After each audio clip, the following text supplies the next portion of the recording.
Hello, dear viewers. Wherever you are tuning in from tonight, I hope you're cozy and ready for a wonderful start to the new week. This is truly the best time of the year to unwind and immerse ourselves in enchanting stories. Thank you for sharing your precious time with us as we journey together into relaxation and magical dreams. Sweet dreams and happy listening. Story 1. In a distant corner of the galaxy where stars twinkled like a sea of diamonds against the velvet night, lay the planet of Verdantia. Its lush emerald landscapes were home to a myriad of creatures, each more vibrant than the last. Among them lived a gentle being named Lyra, whose skin shimmered with the colors of the forest itself, a tapestry of greens and golds.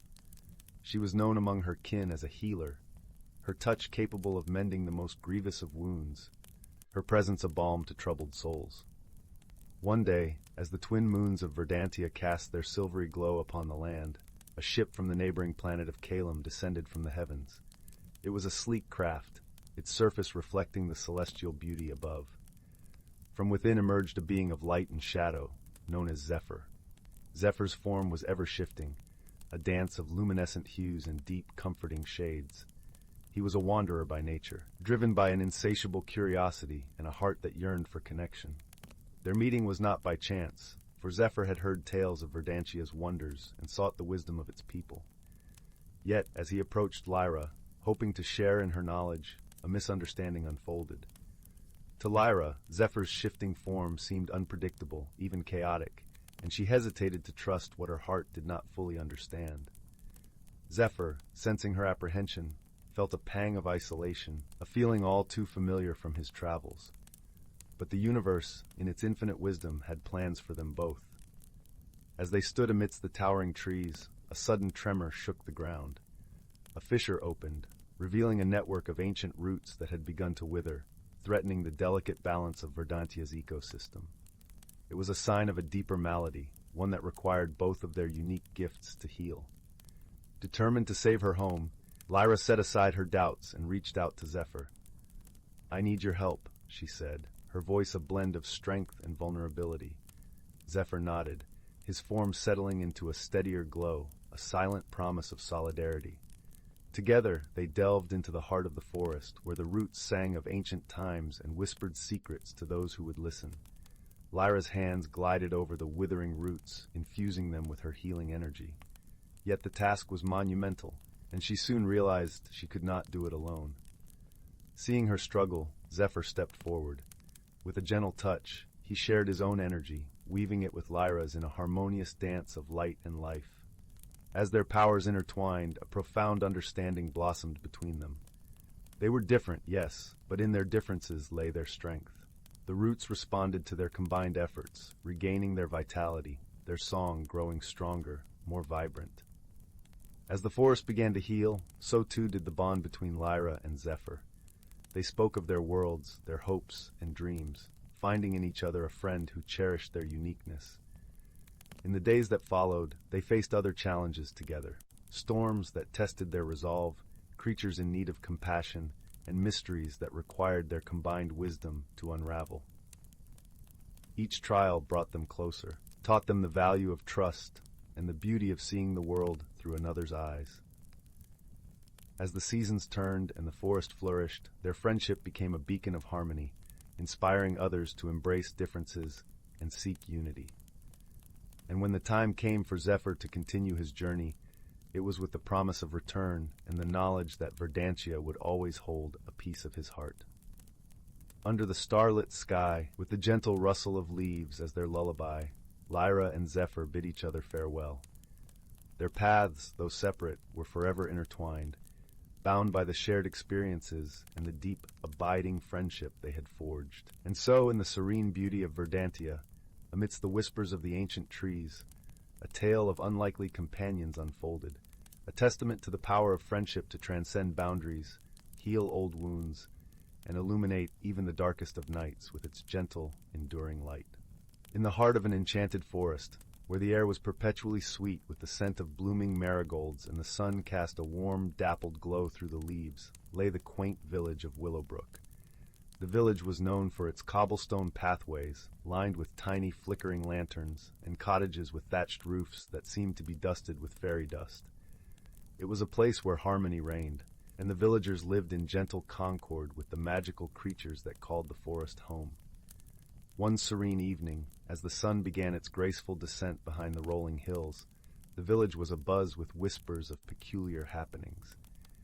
It seemed that every morning, the villagers awoke to find their beloved gardens in delightful disarray. Sunflowers that usually basked in orderly rows now danced in whimsical spirals, and the roses, instead of blushing in their usual hues, shimmered in a kaleidoscope of colors. The villagers, though puzzled, were not alarmed. They were a curious and good-natured folk, and rather than fret, they saw this as a delightful mystery to unravel. At the heart of these curious occurrences was young Milo, a clever lad with a heart as big as the forest itself. Milo had an insatiable curiosity and an uncanny knack for noticing the little things others might overlook. One morning, as the village gathered around to admire the new patterns in the gardens, Milo noticed something peculiar. Amongst the blossoms, he spotted tiny footprints, no larger than a thumbprint, leading in a meandering trail towards the forest. Intrigued, he shared his discovery with his dearest friend, Lyla, whose gentle spirit was matched only by her wisdom beyond her years. Together, they decided to follow the trail, their hearts filled with the thrill of adventure. As they ventured into the forest, the air grew cooler, and the gentle rustle of leaves created a soothing melody. Sunbeams filtered through the canopy above, casting playful shadows on the forest floor. It wasn't long before they came upon a clearing where the footprints suddenly stopped. In the center of the clearing stood an ancient oak, its gnarled branches reaching out like welcoming arms. Beneath its shade sat a curious creature, a tiny, shimmering sprite with wings as delicate as the finest lace. Her eyes sparkled like dew on a summer morning, and her laughter chimed like the gentle tinkling of bells. "Hello, young adventurers," she greeted with a voice that was as light as a breeze. "I am Lumina, the keeper of the forest's magic."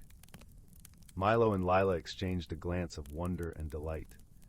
Lumina explained that the garden's transformations were the work of the forest sprites, who sought to share the joy and beauty of their world with the villagers. They meant no harm, only to spread a touch of whimsy in the everyday lives of the people they cherished. "We only wish to remind you that magic is all around, even in the most ordinary things," Lumina explained, her eyes twinkling with kindness. Milo, ever the thoughtful one, pondered this revelation. But why change the garden so drastically? Lumina fluttered her wings, creating a gentle breeze that carried the scent of honeysuckle. Sometimes, a change is needed to see things anew. A shift in perspective can uncover beauty that went unnoticed. Lyla nodded in understanding. Perhaps we should share this magic with the others, so they too can see the world with fresh eyes. And so, with Lumina's blessing, Milo and Lyla returned to Willowbrook, their hearts light with the knowledge they carried. They gathered the villagers and shared the tale of the forest sprites and their gentle reminder of the magic in everyday life. The villagers listened with wonder, their hearts open to the new perspective. Together, they decided to embrace the sprites' whimsical changes, allowing their gardens to grow in whatever way the magic led them. From that day forward, the people of Willowbrook began to see their world with renewed appreciation, finding joy in the unexpected and beauty in the simple. As the sun dipped below the horizon and the first stars began to twinkle in the night sky, Milo and Lyla stood side by side, gazing at the transformed gardens. The gentle hum of crickets filled the air, and the village settled into a peaceful slumber, comforted by the knowledge that magic truly did surround them. And so, in the village of Willowbrook, where the ordinary met the extraordinary, the mystery-enchanted gardens became a cherished part of their story. A gentle reminder that life's most beautiful moments often come from the most unexpected places. Story 3. In a quaint little village nestled at the edge of the whispering woods, where the leaves rustled secrets and the air hummed with enchantment, there was a peculiar occurrence one misty morning. The village, known for its vibrant flower gardens and merry gatherings, was suddenly abuzz with whispers of a mystery that needed unraveling. The cobblestone paths, usually adorned with flower petals and laughter, felt different that day. A gentle veil of fog draped over the village, lending an air of mystery to everything it touched.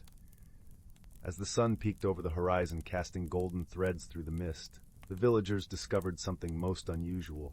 The flowers in their gardens had changed colors overnight. Brilliant reds had turned to shimmering blues, sunny yellows to luscious purples, and the whites gleamed with a silvery glow. The villagers, although intrigued, were not alarmed. They understood the world around them held mysteries beyond their knowing, especially so close to the magical woodlands. But curiosity danced like a flickering flame in their hearts, and so they gathered in the village square to discuss the strange transformation.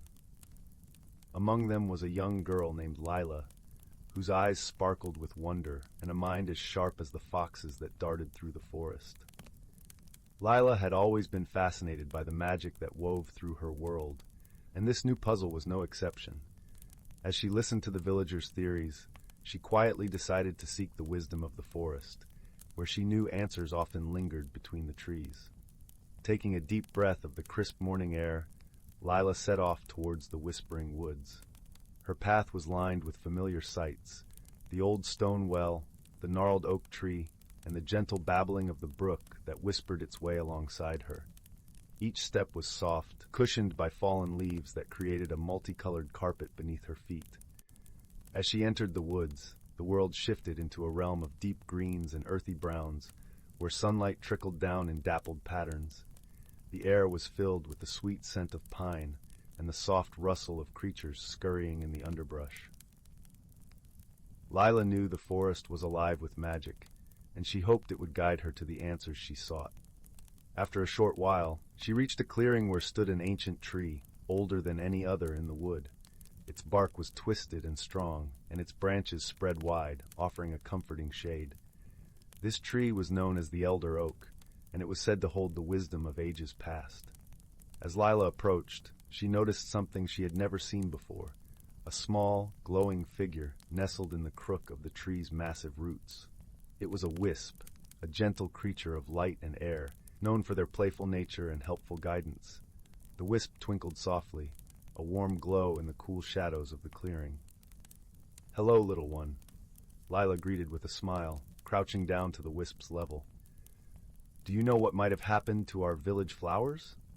The wisp danced in the air, leaving trails of sparkling light as it moved. It seemed to consider her question for a moment before drifting towards the base of the elder oak.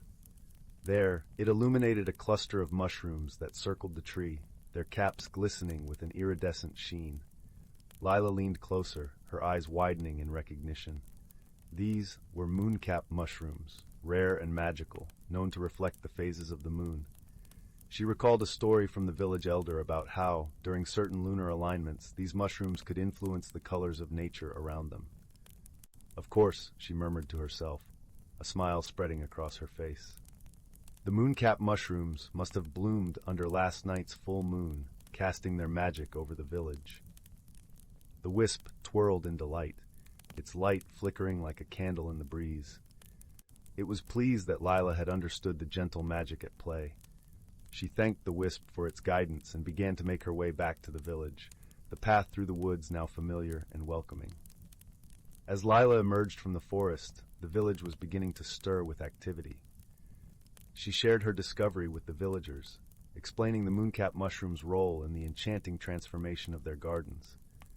The mystery, now unveiled, was met with delightful laughter and a newfound appreciation for the wonders of their magical world. That evening, as the sun dipped below the horizon and the sky blushed with hues of pink and orange, the villagers gathered in the square to celebrate their colorful gardens. Lanterns were lit, casting a warm glow over the cobblestones, and music filled the air, blending with the gentle hum of nature around them.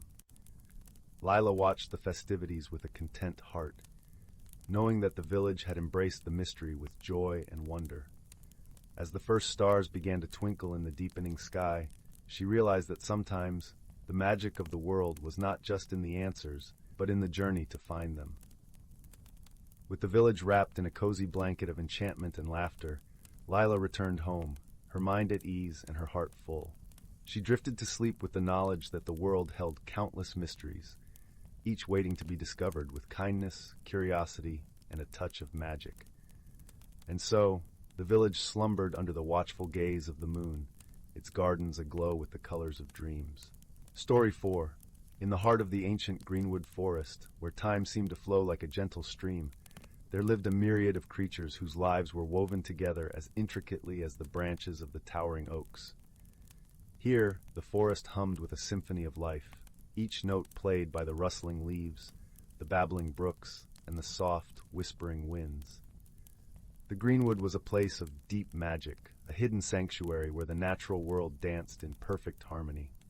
It was said that the forest's heart was a great shimmering lake known as the Mirror of Seasons. This lake was unlike any other, for its waters reflected not just the sky above, but also the shifting tides of the seasons and the magical currents that flowed through the earth. In this enchanted forest, a wise old owl named Aldrich presided over the nightly council. With feathers as soft as the moonlight and eyes that glowed like lanterns in the dark, Aldrich was a keeper of the forest's ancient wisdom. His perch was high in the branches of the oldest oak, from where he watched over the woodland creatures below. One evening, as the sun dipped beneath the horizon and painted the sky with hues of amber and rose, a gentle breeze carried a message through the forest.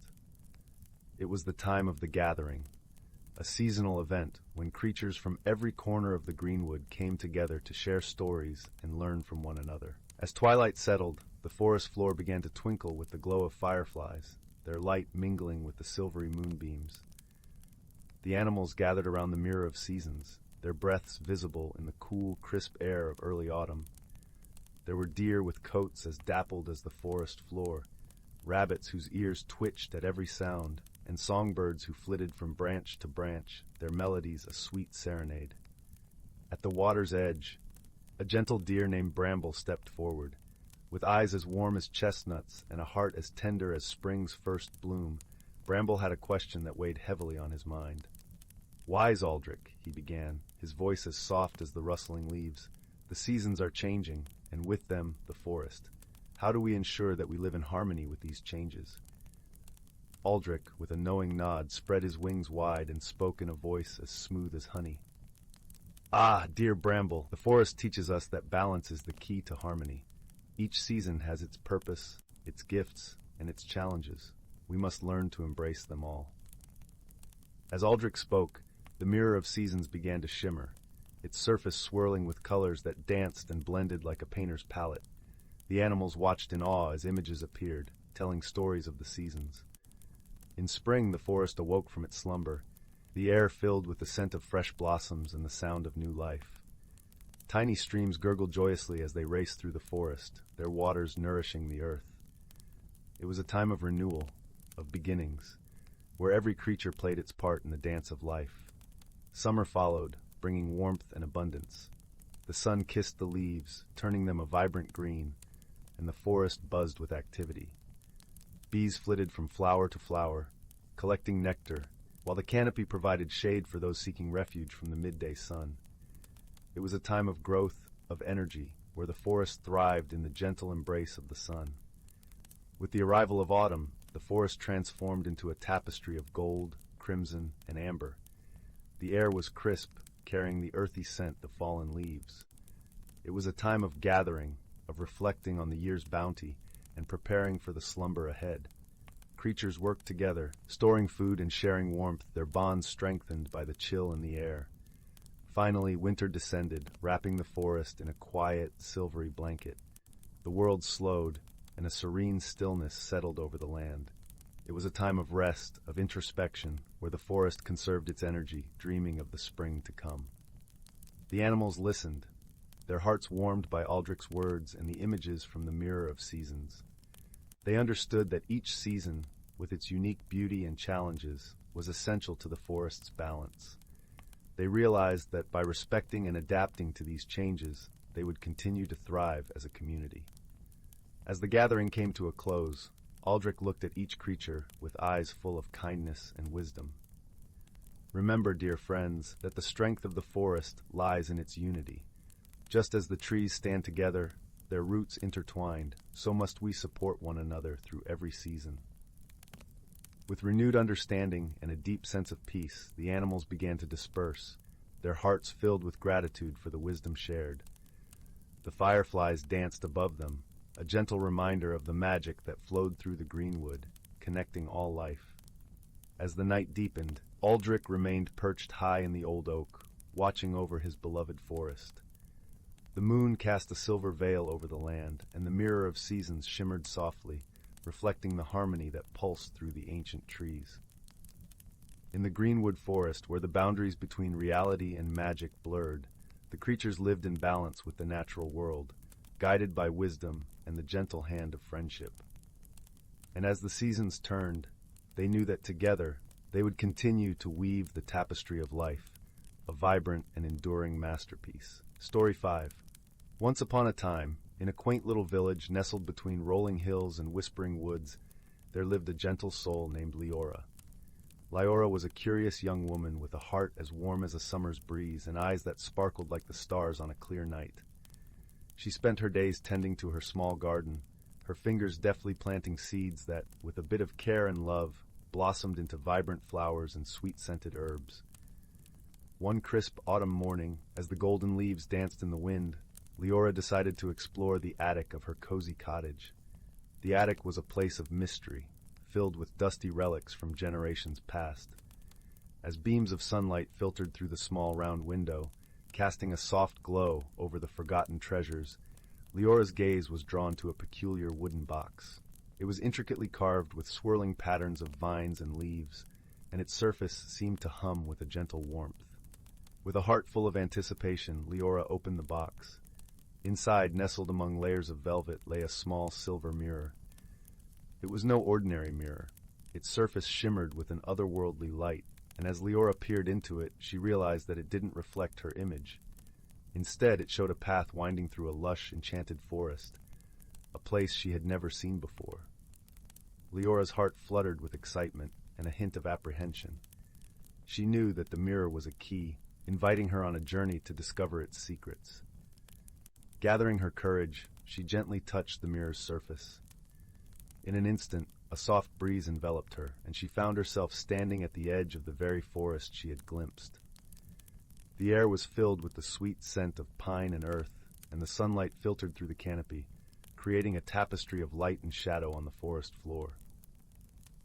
As Lyra ventured deeper into the woods, she marveled at the vibrant mushrooms that glowed softly and the delicate flowers that seemed to sing with the wind. It wasn't long before Lyra encountered her first companion, a wise old owl named Thistle, whose feathers were the color of moonlight. Thistle perched high on a branch, observing her with keen, gentle eyes. "Welcome, traveler," he hooted softly. "The forest has been waiting for you." "Thank you, kind Thistle," Lyra replied, feeling a sense of comfort in his presence. "I am here because of this mirror," she explained, holding up the silver artifact. "Do you know why?" Thistle blinked slowly, as if pondering a deep thought. "The mirror is a guide, dear one. It shows not what you are, but what you can become. Your journey here is to discover not only the secrets of this land, but the truths that lie within your own heart." With Thistle as her guide, Lyra continued her journey through the forest. Along the way, she met a myriad of enchanting creatures, a mischievous squirrel named Pip, who loved to play tricks but was fiercely loyal, and a gentle deer named Sylvie, whose presence was as calming as a lullaby. Together they faced challenges that tested their wisdom and friendship. One day, they stumbled upon a deep, rushing river that blocked their path. The water was wild and untamed, and there was no bridge in sight. Lyra's heart sank, but Thistle, with his serene demeanor, reminded her, "Sometimes the answer lies not in what is seen, but in what is felt." Taking his words to heart, Lyra closed her eyes and listened, not with her ears, but with her heart. She felt the rhythm of the forest, the pulse of the earth beneath her feet, and the gentle whispers of the wind. Slowly, she began to understand the language of the river. It wasn't a barrier, but a friend, eager to help. As she opened her eyes, she noticed stepping stones emerging from the water, forming a path across the river. With a grateful heart, Lyra and her companions crossed safely, the river singing a happy tune as they went. Through trials and triumphs, Lyra learned the true magic of the mirror. It was not in its ability to transport her to a magical land, but in its power to reveal the strength and wisdom that lay dormant within her. Each challenge she faced, each friend she made, helped her grow and transform. As the sun began to set, painting the sky in hues of pink and gold, Lyra knew it was time to return home. With a heart full of gratitude and eyes that now saw the world anew, she bid farewell to her friends. Thistle, Pip, and Sylvie promised they would always be with her, just as the lessons she learned in the forest would guide her forever. Once again, Lyra touched the mirror, and in a swirl of light and warmth, she found herself back in her attic, the wooden box resting gently in her hands. The mirror now reflected her image, but she knew it was more than just her reflection. It was a testament to the journey she had taken and the growth she had experienced. Lyra placed the mirror back in its box and returned it to its resting place, knowing that its magic would always be a part of her. As she settled into her cozy bed that night, with the gentle crackling of the fireplace and the soft rustle of the wind outside, she felt a profound peace and contentment. And so, as the stars twinkled in the night sky, Lyra drifted into a deep, restful sleep, her dreams filled with the wonders of the enchanted forest and the wisdom of the heart. The end. Story 6. In a distant corner of the galaxy, where the stars shimmered like scattered diamonds across an endless velvet sky, there lay a planet named Lumina. This world was renowned for its breathtaking auroras that painted the night with swirls of color, and its gentle inhabitants, the Luminari, who thrived under their perpetual twilight. The Luminari were known for their soft, luminescent skin and the melodic hum that accompanied their every movement, a sound reminiscent of a gentle breeze rustling through leaves. One evening, as the auroras danced overhead, a small spacecraft descended through the vibrant skies, landing with a soft thud upon Lumina's plush, mossy terrain. From the ship emerged Tyra, a daring explorer from the distant planet of Zorad, known for its dense jungles and towering crystal peaks. Tyra was a Zoradian, a species characterized by their vibrant emerald scales and keen, curious eyes. Her mission was to study the unique flora of Lumina, but little did she know that her journey would lead to something far more profound. As Tyra adjusted to the dim light, she encountered a Luminari named Solon. Solon, with his serene, glowing presence and gentle smile, was both curious and cautious of this newcomer. The Luminari valued harmony and simplicity, and the arrival of an off-worlder was a rare and intriguing event. Their first meeting was marked by a series of misunderstandings.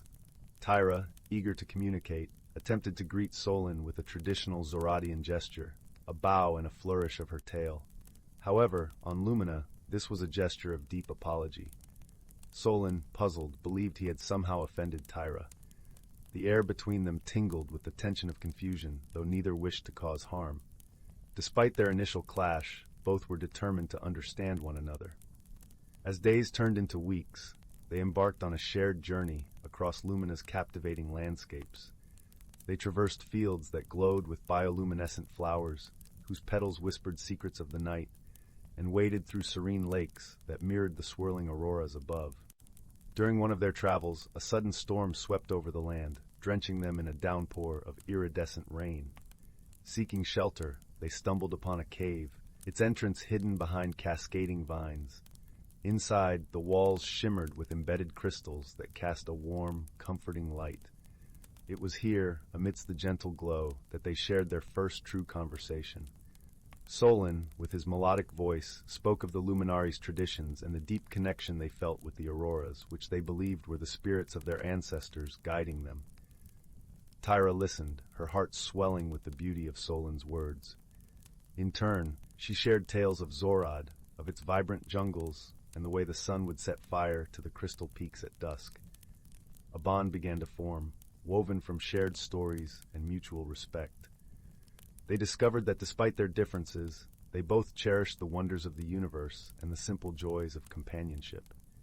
As they traveled together, they faced challenges that tested their newfound friendship. Once, while exploring a dense forest, they encountered a creature native to Lumina, a lumavine, known for its territorial nature and dazzling display of lights. Startled, the creature lashed out with tendrils of light, and for a moment, fear gripped Tyra's heart. But Solon, with a calming presence, stepped forward. He hummed a gentle tune, a lullaby known to the Luminari, and the Lumavine, recognizing the melody, retreated into the shadows, leaving them unharmed. Tyra realized then the depth of Solin's wisdom and the strength that lay in understanding and empathy. In another instance, Tyra's knowledge of Zoradian flora proved invaluable when they stumbled upon a field of luminescent blooms. One of the plants released a pollen cloud that caused Solin to feel faint. Tyra, recalling a similar plant from her home planet, quickly crafted an antidote from nearby herbs, easing Solin's discomfort.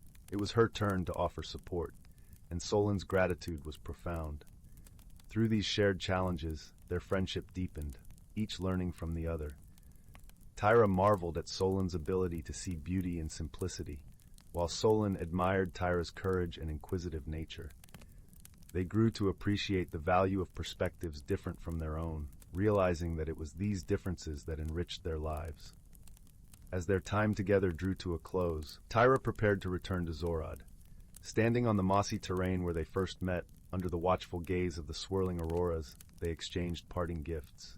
Solin handed Tyra a small crystal that glowed with a soft, internal light, a token of Lumina's enduring spirit. Tyra, in turn, gave Solin a pendant crafted from Zoradian jade, symbolizing strength and unity. Their farewell was bittersweet, but their hearts were full. They had discovered the true meaning of friendship, a bond forged through understanding, respect, and the courage to embrace differences. As Tyra's spacecraft ascended into the starry sky, she glanced back at the mesmerizing auroras, knowing that she carried a piece of Lumina with her. And on Lumina, Solin watched the ship disappear into the night, feeling the warmth of their friendship resonate within. Though worlds apart, they were forever connected by a shared journey and the timeless glow of true companionship. In the vastness of the universe, under the watchful dance of the auroras, two unlikely companions had found not only each other, but also a deeper understanding of the world and themselves. Their story, like the auroras, would continue to shine brightly, a testament to the power of friendship and the beauty of embracing the unknown. Story 7. In a quaint village nestled at the edge of an ancient forest, where the trees whispered secrets to the wind and the stars twinkled like a million tiny lanterns in the sky, lived a young girl named Lyra. Her days were filled with the simple joys of village life, but her nights were where the true magic lay. Lyra had a secret, a shimmering amulet passed down through generations, said to hold the key to a hidden world deep within the heart of the forest. Each evening, after the sun kissed the horizon goodbye and the first stars began to peep out, Lyra would sit by her window, the gentle glow of the amulet casting a warm light upon her face. It was on one such night, as the cool breeze carried the scent of wildflowers and the distant hoot of an owl echoed through the trees, that Lyra felt a stirring within her heart. The amulet seemed to hum, its light pulsing as if in rhythm with her thoughts. Her grandmother had once told her, "This amulet is more than just a trinket, my dear. It holds the power to reveal a world unseen by ordinary eyes, a place where the impossible becomes possible, and dreams take flight on wings of wonder." Lyra, with a heart full of curiosity and a head brimming with dreams, decided that tonight would be the night she would venture into the enchanted forest, guided by the amulet's light. As she stepped out into the cool night air, the forest seemed to beckon her with open arms. The path was familiar, yet each step felt like an invitation into the unknown. The moon cast a silvery glow, painting the leaves in shades of ethereal blue, and the sound of crickets formed a gentle symphony. With each step, the amulet's light grew brighter, and Lyra's excitement mixed with a touch of trepidation. Lyra followed the winding path deeper into the forest, her senses heightened by the magic that hummed in the air. The trees, towering and ancient, seemed to lean closer, their branches forming a cathedral of leaves above her. She could hear the rustling of small creatures in the underbrush and the soft calls of night birds echoing in the canopy. Eventually, she arrived at a small clearing bathed in moonlight. At its center stood an old oak tree, its gnarled branches stretching out like welcoming arms. The amulet's glow intensified, casting a warm light upon the tree's trunk, revealing intricate carvings that seemed to pulse with life. Lyra stepped closer, her fingers tracing the patterns etched into the bark. She could feel a gentle vibration beneath her fingertips, a sensation that resonated with the hum of the amulet. Suddenly, the air shimmered, and the forest seemed to hold its breath. The carvings on the tree began to glow, and a soft, melodious voice filled the clearing. It was a language Lyra had never heard, yet understood instinctively, a language of the heart, of dreams and whispered hopes. "Welcome, Lyra," the voice said, as if carried on the wings of the night itself. "You have been chosen to enter the hidden realm, a world where your heart's desires and your deepest fears dance in harmony." With a sense of wonder and trepidation, Lyra stepped forward, the amulet guiding her. As she touched the tree once more, a doorway appeared, shimmering like the surface of a tranquil lake under the moonlight. Taking a deep breath, she stepped through, leaving the familiar world behind, her heart pounding with anticipation and wonder. On the other side, Lyra found herself in a place that defied description, a realm where colors seemed more vibrant, where the air was alive with a symphony of sounds and scents. The sky above was a kaleidoscope of swirling stars and clouds that shifted shapes like a living painting. The ground beneath her feet felt soft and warm, as if welcoming her presence. As she explored, Lyra encountered creatures she had only read about in storybooks. Delicate fairies flitted between the flowers, their wings glistening in the ethereal light. A family of gentle, luminescent deer grazed nearby, their eyes reflecting the wisdom of ages. Lyra's heart swelled with joy, and she felt a connection to every living thing around her. Amidst this splendor, Lyra met a curious creature, a small, round, and furry being with eyes that twinkled like stars. "Hello there," it chirped, its voice like the tinkling of bells. "I am Tilly, and I have been waiting for you." Lyra knelt down, her eyes wide with delight. "You were waiting for me? How do you know my name?" Tilly chuckled, a sound like a bubbling stream. "This world knew you before you knew yourself, dear child. The amulet chose you because you have the heart to see beyond the veil, to embrace the magic that others overlook." Together, they wandered through the hidden world, Tilly showing her wonders beyond imagination. They visited a meadow where blossoms sang in harmony with the breeze, and a crystal-clear lake where the water danced in patterns that mirrored the constellations. Each place held its own magic, its own story, and Lyra felt her heart expand with each new experience. However, as the night wore on, a gentle yearning began to stir within Lyra. Amidst all the wonders, she felt a tug, a reminder of home, of family, and of the simple joys she had left behind. Tilly, ever perceptive, noticed the change in her demeanor. "You miss your world, don't you?" Tilly asked, his voice soft with understanding. Lyra nodded, her eyes shimmering with unshed tears. "This place is wonderful, but my heart belongs to both worlds. I wish I could share this magic with those I love." Tilly smiled, his eyes twinkling. "Magic is not just in this world, Lyra. It exists in your world too, hidden in the small moments of everyday life. You have the power to bring it forth, to let others see through your eyes." With a newfound understanding, Lyra realized that the true magic lay not in the amulet, but within her own heart, in her ability to see the beauty in the mundane, to find wonder in the ordinary. She thanked Tilly and the magical world for the gifts they had shared, and with a promise to return, she stepped back through the shimmering doorway. The forest greeted her with open arms, the familiar sounds and scents wrapping around her like a comforting embrace. As she made her way back to the village, the amulet's glow faded, but Lyra's heart was aglow with a light that would never dim. From that day on, Lyra carried the magic within her, spreading its warmth and wonder to everyone she met. Her tales of the hidden world inspired her friends and family to look beyond the surface, to seek out the extraordinary within the ordinary. And as the years passed, Lyra's village became a place where magic thrived, not the kind that required amulets or hidden doorways, but the kind that blossomed in the hearts of those who dared to dream, who believed in the beauty of their world. Thus, Lyra's journey came full circle, teaching her a lesson that would resonate through the ages, that true magic is not found in distant realms, but in the love and joy we bring to our own world, in the friendships we cherish, and in the dreams we dare to pursue. And so, as the stars twinkled above and the forest sang its timeless lullaby, Lyra's story became a part of the village's legacy, a tale of wonder, wisdom, and the enduring power of the heart. Story 8. Once upon a time, In the tranquil village of Windwhisper, nestled between emerald hills and fields of wildflowers, there was a young girl named Clara. Her world bloomed with the softness of moss underfoot and the gentle rustle of leaves in the breeze. Each morning, the sun would rise over the eastern hills, painting the sky in a symphony of oranges and pinks, as it gently coaxed the village into the warmth of a new day. Clara was known for her kindness and her curious spirit that danced like the flickering shadows cast by the village's street lamps at night. She lived with her grandmother, a wise woman whose stories were woven with the wisdom of the ages and the warmth of countless hearths. Their cottage was a picture of coziness, with ivy creeping up its stone walls and a garden that sang with the colors of every season.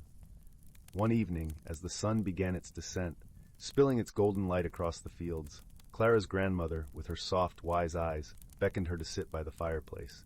The flames cast a gentle glow, painting the room with their flickering warmth.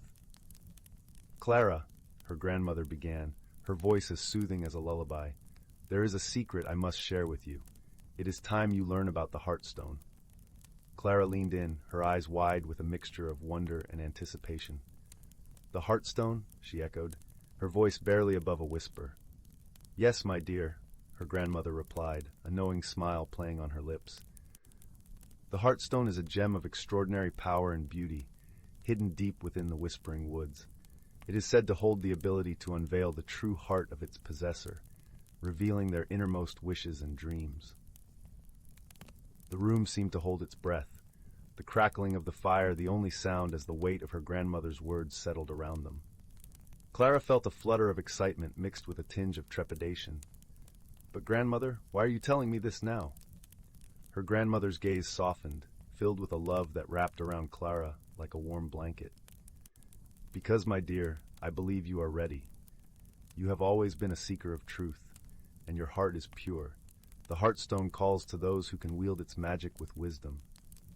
That night, as Clara lay in bed, the moonlight spilling through her window like silver silk, she couldn't shake the feeling that something extraordinary awaited her. The idea of the Heartstone danced in her mind, a beacon of light and possibility.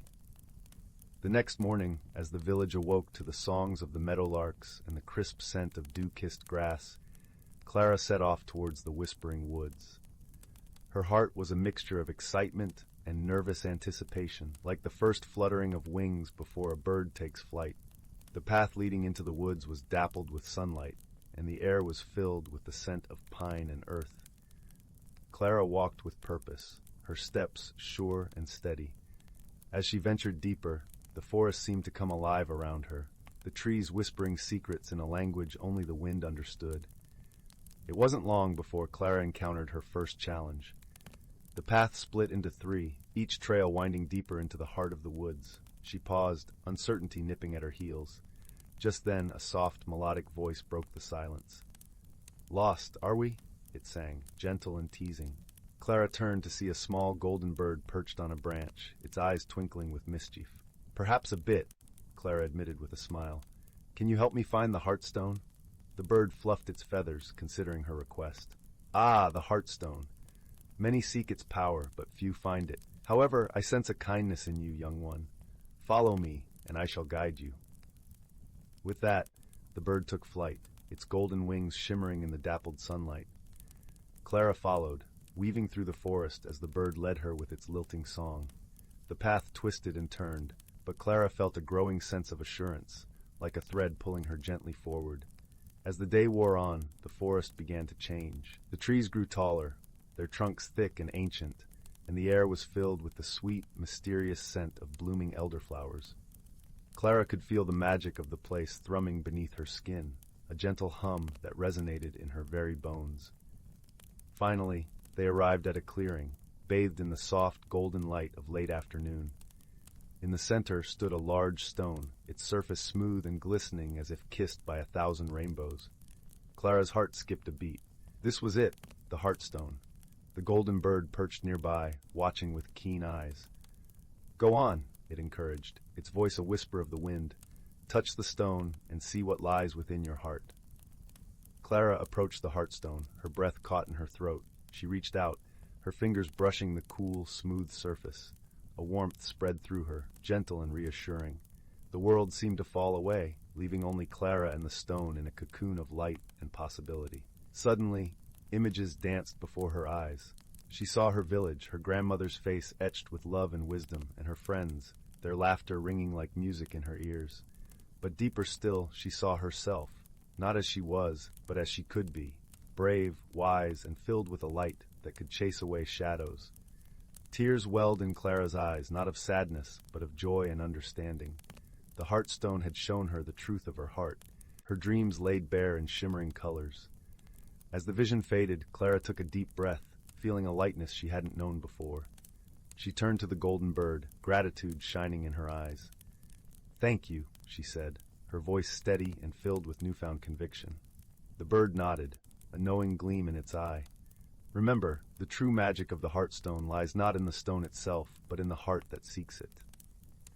Clara smiled, understanding the truth in its words. With a heart full of hope and a spirit alight with purpose, she began the journey home, the forest a symphony of whispers and laughter around her. As she emerged from the woods, the village lay before her, bathed in the warm glow of twilight. The world seemed more vibrant, more alive, as if the colors had deepened and the air had grown sweeter.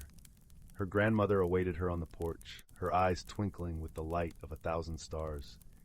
Clara ran to her, wrapping her arms around her in a hug that spoke of love and newfound understanding.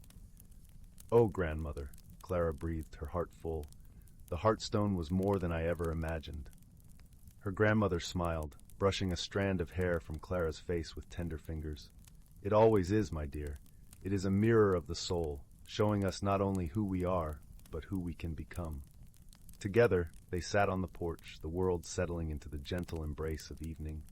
The stars began to twinkle above, each one a tiny beacon of hope and dreams yet to come. Clara knew that her journey was just beginning, but she also knew that she had the strength and the heart to face whatever lay ahead. And so, with the warmth of her grandmother beside her and the wisdom of the Heartstone in her heart, Clara gazed up at the endless sky, dreaming of the adventures that awaited her and the light she would bring to the world.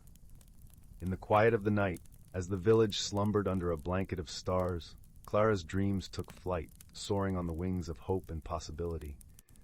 For she had discovered the greatest magic of all, the magic that lay within her own heart.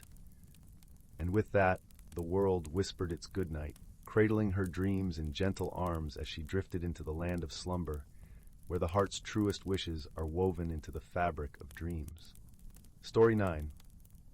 Once upon a time, in a quaint village nestled between the arms of two gentle hills, there existed a realm that most eyes could not see.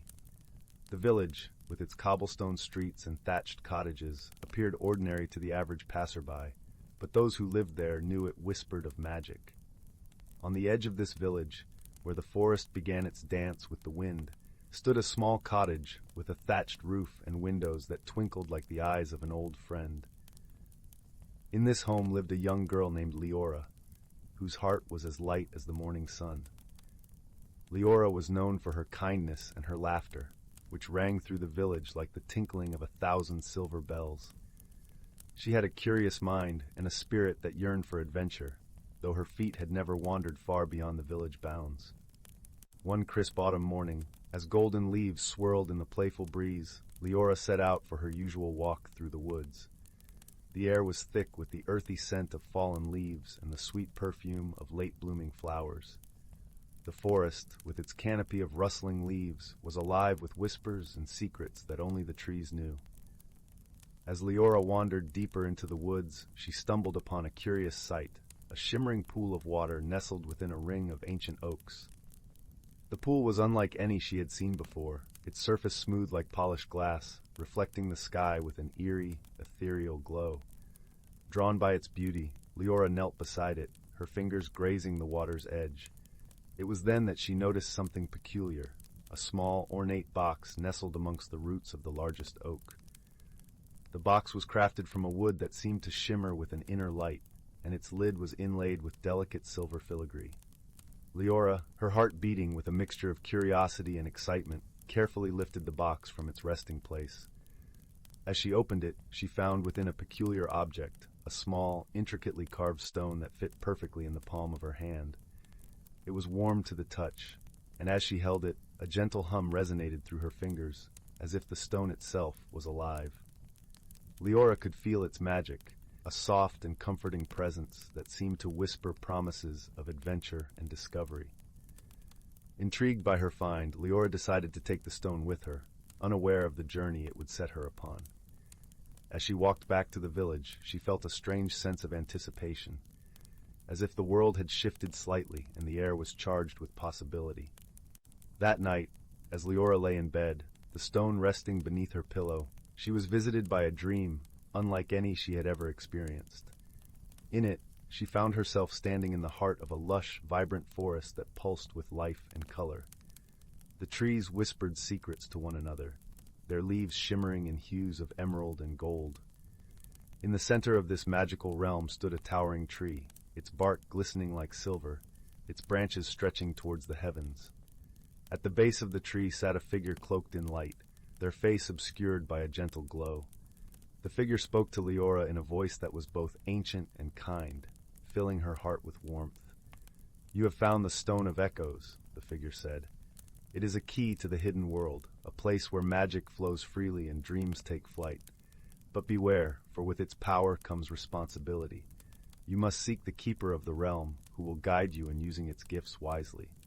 With that, the dream began to fade, and Lyra awoke to the soft light of dawn filtering through her window. The stone lay warm beneath her pillow, a tangible reminder of the dream and the journey that awaited her. Determined to uncover the secrets of the Stone of Echoes, Lyra set out the next morning, her heart filled with resolve. She ventured deeper into the forest than she ever had before, her steps guided by an invisible path that seemed to unfold before her. The forest was alive with sounds and scents, birds singing in melodious harmony, the earthy aroma of moss and damp leaves, the soft rustle of creatures in the underbrush. As she walked, Lyra felt the stone's gentle hum guiding her, its warmth a comforting presence in her hand. After what felt like hours of wandering, Lyra found herself standing before a great waterfall, its waters cascading down a rocky cliff into a sparkling pool below. The air was cool and misty, filled with the invigorating scent of fresh rain. It was here, in this hidden sanctuary, that Lyra met her first companion on her journey. A curious creature emerged from behind a cluster of ferns, its fur a rich shade of chestnut, its eyes bright and intelligent. It was a fox, but not like any Lyra had seen before. Its tail was tipped with silver, and it moved with a grace that spoke of wisdom and age. The fox regarded Lyra with a knowing gaze, then spoke in a voice that was both playful and wise. "I am Fen, guardian of this forest and friend to those who seek its secrets. I know of the Stone of Echoes and the path you must tread. If you wish, I will guide you to the keeper." Grateful for the offer of companionship, Lyra nodded, and together they set off, the fox leading the way through the forest's winding paths. As they traveled, Fen shared stories of the hidden world, tales of magic and wonder that filled Lyra's heart with awe. They journeyed for days, the landscape changing around them as they ventured deeper into the heart of the forest. They passed through groves of ancient trees whose branches wove a tapestry of green and gold above their heads, crossed streams that sang with the music of the earth, and climbed hills that offered glimpses of distant mountains shrouded in mist. With each step, Lyra felt herself growing stronger, her spirit nourished by the beauty and magic that surrounded her. She learned to listen to the forest's whispers, to see the world through Fen's wise eyes, and to trust in the stone's quiet guidance. Finally, they arrived at a place where the forest gave way to a vast meadow bathed in sunlight. At its center stood a great tree, its trunk wide and strong, its branches reaching skyward in a graceful arc. Beneath its shade sat a figure clad in robes of forest green, their face serene and wise. This was the keeper of the realm, the guardian of the hidden world, and the one who would teach Lyra the true nature of the Stone of Echoes. "Welcome, Lyra," the keeper said, their voice gentle and kind. "You have traveled far and shown courage and heart. The Stone of Echoes is more than a key. It is a bridge between worlds, a gift that allows you to see the magic in all things. But with it comes a great responsibility, to protect the balance of this world and to use its gifts for the good of all. The Keeper taught Lyra of the hidden world's wonders and challenges, imparting wisdom that had been passed down through generations. They showed her how to listen to the whispers of the trees, to feel the pulse of the earth beneath her feet, and to see the interconnectedness of all living things. Under the Keeper's guidance, Lyra learned to harness the stone's power, to use it to heal and to create, to bring light to the darkest corners of the world. She discovered that true magic lay not in grand gestures, but in the quiet strength of kindness, the gentle power of understanding, and the enduring bonds of friendship. As the days turned into weeks, Lyra and Fen grew inseparable, their friendship a testament to the magic of the hidden world. Together, they explored the realm, uncovering its secrets and sharing its wonders with those who dared to look beyond the veil of the ordinary. In time, Lyra became a guardian of the hidden world, a keeper of its stories, and a protector of its balance. She learned that the journey was not just about discovering magic, but about becoming part of something greater than herself, a legacy of hope and wonder that would endure through the ages. And so, beneath the watchful gaze of the great tree, Lyra found her place in the world, her heart forever entwined with the magic of the forest and the friends who had guided her on her journey. As the sun set over the meadow, painting the sky in hues of pink and gold, Lyra and Fen sat together beneath the tree, their spirits at peace. The Stone of Echoes lay warm in her hand, a reminder of the magic that flowed through the world and the journey that had brought her here. And as the stars began to twinkle in the velvet sky, Lyra knew that she was home. Story 10. In a quaint village nestled within the verdant embrace of a great ancient forest, there lived a young woman named Seraphina. Her cottage, a small stone structure crowned with a thatched roof, lay at the edge of the village where the trees whispered secrets only the wind could understand. Seraphina lived a life of quiet simplicity, tending to her garden by day and reading by the flickering light of a fire by night. But within her heart, she harbored a sense of unease, a restlessness she could neither name nor quiet. The villagers knew Seraphina as a gentle soul, always ready with a kind word and a warm smile. Yet they noticed a change in her demeanor. Her eyes seemed to wander beyond the forest's edge, and her laughter, though still sincere, carried an echo of something unsaid. She felt trapped within the familiar, yearning for something she could not define. One crisp autumn morning, as the leaves danced in hues of amber and gold, Seraphina wandered deeper into the forest than she had ever dared to venture. The air was cool and fragrant with the scent of pine and earth. She felt the soft crunch of leaves beneath her feet and heard the gentle trickle of a nearby stream. As she walked, she was drawn to a clearing where an ancient oak stood, its gnarled branches stretching skyward like the arms of a wise elder. Seraphina approached the oak, her fingertips grazing its rough bark. To her surprise, the tree spoke, its voice a deep, resonant hum that seemed to vibrate through her very bones. "Welcome, Seraphina," it said, as if it had been expecting her. "I am the guardian of growth, and I have watched you from afar. Change is upon you, and with it the magic of transformation." Startled yet intrigued, Seraphina listened as the guardian explained that the forest was not merely a collection of trees and creatures, but a living tapestry of magic and wisdom. "Just as the leaves turn and fall," the guardian intoned, "so too must you embrace the changes within yourself. Only then will you find the path to your true self." Seraphina felt a strange warmth spread through her chest, a mixture of fear and hope. "But how?" she asked, her voice a whisper. "How do I change when I do not know what I seek?" "The journey, dear one, is the answer," replied the guardian. "Walk the path with an open heart, and you shall find your way." With these words, the guardian's presence faded, leaving Seraphina alone in the dappled light of the clearing. She returned to her cottage, her mind and heart alight with possibilities. Each day that followed, she ventured into the forest, exploring its hidden nooks and crannies, meeting its denizens, each with their own story to tell. There was Eldrin, the wise old fox who taught her the art of patience, and Lyra, the spirited squirrel who showed her the value of playfulness and joy.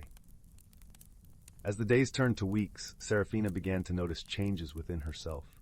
Her heart felt lighter, her mind clearer. She discovered a love for painting, her brush capturing the beauty of the forest in vibrant colors. She learned to listen to the forest, to her friends, and most importantly, to her own heart.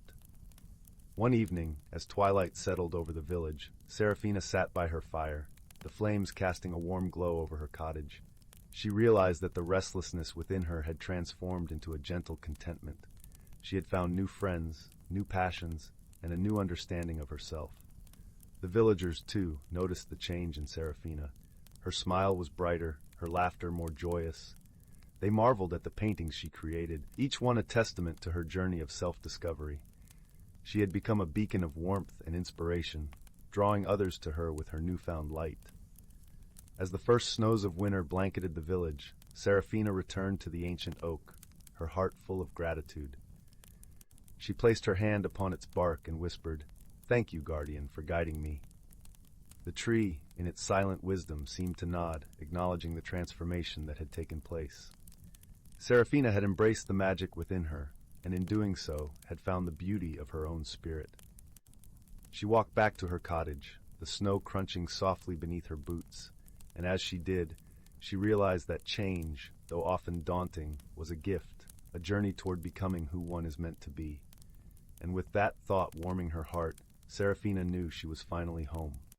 In the cozy glow of her cottage, she settled by the fireplace, a gentle smile on her lips, content in the knowledge that she had discovered the magic of transformation within herself. And as the fire crackled softly, the forest outside held its breath, knowing that its secrets were safe with one who had learned to listen. Story 11. In the heart of the ancient Yonderwood forest, where the emerald canopy stretched out like a vast living tapestry, the symphony of nature played a melody both timeless and new. Here, beneath the protective arms of towering oaks and whispering pines, lay a secret world known only to those who truly listened. It was a realm where the boundary between reality and magic softly blurred, and where the hidden lives of natural creatures wove the very fabric of harmony and balance. As the first light of dawn threaded through the leaves, painting the forest floor in hues of gold and green, a gentle breeze stirred the air, carrying with it the crisp, clean scent of morning dew. It was spring, a time of renewal and rebirth, when the land awakened from its winter slumber, and the promise of new beginnings hung thick in the air. Deep within this enchanted grove lived a wise old tortoise named Brindle. His shell was a mosaic of muted browns and greens, like the forest floor itself, and his eyes held the warmth of many seasons. Brindle was the keeper of stories, entrusted with the wisdom of generations that had passed through the forest. He understood the language of the wind and the secrets whispered by the babbling brook that wound its way through the woodlands.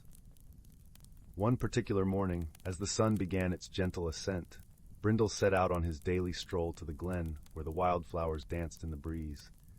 It was here that he often met with his dear friend, a lively little sparrow named Pippa. Her feathers were a flurry of cinnamon and cream, and her song was as bright and sweet as the morning itself. "Good morning, Brindle," chirped Pippa, alighting on a nearby branch, her tiny eyes sparkling with excitement. "Have you noticed how the forest feels different today?" Brindle paused, taking a deep, thoughtful breath.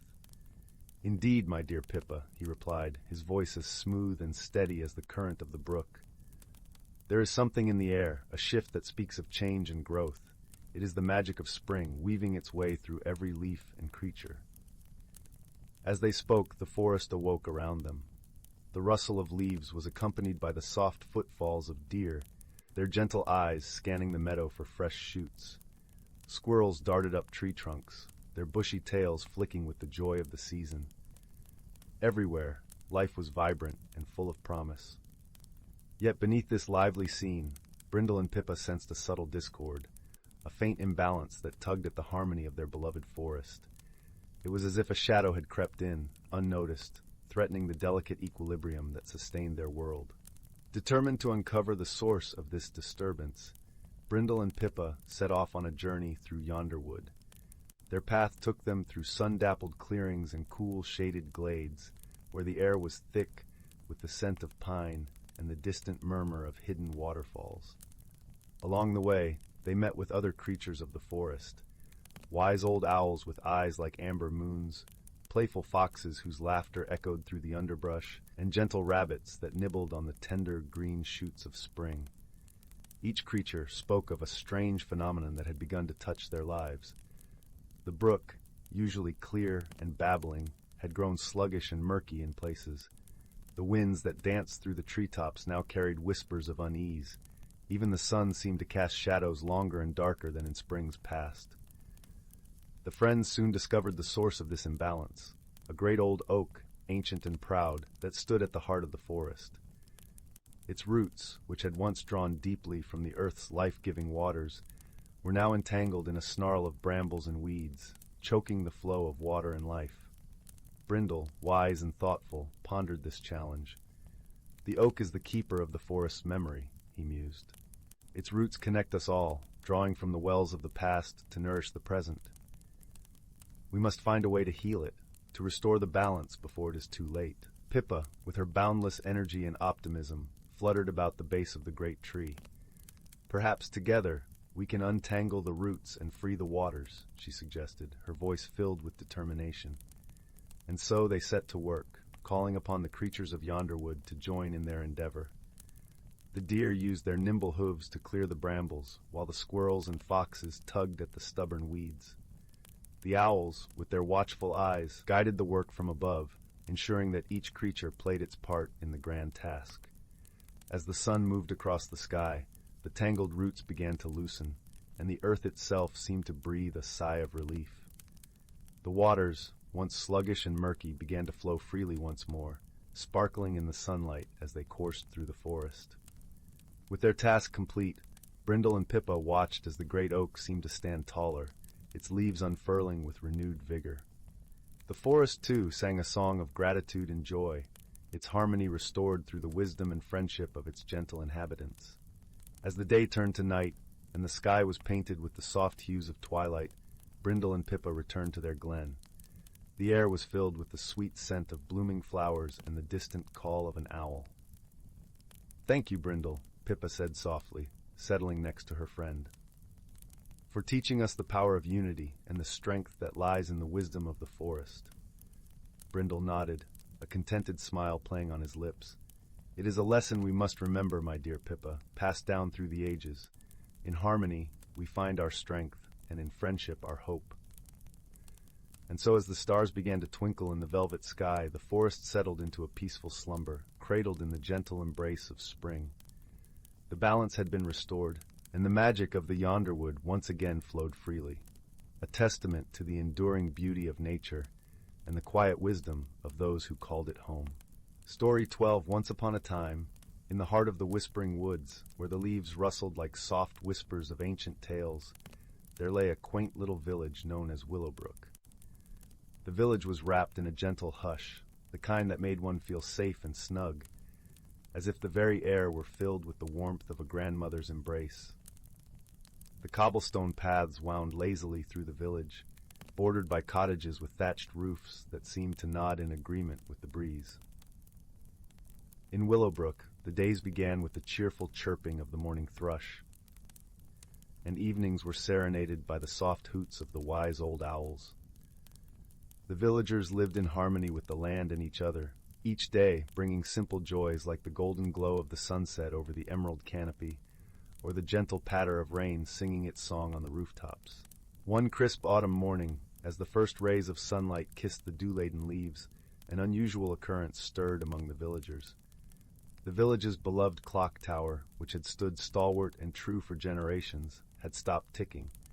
Its grand bronzed hands were frozen at precisely midnight, leaving the village without its familiar chimes that marked the passage of time.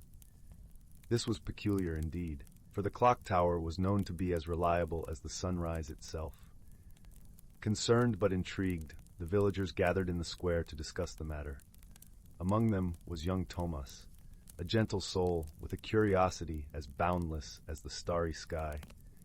Tomas had always been fascinated by the mysteries of the world, and the stillness of the clock tower beckoned to him like a puzzle waiting to be solved. As Tomas stood pondering, he felt a soft tug at his sleeve.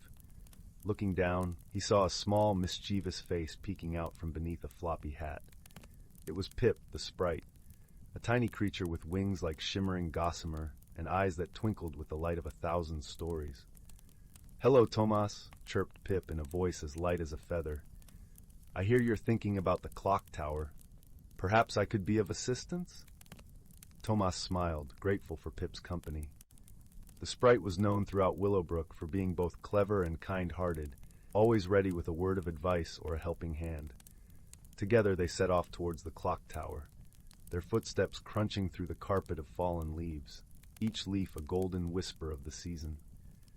As they approached the towering structure, they were greeted by the comforting scent of aged wood and the faint echo of time's passage. The clock tower stood tall, its face a silent sentinel against the azure sky, its gears hidden within, like secrets waiting to be uncovered. Pip fluttered up to the clock's face, peering closely at the frozen hands. "It's as if time itself has taken a pause," he mused. "But everything has a reason, and with a bit of thought, I'm sure we can unravel this mystery." In the shadow of the tower, Tomas noticed something unusual. A delicate trail of sparkling dust led around the base of the tower and into the nearby grove. The trail shimmered with a faint iridescence, catching the light like the scales of a dragonfly's wings. "Look, Pip," Tomas pointed out, his voice filled with wonder. "Have you ever seen anything like this?" Pip fluttered down to examine the trail, his wings casting playful shadows on the ground. "This is fairy dust," he declared, a note of excitement in his voice, the kind that only appears when magic is at work. Together, they followed the trail into the grove, where the trees grew close and the air was filled with the earthy aroma of moss and loam. The path wound deeper into the woods, the dust glowing softly in the dappled sunlight, leading them to a small, hidden glen. In the center of the glen sat an old fairy, her hair a cascade of silver that shimmered like the moonlit sea. Her eyes were closed in meditation, and a serene smile played on her lips. Around her the air was alive with magic, a gentle humming that seemed to emanate from the very earth. "Greetings, wise one," Pip called respectfully, bowing in midair. Tomas followed suit, bowing deeply. The fairy opened her eyes, which sparkled with wisdom and kindness.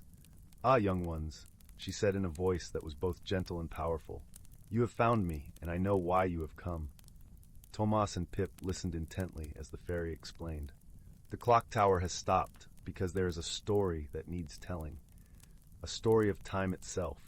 It is said that once, long ago, the clock tower was enchanted by the Fae to keep time safe and steady. But now the magic requires renewal, a touch of belief and understanding." "But how do we renew it?" Tomas asked, his heart open and eager to help. The fairy smiled, a smile that seemed to warm the very air around them. "To renew the magic, one must understand the flow of time, not just as hours and minutes, but as moments and memories. Gather stories from the villagers, tales of love and laughter, of kindness and courage. When these stories are shared within the tower, the magic will awaken once more." Pip and Tomas thanked the fairy, their spirits lifted by her wisdom.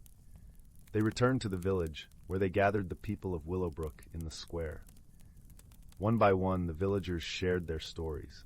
Of the old fisherman who taught his grandson the dance of the river, of the baker whose bread brought comfort to friends and strangers alike, of the little girl who planted a seed that grew into a great oak, sheltering the village for generations.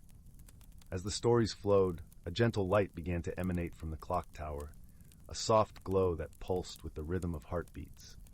The tower seemed to hum, a deep, resonant sound that echoed the tales being told.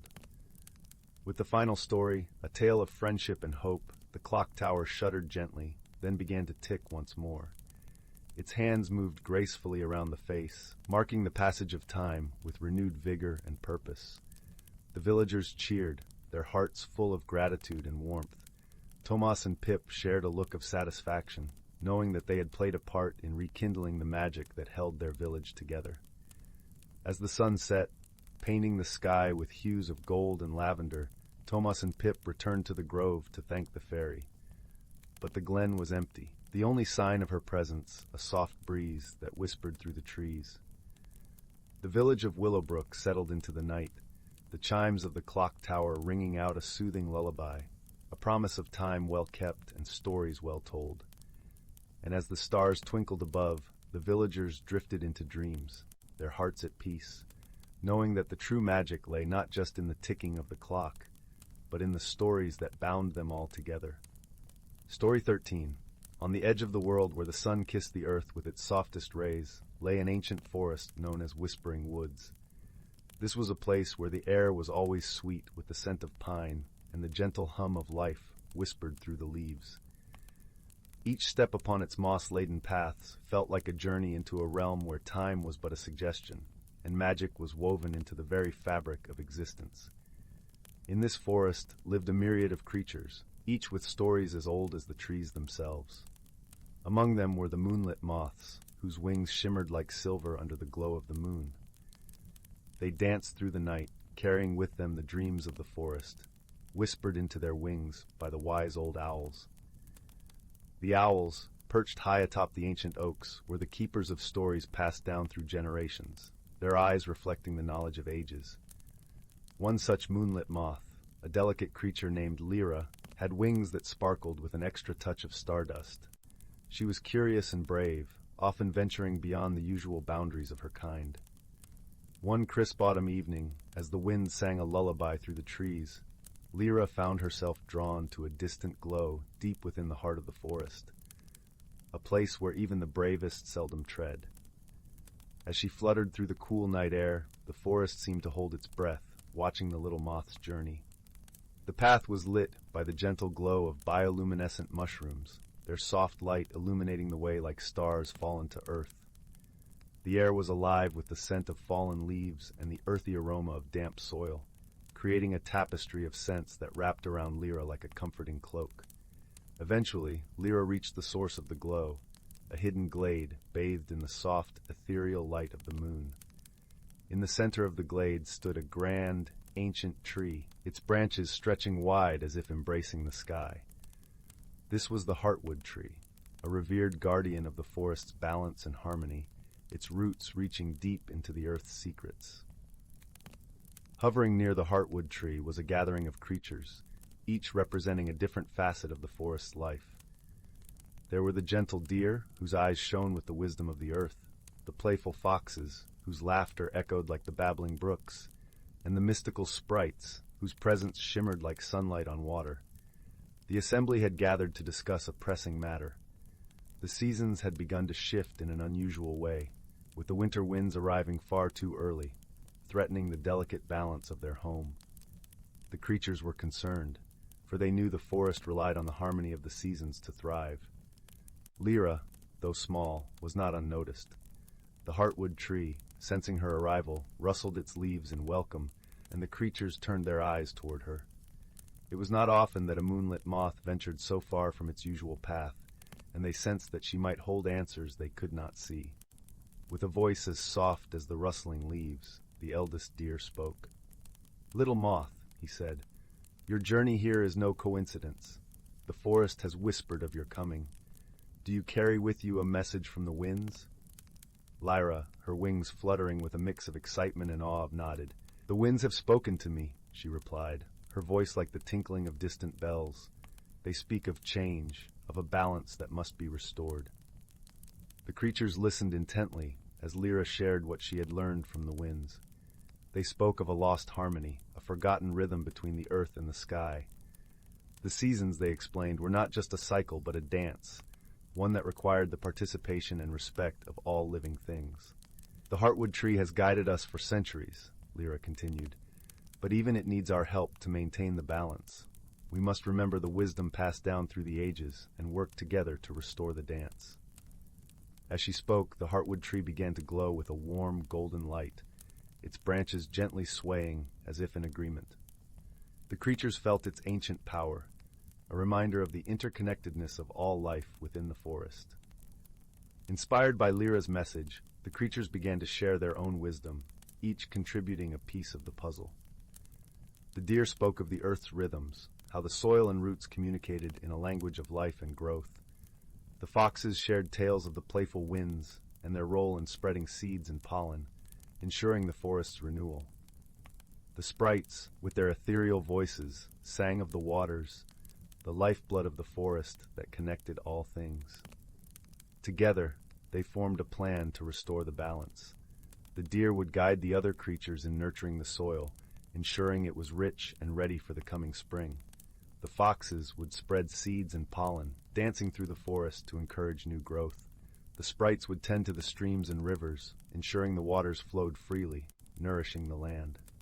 Lyra, with her newfound purpose, took to the skies once more, her wings carrying the hopes and dreams of the forest. She journeyed far and wide, whispering to the other moonlit moths and sharing the wisdom she had learned. Together, they spread the message of balance and harmony, a gentle reminder of the dance that united all living things. As the days turned to weeks, the forest began to respond to their efforts. The winter winds, once harsh and unyielding, softened into a gentle breeze, carrying with it the promise of spring. The heartwood tree, its branches now lush with new growth, stood as a testament to the power of unity and wisdom. In time, the forest flourished once more, a vibrant tapestry of life and color. The creatures, having learned the value of working together, continued to honor the balance of the seasons, ensuring their home thrived for generations to come.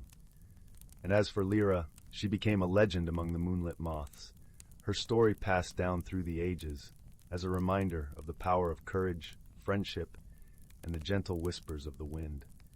Each night, as the moon cast its silver light upon the forest, the moths would dance, their wings carrying the dreams of the whispering woods, a testament to the magic that lay within the heart of the world. And so, under the watchful gaze of the starlit sky, the forest continued its eternal dance, a symphony of life and magic, forever in balance, forever at peace. Story 14.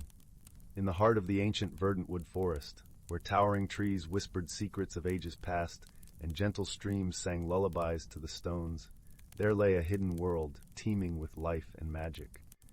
The forest was a tapestry of greens and browns, where the sunlight filtered through a canopy of emerald leaves, casting dappled patterns on the forest floor. The air was a heady mixture of pine and earth, sweetened by the distant scent of wildflowers. This was a place where the boundaries between reality and magic blurred, where the mundane and the mystical intertwined, like the roots of the great oaks that stood as sentinels to this enchanted realm. In this magical domain, the creatures of the forest lived lives as vibrant and intricate as the patterns of the leaves. Among the inhabitants of Verdantwood was a wise old tortoise named Greta. Greta's shell was worn and moss-covered, a testament to her many years spent wandering the forest paths and listening to the stories whispered by the wind. Her eyes, though ancient, sparkled with a youthful glow, reflecting a deep understanding of the world around her. Every season, the creatures of the forest gathered around Greta to hear her tales of wisdom and wonder. Her voice was soft and soothing, like the rustling leaves, and as she spoke, the forest seemed to pause and listen. One crisp autumn afternoon, as the leaves turned to hues of gold and crimson, the forest creatures gathered around Greta in a cozy clearing nestled between two ancient oaks.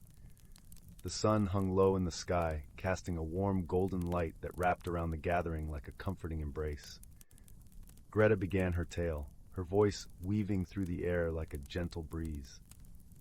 Long ago, when the world was young and the forest was still finding its rhythm, there lived a gentle stag named Rowan. Rowan was known throughout the forest for his kindness and his deep, unwavering connection to the land.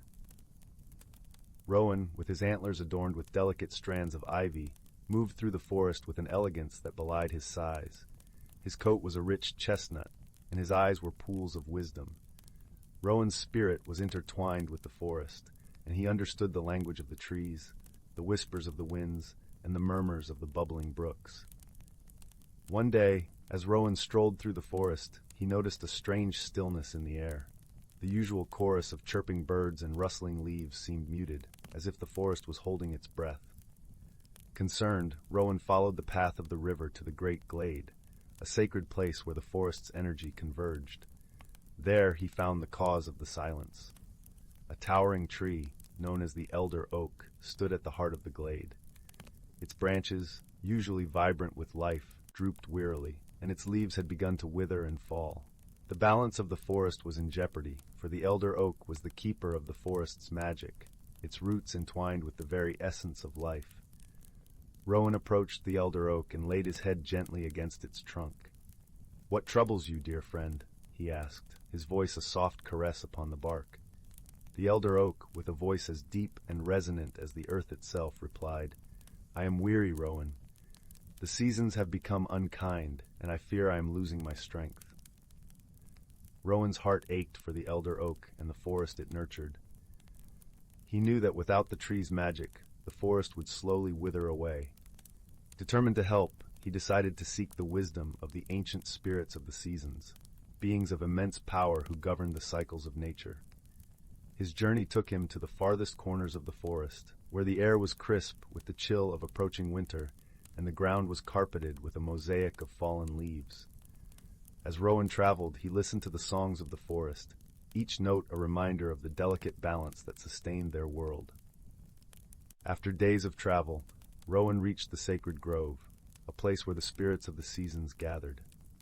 The grove was a wonder to behold, with trees of every kind encircling a clear, shimmering pool. The air was alive with the scents of jasmine and cedar, and a gentle mist hung over the grove, sparkling like diamonds in the pale sunlight. Rowan called out to the spirits, his voice reverberating through the grove. "Great spirits of the seasons, I seek your counsel. The elder oak is weary, and the forest is losing its magic. Please lend us your wisdom and aid."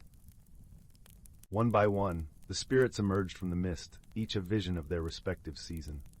Spring appeared first, a joyous figure adorned with blossoms and fresh green leaves. Her laughter was like the tinkling of 1,000 tiny bells.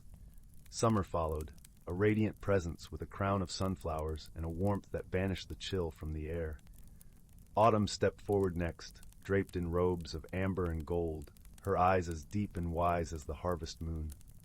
Finally, winter arrived, a serene figure cloaked in white, her breath a gentle frost that kissed the earth.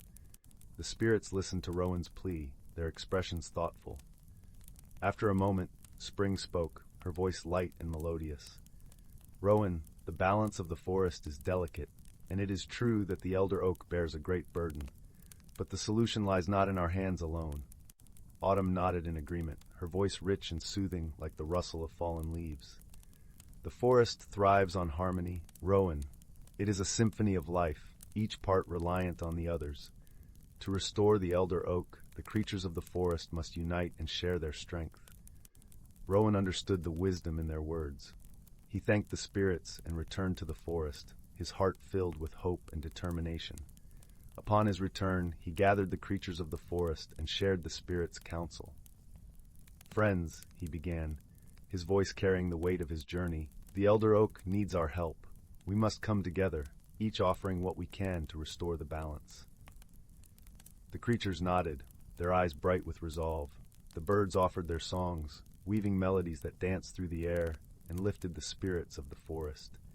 The bees shared their honey, a golden elixir that nourished and healed. The squirrels collected acorns and seeds, planting them in the rich earth to encourage new growth. As the creatures worked together, a gentle rain began to fall, a blessing from the spirits of the seasons. The raindrops shimmered with a soft silvery light, infusing the forest with renewed energy and vitality. Slowly the elder oak began to regain its strength. Its branches lifted, and new leaves unfurled, vibrant and green. The forest hummed with life, a harmonious symphony once more. Rowan watched with a heart full of gratitude, knowing that the forest would thrive again, united by friendship and shared purpose. As the sun set, casting a warm glow over the forest, the creatures gathered beneath the elder oak, their spirits lifted. Greta, who had watched the events unfold, smiled softly as she concluded her tale. "And so, the forest was saved by the unity and kindness of its inhabitants," she said, her voice as gentle as the breeze that rustled through the leaves. "Remember, dear ones, that true strength lies in coming together and embracing the gifts that each of us has to offer." The creatures of Verdantwood nodded, their hearts warmed by Greta's words. As the stars began to twinkle in the twilight sky, they nestled into their cozy burrows and nests, lulled to sleep by the soothing sounds of the forest, a testament to the harmony and magic that dwelled within its ancient heart. Story 15. In the quaint little village of Eldergrove, nestled between rolling hills and a lush, sprawling forest, there was a sense of magic that whispered through the leaves and bubbled in the brooks. Eldergrove was a place where time seemed to stand still.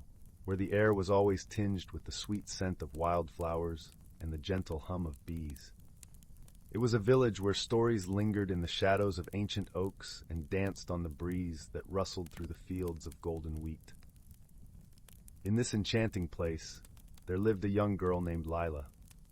Lyla was known for her bright eyes that sparkled with curiosity and her laughter that echoed like the tinkling of chimes in the wind. She had a heart as big as the sky and a mind that brimmed with questions. Her favorite place in the world was the edge of the forest, where the trees stood tall like sentinels, their branches woven into a canopy that filtered sunlight into dappled patterns on the forest floor. One afternoon, as the sun began its slow descent into the horizon, Lyla found herself wandering towards the forest. She had always been drawn to its mysteries, to the stories of hidden worlds that lay beyond the curtain of leaves. Today, however, felt different. There was an unusual stillness in the air, as if the forest were holding its breath, waiting for something to happen. With each step, Lyla felt a gentle tug, a pull that seemed to beckon her deeper into the woods. The path was soft beneath her feet, a carpet of moss and fallen leaves that whispered secrets as she walked. Sunbeams pierced through the canopy, casting a warm, golden glow that seemed to light the way. As she ventured further into the heart of the forest, Lyla stumbled upon an ancient oak, its gnarled branches stretching out like welcoming arms. Nestled among its roots was a small, glistening object. It was a pendant, unlike anything Lyla had ever seen. The pendant was shaped like a teardrop, with a swirling pattern of colors that shifted and danced as if caught in an eternal sunrise. Curiosity piqued, Lyla reached out and gently picked up the pendant. As her fingers closed around it, a soft, warm light enveloped her, and she felt a gentle hum resonate through her entire being. It was as if the pendant was alive, thrumming with an energy that was both ancient and familiar. In that moment, the forest around her seemed to awaken. The leaves rustled with excitement, and the air shimmered with a palpable sense of wonder. Lyla could hear a soft, melodic voice, like the sighing of the wind. It was the voice of the forest itself, welcoming her into its hidden world. "You hold the pendant of whispers," the voice murmured, echoing through the trees. "It is a gift, a key to the secrets of the forest. With it, you may journey into the realms unseen, where the magic of the natural world lies hidden." Lyla's heart swelled with a mixture of awe and anticipation. She felt a newfound sense of purpose, a calling to explore the mysteries that lay beyond the veil of the ordinary. The pendant glowed warmly in her hand, as if to reassure her, and she knew that she was ready for the journey ahead. With the pendant as her guide, Lyla ventured deeper into the forest, each step taking her further into a realm of enchantment. The trees seemed to part before her, revealing a path lined with luminescent flowers that glowed with a soft, ethereal light. The air was alive with the scent of jasmine and honeysuckle, sweet and intoxicating. As she walked, Lyla noticed creatures she had never seen before. Delicate fairies with wings like stained glass flitted among the branches, leaving trails of sparkling dust in their wake. A family of gentle, azure-colored deer grazed in a clearing, their eyes wise and knowing. Birds with feathers of iridescent hues sang a melody that seemed to resonate with the very soul of the forest. Lyla felt a deep sense of belonging, as if she had always been a part of this hidden world. With each passing moment, the pendant revealed more of its magic, allowing her to understand the language of the forest, to hear the stories whispered by the wind and the trees. As the sun dipped below the horizon, casting the forest in a twilight glow, Lyla arrived at a clearing bathed in moonlight. In the center stood a magnificent willow tree, its branches cascading like a waterfall of silver. Beneath its boughs sat an old, wise-looking creature, a fox with fur as white as snow and eyes that sparkled like stars. The fox regarded Lyla with a gentle, knowing gaze. "Welcome, young wanderer," he said, his voice soft and melodic, like the rustle of leaves in a gentle breeze. "I am Eldrin, guardian of the forest's secrets. You have been chosen by the Pendant of Whispers, a rare and precious gift." Lyla bowed her head in respect, feeling the weight of the fox's words. "What am I to do with this gift?" she asked, her voice filled with wonder. Eldrin smiled, a serene and wise expression that spoke of ages past. "The pendant has chosen you for a reason, dear one. You have a heart open to the wonders of the world, and with it, you can bridge the gap between the seen and unseen. Your journey is one of discovery and understanding, to learn the stories of the forest and share them with those who have forgotten the magic of the natural world. Lyla felt a sense of purpose settle within her, as if the path she was meant to walk had suddenly become clear. She nodded, determination shining in her eyes, and vowed to honor the gift she had been given. With Eldrin as her guide, Lyla spent the following days exploring the hidden wonders of the forest.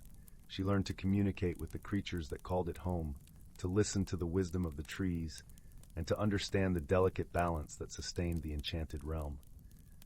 In her travels, Lyla discovered a village of tiny woodland folk who lived in harmony with the forest, their homes nestled among the roots of ancient trees. She met a family of talking owls who shared tales of the stars and their secrets. She even encountered a shimmering waterfall that sang a song of ages, its waters a mirror to the dreams of those who dared to look. Through each encounter, Lyla grew wiser and more attuned to the magic that flowed through the forest. She learned that true strength lay not in power, but in understanding, compassion, and the bonds of friendship that transcended boundaries. As the days turned into weeks, Lyla's heart swelled with a sense of wonderment and gratitude. She had found her place in the world, a bridge between the realms of the seen and unseen, a guardian of the forest's secrets. One evening, as the sky blazed with the colors of sunset, Lyla returned to the clearing beneath the willow tree. Eldrin awaited her, his eyes twinkling with pride. "You have learned well, dear one," he said, his voice filled with warmth. "The forest has shown you its heart, and in doing so, you have discovered your own." Lyla smiled, her heart brimming with joy. "Thank you, Eldrin," she said softly. "I will cherish this gift and share the magic of the forest with those who are willing to listen." Eldrin nodded, his gaze tender and wise. "Remember, the magic of the forest is not confined to its boundaries.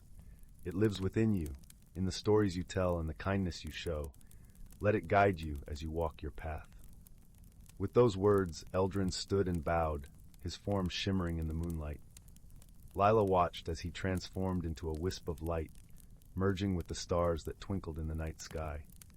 As she turned to leave the clearing, Lyla felt a gentle breeze caress her cheek, carrying with it the scent of jasmine and honeysuckle. The forest whispered its farewell, a promise of companionship and guidance that would remain with her always. With the pendant of whispers nestled close to her heart, Lyla began her journey home, her steps light and her spirit soaring. She knew that her adventure had only just begun, and that the magic of the forest would forever be a part of her.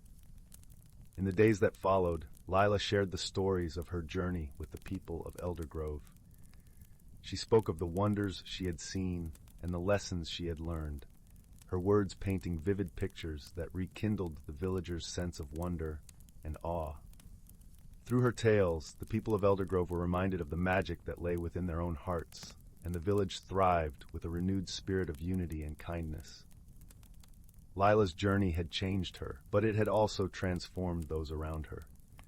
The magic of the forest had woven its way into the lives of the villagers, creating a tapestry of friendship and understanding that would endure for generations to come.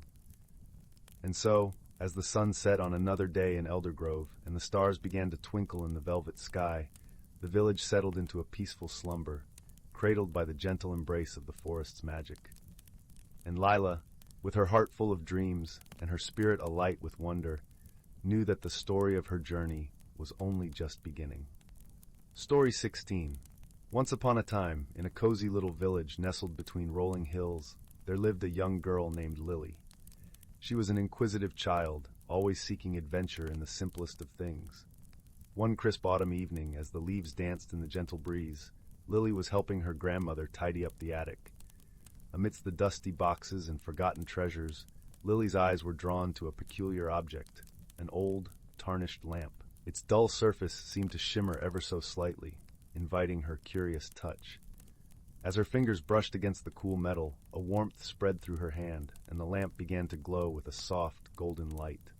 Lily gasped in wonder, and her grandmother, with a twinkle in her eye, explained that this was no ordinary lamp.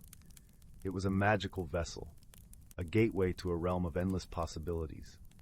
The lamp had been passed down through generations, waiting for someone with a pure heart and an open mind to unlock its secrets. From that moment on, Lily's world was forever changed. Each night, she would gently rub the lamp, and a friendly spirit named Zephyr would appear in a swirl of golden mist. Zephyr was a wise and whimsical being with a voice as soothing as a summer breeze.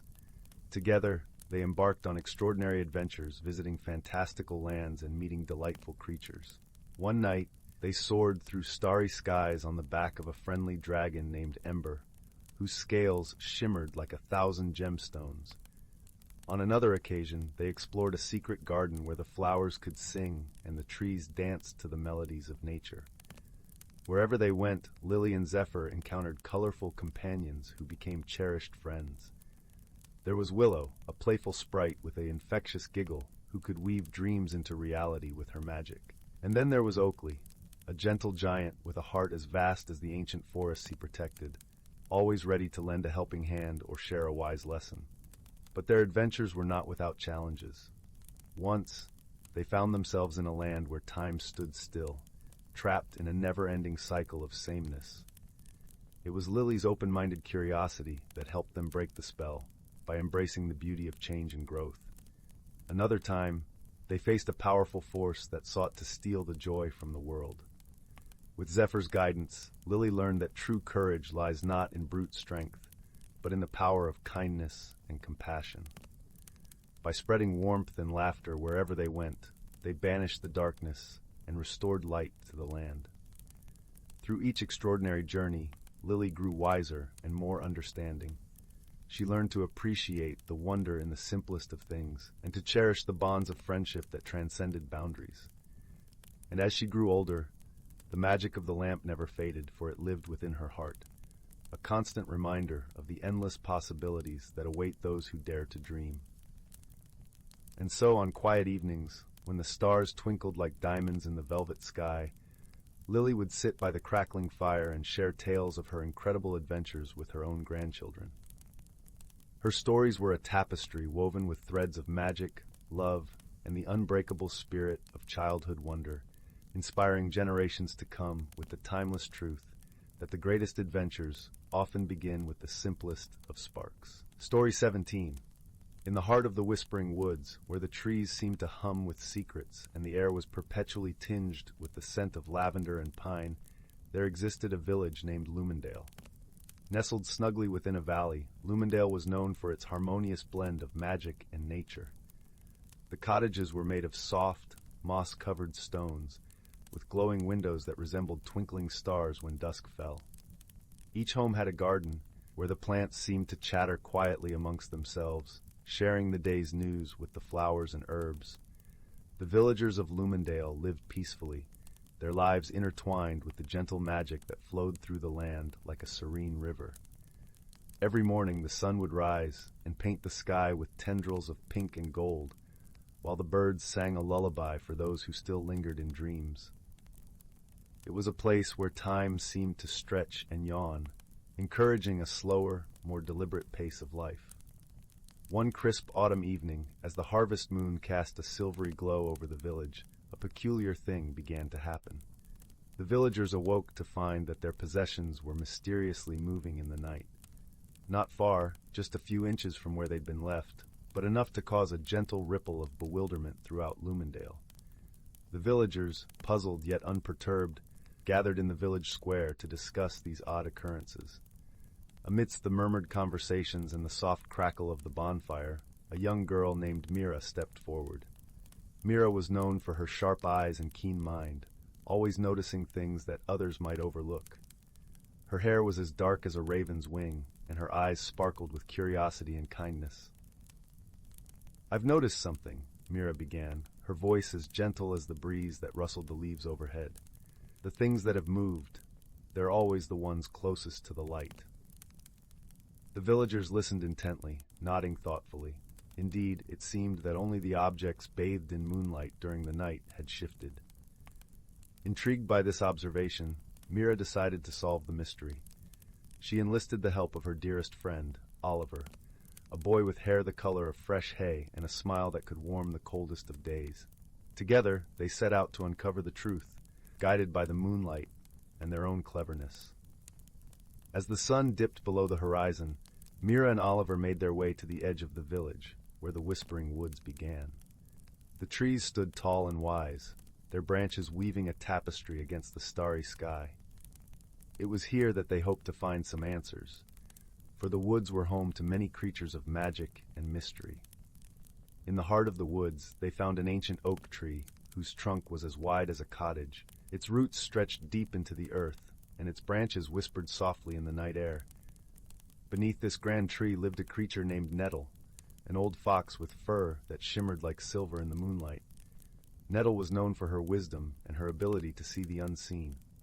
"Nettle," Mira called softly, her voice carrying on the wind, "we seek your guidance." The fox emerged from her den, her eyes twinkling with the light of 1,000 stars. "Ah, Mira and Oliver," she greeted, her voice as smooth as honey. "What brings you to my grove on such a night?" Mira explained the mystery of the moving objects, and Nettle listened carefully, her tail curling elegantly around her paws. "It sounds," Nettle mused, "like the work of the moon mice." "The moon mice?" Oliver inquired, his eyes wide with wonder. "Yes," the wise fox replied. "They are tiny magical creatures who dwell in the shadows and dance in the beams of the moon. They seek out objects touched by moonlight, for they believe these items hold a special kind of magic. They mean no harm, only wishing to borrow a little of that magic for themselves." Understanding dawned upon Mira and Oliver like the first light of day. The moon mice were not mischievous, but simply curious, much like themselves. "How can we help them without disturbing our village?" Mira asked thoughtfully. Nettle smiled, her eyes crinkling with fondness. "The moon mice cannot resist the glow of a moonstone. If you place one at the village's edge, they will gather there, leaving your homes undisturbed." Thanking Nettle for her wisdom, Mira and Oliver set off to find a moonstone. They journeyed to the crystal caverns, where such stones were known to reside. The caverns were a place of wonder, filled with shimmering stalactites and pools of water that mirrored the stars above. Among these natural treasures they found a moonstone, its surface smooth and luminescent, like a drop of frozen moonlight. With great care, they carried the stone back to Lumendale and placed it at the village's edge, where the moonlight was most potent. That night, the villagers watched in awe as tiny, glowing shapes flitted around the stone, dancing and weaving patterns in the air. The moon mice had found their new source of magic, and the village was left in peace. From then on, the villagers would occasionally spot the moon mice, their presence a reminder of the magic and mystery that lingered in the world. Mira and Oliver had not only solved the mystery, but had also fostered a newfound respect and understanding for the small creatures who shared their world.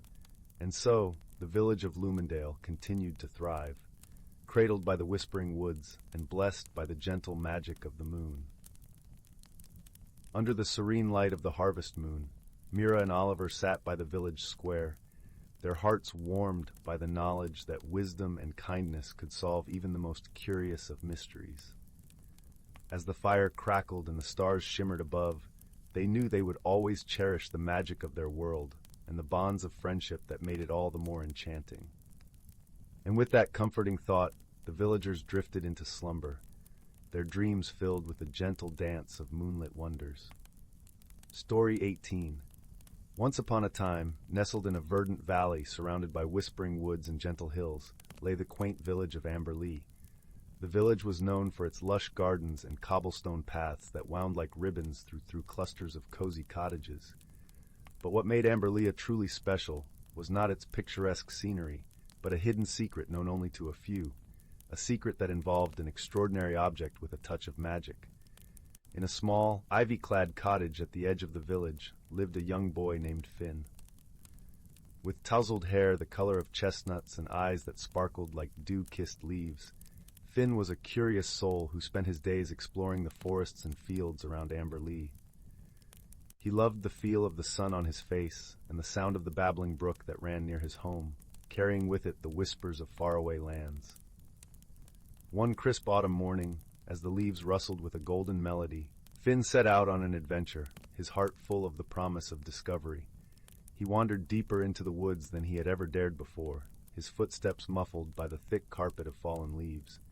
As he walked, he noticed a peculiar glint among the roots of an ancient oak tree.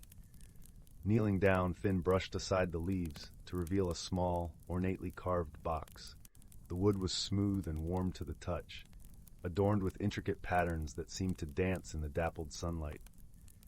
Curiosity piqued, Finn gently opened the lid, revealing a tiny, delicate compass. Unlike any compass he had seen, this one had no needle. Instead, a single shimmering leaf floated above its face, gently spinning until it settled, pointing deeper into the woods. With a sense of wonder, Finn realized that this compass must be magical. It seemed to call to him, urging him to follow where it led. And so, with a mix of excitement and trepidation, he tucked the compass into his pocket and ventured forward, deeper into the heart of the woods. As Finn journeyed, he encountered a variety of creatures who called the woods their home. First was Sable, a wise old owl with feathers as soft as down and eyes that glowed like amber. Perched on a branch, Sable watched Finn with a knowing gaze and offered sage advice. "Trust your heart, young one," she hooted softly. "Sometimes the path is not where it seems." A little further along, Finn met Whisk, a playful squirrel with a bushy tail and an insatiable curiosity. Whisk delighted in bounding from branch to branch, gathering acorns and sharing stories of the forest's history. "The woods are full of secrets," Whisk chattered, "but the best ones are discovered with friends."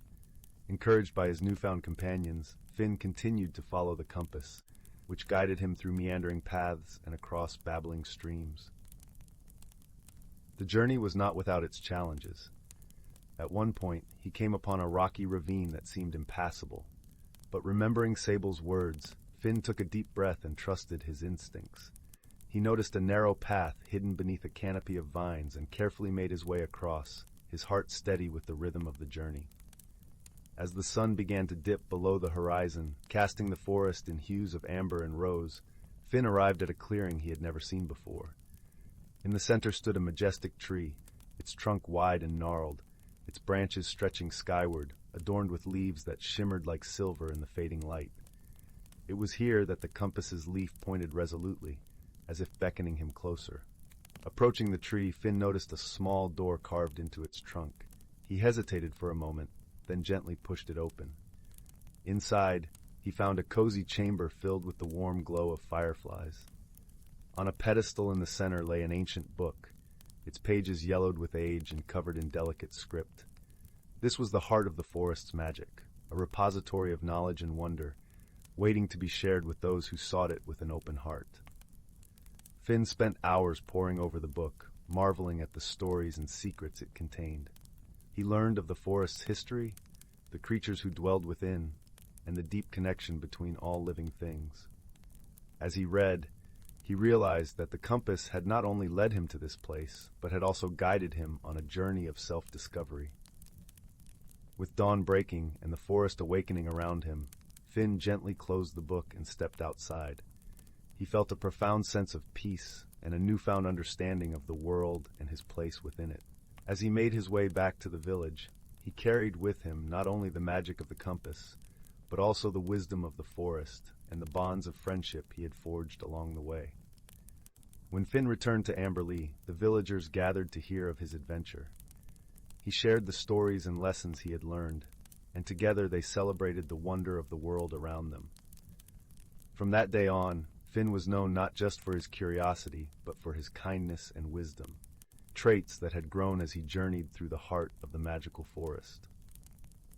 And so, the secret of the enchanted compass remained safe in the heart of the woods, waiting for the next soul with a spirit of wonder and the courage to follow where it led. As for Finn, he continued to explore the world around him, forever guided by the gentle compass of his heart and the deep bonds of friendship he had formed along the way. And each night, as the stars twinkled above Amberley, he would whisper a silent thank you to the forest, to Sable and Whisk, and to the magic that had taught him so much about the beauty of the journey and the power of an open heart. Story 19. In the heart of a lush, whispering forest, where the trees seemed to hum gentle lullabies and the moonlight painted silver paths on the ground, there lay the village of Fernwood. Fernwood was a quaint place, where the roofs of cottages were topped with mossy thatch, and every window glowed warmly at dusk. Nightly, the air was filled with the crisp scent of pine, mingling with the sweet aroma of blooming night flowers. The villagers of Fernwood were known for their kindness and their remarkable ability to live harmoniously with the magical creatures that inhabited the forest. Among these creatures were the Lumalites, tiny, glowing beings who floated gently through the air, illuminating the paths with their soft golden glow. They were gentle spirits, ever helpful and wise. One evening, as the village settled into its usual tranquility, a peculiar thing happened. The villagers noticed that the Lumalites were behaving unusually. Instead of their usual serene dance, they flickered erratically, casting strange shadows that leapt across the walls like mischievous sprites. Concern rippled through Fernwood, for the Lumalites had always been the guardians of peaceful nights, their steady glow a comfort to all. In the midst of this gentle commotion lived a young girl named Mia, whose heart was as warm as the hearth she often sat beside. Mia had always been fascinated by the Lumalites, spending countless hours watching them weave through the air like threads of golden silk. Seeing their distress, Mia felt a stirring within her, a call to understand and help.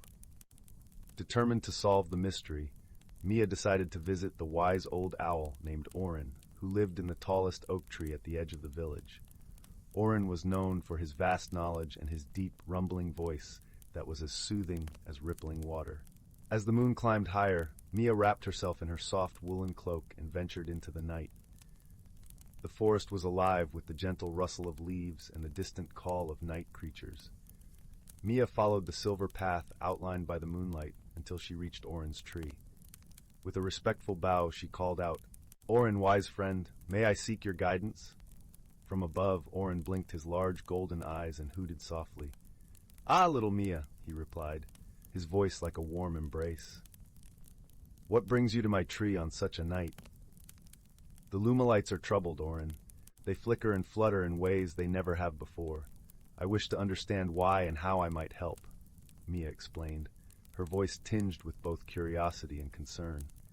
Orin pondered for a moment, his feathers rustling thoughtfully. "The Lumalites are sensitive souls, dear Mia. Their light reflects the harmony of their surroundings. If they are disturbed, perhaps something in the forest is amiss." Mia listened intently, nodding as she absorbed Orin's wisdom. "What should I do, Orin? How can I find out what's causing their distress?" "Observe, dear child. The forest speaks to those who listen with their hearts. Seek out the quiet places, the hidden corners where secrets often dwell. And remember, you are not alone. The forest and its creatures are your allies." Thanking Orin for his guidance, Mia felt a newfound resolve. She decided to explore the forest, to let her heart guide her to the source of the Lumalites' trouble. As she retraced her steps through the village, the Lumalites hovered close, their flickering light casting a warm glow upon her path. The next morning, as the sun gently pierced through the forest canopy, Mia set out on her search.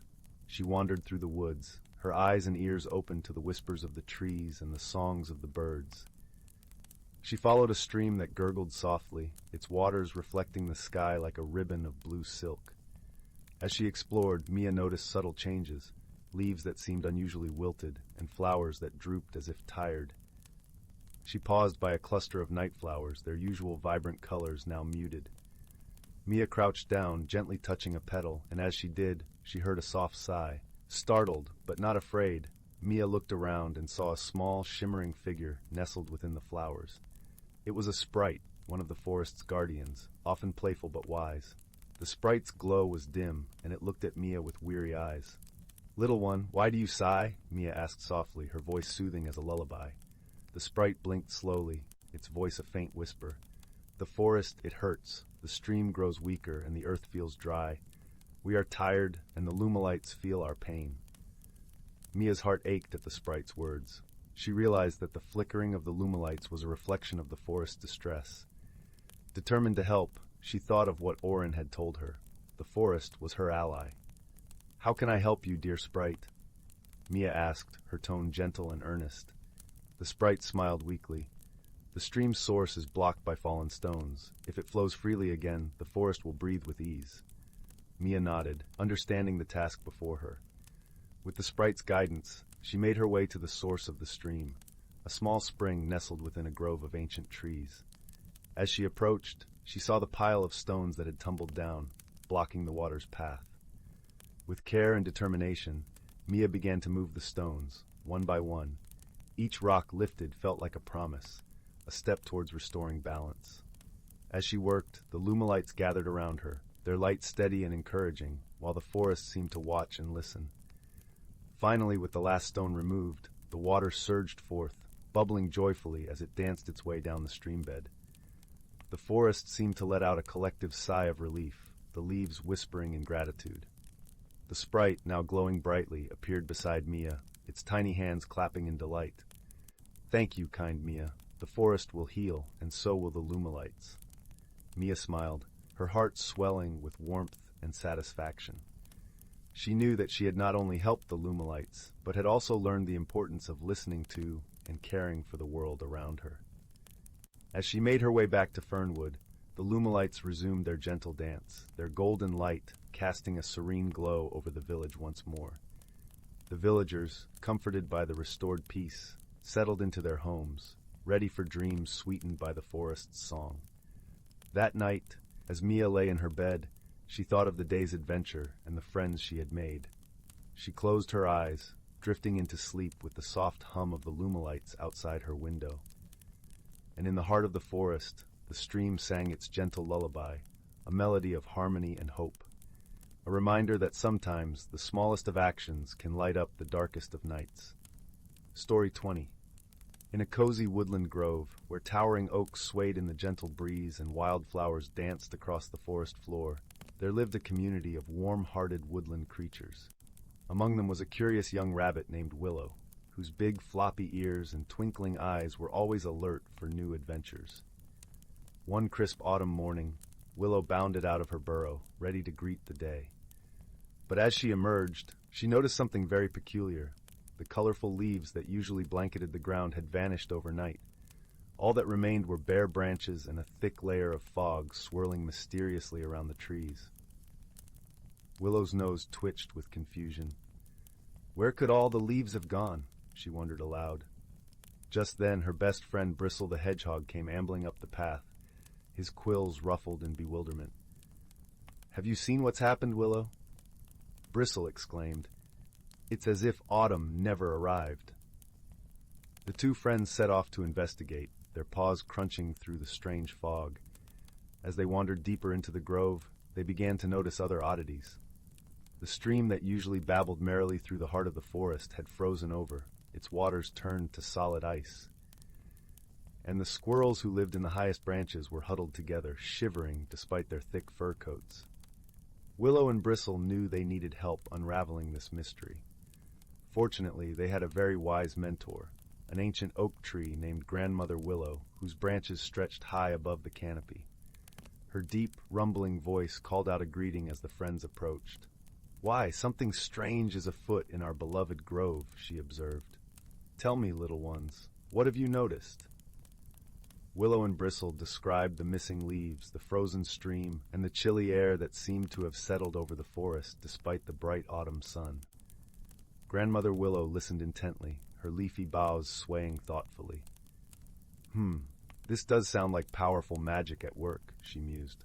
"But have no fear, for I believe I know who may be able to help us."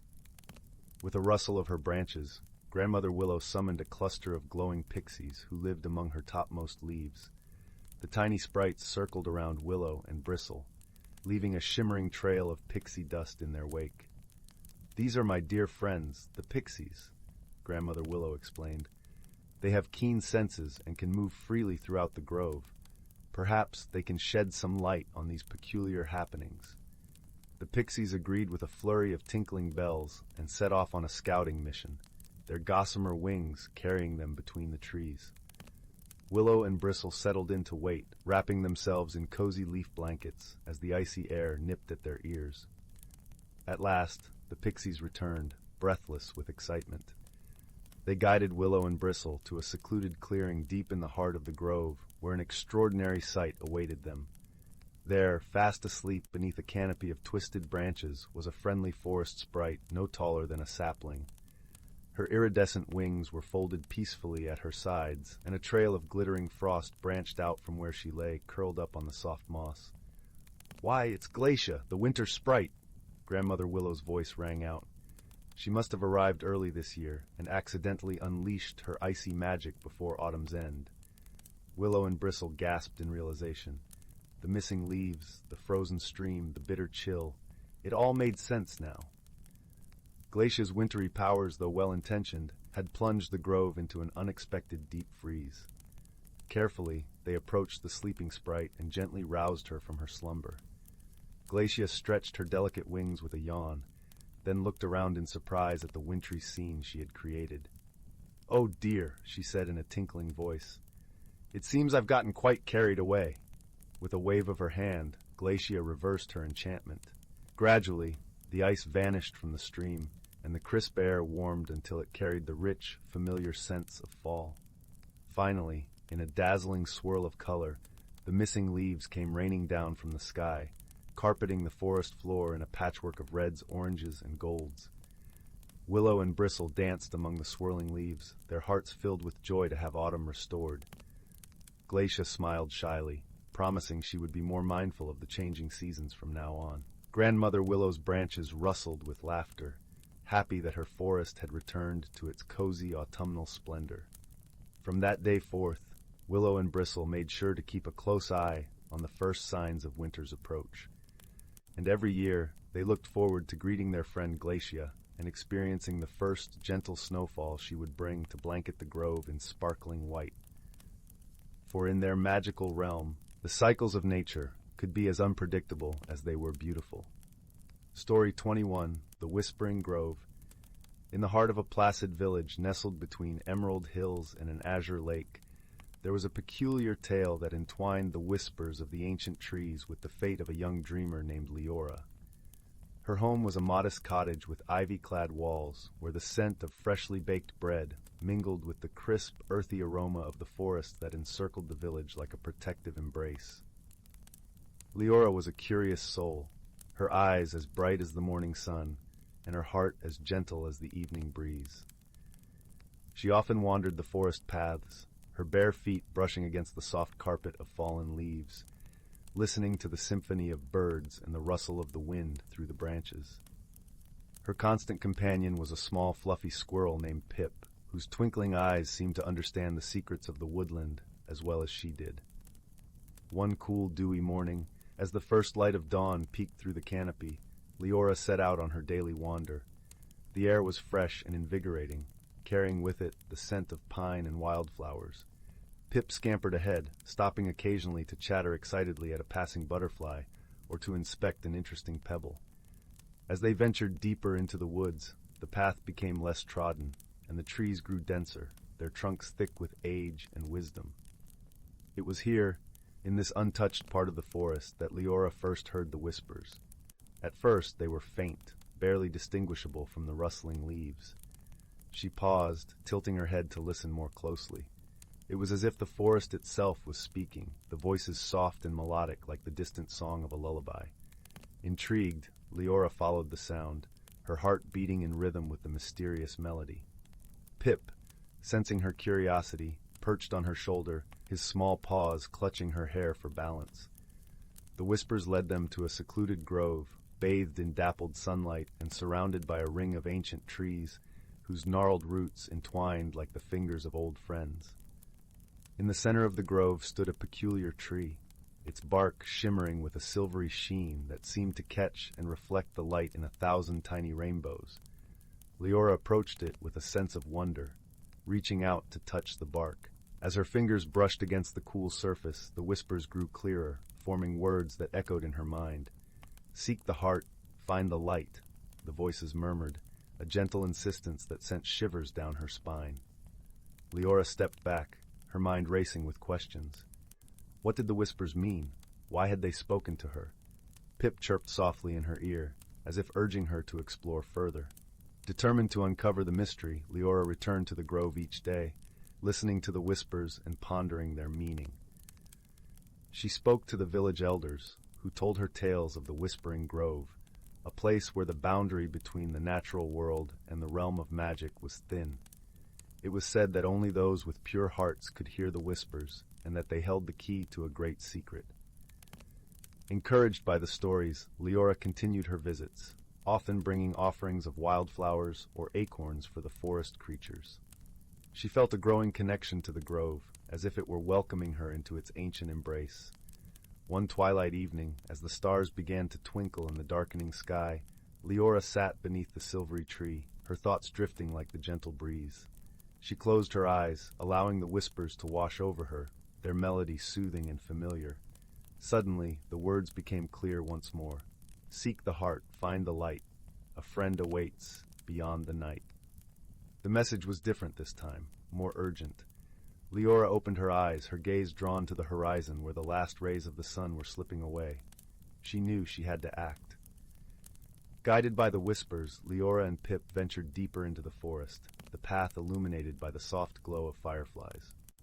The air was cool and fragrant, with the scent of blooming jasmine, and the night was alive with the chorus of crickets and the occasional hoot of an owl.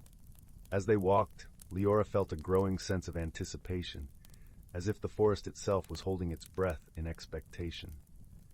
They came upon a clearing, where the moonlight shone down like a spotlight, illuminating a small, intricate stone pedestal in the center. Upon the pedestal rested a heart-shaped locket, its surface etched with delicate patterns that seemed to shimmer with a light of their own. Lyra reached out, her fingers trembling with excitement, and lifted the locket gently. As she did, a soft glow emanated from it, casting a warm, golden light that enveloped her like a comforting embrace. In that moment, Lyra understood the whispers. The locket was the heart she had been seeking, and within it lay the light. As she opened it, a gentle voice, as soothing as a summer breeze, whispered to her once more. "You have found the heart, dear one. Now let its light guide you." The locket's light grew brighter, illuminating the clearing and revealing a hidden path that led deeper into the forest. Lyra felt a surge of courage and determination, knowing that she was on the brink of a great discovery.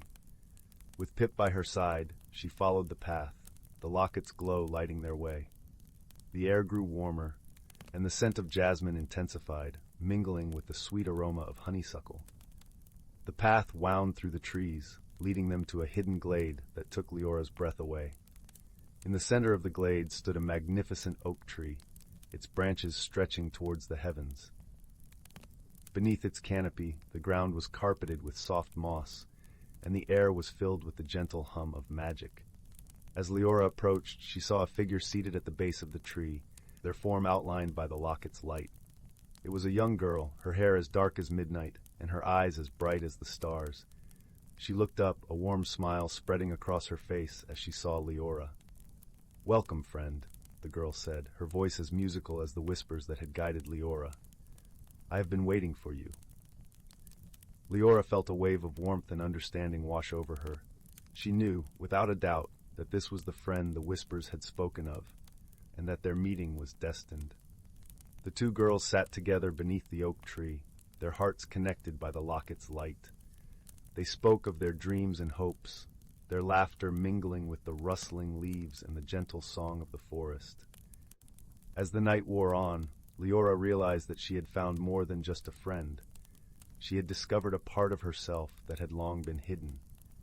The journey had changed her, opening her heart to the magic and wonder of the world around her.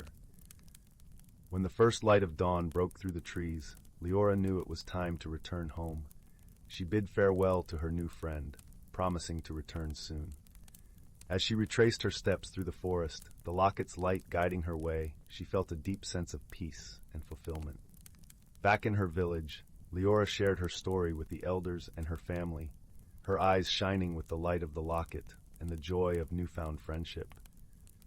The whispers of the grove had led her on a journey of discovery, teaching her the power of courage, kindness, and the magic of believing in the impossible. And so, with the locket's glow as her guide, Lyra continued to explore the mysteries of the forest, her heart forever open to the whispers of the trees and the adventures that awaited her in the hidden world beyond.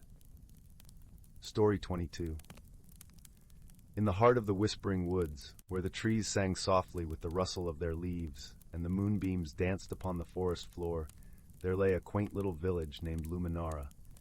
It was a place where magic lingered like a gentle mist, and the air was always fragrant with the scent of blooming lilacs and warm honey. The villagers, a merry band of tinkers, weavers, and farmers, lived harmoniously with the magical creatures that called the woods their home.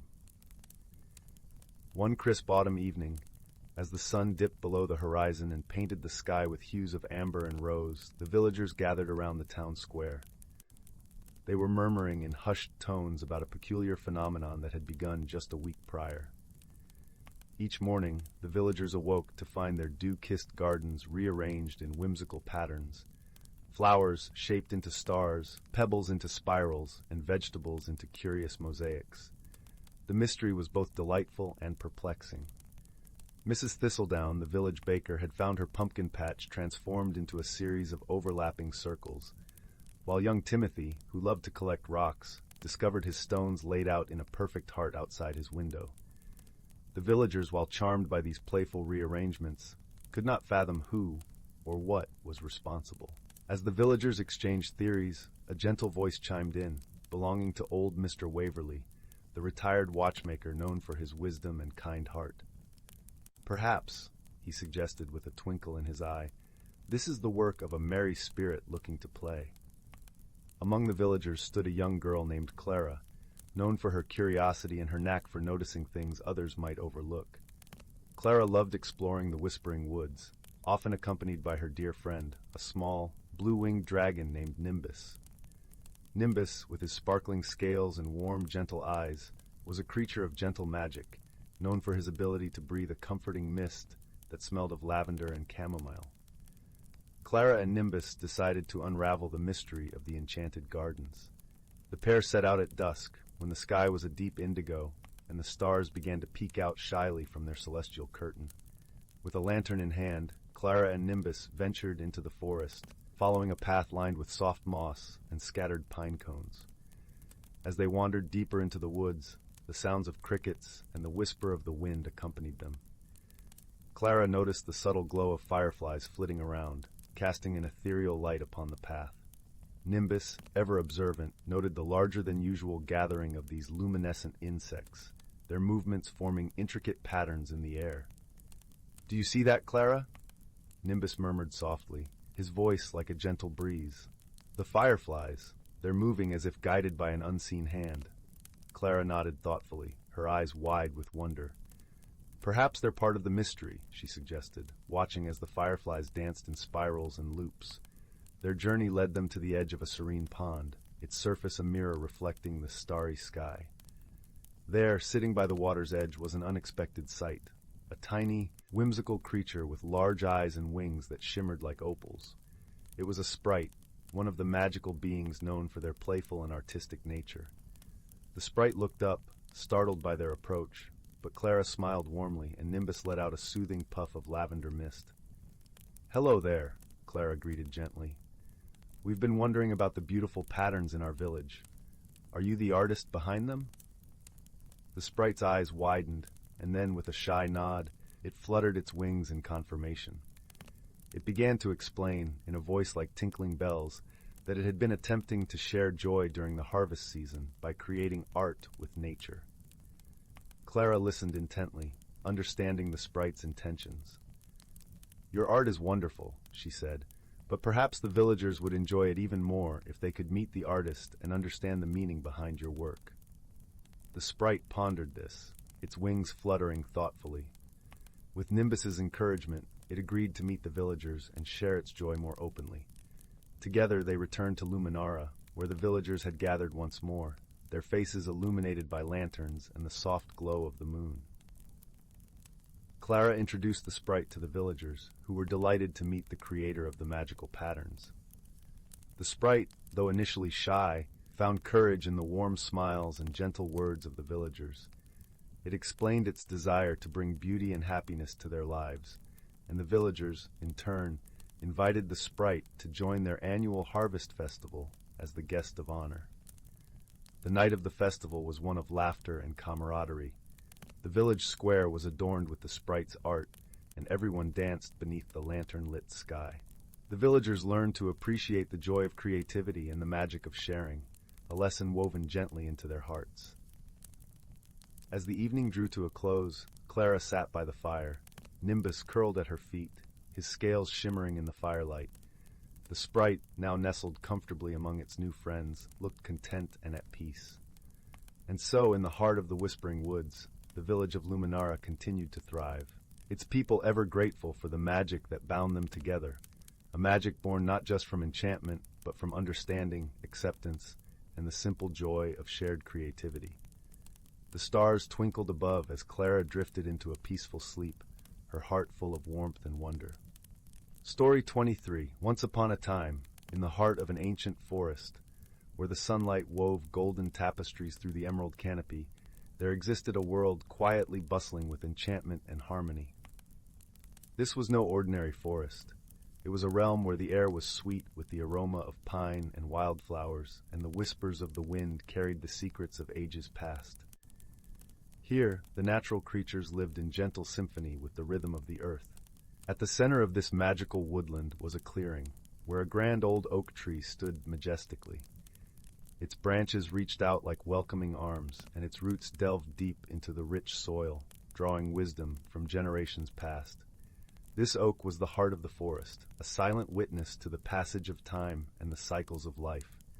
The creatures of the forest called it the guardian tree, for it watched over them with benevolent patience. Under the dappled shade of the guardian tree, the creatures of the forest gathered. There was Bramble, the wise old hedgehog, whose spines gleamed like polished bronze in the sunlight. His eyes, a deep, warm brown, were pools of kindness and understanding. He was known for his gentle counsel and stories that wove lessons into the fabric of their lives. Beside him sat Lyra, the quicksilver fox, her fur a cascade of fiery hues, mimicking the autumn leaves. Her sharp eyes missed nothing, and her heart was as warm as her russet coat. She was a beacon of courage and wit, always ready to lend a paw to those in need. And perched on a branch above them was Zephyr, the songbird, whose trills painted the air with melodies that resonated with the soul of the forest. His feathers shimmered with iridescent blues and greens, as if he wore the sky itself. Zephyr's songs held the whispers of the wind, the laughter of streams, and the quiet drum of rain. One day, as the forest basked in the tender embrace of spring, a peculiar transformation began to unfold. A canopy of mist wove itself among the trees, shimmering with hues of lavender and silver, as if the forest was enveloped in a soft, ethereal dream. The creatures gathered beneath the guardian tree, their hearts filled with curiosity and a hint of unease. "What is this strange mist?" wondered Bramble, his voice a gentle rumble like distant thunder. "I've seen many seasons, but none have brought such a veil upon our forest." Lyra, with her keen senses, stepped forward. "It feels as though the forest is speaking to us, asking us to listen closely," she mused, her eyes alight with intrigue. Zephyr fluttered his wings, sending a cascade of sunlight dancing like liquid gold. "Perhaps it is a message carried by the winds of change," he suggested, a hint of melody in his voice. As they pondered, a soft, lilting voice descended from the mist. It was the voice of the forest itself, a gentle murmur of leaves and rustling grass. "Dear creatures of the wood, I bring to you the gifts of the seasons, woven with the magic of time. It is a delicate balance that we must preserve." The creatures listened intently, their hearts attuned to the wisdom of the forest. The mist swirled around them, revealing glimpses of the seasons in their vibrant glory. They saw the tender green shoots of spring, the golden warmth of summer, the fiery hues of autumn, and the crystalline embrace of winter. "The magic of the seasons is the heartbeat of this forest," the voice continued. "But it is fragile, and it depends on the harmony between all who dwell here. Each of you carries a piece of this magic, a responsibility to nurture and protect the balance." As the mist began to fade, the creatures felt a newfound understanding blossom within them. They realized that their lives were intricately woven into the tapestry of the forest, each thread contributing to the whole. Bramble, with his heart full of wisdom, spoke softly. "We must cherish this gift, for it is through our actions and friendships that the forest thrives." Lyra nodded, her eyes gleaming with determination. "Let us teach the young ones the importance of harmony, so that they too may walk in balance with the world around them." Zephyr, with a song of hope, added, "And let us celebrate the beauty of each season, for it is in their diversity that we find strength."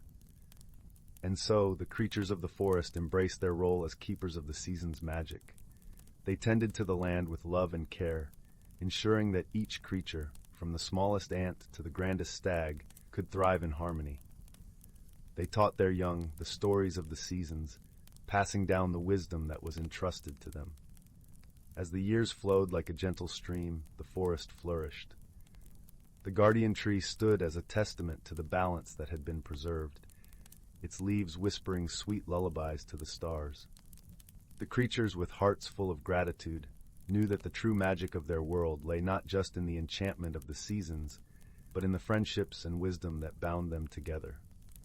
And so, under the watchful gaze of the guardian tree, the ancient forest continued to sing its song of harmony, a melody that would echo through the ages, reminding all who listened of the beauty found in balance and the gentle magic of life.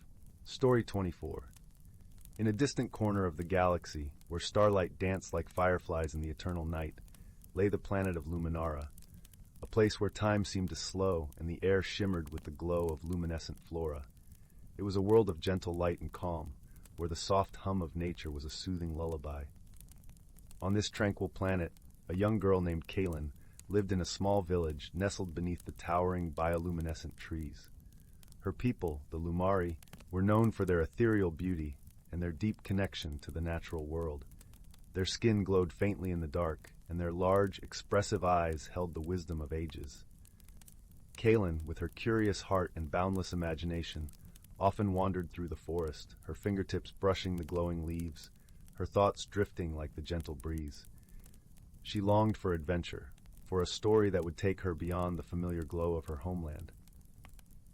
One evening, as a soft mist rose from the forest floor, Kaylin's world changed forever.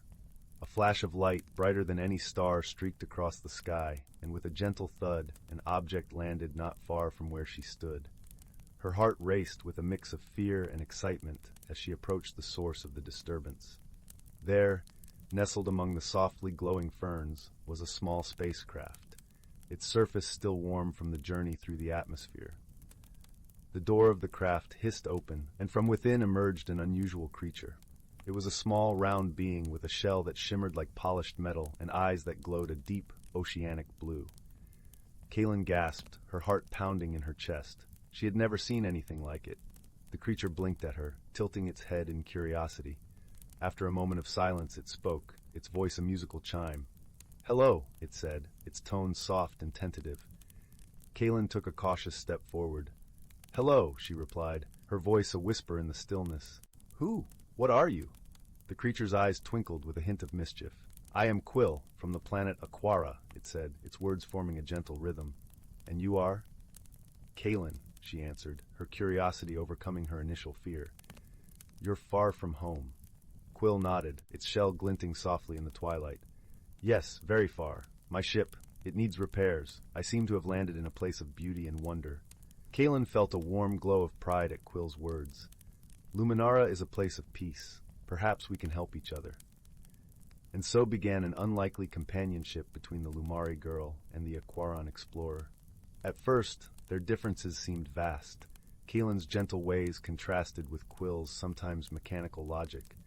But as the days passed, they found that their differences were the very threads that wove them together. The forest became their playground and workshop, where Kaylin taught Quill the language of the trees and the songs of the wind, while Quill shared stories of distant stars and shimmering seas. They learned to understand each other, their bond growing stronger with each shared sunset and whispered dream. One day, as they worked to repair Quill's ship beneath the dappled canopy, a misunderstanding threatened to unravel the friendship they had carefully built. Kaylin, eager to help, had tried to adjust a panel on Quill's craft, accidentally causing a minor explosion of sparks. Quill recoiled, its eyes flashing with a mix of surprise and frustration. "Why did you do that?" it asked, a note of hurt in its voice. Kaylin stepped back, her heart sinking. I was only trying to help," she stammered, tears welling up in her eyes. For a moment, a heavy silence hung between them, the forest holding its breath. Then Quill's eyes softened, the hurt giving way to understanding. "I see," it said gently, moving closer. "You were trying to help, just as I would for you. I am sorry for my harsh words." Kaylin wiped her tears, relief flooding through her. "And I am sorry for meddling without asking. We can fix this together, yes?" Together they laughed, the sound ringing through the forest like a melody. With newfound understanding, they continued their work, each learning to appreciate the other's unique strengths. As the final panel was secured and the ship hummed to life, a bittersweet feeling settled over them. Quill's journey was to continue, but their friendship had become a part of their very being, a connection that would endure across the stars. On the evening of Quill's departure, the forest glowed with an extra brilliance, as if the planet itself was celebrating their bond. Kaylin and Quill stood side by side, their hands clasped in a gesture of friendship that transcended words. "Thank you, Kaylin," Quill said, its voice a soft murmur, "for showing me the beauty of your world and the kindness of your heart." "And thank you, Quill," Kaylin replied, her voice steady with affection, "for teaching me the vastness of the universe and the strength that lies in friendship." As Quill's ship ascended into the night sky, Kaylin watched until it became a distant star, her heart full of warmth and hope. She knew that their paths would cross again, for true friendship knows no boundaries, no distances too great. And so, under the watchful gaze of the luminous trees, Kaylin returned to her village, her spirit alight with the stories of their adventure. She knew that she would never be alone, for in her heart she carried the light of friendship, a light that would guide her through all the adventures yet to come. Story 25. Once upon a time, in the soft glow of a distant galaxy where stardust danced like fireflies in the night sky, there existed a small, vibrant planet named Verelda. This planet was known for its lush, floating gardens and crystalline rivers that sang gentle melodies as they wound their way through emerald valleys. Verelda was home to a gentle species known as the Lyrians, beings as delicate as the petals of their world's famed luminescent flowers. One day, as the twin moons of Verelda hung like guardian eyes in the sky, a peculiar event unfolded. A ship from a neighboring planet, the rugged and rocky Gorgath, descended with a low hum, settling softly on the mossy ground. From it emerged a being unlike any the Lyrians had ever seen, a Gorgathian named Thrax. Towering and rugged, with skin like tempered stone, Thrax's presence was as solid and unyielding as the mountains of his home world. Watching with a curious heart was a young Lyrian named Elwyn. Her skin shimmered like dewdrops at dawn, and her eyes sparkled with 1,000 questions. Drawn by an unexplainable urge, she stepped forward to greet Thrax, extending her slender hand in the universal gesture of welcome. Thrax, unfamiliar with the delicate customs of this new world, misunderstood the gesture. On Gorgath, strength was shown through a firm grasp, and so he reached out, his grip unintentionally too strong. Elwyn winced, not from pain, but from the surprise of such unexpected force.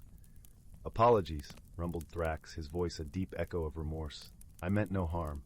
Elwyn smiled, sensing the sincerity behind his words. "No harm done," she replied softly. "Welcome to Verelda. I am Elwyn." As days turned to nights and nights back to days, Thrax and Elwyn spent more time together, exploring the wonders of Verelda. Thrax was fascinated by the floating gardens, where flowers bloomed in midair, painting the sky with their ethereal colors. Elwyn, in turn, was intrigued by Thrax's tales of Gorgath, with its towering cliffs and vast, echoing caverns. Despite their growing friendship, misunderstandings lingered like shadows. Thrax, used to the harshness of Gorgath, was perplexed by the Lyrians' gentle ways. He often acted with a brusqueness that seemed out of place in the serene world of Verelda. Elwyn, with her heart as open as the endless sky, sometimes found it difficult to comprehend Thrax's abruptness. One afternoon, while they wandered through a sunlit meadow, Thrax accidentally trampled a cluster of delicate flowers underfoot. Elwyn gasped, her heart aching for the lost blooms. "Why do you care so much for these flowers?" Thrax asked, genuinely puzzled. "On Gorgath, such things are scarce and often overlooked." Elwyn knelt by the crushed petals, her touch gentle as she spoke. "These flowers, though small and fragile, bring beauty and life to our world. They remind us that even the smallest things can have great significance." Thrax listened, his mind shifting like tectonic plates. "I see," he said slowly, understanding dawning like the first light of morning. On Gorgath, we value strength above all, but perhaps there is strength in gentleness too. Their bond deepened with each shared moment, their differences slowly becoming the threads that wove them closer together. They learned from each other, their companionship growing as naturally as the vines in Verelda's hanging gardens. One evening, as the sky blazed with the colors of a setting sun, Thrax and Elwyn faced a challenge that would test the strength of their friendship. A sudden storm, rare and fierce, swept across the land, its winds howling like restless spirits. The rivers of Verelda, usually calm and melodious, roared with a newfound fury. As the storm raged, Elwyn and Thrax found themselves sheltering beneath a canopy of ancient trees. The branches above creaked and groaned, threatening to give way at any moment. "Elwyn, we must move," Thrax urged, his voice steady despite the chaos around them. "No, Thrax, wait!" Elwyn cried, her eyes fixed on a small family of winged creatures seeking refuge in the branches above. Realizing the urgency in her voice, Thrax paused, understanding dawning.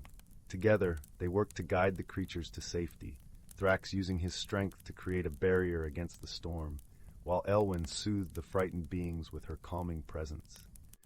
As the storm finally passed, leaving the world washed clean and sparkling under the moonlight, Thrax and Elwyn stood side by side, their hearts full of gratitude and newfound understanding.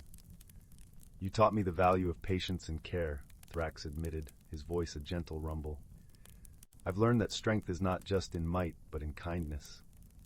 "And you showed me the power of courage and resilience," Elwyn replied, her voice as soft as the breeze. "Together we are stronger than apart." In the days that followed, the bond between Thrax and Elwyn became a cherished tale among the Lyrians and, eventually, the Gorgathians. Their friendship, once unlikely, blossomed like the luminous flowers of Verelda, glowing, resilient, and beautiful in its uniqueness. And so, beneath the watchful gaze of the twin moons, Thrax and Elwyn continued to explore the wonders of their worlds, hand in hand, teaching all who cross their path that true strength lies in understanding, and true friendship knows no bounds. As the stars twinkled like 1,000 gentle eyes in the night sky, the universe seemed to whisper its approval, a soft melodic hum that echoed the harmony of their shared journey. Story 26. In the heart of a quaint little village, nestled between rolling hills and whispering woods, there was a cottage unlike any other. Its walls were adorned with vines of ivy, and its roof was made of the softest moss that seemed to glow under the moonlight. The cottage belonged to a gentle elderly woman named Maudlin, known for her wisdom and her knack for making the most delightful herbal teas. One crisp autumn afternoon, as the golden leaves danced in the breeze, Maudlin decided to tidy up her attic, a place she rarely ventured. It was a cozy space filled with forgotten treasures and memories from her past. As she dusted off old trunks and boxes, her fingers brushed against a peculiar object hidden beneath a faded quilt. It was a teapot, unlike any she had ever seen, with intricate patterns of stars and moons etched into its surface. Curious, Maudlin took the teapot downstairs to her kitchen, where the aroma of freshly baked bread lingered in the air. As she placed it on the table, something extraordinary happened. The teapot began to shimmer with a soft, ethereal light, and a gentle hum filled the room. From the spout emerged a delicate mist that painted scenes of distant lands and twinkling galaxies in the air. Maudlin, filled with wonder, realized this was no ordinary teapot. It was a magical artifact, capable of transporting its holder to places beyond imagination. Her heart fluttered with the possibilities, but she also felt a twinge of apprehension. Such magic was both a gift and a responsibility. That evening, as the sun dipped below the horizon and stars began to twinkle in the navy sky, Maudlin sat in her rocking chair, gazing thoughtfully at the teapot.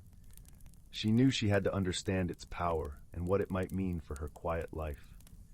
With a gentle resolve, she decided to seek the wisdom of the great owl, a creature of legend who was said to reside deep within the whispering woods. The next morning, Maudlin packed a small satchel with provisions, wrapped the teapot carefully in a warm shawl, and set off on her journey.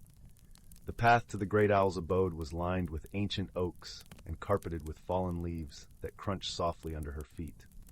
The air was crisp and filled with the earthy scent of moss and damp wood.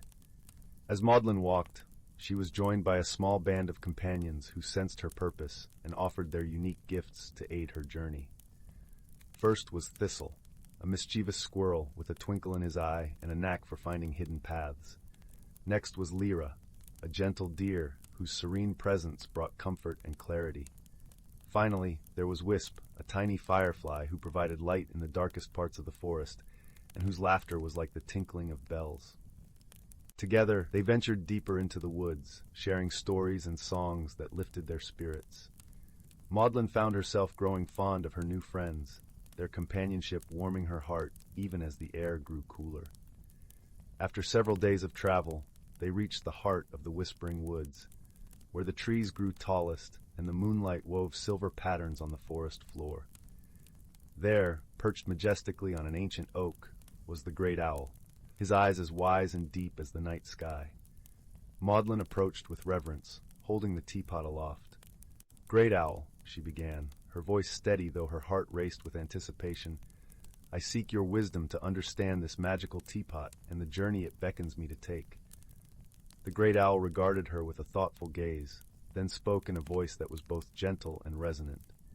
"Ah, the teapot of travels," he mused, his feathers rustling softly in the breeze.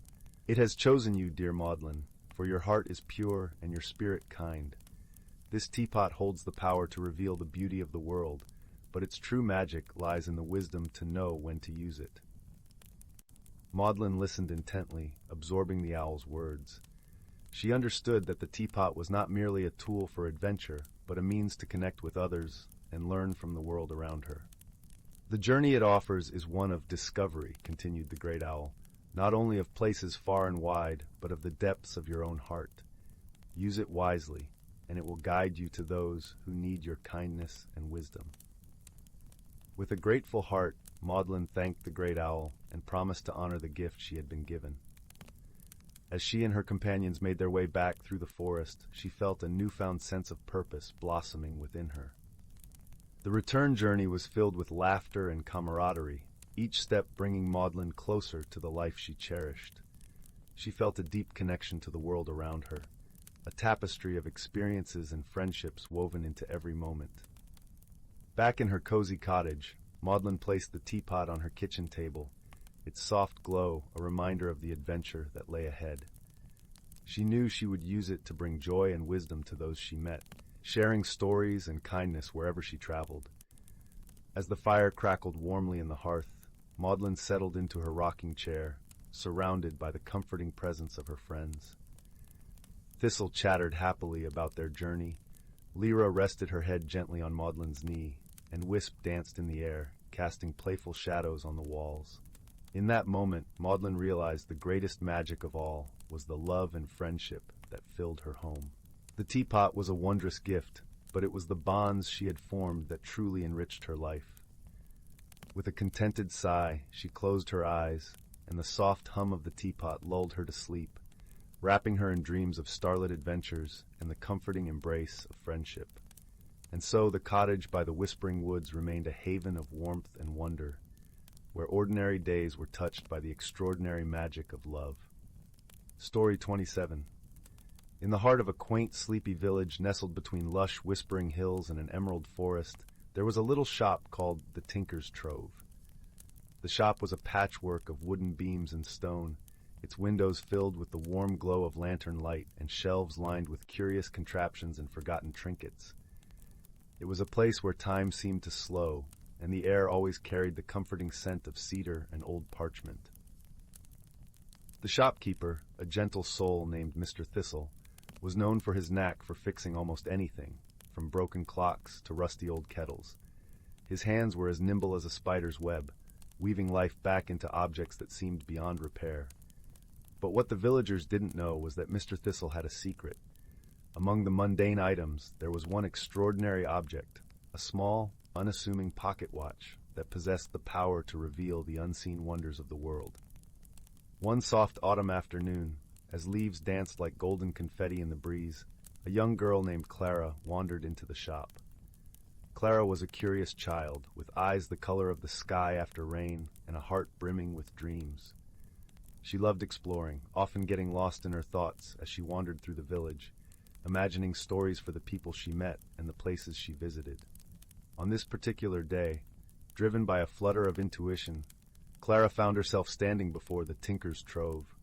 As she stepped inside, the gentle chime of a bell announced her arrival.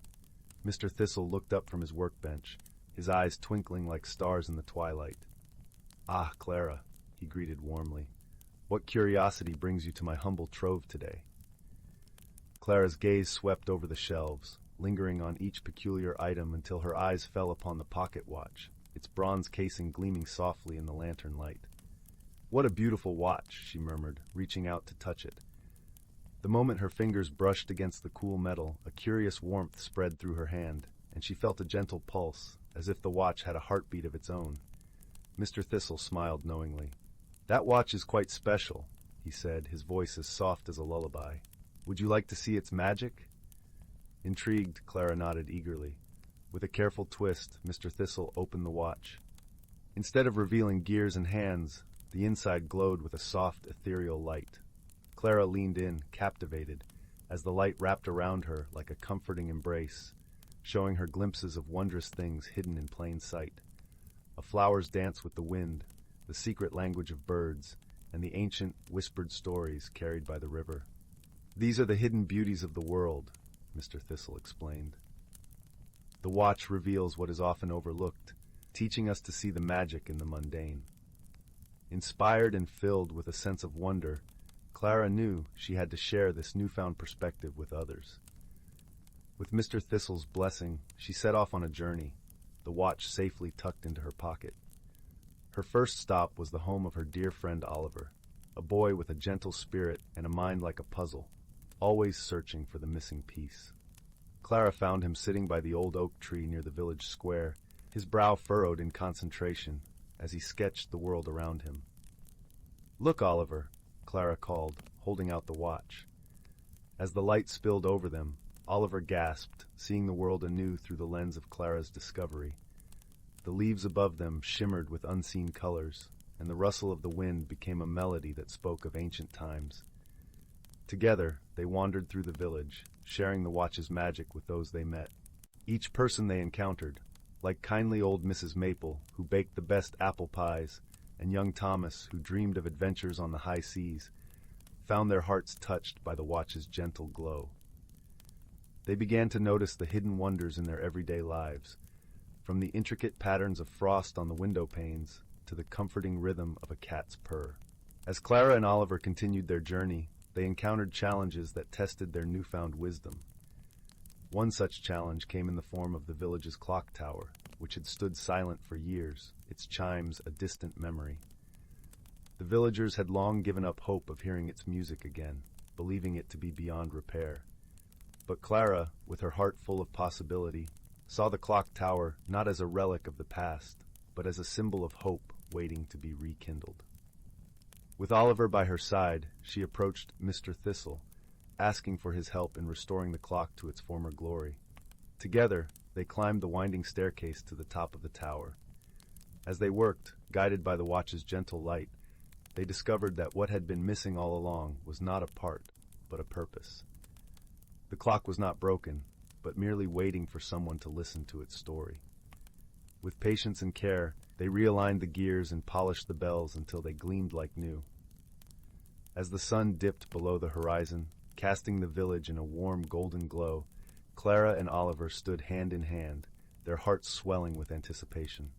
Then, with a gentle click, the clock began to tick once more. Its chimes rang out, a sweet, harmonious song that echoed through the village, calling people from their homes to share in the moment of magic and wonder.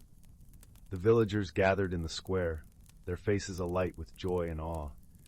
They listened to the clock's song, feeling its melody tug at their hearts, reminding them of the beauty that lay within their lives and the community they shared.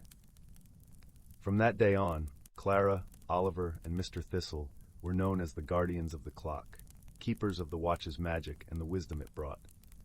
They continued to share their gift, inspiring others to see the world with eyes of wonder and hearts of kindness. As the seasons passed, the village flourished, its people united by the bonds of friendship and the gentle wisdom of seeing the extraordinary in the ordinary. And whenever the clock chimed, it was a reminder that magic could be found in the simplest of things, if only one chose to look. And so, in the heart of the sleepy village, nestled between the whispering hills and the emerald forest, life continued, rich with the hidden wonders that awaited discovery.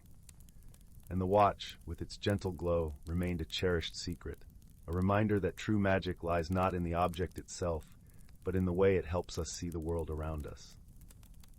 And as the stars began to twinkle in the night sky, the village settled into a peaceful slumber, cradled by the soft, soothing song of the clock tower, carrying dreams of hope, friendship, and the endless possibilities that awaited with each new dawn. Story 28. Once upon a time, in a serene village nestled between the rolling hills and the vast expanse of an evergreen forest, there existed a hidden world known only to the kind-hearted and the curious. This village, with its cobblestone paths and quaint thatched-roof cottages, was home to a young girl named Mira. Mira was as warm-hearted as the golden sun that bathed the village in its gentle light every morning. Her spirit was as curious as the wind that danced through the forest leaves, whispering secrets of adventures untold. Every evening, after the chores were done and the village settled into a peaceful lull, Mira would wander off into the forest. She loved the forest, with its towering trees whose leaves shimmered in shades of emerald and jade, and the soft carpet of moss that cushioned her steps. It was in this forest that Mira discovered something extraordinary. A small, hidden glade that radiated a gentle, enchanting glow under the moonlight. In the center of this glade was an ancient oak tree, its branches stretching wide as if embracing the universe itself. The tree held a secret, one that Mira was about to uncover. One moonlit night, as she sat beneath the oak, she noticed a peculiar shimmer among its roots. Curiosity piqued, she reached out and found a small, intricately carved wooden box. It was adorned with symbols that seemed to dance under her touch, and when she opened it, she discovered a delicate silver key resting inside. The key was unlike anything she had ever seen, its surface engraved with tiny, enigmatic patterns.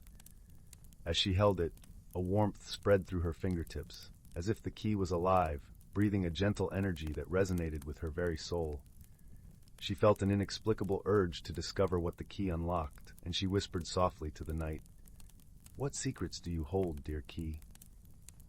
As if in response, a soft breeze stirred the branches, and the moonlight seemed to brighten, casting a silvery path into the depths of the forest. Mira felt a pull, a subtle invitation to follow where the light led. With a heart full of wonder and a spirit eager for discovery, she ventured deeper into the woods, the key clutched tightly in her hand. The path led her to a part of the forest she had never seen before, where time seemed to slow, and the air was filled with the sweet scent of blooming night flowers. It was here she met a peculiar creature, a small, luminescent fox with eyes like twin sapphires. The fox sat calmly as if waiting for her, and when their eyes met, Mira felt a connection as profound as the roots of the ancient oak. The fox, whom Mira named Lumen, became her guide. With a graceful nod, Lumen led her further into the forest, to a place where the trees arched overhead like a cathedral of nature, and the ground was blanketed with flowers that glowed softly in the moonlight. At the heart of this hidden world stood a magnificent door, its surface carved with the same intricate patterns as the key Mira held. With a sense of anticipation, Mira stepped forward and placed the key into the lock. It turned effortlessly, and the door swung open to reveal a world beyond imagination. A realm where the sky was painted with colors unseen, and gentle streams of light cascaded like waterfalls through the air. It was a world where creatures of all kinds lived in harmony, their voices blending into a symphony that filled Mira's heart with joy. As Mira explored this wondrous place, she discovered that each creature had a story to tell, and each story held a piece of wisdom. She learned from the gentle deer who spoke of patience, from the wise owl who shared tales of the stars, and from the playful otters who taught her the value of laughter and play. These lessons, woven into the fabric of the magical realm, were gifts that Mira cherished deeply. Yet, Mira soon realized that this world held a mystery, a gentle sadness that lingered in the air. The creatures spoke of a fading light, a loss that threatened to dim their vibrant existence. Mira's heart ached to help, to bring back the light that once shone so brightly in this enchanted land. Guided by Lumen, Mira embarked on a journey across the realm, seeking the source of the fading light. Along the way, she met a host of kind-hearted friends, a mischievous squirrel named Pip, who knew every secret path, a wise old turtle named Elder, who carried the stories of the ages, and a graceful swan named Lyra, whose songs could heal the heart. Together, they traversed shimmering rivers and climbed towering hills, each step bringing them closer to the heart of the mystery. Their journey was not without challenges, but through wisdom and friendship, they overcame each obstacle. They learned to listen to the whispers of the wind and to follow the guiding light of the stars. Finally, their path led them to a hidden valley, a place where the earth seemed to hold its breath. In the center stood a crystal fountain, its waters still and silent. Mira approached the fountain, her reflection shimmering in the crystal-clear pool. It was here she understood. The light that had faded was not lost, but waiting to be rekindled by a heart pure and true.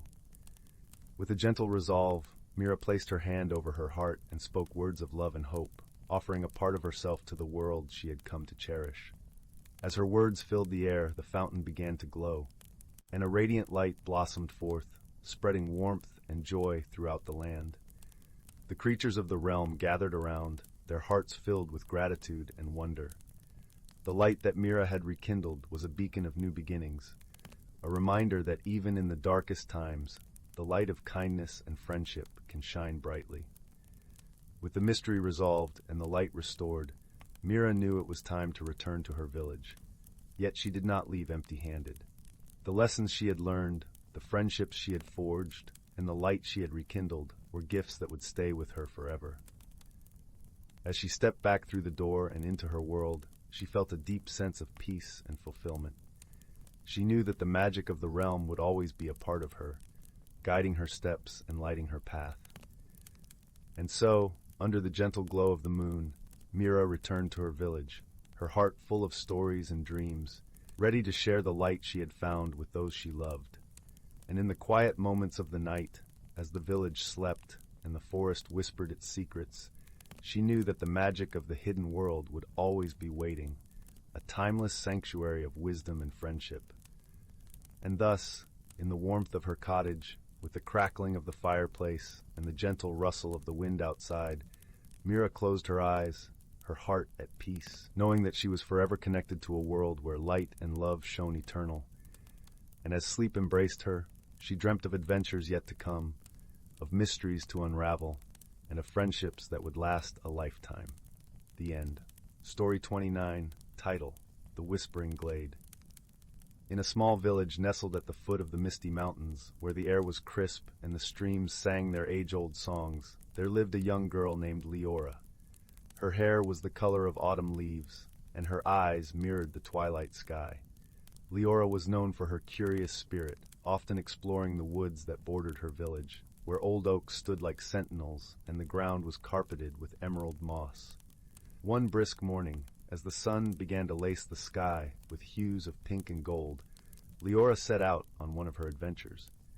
The village was still waking, with smoke curling lazily from chimneys and the distant clatter of pots and pans. The cool air nipped at her cheeks as she made her way through the winding forest path, humming a tune her grandmother used to sing.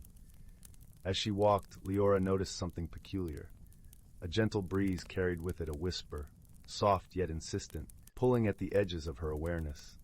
Curious, she followed the sound, letting it guide her deeper into the heart of the forest, where even the oldest villagers dared not venture. The path led her to a glade she had never seen before. It was a place of surreal beauty, where the light filtered through the canopy above, creating a kaleidoscope of colors on the forest floor.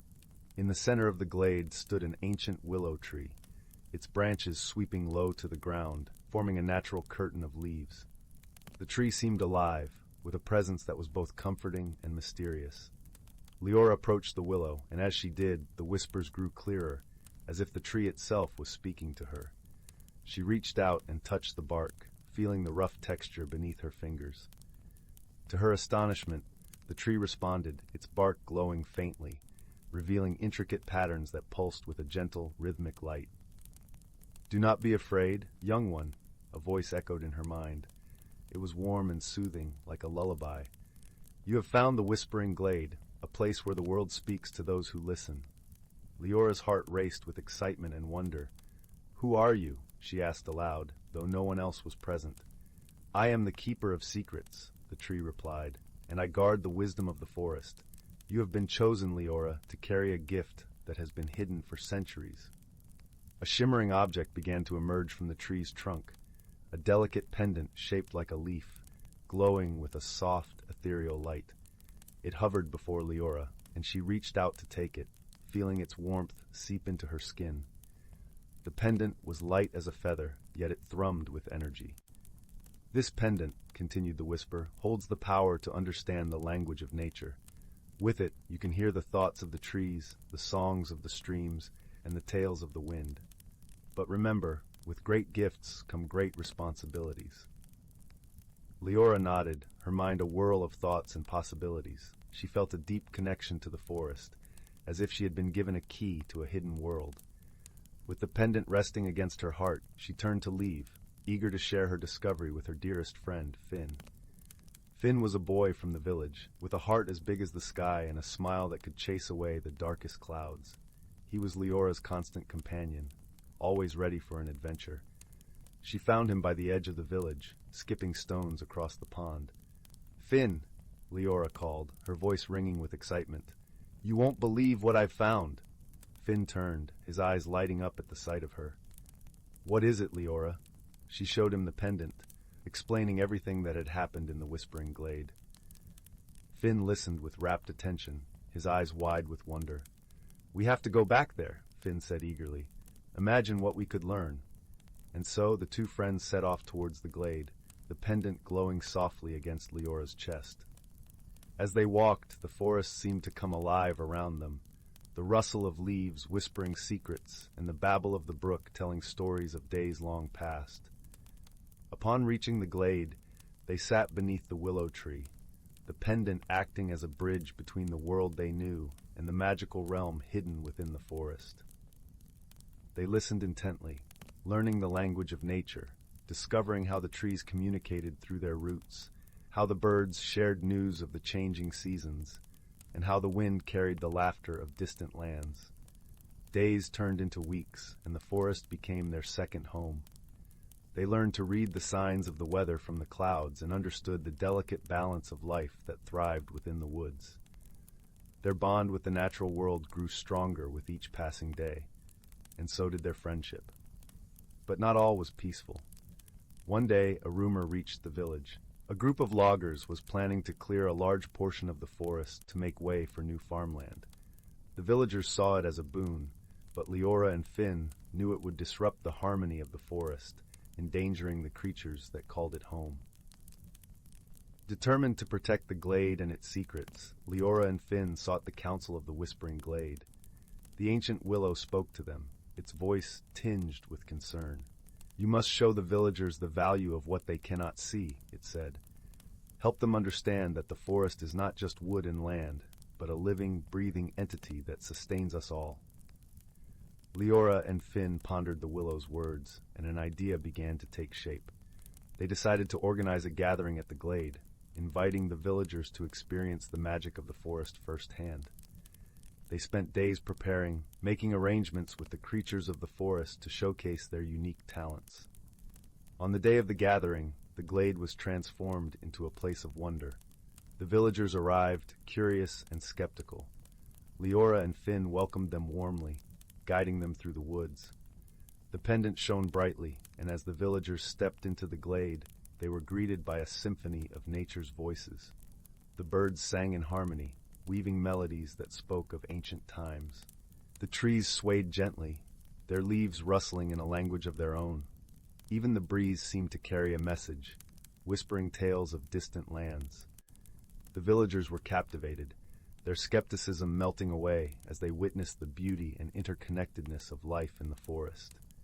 Leora and Finn explained the importance of preserving the delicate balance, showing them how the forest provided not just resources, but also a sanctuary for countless creatures. Moved by the experience, the villagers agreed to reconsider their plans. They promised to find a way to expand their farmland without harming the forest, acknowledging the wisdom and value of what Lyra and Finn had shown them. With the forest safe and the villagers enlightened, Lyra and Finn returned to the glade, their hearts full of gratitude. The willow tree stood proudly, its branches waving as if in approval. The whispering voices of the forest sang a song of triumph, a melody that spoke of hope and harmony. As the sun began to set, casting a warm glow over the glade, Lyra and Finn sat beneath the willow, content in the knowledge that they had made a difference. The pendant rested against Lyra's heart, a reminder of the bond they shared with the natural world and with each other. In the fading light, Lyra turned to Finn and smiled. "We'll always have this place," she said softly. Finn nodded, his eyes reflecting the golden hues of the sunset. "And we'll always have each other." And so, as the stars began to twinkle in the night sky, the forest sang its lullaby, and the two friends drifted into a peaceful slumber, wrapped in the warmth of the whispering glade. Story 30. In the heart of the whispering woods, where the trees rustled secrets to the wind and the moonlight painted silver paths on the forest floor, there was a quaint little village named Starleaf Hollow. This village was cradled by the gentle arms of nature and bathed in the soft glow of ever-glowing lanterns that hung from ancient oak trees. Each night, under the watchful gaze of twinkling stars, the villagers would gather around crackling hearths, sharing stories as they sipped on warm herbal brews. However, for several nights now, an unusual mystery had unfurled its wings over Starleaf Hollow. The villagers awoke each morning to find their shoes inexplicably missing from their doorstep. This peculiar occurrence puzzled everyone, for in a village where kindness was as abundant as the morning dew, such mischief was unheard of. Though the shoes would always reappear by midday, neatly lined up on the village square, the mystery begged to be solved. Among the villagers was a young and inquisitive girl named Lyra. Her hazel curls bounced with every step, and her eyes held the sparkle of curiosity. Lyra loved nothing more than solving puzzles and had an uncanny knack for noticing the smallest of details. She decided that she would uncover the mystery of the missing shoes. One evening, as the sky deepened into a velvet blue and the first stars began to twinkle, Lyra set out with her plan. She slipped on her favorite green cloak, the one stitched with silver threads that shimmered like moonbeams, and tucked a small notebook into her pocket. She intended to keep watch from her attic window, which offered a perfect view of the village below.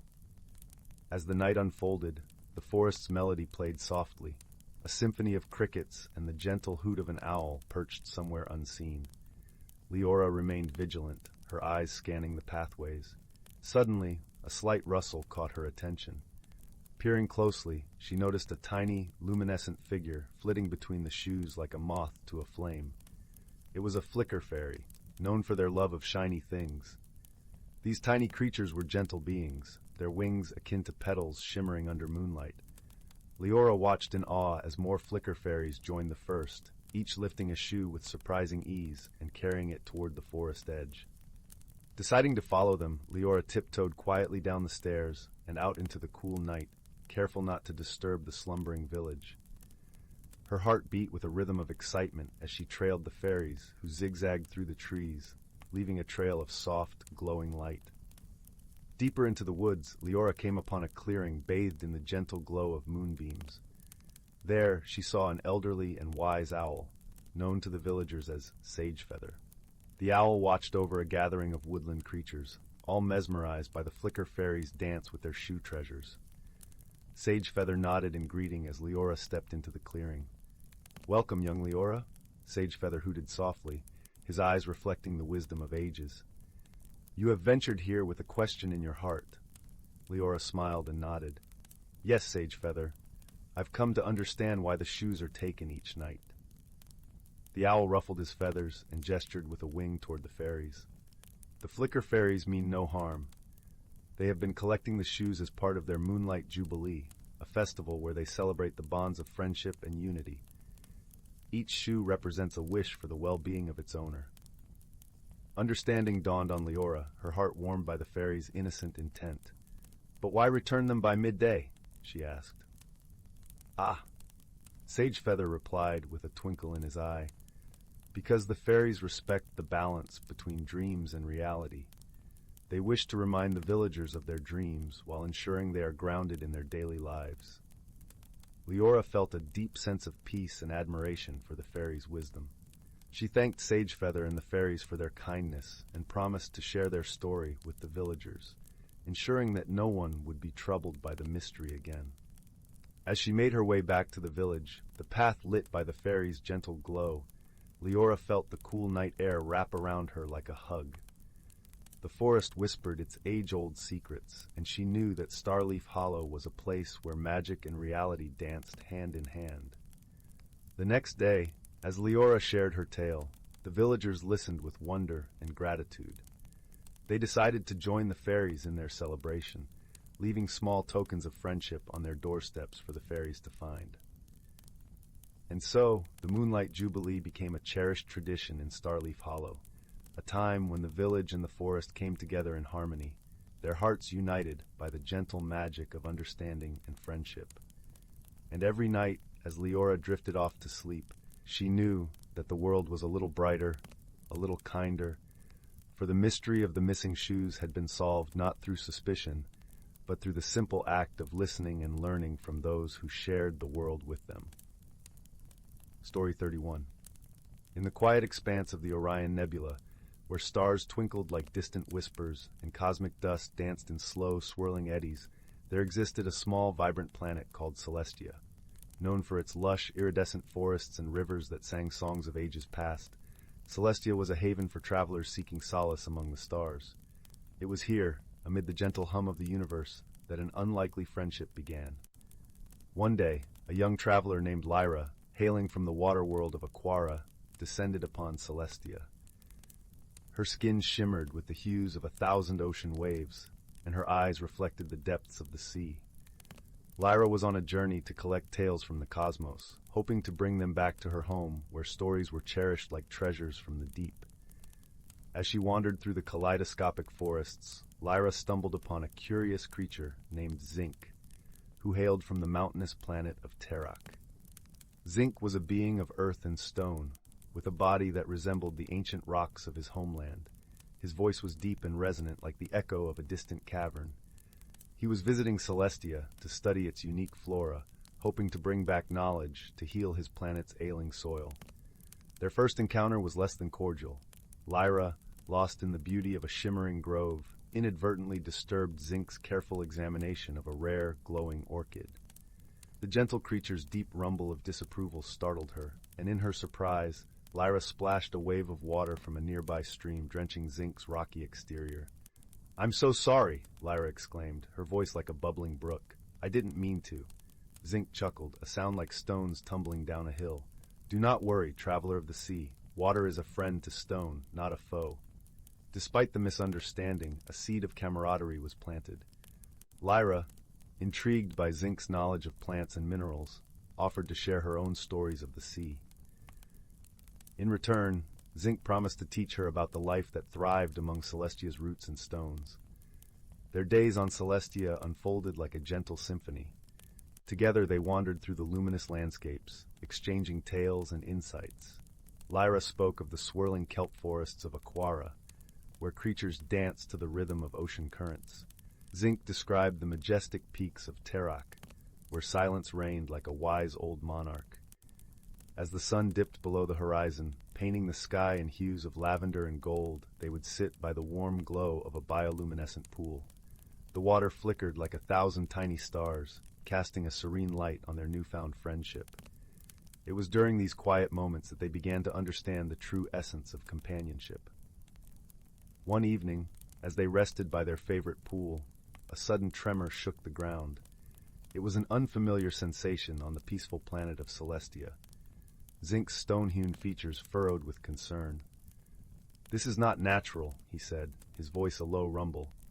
Together, they followed the tremors to their source, discovering a fissure in the earth that threatened to release an untamed energy from deep within the planet. The crack pulsed with a fiery glow, its volatile energy echoing the chaos of a stormy sea. "We must calm it," Lyra said, her voice steady. "If it erupts, it could harm the land and its creatures." Zinc nodded, his resolve solid as the mountains of his home. Together, we can. Using their combined wisdom, they devised a plan. Lyra called upon her connection to water, summoning it from the depths of Celestia's rivers and streams. The liquid flowed toward the fissure, cooling its fiery edges and soothing the turbulent energy within. Zinc, drawing strength from the stones beneath his feet, guided the earth to close the gap. His hands moved with the precision of a sculptor, gently coaxing the land into harmony once more. As the last tremor subsided and the earth settled into a peaceful slumber, Lyra and Zinc stood side by side, their hearts filled with quiet triumph. They had faced the challenge not as individuals from distant worlds, but as friends united by their differences. In the days that followed, their bond grew even stronger. They learned to appreciate the unique qualities each brought to their friendship. Lyra's fluid grace and Zinc's steadfast strength. With every shared story and gentle laugh, they wove a tapestry of understanding and support. As their time on Celestia came to an end, they stood together beneath the starlit sky, bidding farewell to the planet that had witnessed the blossoming of their friendship. "Thank you, Lyra," Zinc said, his voice warm as a hearthstone, "for teaching me the songs of the sea and the value of seeing the world through new eyes." Lyra smiled, her heart brimming with gratitude. "And thank you, Zinc, for showing me the wisdom of the earth and the joy of sharing a journey with a true friend." With one final shared glance, they parted ways, knowing that the universe was vast and full of wonders yet to be discovered. But they also knew that the bond they had formed would remain a guiding star, shining brightly in the tapestry of their lives. And so Lyra returned to the oceans of Aquara, her heart carrying the stories of friendship and unity. Zinc journeyed back to the mountains of Terok, his soul enriched by the gentle wisdom of the sea. In the quiet expanse of the Orion Nebula, where stars twinkled like distant whispers and cosmic dust danced in slow, swirling eddies, their friendship became a beacon of warmth and hope, a reminder that even in the vastness of the cosmos, true companionship could bridge any distance, and the gentle light of kindness could illuminate the darkest of paths. Once upon a time, nestled in the quaint village of Windwhisper, there was a shop that seemed ordinary to most passers-by. Its creaky wooden sign read, "Curiosities and Charms," and the windows were filled with an eclectic array of trinkets and treasures that glinted in the golden afternoon sun. However, to those who ventured inside, the shop held the promise of secrets waiting to be uncovered. The shopkeeper, an elderly gentleman named Mr. Thistle, was known for his kind eyes and soft-spoken wisdom. His wispy hair seemed to float like a cloud above his head, and his hands were always warm, as if he had just wrapped them around a cup of steaming tea. Mr. Thistle had a gentle smile that could soothe even the weariest soul. One chilly autumn morning, a young girl named Clara entered the shop. Her cheeks were rosy from the crisp air, and her eyes sparkled with curiosity. Clara had always been fascinated by the stories Mr. Thistle told, tales of enchanted objects and forgotten lands. Today she felt a peculiar sense of anticipation, as if something special awaited her. As Clara wandered through the aisles, her fingers brushed against shelves lined with peculiar items, a silver bell that jingled with laughter, a feather that changed color with every touch, and a jar of marbles that whispered secrets when shaken. But it was an unassuming item that caught her attention, a small, weathered pocket watch with intricate engravings on its cover. The watch seemed to hum gently in Clara's hand, a comforting warmth spreading from its surface. She turned to Mr. Thistle, who had been watching her with his knowing smile. "Ah, you found the timekeeper's charm," he said, his voice as soft as the falling leaves outside. "It holds a rare kind of magic, one that reveals truths hidden within the folds of time." Clara's eyes widened with wonder. "What does it do?" she asked, her voice barely above a whisper. "It allows you to glimpse moments of the past and the future," Mr. Thistle explained, "but only those that the heart truly seeks to understand." Clara felt the watch pulse gently in her palm, as if acknowledging her presence. She knew she had to explore its magic, drawn by an irresistible pull. With Mr. Thistle's guidance, Clara learned how to attune herself to the watch's magic. Each evening, she would sit by the crackling fireplace in her cozy home, the warmth enveloping her like a soft blanket. She would wind the watch gently, its rhythmic ticking creating a soothing melody that lulled her into a serene state. The first vision the watch revealed was of Clara's grandmother, a woman she had never met but often heard about in her mother's stories. In the vision, her grandmother was young and vibrant, her laughter ringing like a bell as she danced in a sunlit meadow. Clara could feel the joy radiating from the scene, and it filled her heart with a sense of connection and love. Encouraged by the watch's revelations, Clara embarked on a journey of discovery, both within herself and in the world around her. She visited places that held significance to her family, guided by the watch's gentle nudges. Along the way, she met kind-hearted souls who became her companions on this journey. There was Finn, a mischievous boy with a shock of red hair and a laugh that could brighten the grayest day. He had an uncanny ability to find hidden paths and secret places, leading Clara to forgotten groves and mysterious ruins where the air was thick with ancient stories. Then there was Maeve, a wise old woman who lived at the edge of the village. Her garden was a riot of colors and scents, a haven where time seemed to stand still. Maeve taught Clara the art of listening to the whispers of the world, of finding wisdom in the rustling leaves and babbling brooks.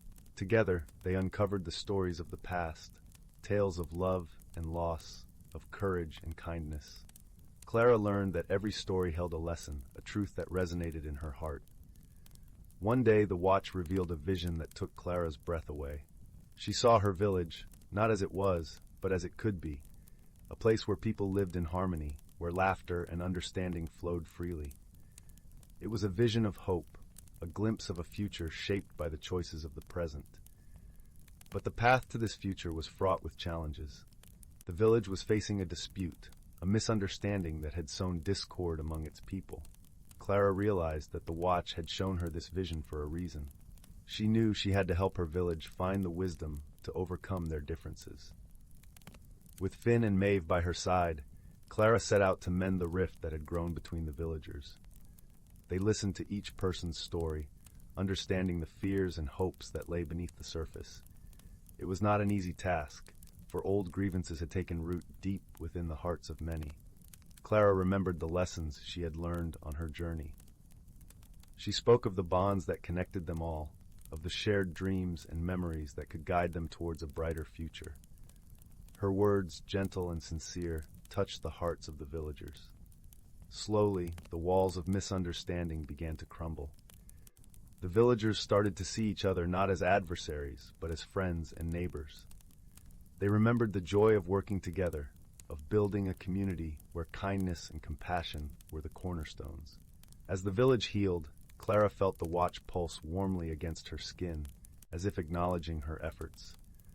She understood now that true magic lay not in the power of objects, but in the courage to listen and the wisdom to act with love. With the dispute resolved, the village celebrated with a festival that filled the air with laughter and music. Clara watched as the villagers danced beneath the twinkling stars, their faces alight with joy and newfound understanding. As the festivities wound down, Clara found herself standing by the edge of the village, the watch in her hand. She gazed at it, feeling a deep sense of gratitude for the journey it had led her on. The watch had shown her the past, glimpsed the future, but most importantly, it had helped her see the present with clarity and compassion. Clara knew that her journey of discovery was far from over. There were still stories to uncover, lessons to learn, and friendships to nurture. But she felt ready, her heart filled with the warmth of the bonds she had forged. As she turned to rejoin the celebration, Clara felt a gentle breeze rustle through the trees, carrying with it the soft murmur of the village's newfound harmony. The watch glowed faintly in her hand, a reminder of the magic that lay within and around her. And so, with a heart full of hope and a spirit emboldened by kindness, Clara stepped forward into the night, her journey continuing beneath the watchful gaze of the stars. The village of Windwhisper, once divided, now stood united, a testament to the power of understanding and friendship. As the night deepened, the village settled into a peaceful slumber, the air filled with the gentle sighs of contentment. And in the quiet moments before sleep claimed her, Clara knew that the most extraordinary magic of all was the love that bound them together, lighting the way forward in the tapestry of time. Story 33. Once upon a time, in a cozy village nestled between rolling hills, there lived a young girl named Lily. She was a curious soul, with eyes that sparkled like dewdrops on a summer morning. Lily loved nothing more than exploring the winding paths and secret glades that surrounded her home, always on the lookout for new wonders to discover. One crisp autumn day, Lily was wandering through the woods, kicking up fallen leaves and humming a merry tune. As she rounded a bend in the path, something caught her eye, a peculiar oak tree, its branches twisted into strange, almost unnatural shapes. Drawn closer by curiosity, Lily noticed a small door carved into the trunk, no taller than her knee. With a trembling hand, she reached out and turned the tiny knob. To her amazement, the door swung open, revealing a hollow space within the tree. And there, nestled among the roots, lay a single acorn, glowing with a soft, golden light. Lily gasped, her heart fluttering with excitement. She had never seen anything so magical. Carefully, she reached in and plucked the acorn from its resting place, cradling it in her palms. As she held it, warmth seemed to radiate through her fingers, filling her with a sense of wonder and possibility. From that day on, Lily realized that the acorn was no ordinary nut. It possessed a remarkable power, the ability to make things grow and flourish in the most extraordinary ways. With a gentle touch and a sprinkle of imagination, Lily could coax the most beautiful flowers to blossom, or cause a sapling to shoot up into a mighty tree in the blink of an eye. But Lily soon discovered that such power came with a great responsibility. As news of her magical acorn spread, she was sought out by creatures from all corners of the forest, each with their own tales of woe and pleas for help. First came Willow, a gentle doe with a streak of silver in her fur. Her home in the thicket had been overrun by thorny brambles, and she feared for the safety of her young fawns. With a few whispered words and a touch of the acorn, Lily coaxed the brambles to retreat, clearing a safe path for Willow and her family. Next was Finch, a cheerful little bird whose nest had been destroyed by a fierce storm. Lily used her acorn to weave together a new home for Finch, crafted from the softest moss and sturdiest twigs, sheltered beneath a canopy of fragrant blossoms. As word of Lily's kindness spread, more and more creatures sought her aid. There was Milton, the wise old oak tree, whose roots had become tangled and gnarled with age. Lily's acorn helped to soothe and straighten them, giving Milton renewed strength and vitality. And then there was Bristle, a feisty hedgehog who had become trapped in a deep burrow, unable to find her way out. With a gentle touch, Lily coaxed a pathway of soft, glowing mushrooms to guide Bristle safely to the surface. Through each challenge, Lily learned valuable lessons about patience, compassion, and the delicate balance of nature. She came to understand that true wisdom often meant knowing when to intervene and when to let things take their course. And as she grew older, Lily realized that the greatest gift her acorn had given her was not its magical powers, but the deep connections she had forged with the creatures of the forest. They had become her dearest friends, and she cherished the bonds they shared, bonds rooted in trust, understanding, and a shared love for the natural world. Years passed, and Lily's hair grew streaked with silver, just like her friend Willow's fur. But her eyes still sparkled with the same sense of wonder they had on the day she discovered the magic acorn. And as she sat beside the twisting oak tree, watching new generations of forest creatures play and frolic, she knew that the true magic had never been in the acorn itself, but in the way it had opened her heart to the beauty and mysteries of the world around her. Story 34. Once upon a time, nestled in the quaint village of Willowbrook, where the cobblestone paths wound like gentle streams through fields of wildflowers, there lived a young girl named Mira. Willowbrook was a place where time seemed to slow, and the air was always filled with the sweet scent of lavender and honey. Each house in the village was painted in soft pastels, with window boxes overflowing with marigolds and daisies. Mara was a curious soul, with a heart as open as the sky, and eyes that sparkled like the brook that meandered through the village. She loved to wander the rolling hills and dappled woods surrounding Willowbrook, always on the lookout for something new and magical. Her grandmother often spoke of the wonders hidden in plain sight, teaching her that the world held secrets for those who dared to look closely. One crisp autumn afternoon, as the leaves danced and whispered secrets to the wind, Mira stumbled upon something peculiar. At the edge of the forest, where the sun painted golden patches on the ground, she found an old, weathered compass. It was unlike any she had seen before, with intricate engravings that glowed softly when touched. The needle spun wildly, pointing in no particular direction, as if it had a mind of its own. Intrigued, Mira tucked the compass into her pocket and made her way home, her heart beating with the thrill of discovery. That night, as the village settled into a quiet slumber, she sat by her bedroom window, the soft light of the moon casting gentle shadows across her room. As she held the compass, it began to hum, a gentle, soothing melody that filled her with warmth and wonder. The next morning, determined to uncover the compass's secret, Mira set off on a journey. Following the whimsical needle's direction, she ventured beyond the familiar paths of Willowbrook into the heart of the mysterious forest. The woods were alive with the sounds of rustling leaves and chirping crickets, enveloping her in a symphony of nature's whispers. As she wandered deeper, Mira met a wise old owl named Oliver, perched solemnly on a low branch. His feathers were a patchwork of browns and creams, and his eyes held the wisdom of ages. "Ah, young traveler," he hooted kindly, "you carry with you the compass of the heart's true north. It guides those in search of their deepest desires and truths." Mira, her heart fluttering with excitement, asked, "But how does it work? The needle never stays still." Oliver chuckled softly, his eyes twinkling. "It points not to a place, but to what your heart seeks most. You must listen not just with your ears, but with your heart, to understand its direction." Thanking Oliver, Mira continued her journey with renewed determination. The compass led her through sun-dappled glades and over babbling brooks, each step bringing a new revelation. Along the way, she met a playful fox named Finn, whose fiery coat mirrored the autumn leaves. Finn loved riddles and laughter, and his cheerful presence made the journey lighter. "Where does your heart wish to lead you, Mira?" Finn asked one evening, as they sat by the fire they had built beneath a canopy of stars. Mira pondered his question, her gaze lost in the dancing flames. I wish to find a way to bring more joy and peace to Willowbrook, to share the magic I've found with those I love." Finn nodded, his eyes reflecting the firelight. "That's a noble wish. The compass will surely guide you true." Days turned into weeks as Mira followed the compass, each new path bringing her closer to understanding herself and her desires.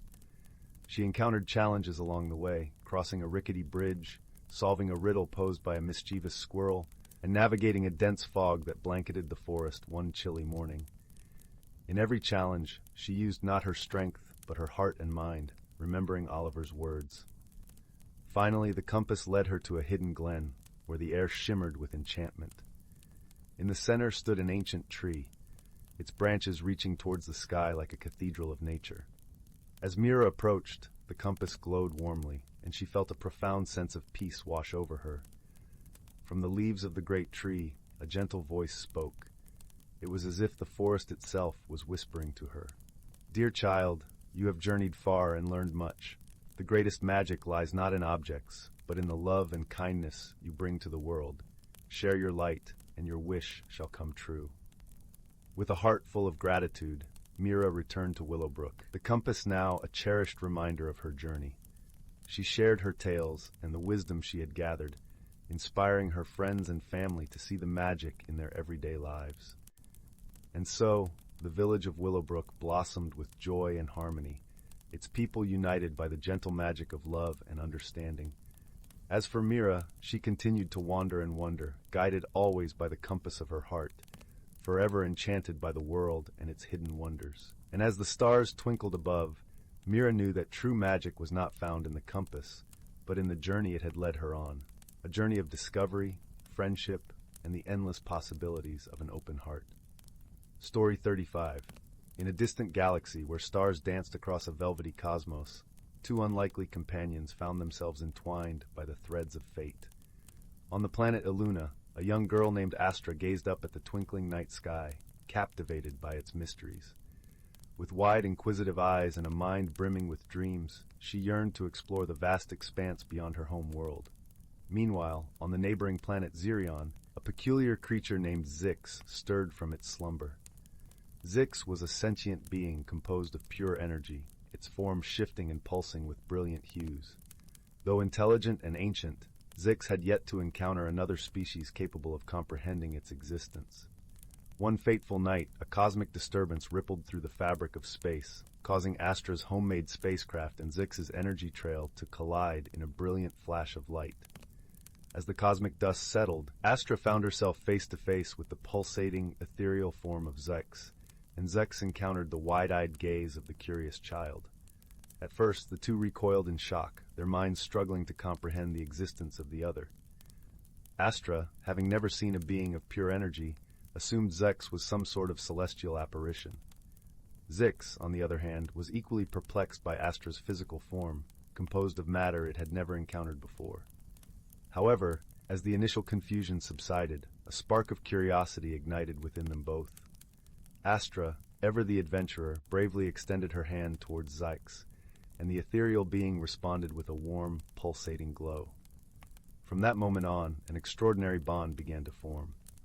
Astra and Zix embarked on a journey through the cosmos, exploring wondrous realms and unraveling the mysteries of the universe together.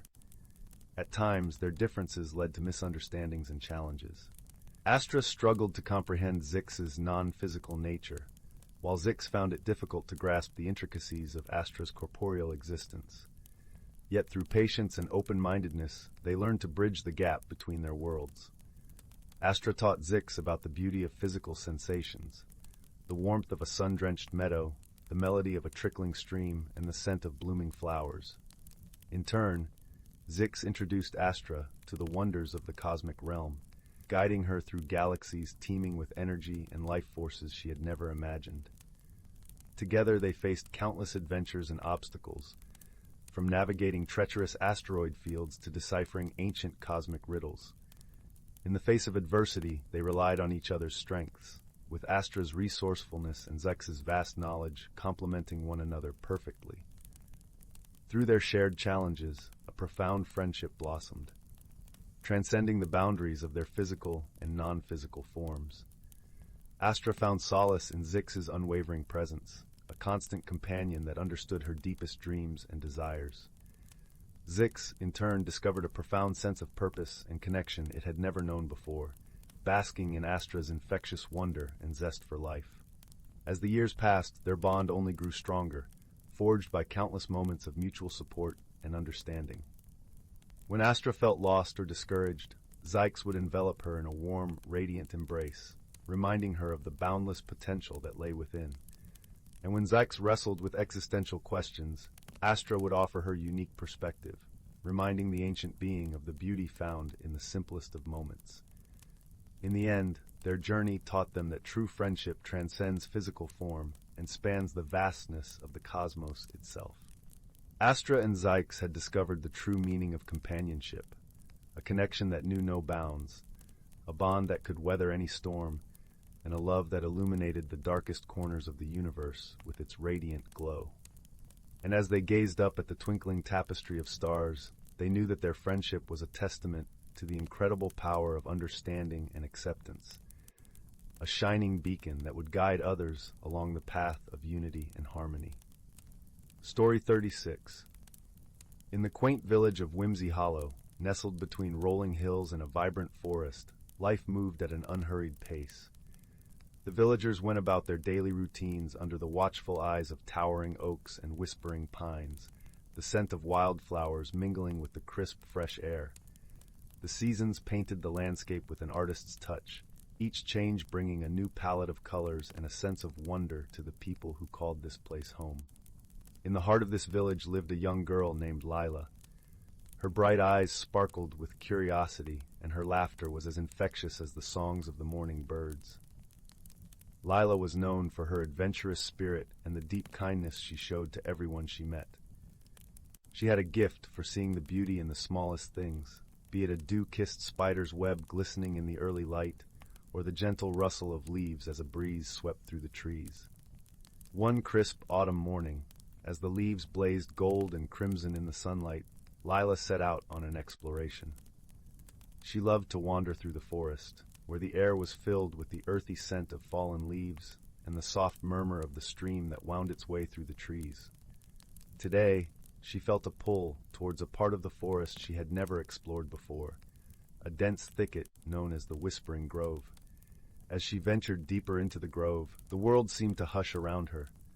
The sunlight filtered through the canopy, casting dappled shadows on the forest floor. The only sound was the gentle crunch of leaves underfoot and the faint whisper of the wind through the branches. It was here, in this serene silence, that Lyla stumbled upon something extraordinary. Hidden beneath a tangle of ivy and wildflowers was a small, weathered door, barely visible against the trunk of an ancient oak. It was adorned with intricate carvings of woodland creatures and swirling vines, and at its center was a brass knocker shaped like an owl with wise, knowing eyes. Lyla felt a thrill of excitement tinged with a hint of apprehension. She had always believed in the magic of the world, and this door seemed to hold the promise of something wondrous. Summoning her courage, Lyla reached out and knocked gently. To her surprise, the door creaked open with a soft sigh, revealing a narrow, winding path that led into the tree itself. Taking a deep breath, she stepped inside, her heart pounding with anticipation. The world beyond the door was like nothing Lyla had ever imagined. She found herself in a hidden realm teeming with life and color. Luminescent flowers glowed softly in the twilight, their petals shimmering in shades of indigo and silver. Delicate butterflies flitted through the air, leaving trails of sparkling dust in their wake. The air was filled with a sweet, intoxicating fragrance, and the gentle hum of unseen creatures added a harmonious melody to the scene. As Lyla wandered through this enchanted world, she met a variety of woodland creatures who greeted her with warmth and curiosity. There was Tilly, a wise old tortoise with a shell like polished jade, who shared stories of the forest's ancient past. Then there was Zephyr, a nimble squirrel with a mischievous twinkle in his eye, who led Lyla on playful chases through the trees. But the most remarkable encounter was with a small, ethereal creature named Finn. Finn was unlike anything Lyla had seen before, with wings that shimmered like moonlight on water and a voice as soft as the rustle of leaves. He was a guardian of the Whispering Grove, tasked with protecting its secrets and ensuring harmony among its inhabitants. Finn and Lyla quickly became friends, their bond deepening with each passing day. Lyla visited the grove often, each time discovering new wonders and learning more about the delicate balance of the hidden world. Under Finn's guidance, she learned to listen to the subtle language of the forest, to understand the needs and desires of the creatures who called it home. One day, as Lyla and Finn sat by a crystal-clear pond, watching the reflections of the sky dance on the water's surface, Finn shared a concern that weighed heavily on his heart. He spoke of a shadow that had begun to creep into the grove, a darkness that threatened to upset the balance and bring discord to their peaceful haven. "The grove is connected to the world outside," Finn explained, his voice tinged with worry. "When the balance is disturbed there, it affects us here as well. This shadow is born of fear and misunderstanding, and it grows stronger with each passing day." Lyla listened intently, her mind racing with thoughts of how she could help. She remembered the stories Tilly had told her, tales of times when the grove had faced similar threats and had been saved by those who believed in its magic. "What can I do?" she asked, determination shining in her eyes. "How can I help restore the balance?" Finn smiled, a gentle warmth radiating from him. "You have already started, Lyla. Your kindness and understanding have touched the hearts of many, but there is something more you can do. You must find the source of the shadow and help those who are lost in its darkness to see the light." With Finn's guidance, Leela set out on a journey to uncover the source of the shadow. She ventured beyond the grove, into the parts of the forest she had never dared to explore before. The path was fraught with challenges, but Lyla faced each one with courage and an open heart. Along the way, she encountered others who, like her, sought to protect the harmony of the forest. There was Aiden, a gentle deer with eyes as deep as the forest pools, who showed her hidden paths through the underbrush. And there was Wren, a spirited fox with a coat like autumn leaves, who taught her the art of patience and stealth. Together they followed the trail of the shadow, which led them to a part of the forest that had fallen into disarray. The trees here were twisted and gnarled, their leaves a sickly gray. The air was heavy with a sense of unease, and the ground was littered with broken branches and wilted flowers. In the center of this desolation stood the source of the shadow, a sorrowful figure named Lyra. Once a vibrant spirit of the forest, Lyra had become lost in her own fears and doubts, her light dimmed by the darkness that surrounded her. Lila approached Lyra with compassion and understanding, her heart aching for the spirit's plight. She spoke softly, offering words of comfort and hope, and shared stories of the beauty and magic that still existed in the world. Slowly, Lyra began to listen, her heart opening to Lila's warmth. With the help of Finn, Aiden, and Wren, Lila showed Lyra the wonders of the forest that she had forgotten. They reminded her of the joy and connection that came from being part of the natural world, and the strength that could be found in friendship and love. As Lyra's light began to return, the shadow that had enveloped her started to fade. The trees around them straightened, their leaves returning to a vibrant green. The air grew lighter, filled with the sweet scent of blooming flowers and the gentle hum of life. With the shadow dispelled, harmony returned to the forest, and the creatures of the grove rejoiced. Lila's heart swelled with joy at the sight, knowing that she had played a part in restoring the balance and saving the hidden world she had come to love. As a token of gratitude, Finn gave Lila a small, shimmering pendant, its surface etched with the intricate patterns of the grove. "This is a piece of our world," he said, his voice filled with warmth.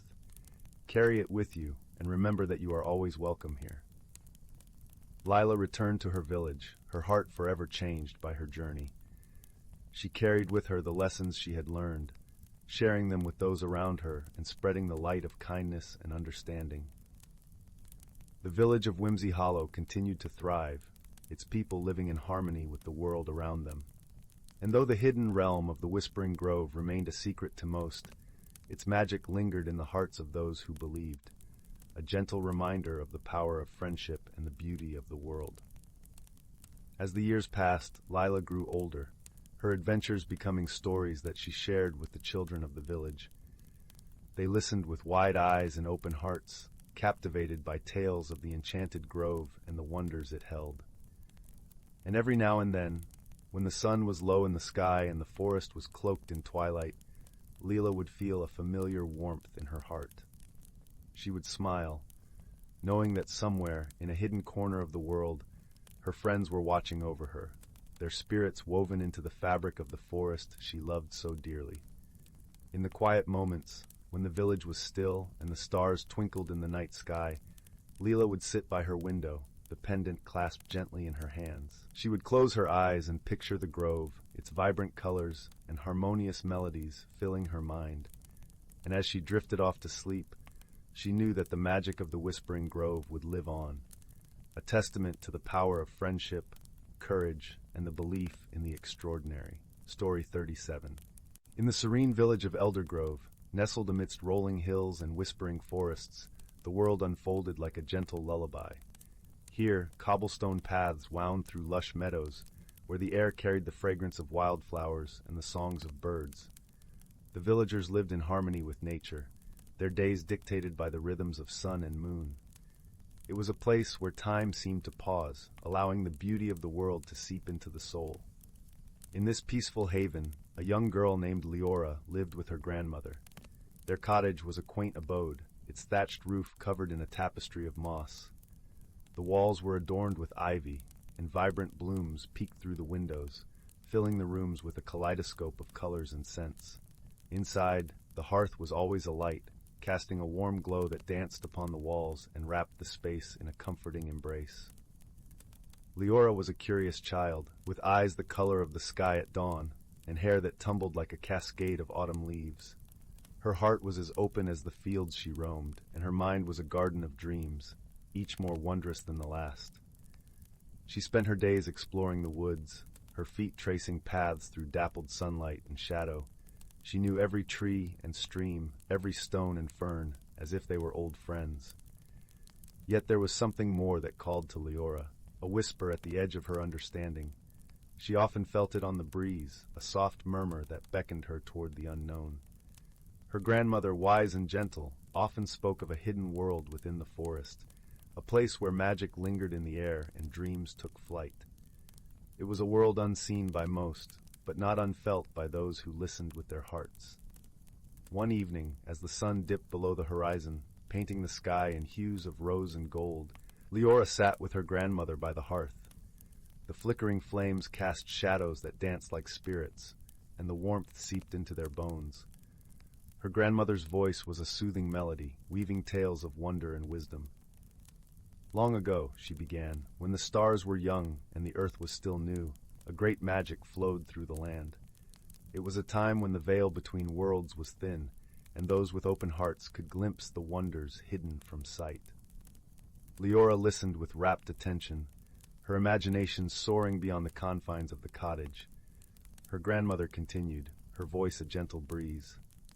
Among these wonders was a magical object, a pendant known as the heart of the forest. It was said to hold the essence of the land, a gift from the ancient trees to those who would protect and cherish their secrets. Many sought it, but only the pure of heart could find it. Lyra's heart quickened at the thought. "Do you think it's real, grandmother?" she asked, her voice a whisper of hope.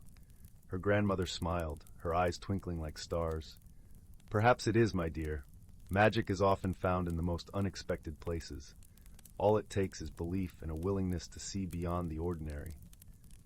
That night, as Lyra lay in bed, the story lingered in her mind. The idea of the heart of the forest filled her dreams, a beacon of light guiding her through a tapestry of wonders. She awoke with a sense of purpose, a yearning to seek out the magic that lay hidden within the woods.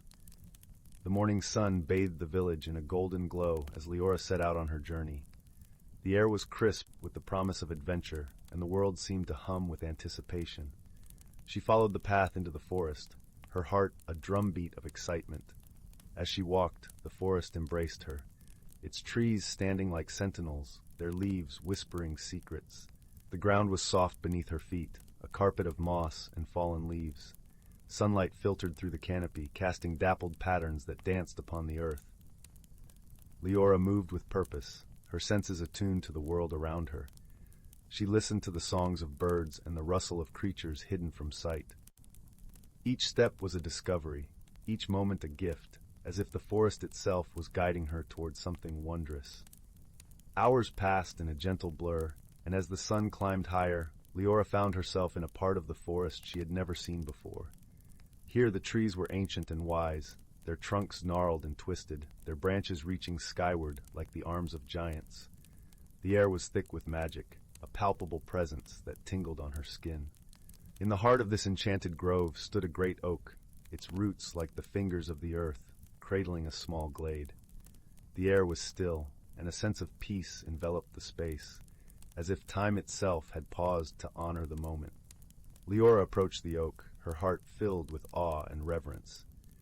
As she drew nearer, she noticed something nestled among the roots, a glimmer of light that pulsed with a gentle rhythm, like the heartbeat of the forest itself. Her breath caught in her throat as she reached out, her fingers brushing against the object. It was a pendant, its surface smooth and cool, carved with intricate patterns that seemed to shift and change in the light. It was the heart of the forest, its magic as real and alive as the trees that surrounded her. In that moment, Lyra understood that the pendant was more than a mere object. It was a bridge between worlds, a symbol of the bond between nature and those who cherished its secrets. She could feel its power, a gentle warmth that spread through her being, filling her with a sense of belonging and purpose. As she held the pendant, a voice echoed in her mind, a soft melody that spoke of wisdom and friendship. It was the voice of the forest, a reminder that she was never truly alone, that the world was filled with wonders waiting to be discovered. With the heart of the forest in her hand, Lyra felt a change within her, a transformation that went beyond the physical. She had embarked on a journey of discovery, and in doing so, had found a deeper connection to the world around her. It was a journey that had changed her, not by altering who she was, but by revealing who she could be. As the sun began its descent, casting long shadows across the forest floor, Lyra made her way back to the village. The pendant hung around her neck, a reminder of the magic she had found and the wisdom she had gained. She knew that her journey was far from over. that there were still mysteries to uncover and friendships to forge. But for now, as she walked through the fields, the scent of wildflowers in the air and the songs of birds filling the sky, she felt a profound sense of peace. She had found her place in the world, a place where magic and reality intertwined, and where the heart could soar free. Returning to the cottage, Lyra found her grandmother waiting by the hearth, her eyes filled with warmth and understanding. She embraced her with a tenderness that spoke of love and pride. "You found it, didn't you?" her grandmother said, her voice a gentle caress. Lyra nodded, her heart full. "I did, grandmother. It's more beautiful than I ever imagined." Her grandmother smiled, her gaze resting on the pendant that glimmered softly in the firelight. "The heart of the forest chose you, my dear. It recognized your spirit, your kindness and courage. Remember that its magic is not just in the object itself, but in the love and respect you show to the world around you." As they sat together by the hearth, the fire crackling and the night enfolding them in its embrace, Lyra felt the truth of her grandmother's words. The journey had been one of discovery, not just of the magical world hidden within the forest, but of the strength and beauty within herself. In the days that followed, Lyra continued to explore the forest, her bond with the land growing ever stronger. She learned to listen to the whispers of the trees, to understand the language of the wind and the songs of the creatures that shared her world. She became a guardian of the forest, a bridge between the seen and unseen, her heart forever open to the magic that surrounded her.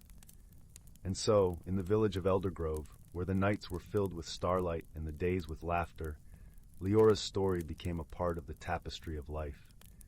It was a tale of friendship and wisdom, of courage and transformation, woven with threads of magic and wonder. And as the years passed, children gathered by the hearth, listening with wide eyes as the story of the heart of the forest was told once more. It was a story that inspired and comforted, a reminder that the world was a place of infinite possibilities, where dreams could take flight and hearts could find their true path. For in the end, it was not the pendant that was the source of magic, but the love and kindness that dwelled within the heart, a magic that was timeless and eternal, a beacon of light in a world filled with wonder. Story 38. In the heart of the whispering woods, where the trees sang lullabies of old and the streams gurgled with secrets, there lay a quaint little village named Moon Hollow. Nestled amidst this enchanting forest, the village was known for its warm hearths and the gentle glow of fireflies that danced through the night. The people of Moon Hollow lived in harmony with the magical creatures that shared their home, from the playful pixies that painted the morning dew to the wise old owls who guarded the night's mysteries. One crisp autumn evening, as the leaves turned to shades of gold and crimson, a peculiar event stirred the serene village. The villagers awoke to find that the morning sun had been replaced by a soft lilac glow. The sky shimmered like a woven tapestry, casting an ethereal light over the land. At first, the villagers were captivated by the beauty, but as the day wore on, without the familiar warmth of the sun, whispers of concern began to ripple through Moon Hollow.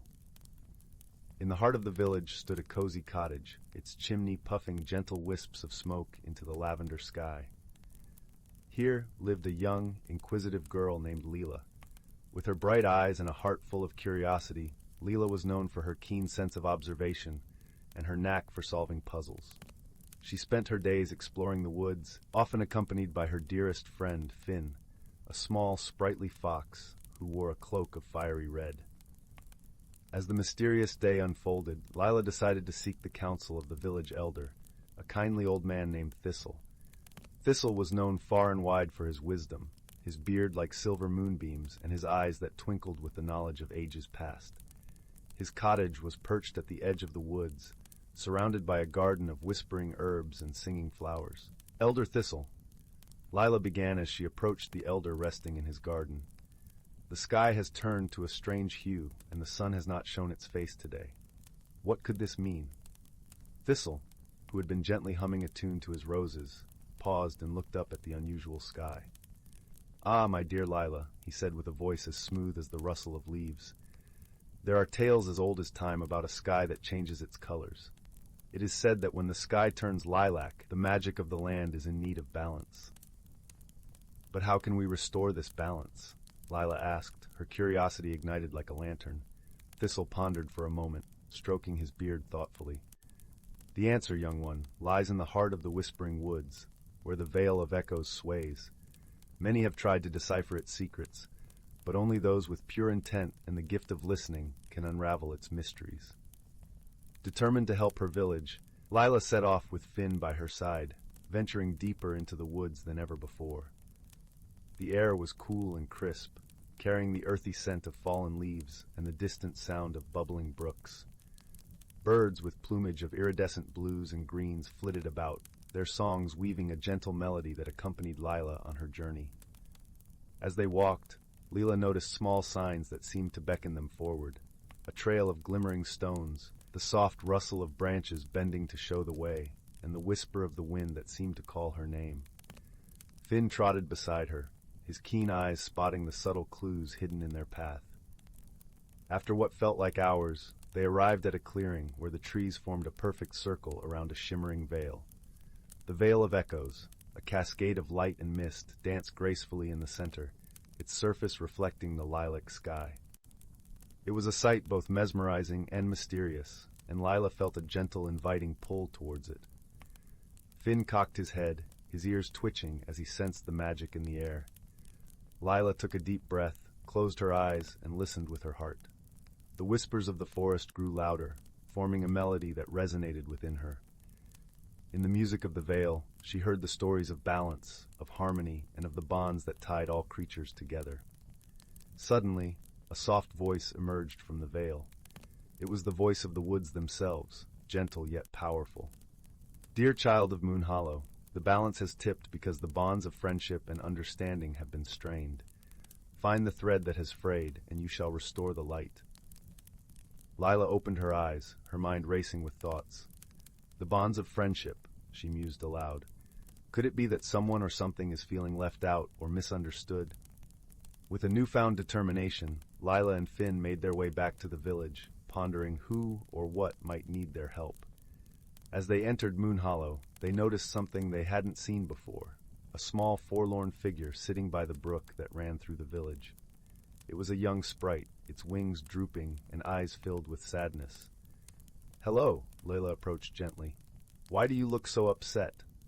The sprite looked up, its voice barely a whisper. "I'm new to these woods and haven't found my place among the others. They don't seem to notice me, and I feel invisible." Lila's heart ached for the sprite, realizing that this lonely creature was the thread that had frayed.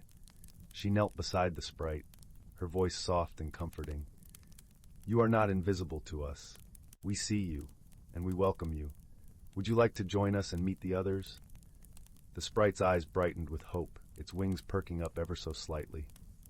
"I would like that very much," it replied, a shy smile beginning to form. With Finn leading the way, the three of them made their way through the village, introducing the sprite to the other creatures of Moon Hollow. As the sprite laughed and played, its wings shimmered with hues of emerald and sapphire, and slowly the lilac sky began to shift. The soft glow faded, replaced by the warm golden light of the setting sun. The villagers emerged from their homes, watching in awe as the sky returned to its familiar colors. The fireflies began their nightly dance, weaving through the air like tiny stars come to life. A sense of peace and balance settled over Moon Hollow, as if the village itself breathed a sigh of relief. Elder Thistle, watching from his garden, smiled knowingly as Lyla and her friends returned, the sprite now joyfully fluttering alongside them. "Well done, Lyla," he praised.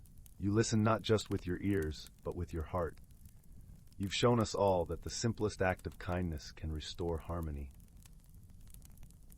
As night fell over the village, the people of Moon Hollow gathered around a crackling fire, sharing stories and laughter under the starlit sky. The sprite, now a beloved member of the woods, twirled and danced, its laughter ringing through the air like a melody of joy. And so, in the heart of the whispering woods, the bonds of friendship grew stronger, weaving a tapestry of unity and warmth. The villagers slept soundly in their cozy homes, their dreams filled with the gentle promise of a new day, bathed in the golden light of the sun and the magic of togetherness. And thus, under the watchful eyes of the wise old owls and the twinkling stars, Moon Hollow lay at peace once more, nestled in the embrace of the whispering woods, where every heart could find its home. Story 39. In a quaint village nestled at the edge of an ancient forest, where the moss-covered stones whispered secrets to the wind, there lived a young girl named Marigold. Her hair was the color of ripe wheat, and her eyes sparkled like dew-kissed meadow grass. Marigold was known throughout the village for her kind heart and gentle spirit. She lived with her grandmother in a charming cottage made of cobblestones and thatched with golden straw. The cottage stood beside a babbling brook that sang sweet lullabies as it wove its way through the trees.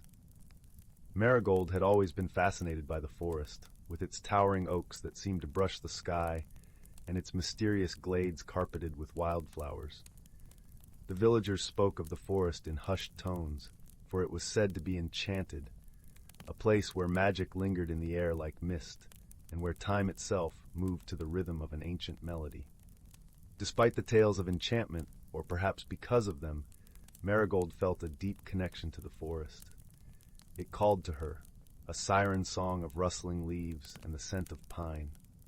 One crisp autumn morning, as the sun cast its golden rays through the crimson and amber leaves, Marigold set out on a journey into the heart of the forest.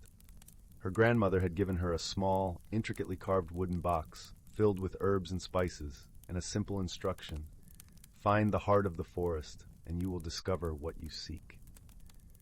The villagers often spoke of the heart of the forest, yet none had ever found it. Some said it was a place where dreams were born. Others claimed it held the secret to eternal happiness. Marigold didn't know what she sought, but she trusted her grandmother's wisdom. As she ventured deeper into the woods, the air grew cooler and the light softer, filtered through a canopy of leaves that danced with the breeze. The path beneath her feet was a tapestry of fallen leaves, crunching softly with each step. Birds sang melodious tunes, and squirrels chattered as they leapt from branch to branch, their bushy tails trailing behind like banners in the wind. Marigold walked for hours, guided by an inner compass that seemed to point ever forward. As the sun reached its zenith, she arrived at a clearing unlike any she had seen before.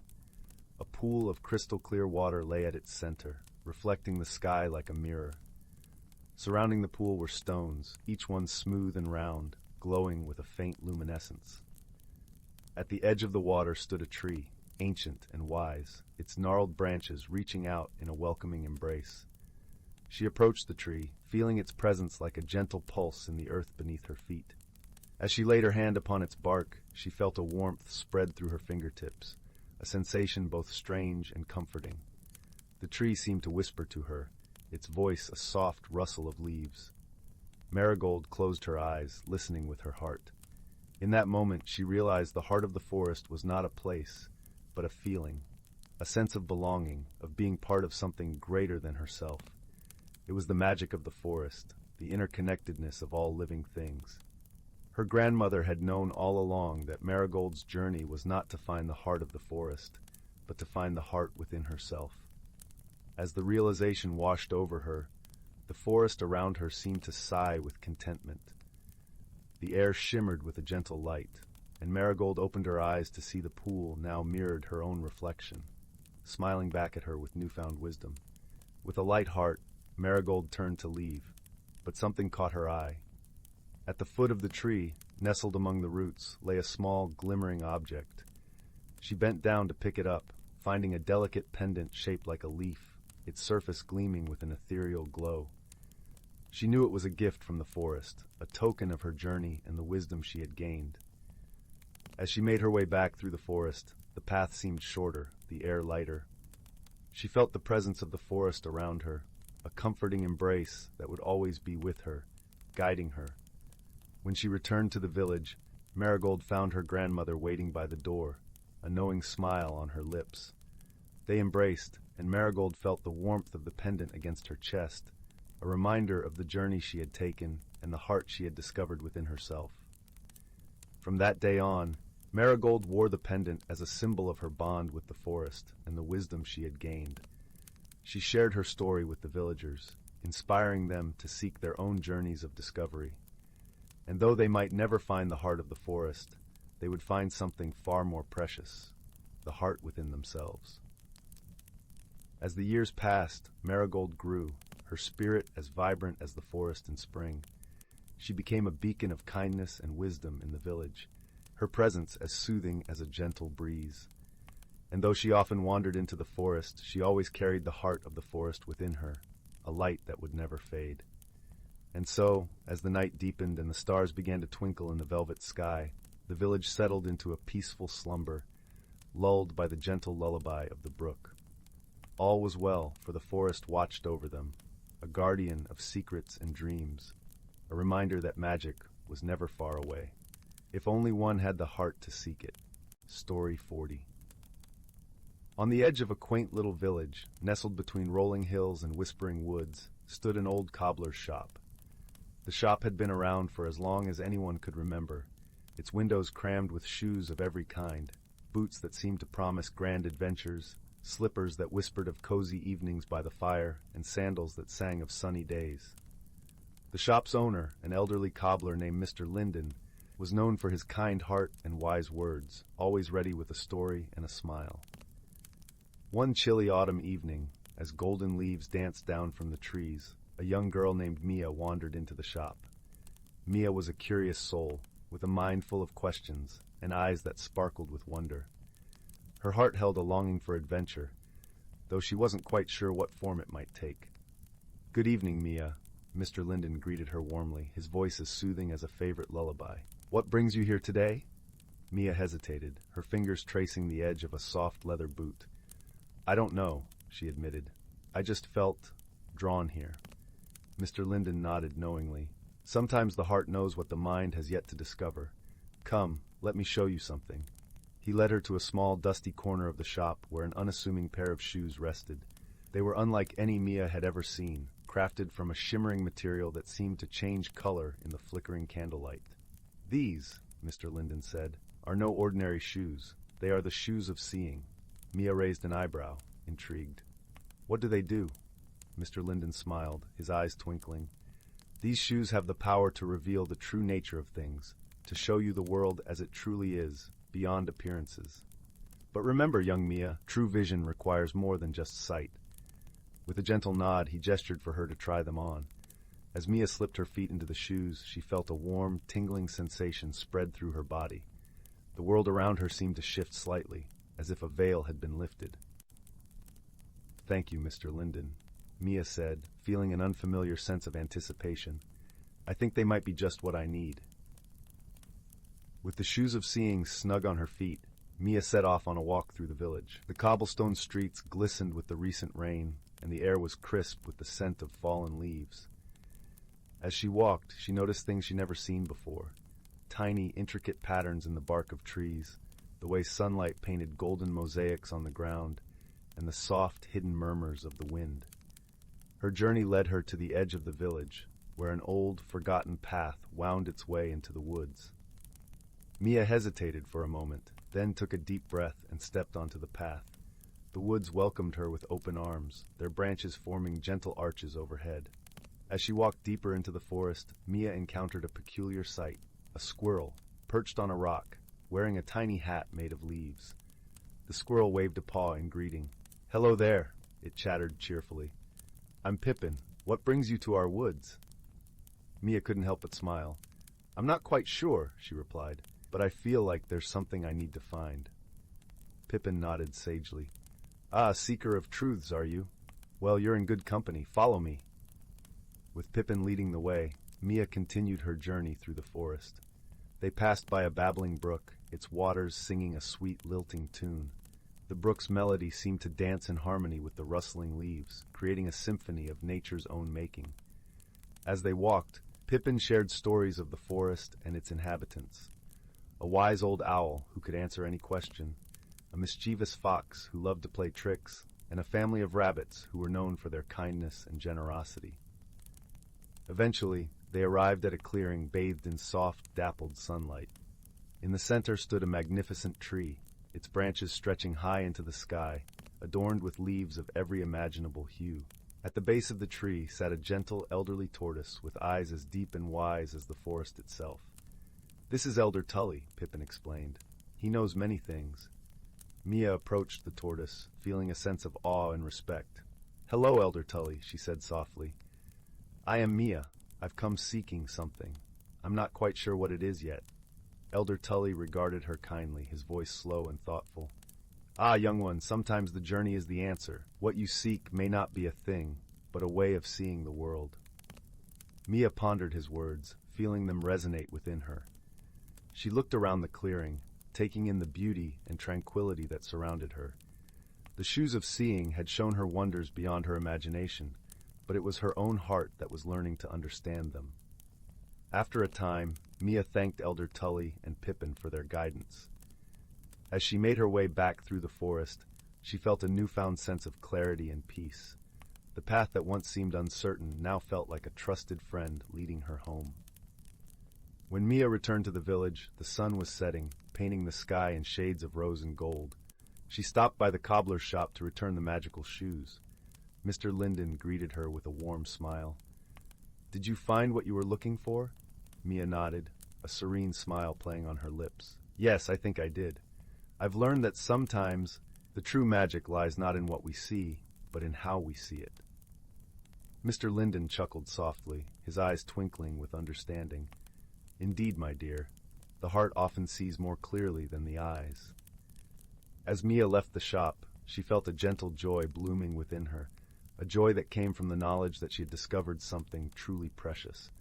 Her journey had taught her that the world was filled with wonders waiting to be seen, and that her own heart held the key to unlocking them. As she walked back to her cozy home, the stars began to twinkle in the evening sky, and the village settled into a peaceful hush. Mia knew that her adventure had only just begun, and with each step she took, she carried the wisdom of the forest and the warmth of friendship within her. And so, under the watchful gaze of the moon, Mia drifted into a peaceful slumber, her dreams filled with the gentle whispers of the woods and the promise of new discoveries yet to come. Story 41. In the heart of the ancient forest, where sunlight painted dappled patterns on the forest floor, and the air was rich with the scent of pine and earth, lived a community unlike any other. This was no ordinary forest, for it brimmed with magic as old as the stars themselves. Here, amid towering oaks and whispering streams, the natural creatures lived hidden lives, each with a role in maintaining the delicate balance of their world. Among them was a wise old tortoise named Thistle, whose shell was etched with the patterns of countless seasons. Thistle was the keeper of stories, the gentle soul to whom all creatures came when they needed guidance. His eyes, like pools of deep amber, held the knowledge of generations, and his voice was as soothing as the rustle of leaves in a summer breeze.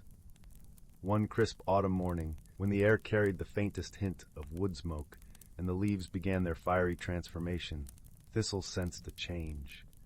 The forest had grown restless, whispers of unease rustling through the branches. The squirrels chattered nervously, and the birds' songs were tinged with worry. It was as if the forest itself was holding its breath, waiting for something to settle.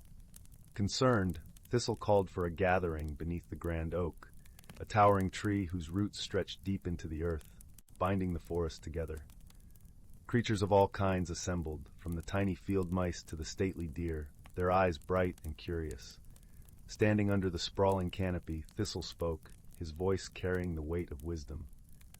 "My friends, the forest speaks of imbalance. The harmony we cherish is threatened, and we must uncover the cause." From the crowd stepped Willow, a young fox with a heart as fiery as her fur. "What can we do?" she asked, her eyes wide with determination. Thistle nodded approvingly. "We must listen to the forest and learn from its signs. Each season brings its own magic and wisdom. Autumn, with its vibrant hues, teaches us of change and preparation. We must seek the source of this unease and restore our balance." With a plan set, Willow, along with her friend Bramble the Hedgehog, embarked on a journey through the forest. They trotted along paths carpeted with fallen leaves, their footsteps muffled by the soft earth. The forest was alive with color, the reds and golds of autumn glowing in the gentle sunlight. As they traveled, they marveled at the wonders around them.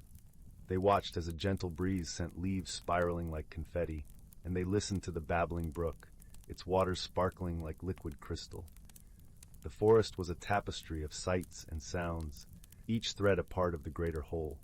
Their journey led them to an ancient grove, where the trees stood in solemn grandeur, their branches woven together like an old protective shawl. In the center of the grove, a soft glow emanated from a cluster of mushrooms, their caps shimmering with an ethereal light. As the duo approached, they were met by Elder Birch, a wise tree whose bark was as white as moonlight. "Welcome, young ones," the tree greeted, its voice a gentle rustle. "I sense you seek the source of the forest's unease." Willow nodded. "Yes, Elder Birch, the balance has shifted, and we wish to help." The elder tree sighed, its leaves trembling. "There is a disturbance in the cycle of the seasons. The winter wind, who ushers in the cold and brings rest to the land, has been delayed. Without winter's touch, the forest cannot renew itself." Bramble, his quills bristling with concern, asked, "How can we help bring winter back?" Elder Birch smiled kindly. "You must find the heart of the forest, where the seasons meet. There you will find the winter wind, reminded of the forest's need for balance and rest." With new purpose, Willow and Bramble continued deeper into the forest, guided by the wisdom of Elder Birch. They traveled through meadows bathed in soft golden light, and over hills where the grass whispered secrets to the sky. As they journeyed, they felt the forest's magic growing stronger, wrapping around them like a comforting cloak. Finally, they reached a clearing where the air was crisp and clear, as if they had stepped into another world. At the center stood a majestic stone circle, ancient and powerful, with each stone representing a season. In the center, a gentle breeze swirled, carrying with it the scent of snow and pine. There stood the winter wind, a shimmering figure cloaked in frost and stars. Its presence was both serene and awe-inspiring, like the first snowfall on a quiet morning. Willow, her voice steady and respectful, spoke to the winter wind. "Great wind, the forest needs your touch. Without winter's embrace, the balance is lost. Please help us restore it." The winter wind paused, its eyes reflecting the vast sky. "I lingered, for I feared the cold would be too harsh this year. But seeing your courage in the forest's call, I understand now that my absence has caused greater harm." With a gentle nod, the winter wind stretched its arms, and a soft snow began to fall, blanketing the forest in a hushed, white tranquility. The creatures felt a calm settle over them, a promise of rest and renewal. As the snowflakes danced around them, Willow and Bramble exchanged a look of joy and relief. They had helped restore the balance, guided by wisdom and friendship. Returning to the grand oak, they were met with cheers and gratitude. Thistle, with a smile as warm as the summer sun, praised their courage and determination. "You have shown us the power of listening and the strength of unity. The forest is in harmony once more." As the evening deepened, the creatures gathered around the grand oak, sharing stories and laughter. The air was filled with the sweet scent of pine and the warm glow of camaraderie. The forest, alive with magic, cradled them in its ancient embrace. And so, under the watchful eyes of the stars, the creatures of the forest drifted into a peaceful slumber, knowing that the wisdom of the ages and the bonds of friendship would always guide them through every season and every challenge. Story 42. In the quaint village of Willowbrook, nestled amidst rolling hills and whispering streams, there lived a gentle young girl named Lyla. Her eyes, as bright as the morning sun, were always filled with wonder and curiosity.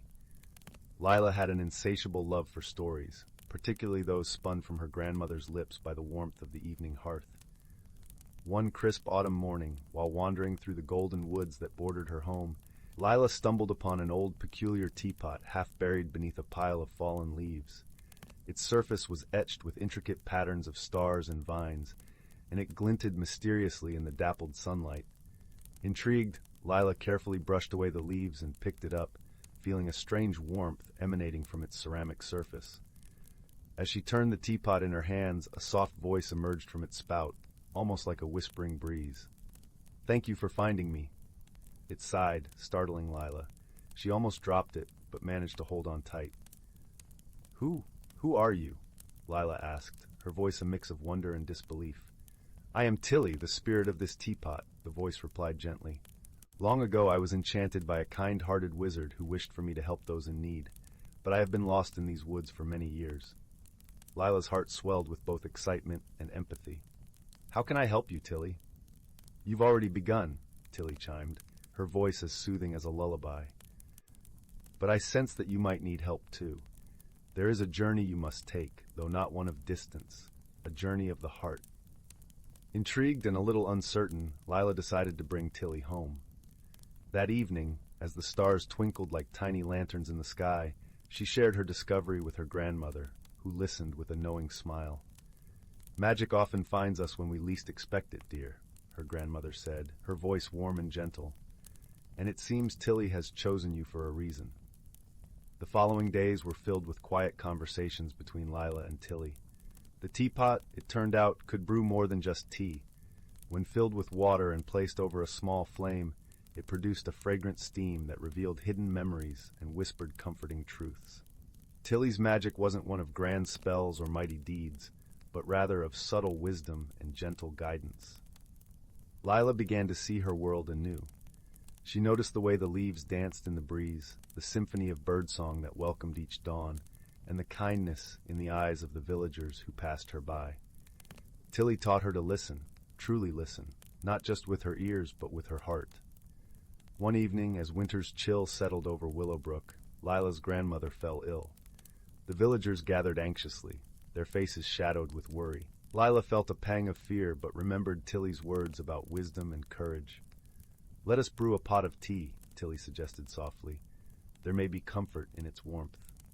As the water simmered and the fragrant steam filled the room, Lyla watched her grandmother breathe deeply, the tension in her face easing. Tilly's gentle magic seemed to wrap around them like a soft, reassuring hug.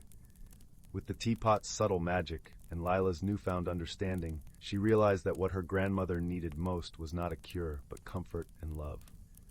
She spent her days by her grandmother's side, sharing stories, laughter, and the quiet peace of simply being together.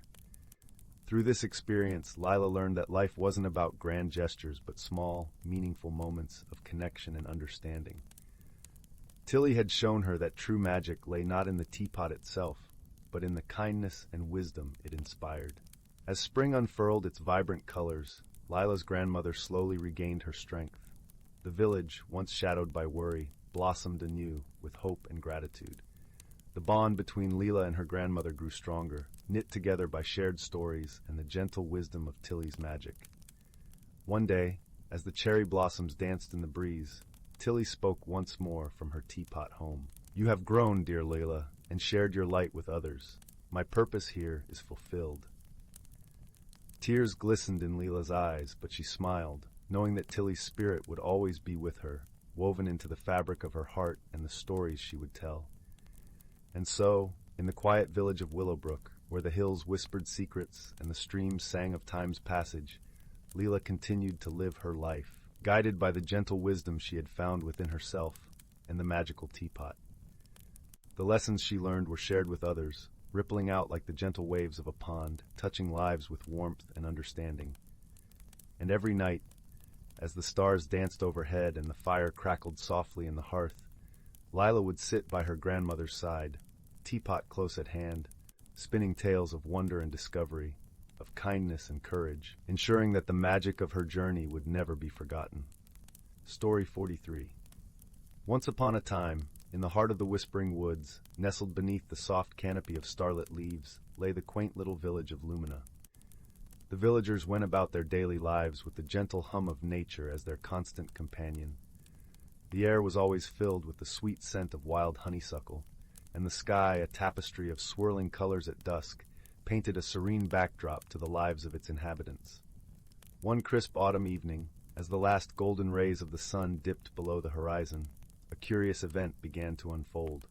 A soft, shimmering glow appeared to dance amongst the trees. It was not the usual glow of fireflies or the reflection of moonbeams, but something altogether different and mysterious. The villagers, intrigued and just a little concerned, gathered in the village square, their breath visible in the cool night air. Among them was a wise old woman named Mabel. Her hair was a silvery cascade, and her eyes, a deep, knowing blue, sparkled with a lifetime of stories. Mabel had lived in Lumina longer than anyone could remember, and her gentle presence was as comforting as a worn quilt on a chilly night. "Well now," Mabel mused aloud, her voice as soft as a whisper but carrying the weight of her wisdom. "This is indeed a curious sight. Perhaps the forest is trying to tell us something." The villagers nodded, their faces softly illuminated by the strange glow. They all knew that Mabel had a special way of understanding the language of the forest, whispered through rustling leaves and the patter of gentle rain. A young girl named Lyra, who had always been keenly observant and full of wonder, stepped forward. Her eyes, wide with curiosity, reflected the mysterious lights. "What do you think it is, Mabel?" she asked, her voice as gentle as the autumn breeze. Mabel smiled warmly at Lyra. "I believe, my dear, that this is an opportunity for us to learn and understand more about our world. Perhaps we should seek the guidance of the forest's creatures, who know its secrets better than anyone." And so, with lanterns in hand, Mabel and Lyra, along with a few other brave villagers, ventured into the Whispering Woods. The path was soft underfoot, lined with moss and fallen leaves that crunched gently as they walked. The air was cool and carried the earthy scent of pine and damp earth. As they delved deeper into the woods, they came upon a clearing bathed in the ethereal glow. There they found a small gathering of forest creatures, an owl with feathers like moonlit snow, a fox with eyes that gleamed like amber, and a hedgehog whose quills shimmered with the light of 1,000 stars. The owl, who was known as Orion, fluffed his feathers and hooted softly.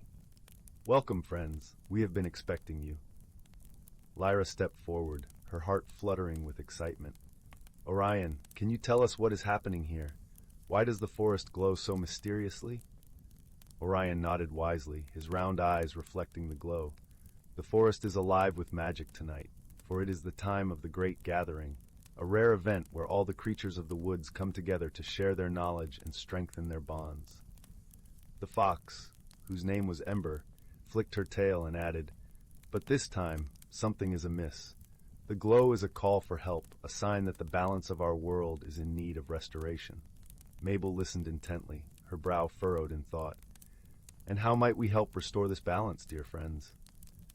The hedgehog, known as Bramble, spoke in a soft, whispery voice. "There is a stone of great significance deep within the heart of the forest. It has been moved from its place, disrupting the harmony. It must be returned to its rightful spot for the balance to be restored." Lyra, filled with determination and the spirit of adventure, turned to Mabel. "We should find this stone and set things right." Mabel nodded, her eyes twinkling with approval. "Indeed, Lyra, let us embark on this journey together, for it is through unity and understanding that we shall overcome this challenge." The little group, guided by the wisdom of the forest creatures, set off deeper into the woods. The path was lit by the gentle glow, leading them through groves of ancient oaks and over babbling brooks. The air was filled with the symphony of night, crickets chirping, leaves rustling, and the occasional hoot of an owl. As they journeyed, Lyra observed everything around her, noting how the trees seemed to whisper secrets in the wind, and how the light danced playfully upon the forest floor. Her heart was full of wonder, and she felt a profound connection to the world around her. Finally, they arrived at a secluded glade where the grass was soft as velvet, and the air hummed with a gentle magic. At the center of the glade lay the stone, its surface smooth and glistening with an otherworldly sheen. It was clear that this was the heart of the forest, pulsating with life and energy. With great care and reverence, the villagers, guided by Mabel and the forest creatures, lifted the stone and carried it back along the path, following the light that seemed to guide their way. As they placed the stone back in its rightful spot, a gentle breeze swept through the forest, carrying with it a sense of peace and fulfillment. The glow began to fade, and the forest seemed to sigh with relief. The balance had been restored, and the great gathering continued, now with a renewed sense of harmony and joy. Lyra, standing beside Mabel, felt a warmth blossom in her heart, a deep gratitude for the friendship and wisdom shared that night. "Thank you, Mabel," she said softly. "I've learned so much about the magic of our world and the importance of working together." Mabel smiled, resting a gentle hand on Lyra's shoulder. "And thank you, dear Lyra, for your courage and curiosity. It is through the eyes of the young and the wise that the world remains a wondrous place." As the villagers made their way back to Lumina, the forest creatures watched them go, their hearts light and their spirits lifted. The village, too, seemed to glow with a new warmth, and as they approached their homes, the crackling fires within promised comfort and rest. That night, as the stars twinkled above like 1,000 tiny lanterns, the villagers of Lumina drifted into a peaceful sleep, their dreams filled with the gentle magic of the whispering woods and the knowledge that together they could overcome any challenge. And so the night passed quietly, wrapped in the embrace of the forest, with the promise of a bright tomorrow whispering through the trees. Story 44.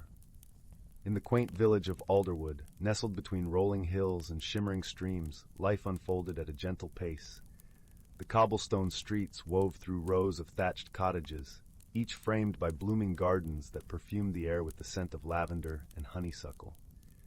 The villagers, a merry lot, often gathered at the central square where the grand old oak tree stood, its branches stretching wide as if to embrace the entire community.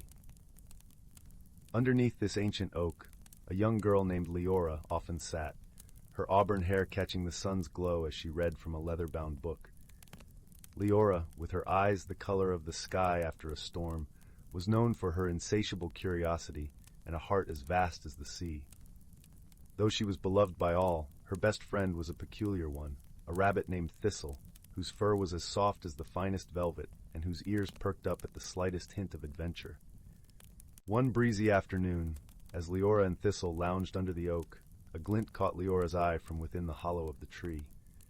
Curiosity piqued, she reached in and pulled out a small, intricately carved wooden box. It was adorned with tiny figures that seemed to dance in the dappled sunlight. As Lyra opened the box, she discovered an object wrapped in silken cloth, a compass, unlike any she had seen before. Its needle shimmered with an ethereal light, and the face was inscribed with symbols of the moon and stars. Thistle twitched his nose, clearly intrigued, as Lyra examined the compass. "What do you think it does?" she mused aloud. As if in response, the compass needle spun wildly before settling to point towards the dense forest that bordered Alderwood. Lyra felt a thrill of excitement. This was no ordinary compass. It was a key to something wondrous. The following day, armed with her mysterious compass and accompanied by Thistle, Lyra set out towards the forest. The villagers waved them off with smiles, accustomed to Lyra's adventurous spirit. The path into the forest was lined with towering trees whose leaves whispered secrets to the wind. Sunlight filtered through the canopy, casting patterns that danced at their feet. As they delved deeper, the air grew cooler, and the sounds of the village faded into a serene symphony of rustling leaves and distant bird calls. The compass led them through winding paths and over moss-covered stones, each step drawing them further into the heart of the forest. After what felt like hours, they arrived at a clearing where the light formed a perfect circle on the ground. In the center, an old well stood, its stones worn smooth by time. The compass needle quivered and pointed directly at the well, its light intensifying. Lyra approached cautiously, peering into the depths. Instead of water, a shimmering portal swirled, reflecting the colors of the sunset.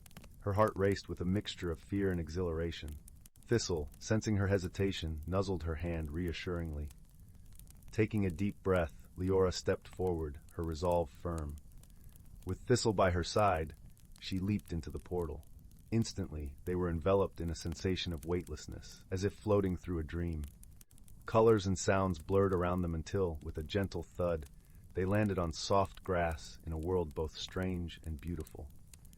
They found themselves in a land where the sky danced with hues of pink and gold, and the air was filled with the sweet melody of unseen choirs.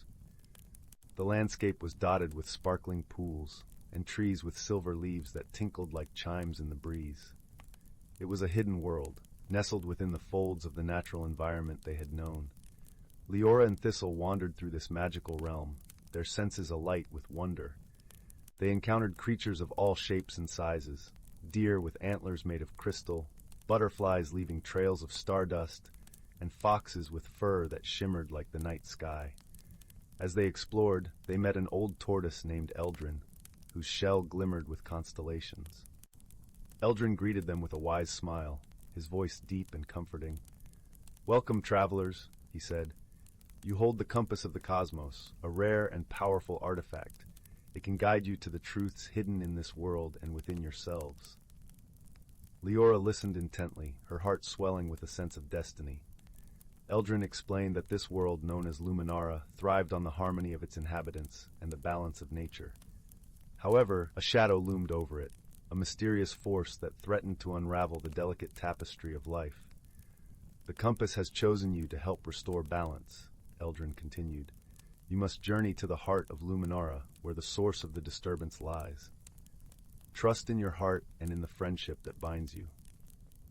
With Eldrin's words echoing in her mind, Lyra set off with Thistle, the compass guiding them through landscapes that shifted from lush meadows to misty valleys. Along the way, they encountered challenges that tested their courage and wisdom, a river that flowed with memories, a mountain that sang of forgotten dreams, and a forest where the trees spoke in riddles.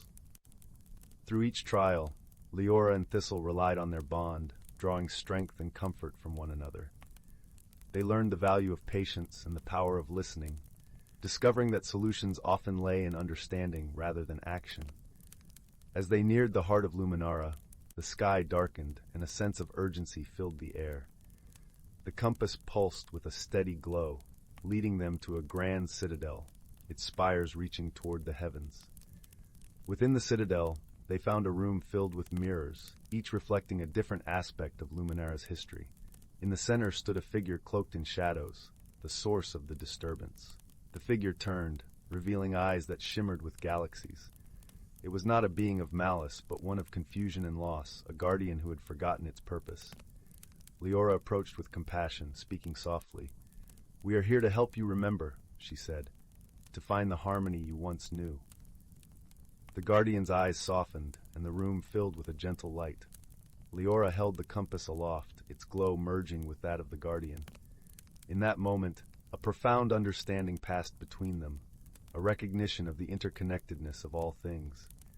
The shadows dissolved, replaced by a radiant light that spread throughout Luminara, restoring its balance and beauty. The guardian, now at peace, bowed in gratitude before vanishing into the ether. As the light receded, Lyra and Thistle found themselves once more at the clearing with the old well. The portal shimmered invitingly, ready to return them home. They stepped through, emerging back in the familiar embrace of Alderwood, the village unchanged, yet somehow more vibrant. Lyra held the compass close, its mysteries now part of her story. She had journeyed through a hidden world, learned the power of friendship and understanding, and found her own place in the grand tapestry of life. The villagers welcomed them back with open arms, eager to hear tales of their adventure. And as the sun dipped below the horizon, Lyra and Thistle nestled under the grand old oak, the compass resting between them, a symbol of the magic that lay within and beyond. In the gentle twilight, as stars began to twinkle above, Lyra whispered to Thistle, "We've seen wonders, my friend, and I know our journey is just beginning." With that, they drifted into a peaceful sleep, their dreams filled with the promise of new adventures and the enduring light of friendship, a light that would guide them always, no matter where the path might lead. Story 45, Whispering Willows and the Starfire Lantern. In the heart of the Whispering Willows, where the trees bent low to murmur secrets to the earth, there was a legend of a magical object, the Starfire Lantern. This lantern was said to possess the ability to illuminate the truth, casting its glow to reveal hidden paths and secret desires. It had been lost to time, hidden somewhere deep within the forest, waiting for a worthy soul to find it. At the edge of this mystical woodland lived a young girl named Lyra. Her auburn hair caught the sun like autumn leaves, and her eyes sparkled with the curiosity of 1,000 questions. She was the kind of child who could see the world in grains of sand, hear the whispers of the breeze, and feel the heartbeat of the earth beneath her feet. Lyra's days were filled with the songs of birds and the rustle of leaves, but her nights were troubled by a longing she couldn't name. One evening, as the sun dipped below the horizon and the sky blushed with twilight, Lyra sat by her window, gazing at the first stars twinkling into being. Her grandmother, wise and gentle with a voice like the soft rustle of pages, sat beside her. "There's a world beyond what we can see," her grandmother began, "a world that reveals itself only to those who seek it with a pure heart." Leora turned to her grandmother, eyes wide with intrigue. What kind of world, Grandma? The kind where dreams and reality coalesce, where magic lives in every leaf and stone. It's said that the Starfire Lantern can guide you there if you are brave enough to seek it. A shiver of excitement tingled down Leora's spine. The notion of a hidden world, a place where magic and dreams danced hand in hand, was too tempting to resist. That night, as she lay in bed, she made a decision. She would find the Starfire Lantern and discover this world. The following morning, the forest greeted Leora with a symphony of sounds. The leaves rustled a soft welcome, and the morning dew kissed her cheeks as she ventured deeper into the whispering willows. Her heart raced with every step, not from fear, but from the thrill of the unknown. She followed paths that twisted like ribbons, through trees that stood like ancient sentinels, their branches forming a canopy that filtered the sunlight into golden streams.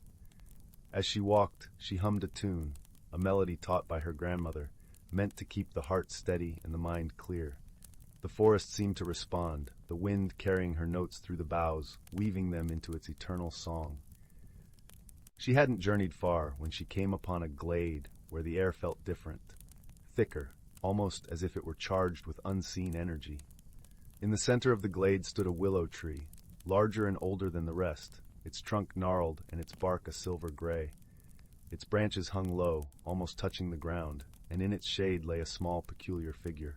It was a fox, but not just any fox. Its fur was a dazzling white, and its eyes shone with an intelligence that seemed almost human. It watched Leora with a calm curiosity, its tail swishing softly against the soft earth. "Who are you?" Leora asked, her voice a gentle whisper so as not to disturb the tranquility of the moment. The fox tilted its head, and to Leora's astonishment, it spoke. "I am Kian, the keeper of this glade, and you, young seeker, are not here by mere chance." Leora was taken aback, but her heart told her to trust the creature. "I'm looking for the Starfire Lantern," she confessed, her voice steady and filled with determination. "I want to find the hidden world my grandmother spoke of." Kian's eyes twinkled with understanding. "The path to the lantern is not one of distance, but of discovery.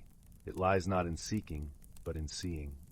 With that cryptic advice, the fox rose and beckoned Leora to follow. Together they walked, side by side, through the glade and beyond, into parts of the forest that seemed untouched by time. As they journeyed, Leora learned to listen not just with her ears, but with her heart. The forest was alive with stories, of rain that laughed as it fell, of stones that remembered the footsteps of ancient travelers, of flowers that sang with the sun. And as she listened, she began to understand the language of the trees and the whispers of the wind. Their path led them to a brook, its waters clear and cool, where they paused to rest. Kian lay beside her, his presence comforting and warm. "Why do you seek the lantern?" Kian inquired, his voice as gentle as the babbling brook. Leora pondered the question, her reflection staring back at her from the water's surface. "I want to find something that feels true," she replied, her words honest and simple. Kian nodded, as if he had expected this answer. "Truth is like the light of the lantern. It reveals what is hidden, but it does not change what is already there." As the sun began its descent, painting the sky in hues of orange and pink, they continued their journey. The forest grew denser, the shadows longer, yet Leora felt no fear with Kian by her side. They arrived at a clearing, just as the first stars appeared in the sky. In the center of the clearing stood a stone pedestal, upon which rested a lantern, its surface etched with symbols that seemed to dance in the starlight. The Starfire Lantern. Leora approached it, her heart pounding with anticipation. She reached out, her fingers brushing against its cool surface. The lantern flared to life, casting a soft, ethereal glow that enveloped the clearing in a warm embrace. In that light, Leora saw not just the world around her, but the world within her. She saw her fears and doubts, her dreams and desires, all laid bare like pages of an open book. And in that moment, she understood that the hidden world she sought was not a place, but a perspective. A way of seeing the magic in the mundane, the extraordinary in the ordinary. Kian watched her, his eyes filled with a quiet pride. "The lantern's light reveals the heart's truth," he said softly. "And now you see that the magic you seek is within you." Leora smiled, a sense of peace washing over her. She realized that the journey had changed her, not by showing her something new, but by helping her see what had always been there. As the night deepened, Leora and Kian made their way back through the forest, the lantern's light guiding their steps. The path seemed different now, not because it had changed, but because she had. She saw the beauty in every leaf, the wonder in every shadow, and she knew that she carried the magic of the hidden world within her heart. When they reached the edge of the whispering willows, Leora turned to Kian, gratitude shining in her eyes. "Thank you for everything." Kian bowed his head, his fur glowing softly in the lantern's light. The forest is always here, waiting to share its secrets with those who listen. With a final, lingering glance at the forest, Leora stepped back into her own world, the lantern's glow warming her spirit like a gentle embrace. She knew that she would return to the whispering willows, not to seek the lantern again, but to listen and learn, to discover and dream. And so, under the canopy of stars, with the lantern's light dancing in her eyes, Leora found what she had been searching for all along, a sense of belonging, a connection to the world around her, and the understanding that true magic lies not in what we find, but in how we see. As she lay down to sleep that night, the gentle whispers of the forest echoed in her dreams, a lullaby of peace and promise. And in the glow of the starfire lantern, Leora drifted into a slumber filled with warmth, knowing that she was home. Thus, in the heart of the whispering willows, where the trees still murmured their secrets to the earth, the legend of the starfire lantern lived on, a beacon for those who dared to seek the extraordinary in the ordinary, the magic in the mundane, and the truth within their own hearts. Story 46. In the quaint village of Willowbrook, nestled between the gentle curves of rolling hills and the whispering woods, there lived a young girl with an insatiable curiosity. Her name was Leora, and she possessed a heart as bright as the sun that set the skies aflame with hues of amber and rose each evening. Leora's home, a cozy cottage with ivy-clad walls and a garden that bloomed with wildflowers, was her sanctuary, but her spirit yearned for the mysteries that lay beyond its borders. The village itself was a tapestry of cobblestone paths and thatched roofs, each house cradled by the verdant landscape. The air was always tinged with the sweet scent of honeysuckle and the earthy aroma of the nearby forest. It was a place where time seemed to slow, and the gentle rhythm of life lulled its inhabitants into a peaceful harmony. Leora's days were filled with exploration and wonder, her bare feet often carrying her to the edge of the forest, where the trees stood like ancient sentinels guarding secrets untold. It was on one such day, as the golden light of the afternoon filtered through the canopy, that Leora stumbled upon something extraordinary.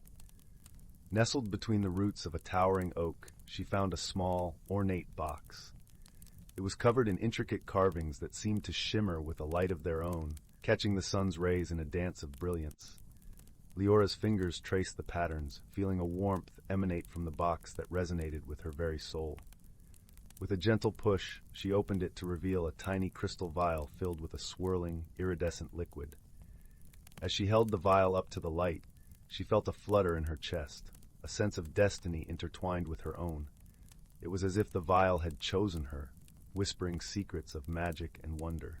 Leora knew she had discovered something special, a gift that would lead her on a path she had only dreamed of.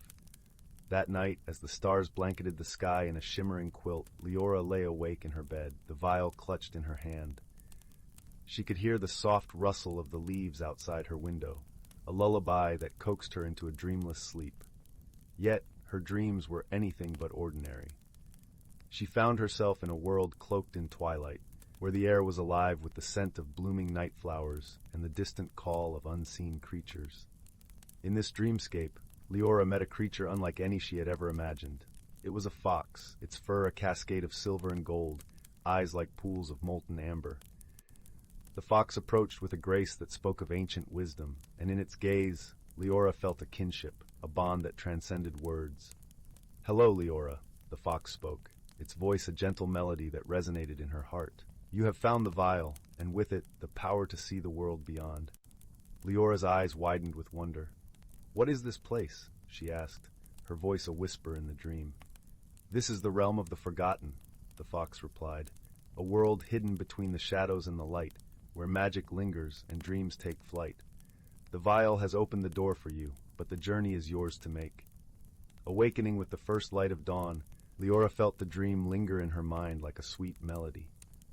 The vial lay beside her, its iridescent glow dimmed in the morning light, yet its presence was a reminder of the adventure that awaited her. With renewed determination, Lyra set out into the forest, the vial safely tucked in her pocket. The woods seemed different, the air alive with a vibrancy she hadn't noticed before. Every rustle of leaves, every chirp of birds, seemed to carry a hidden meaning, a secret language she was only beginning to understand. As she journeyed deeper into the forest, she felt the presence of the fox from her dream. It appeared before her, a graceful silhouette against the backdrop of towering trees. "Come, Lyra," it beckoned, leading her to a path that wound through the heart of the forest. They walked together, the fox guiding her with an unerring instinct. The forest opened up into a glade where the sunlight poured down in golden beams, illuminating a scene of breathtaking beauty. In the center, a pool of crystal-clear water shimmered, surrounded by flowers of every imaginable color. Lyra felt a sense of peace wash over her, as if she had found a piece of her soul long missing. "This is the mirror pool," the fox explained, "a place where the veil between worlds is thin. Here, you can glimpse the hidden truths and find the answers you seek." Lyra knelt beside the pool, her reflection gazing back at her with eyes full of wonder. She dipped her fingers into the water, feeling a gentle warmth spread through her hand. Images began to form in the water's surface, visions of a world she had only seen in dreams. She saw the village of Willowbrook, but it was different, vibrant with life and magic. The villagers laughed and danced, their faces alight with joy. She saw herself among them, her heart filled with a sense of belonging she had never known. "The vial holds the power of transformation," the fox said, its voice a soft caress. "It can change not only the world around you, but the world within you. But remember, Lyra, true magic lies not in the vial, but in the heart that wields it." Lyra nodded, understanding dawning within her. The journey was not just about discovering the hidden world, but about discovering herself. The vial was a key, but she was the one who would unlock the door to her own potential. As the sun began its descent, painting the sky with hues of twilight, Lyra knew it was time to return. The fox walked with her to the edge of the forest, its presence a comforting warmth beside her. "Thank you," Lyra said, her heart full of gratitude. The fox nodded, a twinkle in its eyes. "This is only the beginning, dear Lyra. The world holds many wonders, and your heart is the compass that will guide you." With those words echoing in her mind, Lyra made her way back to Willowbrook, the vial a comforting weight in her pocket. She felt a change within her, a new understanding of who she was, and the magic that lay in every corner of her world. The village welcomed her with open arms, the familiar sights and sounds soothing in their familiarity. Yet everything seemed different, touched by the magic she had discovered. As she walked through the cobblestone streets, she saw the world with new eyes, the beauty and wonder that had always been there, waiting to be seen. That night, as she lay in bed, the vial resting on her bedside table, Lyra felt a sense of peace she had never known. The stars outside her window twinkled like 1,000 tiny lanterns, guiding her into a sleep filled with dreams of endless possibilities. In the days that followed, Lyra shared her newfound wisdom with the villagers, teaching them to see the magic in their everyday lives. She realized that the vial was not just a gift for her alone, but a gift for all who had the courage to open their hearts to the wonders of the world.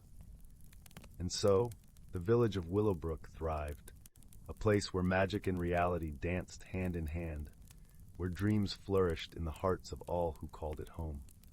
Lyra's journey had changed her, but it had also changed those around her, creating a tapestry of friendship and wonder that would endure for generations. As the years passed, Lyra became a wise and beloved figure in the village, her stories of the hidden world inspiring young and old alike. She often returned to the mirror pool, the fox a constant companion, guiding her on the path of discovery and growth. And though the vial remained a treasured possession, she knew that the true magic lay within her, in the love and kindness she shared with the world. For in the end, it was not the vial that transformed her, but the journey itself, and the heart that dared to dream. With each passing day, the village of Willowbrook blossomed, a testament to the power of friendship, wisdom, and the magic that lay in every heart. And Leora, the girl with the bright heart and insatiable curiosity, continued to explore the wonders of the world, her spirit forever entwined with the magic of the hidden realm. Thus, the story of Leora and the magical vial became a cherished tale, passed down through generations, a reminder of the beauty and wonder that await those who dare to see beyond the ordinary and embrace the extraordinary within themselves. Story 47. Once upon a time, nestled in the heart of a lush, sprawling valley, there lay a quaint little village named Greenhaven. The village, with its cobblestone paths and ivy-clad cottages, was surrounded by rolling hills that seemed to cradle it in a gentle embrace. This serene setting was home to a young girl named Lyra, who possessed a uniquely curious heart and an imagination as vast as the endless sky above. Lyra lived with her grandmother, a wise old woman who had a wealth of stories tucked away in her memory like precious jewels.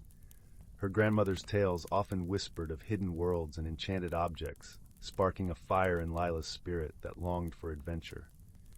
One story that particularly captivated Lyra was that of the Whispering Woods, a mystical forest said to house a magical artifact known as the Luminara Stone. It was rumored that this stone held the power to reveal hidden truths and illuminate the path to one's deepest desires. On a particularly warm summer's day, as the sun lazily bathed the village in its golden glow, Lyra sat at her grandmother's feet, listening intently to the tale of the Luminara Stone once more. Her grandmother's voice was soft, like a gentle breeze that rustled through the leaves of an ancient oak tree. "My dear Lyra," her grandmother began, "the Whispering Woods is not just a place of magic, but also one of trials and wisdom. Those who seek the Luminara Stone must do so with pure intentions, for it is not a treasure to be claimed lightly. It is said that the stone chooses its seeker, guiding them through challenges that test their heart and mind." Lyra's eyes sparkled with wonder. "But Grandma, has anyone ever found it?" she asked, her voice tinged with hopeful curiosity. Her grandmother chuckled softly, a sound that was as comforting as the crackle of a hearth on a chilly night. "Ah, child, many have tried, but only a few have returned with tales of the stone's light. It is a journey of discovery, not just of the forest, but of oneself." That night, as Lyra lay in bed, a cool breeze drifted through the open window, carrying with it the scent of lavender and the distant song of a nightingale. She closed her eyes, her mind swirling with thoughts of the Whispering Woods and the Luminara Stone.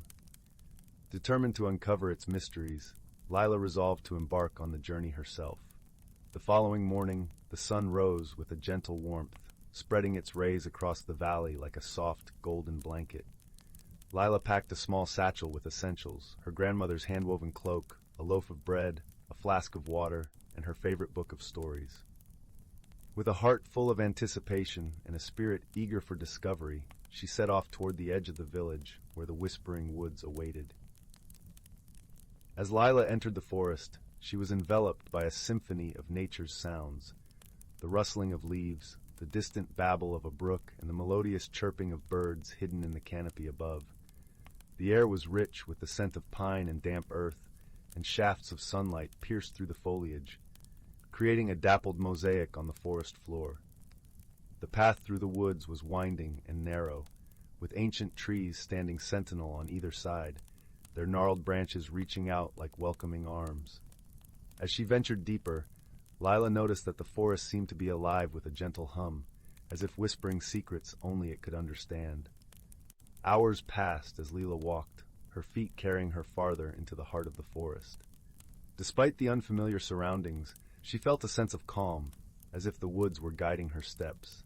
She remembered her grandmother's words about pure intentions and let her heart lead the way. As the sun dipped lower in the sky, painting the horizon with hues of pink and orange, Lyra stumbled upon a clearing. At its center stood an ancient oak tree, its branches sprawling wide and full, like a guardian watching over the woods. Beneath the tree, the ground was covered in a carpet of soft moss, inviting her to rest. Lyra sat down, leaning her back against the sturdy trunk of the oak. The air was cool and refreshing, and she closed her eyes, allowing herself to drift into a peaceful slumber. It was in this dreamlike state that she first heard the whispers, a soft, melodic murmur that seemed to come from the very heart of the forest. "Seek with your heart, not with your eyes," the whispers sang, their tone gentle yet compelling. "Truth lies within, where light will rise." Startled, Lyla opened her eyes, her heart beating with a thrill of excitement. She realized that the forest was speaking to her, guiding her toward the Luminara stone. With renewed determination, she rose to her feet and continued her journey, following the whispers that seemed to weave through the air like a silken thread. The path led her deeper into the woods, where the trees grew taller and the light dimmer. As twilight settled over the forest, Lyla came upon a small, sparkling stream. The water danced over smooth stones, its surface catching the last rays of sunlight and scattering them like tiny stars.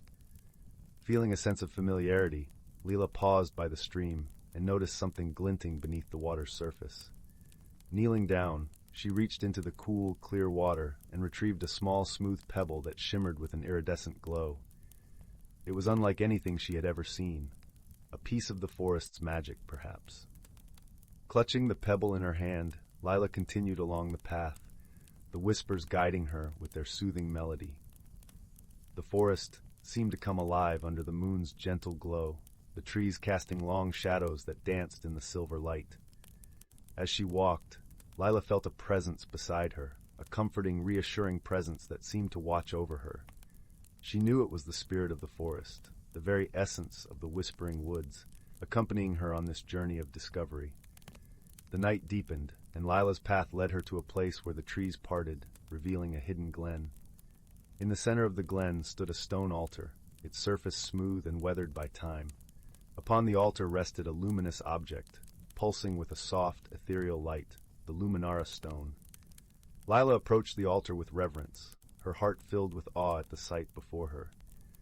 The stone's glow illuminated the glen, casting a warm, inviting light that seemed to reach into her very soul. She could feel its magic, ancient and wise, whispering the truths it held within. As she reached out to touch the stone, the whispers grew louder, enveloping her in a melody that resonated with her deepest feelings. In that moment, Lyla understood that the journey had not been about finding a magical object, but about discovering the light within herself, the courage, kindness, and wisdom she had always possessed. With the Luminara stone's light reflecting in her eyes, Lyla realized that the forest had given her a gift far greater than she had imagined. She had found her own inner light, a guiding force that would illuminate her path wherever she went. As the first light of dawn touched the sky, Lyla knew it was time to return to Greenhaven. With a heart full of gratitude and a spirit alight with newfound wisdom, she made her way back through the whispering woods, the forest's whispers now a gentle lullaby. When Lyla emerged from the forest, the village lay before her, bathed in the soft glow of morning. Her grandmother was waiting at the edge of the woods, a knowing smile on her face. "Welcome back, my dear Lyla," her grandmother said, embracing her warmly. "I see the forest has shared its secrets with you." Lyla nodded, her heart swelling with love and gratitude. "Yes, Grandma, the journey was more than I ever imagined. The whispering woods taught me to seek with my heart and to find light within." As they walked back home, the sun rose higher, casting its golden rays over the valley. The village of Greenhaven was alive with the bustle of a new day, and Lyla knew that she would carry the light of the Luminara stone with her always, a beacon of courage and hope. And so, with the forest's whispers as a cherished memory and the light of the Luminara stone forever in her heart, Lyla's journey came to an end. But in that ending lay a new beginning, a life filled with adventure, wisdom, and the magic of the whispering woods. And as the sun set over the valley, casting a warm, comforting glow, Greenhaven settled into the embrace of night, knowing that the light of the Luminara stone would always shine, guiding those who sought it with a pure heart. With a sense of peace and fulfillment, Lyla drifted into a gentle sleep, her dreams filled with the whispers of the woods and the glow of the Luminara stone. And as the stars twinkled in the night sky, the village of Greenhaven slept soundly, its heart alight with the magic of the forest and the promise of new adventures. Story 48. In the heart of an ancient forest, where the whispers of the wind carried secrets long forgotten, a gentle brook wound its way through towering trees. The brook sang a soft, bubbling tune, its waters as clear and bright as the morning sky. Moss-covered stones dotted its banks, their emerald carpet sprinkled with tiny, delicate wildflowers that swayed gently in the cool breeze. The forest was a place where time seemed to stand still, where the air was thick with the earthy scent of pine needles and the sweet aroma of blooming honeysuckle. Shafts of sunlight pierced through the dense canopy above, painting the forest floor with dappled light and shadow. It was here, in this enchanting realm, that the hidden lives of natural creatures unfolded in a delicate dance of harmony and balance. Among the ancient oaks and whispering pines lived a wise old tortoise named Tiberius. Tiberius had seen many seasons come and go, and his shell bore the marks of countless journeys across the forest. His eyes, the color of deep amber, held the wisdom of ages past. Tiberius was known far and wide as the keeper of stories, tales passed down through generations, each one a thread in the tapestry of the forest's rich history. Near the brook, in a cozy burrow beneath the roots of a grand oak, lived a family of rabbits.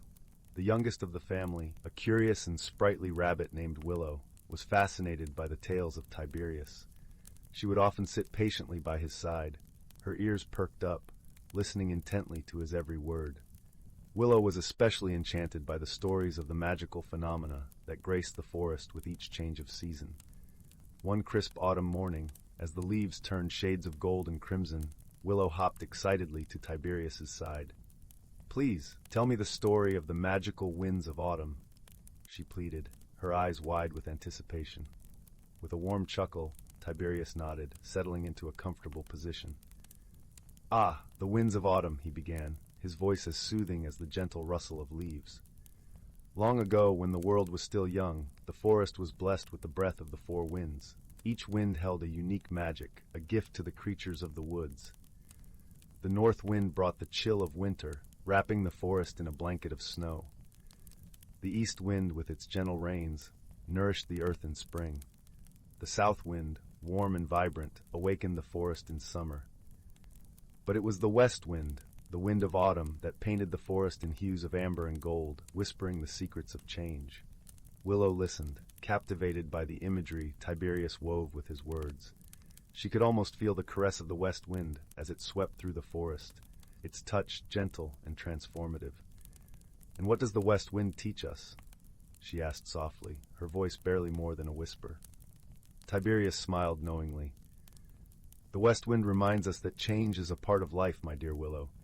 Just as the leaves fall to make way for new growth, so must we embrace change to find balance and harmony. As the days grew shorter and the nights cooler, the forest prepared for the embrace of winter. The creatures worked together in harmony, gathering food and preparing their homes for the cold months ahead. Willow, inspired by Tiberius's wisdom, set about helping her family store enough provisions to last through the winter. She also shared the story of the west wind with her siblings, who listened with wide eyes and eager hearts. One evening, as the sun dipped below the horizon and the sky blazed with the fiery colors of sunset, a gentle breeze began to stir. It was the west wind, arriving to weave its magic through the forest once more. Willow and her family stood at the entrance of their burrow, watching as the leaves danced and twirled, carried by the wind's playful embrace. The west wind's touch was like a soft lullaby, soothing and reassuring. It whispered to the creatures of the forest, reminding them that though the season of rest was upon them, it was a time of renewal and reflection. As the stars twinkled above, the forest settled into a peaceful slumber. The creatures nestled in their cozy homes, comforted by the rhythm of nature. Throughout the winter, Willow often thought of the west wind's lesson. She found solace in the knowledge that change, though sometimes daunting, was a natural and necessary part of life. When spring at last arrived, the forest awakened with a burst of vibrant energy. The east wind brought gentle rains, coaxing new life from the earth, and the forest was soon alive with the sounds and scents of renewal. Willow, now a little older and a little wiser, greeted the new season with a joyful heart. She had learned the importance of living in harmony with the world around her, of embracing change with grace and understanding.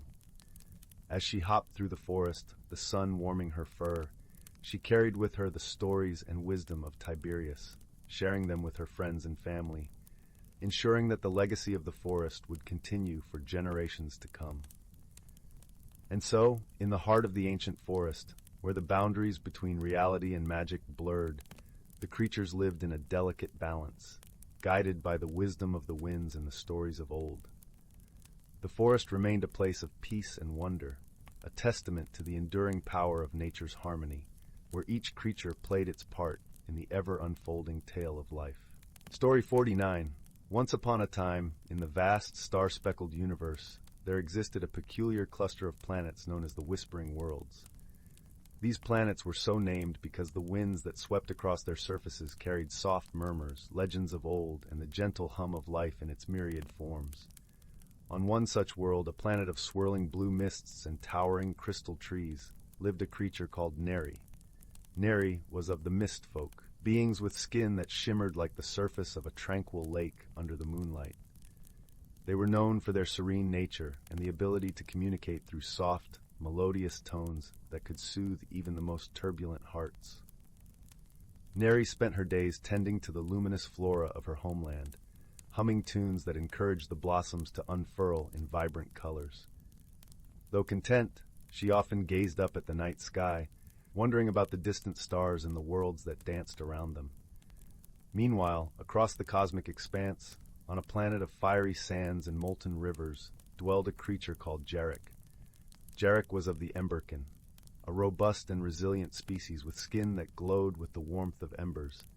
His people were known for their strength and tenacity, often seen guiding molten flows to carve new landscapes across their ever-changing terrain. Jarek, ever curious about the universe, spent his nights crafting intricate sculptures from solidified lava, each one a tribute to the stars that twinkled above, whispering of worlds he longed to explore. Fate, in its mysterious ways, had plans for these two beings from such contrasting realms. It so happened that a rare celestial event, the convergence of winds, drew them together. This phenomenon, occurring once every millennium, opened a temporary vortex connecting the Whispering Worlds, allowing for a mingling of beings and cultures. Neri, driven by a sense of adventure and the whispers of her ancestors, decided to traverse the vortex. She found herself on Jarek's planet, the intense heat a stark contrast to her cool, misty homeland.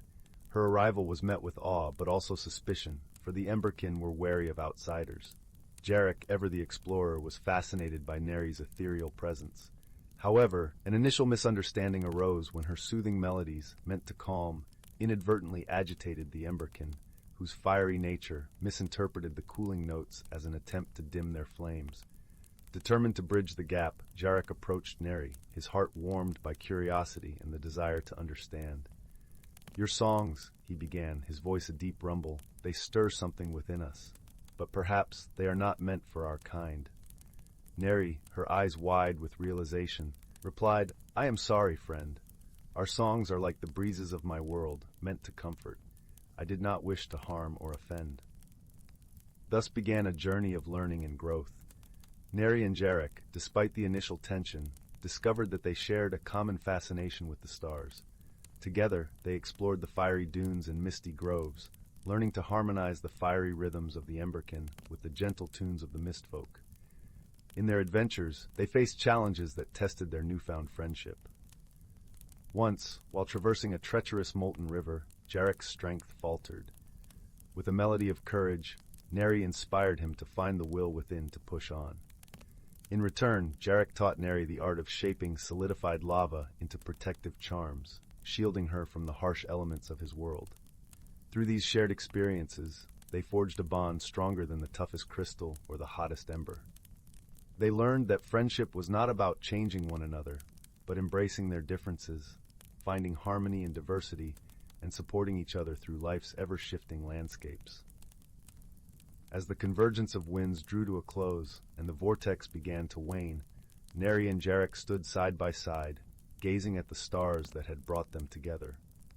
Though their worlds were destined to drift apart once more, they knew that their friendship would remain a constant, a beacon of light in the vast universe.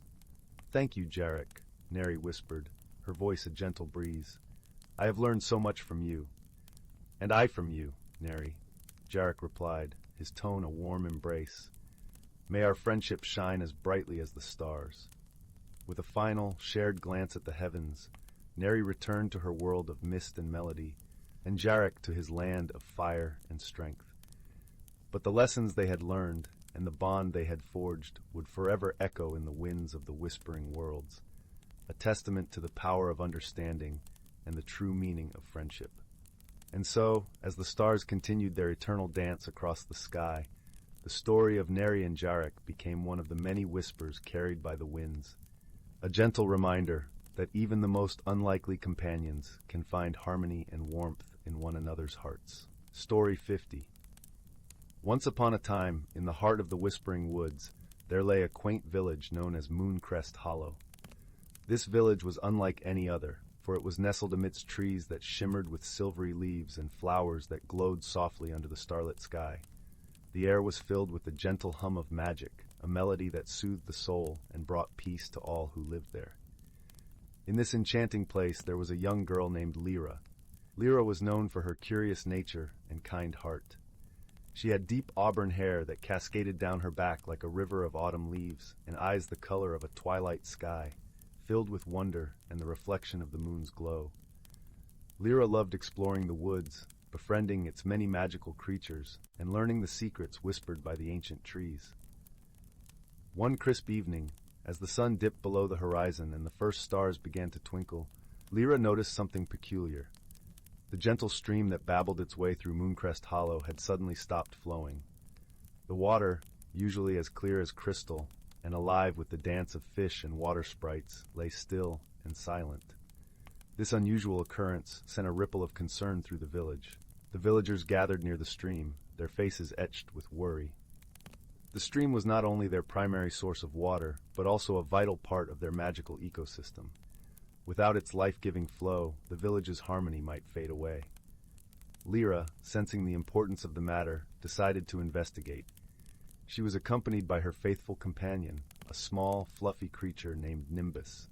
Nimbus was a cloudling, a tiny, cloud-like being with a perpetually sunny disposition and the ability to float gently above the ground. His presence was always a comfort to Lyra, his soft, velvety form often resting on her shoulder. As they ventured upstream through the shimmering woods, Lyra marveled at the beauty surrounding her. The path was lined with lantern blossoms, flowers that glowed warmly as the night deepened, casting a soft, golden light on their journey. The air was cool and fragrant with the scent of moon lilies, and the gentle rustle of leaves whispered secrets of old. "Do you think the forest is trying to tell us something, Nimbus?" Lyra mused aloud, her voice a gentle melody in the night. Nimbus chirped softly in response, his eyes twinkling with shared curiosity. Together, they continued along the winding path until they reached a clearing where the stream originated from a small, sparkling pond. To their surprise, the pond was surrounded by a circle of stones, each one etched with ancient runes that glimmered faintly. In the center of the pond stood an old, gnarled willow tree, its branches swaying gently as if moved by an unseen breeze. Lyra approached the pond cautiously, her eyes scanning the surroundings for any clue. As she knelt by the water's edge, she noticed something unusual, a delicate, shimmering mist hovering just above the pond's surface. It seemed to pulse with a soft, rhythmic glow, casting ethereal patterns on the water below. What could this be? Lyra wondered aloud, reaching out a hand to touch the mist. As her fingers brushed through it, she felt a warmth, a gentle tingling that spread through her hand like a comforting embrace. Suddenly the mist began to coalesce, swirling upward to form the shape of a gentle, wise face. It was the visage of an ancient water spirit, its eyes deep pools of wisdom and kindness. The spirit spoke in a voice as soft as the rustle of leaves, echoing with the lilt of the stream's forgotten song. "Dear child of the forest," the spirit intoned, "I am Mira, guardian of these waters. Long have I watched over this stream, ensuring its flow brings life to your village. But a shadow has fallen upon our realm, a disturbance that must be set right." Lyra listened intently, her heart filled with empathy and resolve. "What must we do to help, Mira?" she asked, her voice steady with determination. The spirit's eyes glimmered with gratitude. "A stone has been misplaced," Mira explained. "One of the runes that binds our magic has been tampered with." Without its presence, the balance is disrupted. You must find the missing stone and restore it to its rightful place. Understanding the task at hand, Lyra nodded. We will find it, Mira, I promise. With newfound purpose, Lyra and Nimbus set off once more, their eyes keenly observing every detail of the path they retraced. As they searched, Lyra recalled an old tale told by her grandmother about a mischievous sprite known as Flicker, who loved to play pranks and hide things from unsuspecting villagers. I wonder if Flicker is behind this, Lyra pondered, her mind racing with possibilities. As if in response to her thoughts, a soft giggle echoed through the woods. Lyra and Nimbus exchanged a knowing glance and followed the sound, their footsteps light and careful on the forest floor. They soon arrived at a sunny glade, where fireflies danced in joyful spirals, their light flickering like stars come down to play. In the center of the glade sat Flicker, a tiny sprite with wings that shimmered like iridescent dragonfly wings and a smile as bright as a summer's day. "Flicker," Lyra called gently, her tone both playful and serious. "Have you been up to your tricks again?" The sprite's eyes twinkled with mischief, yet there was a hint of remorse in his smile. "Oh, Lyra, I didn't mean any harm," Flicker replied, his voice a musical chiming. "I only borrowed the stone to see if I could make a necklace for the fireflies. But I didn't realize it was so important." Lyra knelt beside Flicker, her expression one of understanding. "Sometimes even the smallest things can hold great importance," she said kindly. "Will you help us set things right?" Flicker nodded eagerly, his wings fluttering with excitement. "Of course, follow me." With Flicker leading the way, they soon reached a small, hidden nook beneath the roots of an ancient oak. There, nestled among the leaves and twigs, lay the missing stone, its runes glowing faintly with otherworldly light. Carefully, Lyra picked up the stone, feeling its gentle warmth in her hands. With Flicker and Nimbus by her side, she returned to the pond, where Mira awaited them with a serene smile.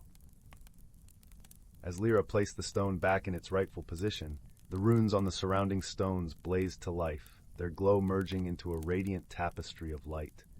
The stream gurgled with newfound vigor, its waters dancing and laughing as they resumed their journey through Mooncrest Hollow. Mira's spirit shimmered with gratitude. "Thank you, brave Lyra, and you, dear Nimbus and Flicker. Your kindness and wisdom have restored balance to our world." With a heart full of warmth and a spirit buoyed by friendship, Lyra bid farewell to Mira, feeling the gentle caress of the water spirit's blessing as she and her companions made their way back to the village. As they emerged from the woods, the villagers greeted them with cheers and relief. The stream, now flowing with renewed life, sparkled under the moonlight, a symbol of the harmony restored through unity and understanding. That night, as Lyra lay in her cozy bed, the soft glow of the lantern blossoms casting gentle patterns on her walls, she felt a deep sense of peace.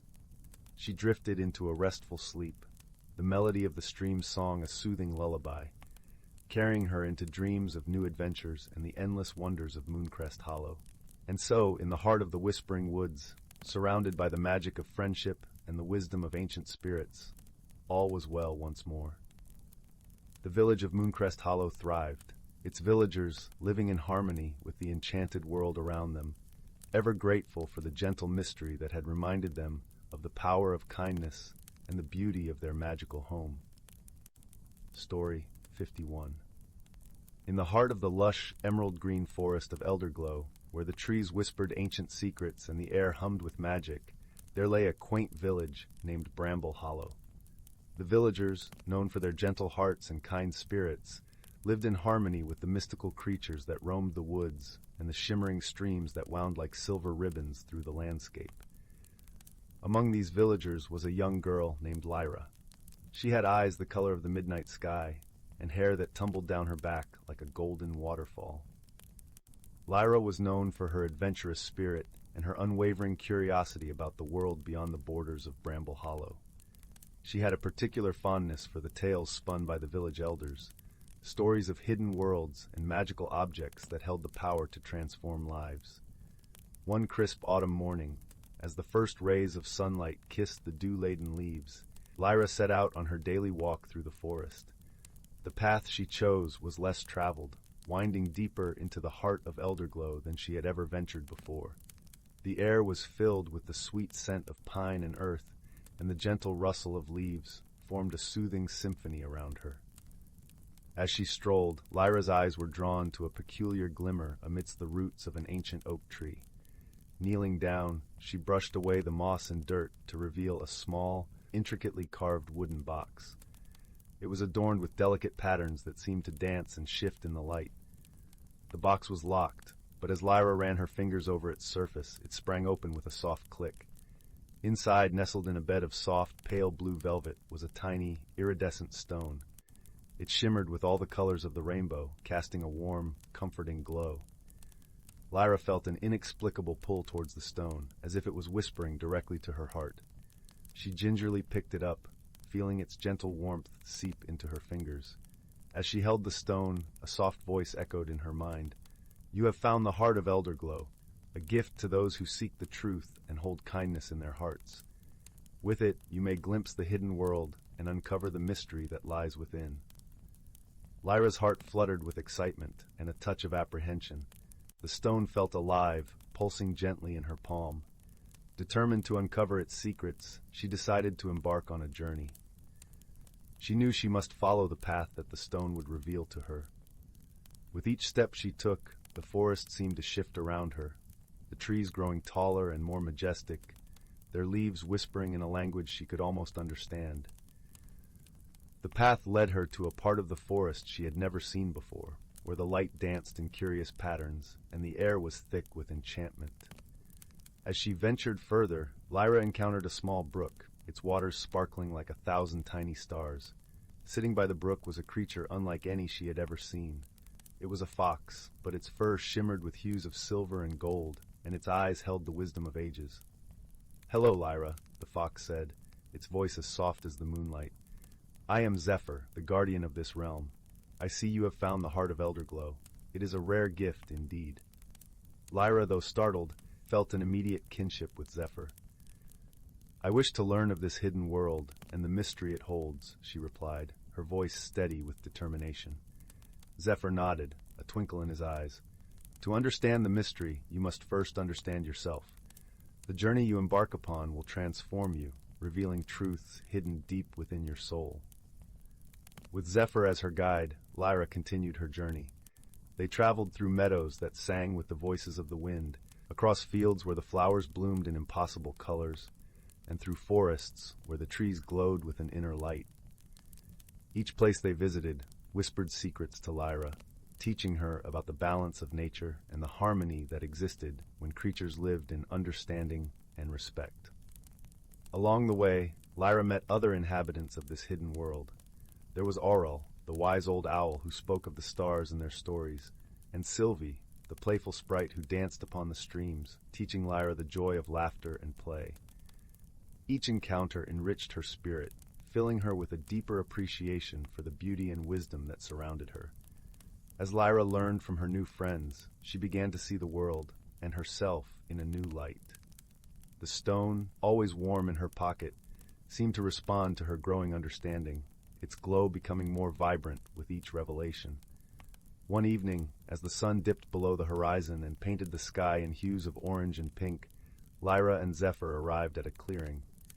In the center stood a magnificent tree, its trunk wide and gnarled, its branches stretching towards the heavens like a tapestry woven from dreams. "This is the Heartwood," Zephyr said, his voice filled with reverence. "It is here that the mystery of Elderglow is revealed." Lyra approached the tree, her heart pounding with anticipation. As she laid her hand upon its bark, the stone in her pocket began to glow fiercely. A melody, soft and haunting, filled the air, and the tree seemed to come alive, its bark shimmering with light. Suddenly, Lyra found herself enveloped in a vision. She saw the forest as it had been centuries ago, untouched and pure, a sanctuary for creatures of all kinds. She saw the villagers of Bramble Hollow, their ancestors, living in harmony with the land, guided by the wisdom of the Heartwood. But then she saw a shadow fall over the forest, a longing for more than what was needed, a greed that threatened to upset the balance. As the vision faded, Lyra understood the true mystery of Elderglow. The stone, the heart of Elderglow, was a reminder of the bond between the villagers and the forest, a bond that must be nurtured and respected. It was not just a key to a hidden world, but a symbol of the delicate balance that sustained life. With newfound understanding, Lyra turned to Zephyr. The heart of Elderglow is a gift of wisdom, a reminder of our responsibility to each other and the world, she said softly. Zephyr nodded, his eyes filled with pride. You have seen the truth, Lyra. The journey has changed you, and with this knowledge, you can help guide your people.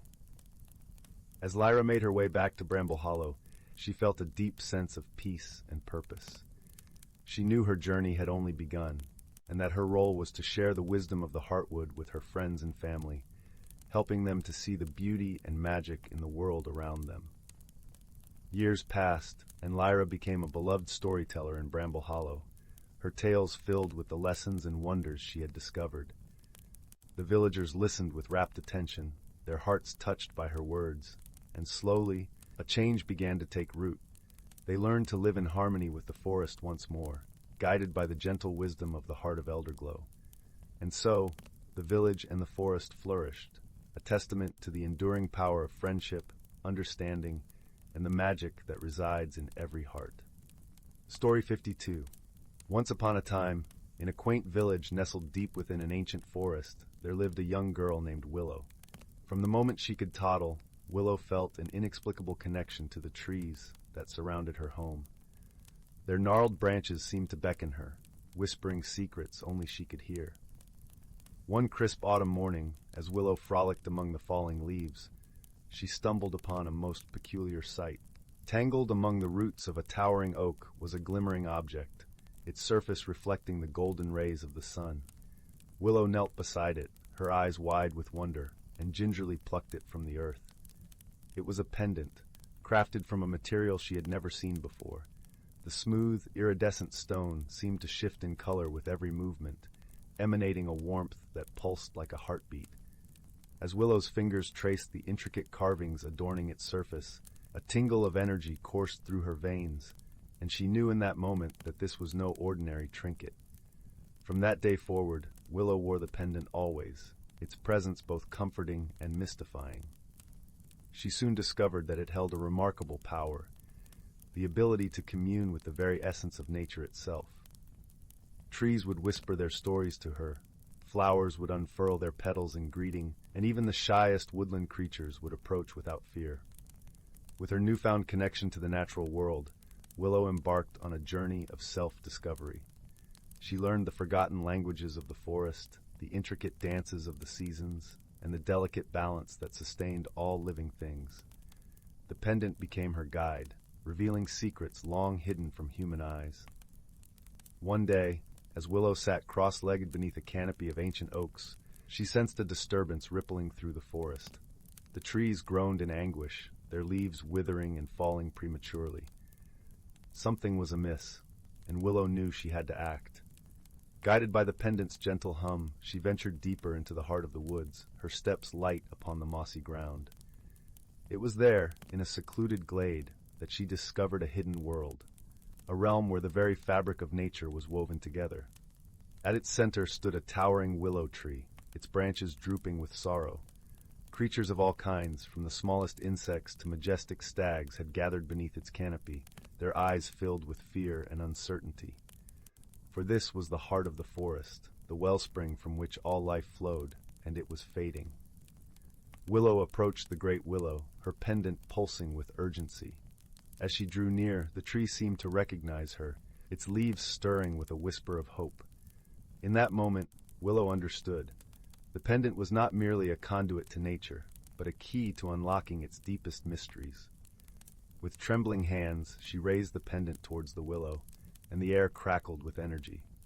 A brilliant light erupted from the stone, its warmth enveloping the glade. The willow's branches unfurled, reaching towards the radiance, and life began to flow once more through its ancient veins. From that day on, Willow became the guardian of the hidden realm, her pendant a constant reminder of the sacred bond between humanity and the natural world. She forged friendships with creatures great and small, defying expectations and breaking down barriers that had long divided their kind. Together, they embarked on countless adventures, unraveling ancient mysteries and safeguarding the delicate balance of the forest. Willow's journey had transformed her, imbuing her with a wisdom and reverence for all living things. As the years passed, Willow's hair grew silver and her steps slowed, but her connection to the natural world never wavered. She had become a living bridge between the human and enchanted realms, a protector and storyteller who ensured that the hidden world's secrets would never be forgotten. And when the time came for Willow to join the eternal dance of nature, her pendant glowed one last time, its light merging with the very essence of the forest she had devoted her life to preserving. For in that moment, Willow realized that she had never truly possessed the pendant. It had chosen her, a kindred spirit destined to walk the path between worlds and carry the torch of wisdom for generations to come. As the final embers of her life flickered, Willow smiled, knowing that her journey had come full circle. The pendant's magic would live on, woven into the tapestry of the forest, an eternal reminder of the beauty and resilience of nature, and the transformative power of one soul's unwavering connection to it. Story 53. In the heart of the whispering woods, where the trees rustled with secrets and the air was sweet with the scent of blooming starflowers, there nestled a quaint village named Briar Hollow. The cottages, with their thatched roofs and ivy-clad walls, seemed to hum with the life that thrived within and around them. Smoke curled lazily from stone chimneys, mingling with the soft songs of nightingales that welcomed the twilight. Briar Hollow was a place where magic danced lightly on the air, not in grand displays, but in the gentle glow of lanterns that lit themselves at dusk, and the playful sprites that tickled the toes of those who dared walk barefoot under the moonlight. It was a peaceful village, full of kind-hearted folk who tended their gardens, shared their bread, and listened to the stories the woods had to whisper. One tranquil evening, as the sun dipped below the horizon, painting the sky in hues of lavender and gold, a peculiar event began to unfold. The villagers noticed something unusual. Their beloved starflowers, which bloomed only in the moon's soft glow, were wilting as soon as they opened, their petals curling and dimming in the twilight. It was a curious mystery, for the starflowers were known not only for their beauty, but for their role in guiding the nocturnal creatures through the forest paths. Without their luminescent glow, the forest seemed a little less welcoming, a little more mysterious than before. Eager to solve the mystery and restore the forest's gentle radiance, a thoughtful young girl named Lyla decided to seek the wisdom of the village's elders. Lyla was known for her keen observation and quiet courage. Her hazel eyes sparkled with curiosity, and her heart was as tender as a kitten's purr. Lila's first stop was the cozy cottage of Elder Rowan, a wise man whose beard was as long and silver as the moonlit river. His home smelled of cedarwood and sage, a comforting blend that seemed to hold ancient stories within its fragrance. "Elder Rowan," Lyla asked softly, sitting in a comfy armchair by the fire, "do you know why the starflowers are wilting?" Rowan stroked his beard thoughtfully. "Ah, young Lyla, the starflowers are delicate and attuned to the harmony of the forest. A disharmony, however small, might unsettle them. Have you noticed anything else unusual?" Lyla pondered this, recalling her recent walks through the woods. The stream seemed quieter, as if the water itself is holding its breath, she mused. Rowan nodded, his eyes twinkling with understanding. "Perhaps it is time to visit the Whispering Willow. She is the guardian of the forest's secrets, and may know more than she lets on." Thanking Rowan, Lyla set off towards the heart of the Whispering Woods. The path was lit by the soft glow of fireflies, their gentle dance guiding her deeper into the embrace of the trees. The woods were alive with the sounds of crickets and the occasional hoot of an owl, creating a symphony that resonated with the very earth. The Whispering Willow, a grand and ancient tree, stood majestically in a clearing bathed in moonlight. Her branches swayed gently, as if inviting Lyla closer. As Lyla approached, she felt a warm breeze caress her cheek, carrying with it a soft, melodic voice.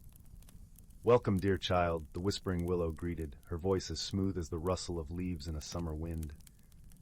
"What troubles bring you to my grove?" Lyla explained the plight of the starflowers and the hushed streams, her voice earnest and filled with concern. The Whispering Willow listened intently, her branches weaving a gentle lullaby in the night air. "It is the moonbeam moths," the tree finally revealed. "They have become shy hiding from a shadow that has cast itself over their meadow. Without their nightly dance, the starflowers have lost their courage to bloom fully. Lyla nodded, understanding now that the solution lay in comforting the moths and dispelling the shadow. "Thank you, Whispering Willow. I will find the moths and discover what frightens them." With renewed purpose, Leela made her way to the Moonbeam Meadow, a hidden glade where the moths usually danced under the full moon. As she entered the meadow, she noticed the moths fluttering hesitantly near the ground, their pale wings shimmering like silver in the dim light. Kneeling in the soft grass, Leela whispered soothing words, assuring the moths of her friendship. Slowly, they settled around her, their tiny bodies quivering with a soft, melodious hum. As she sat quietly, listening to the rhythm of their wings, she noticed a shadow flitting across the moonlit sky, a young owl still learning the ways of the night. Realizing that the owl was merely curious and not a threat, Lyla stood and spoke softly to the young bird. "Dear owl, these moths are friends of the night, just as you are. Perhaps you could watch over them, rather than chasing them away." The owl, with its wide, bright eyes, seemed to understand. It settled on a nearby branch, its presence a gentle reassurance to the moths. With the shadow's threat lifted, the moonbeam moths resumed their dance, their wings casting a gentle glow upon the meadow. As the moths twirled and fluttered, the starflowers began to bloom once more, their petals unfurling to reveal their radiant beauty. The forest sighed in relief, its harmony restored. Returning to Briar Hollow, Lyla shared her tale with Elder Rowan and the villagers, who gathered around the crackling fire in the village square. The air was filled with laughter and gratitude, and the starflower's glow seemed brighter than ever, weaving a tapestry of light that embraced the village in its warmth. That night, as Lyla lay in her bed beneath a quilt stitched with stars, she felt a deep sense of peace. She had learned that even the smallest creatures, when understood and cared for, could light up the darkest of nights. As the moon cast its gentle light through her window, Lyla drifted into a restful sleep, knowing that the Whispering Woods would hold this night in its memory, a story whispered among the trees. Story 54. In a small village nestled at the edge of a sprawling, whispering forest, there lived a young girl named Marin.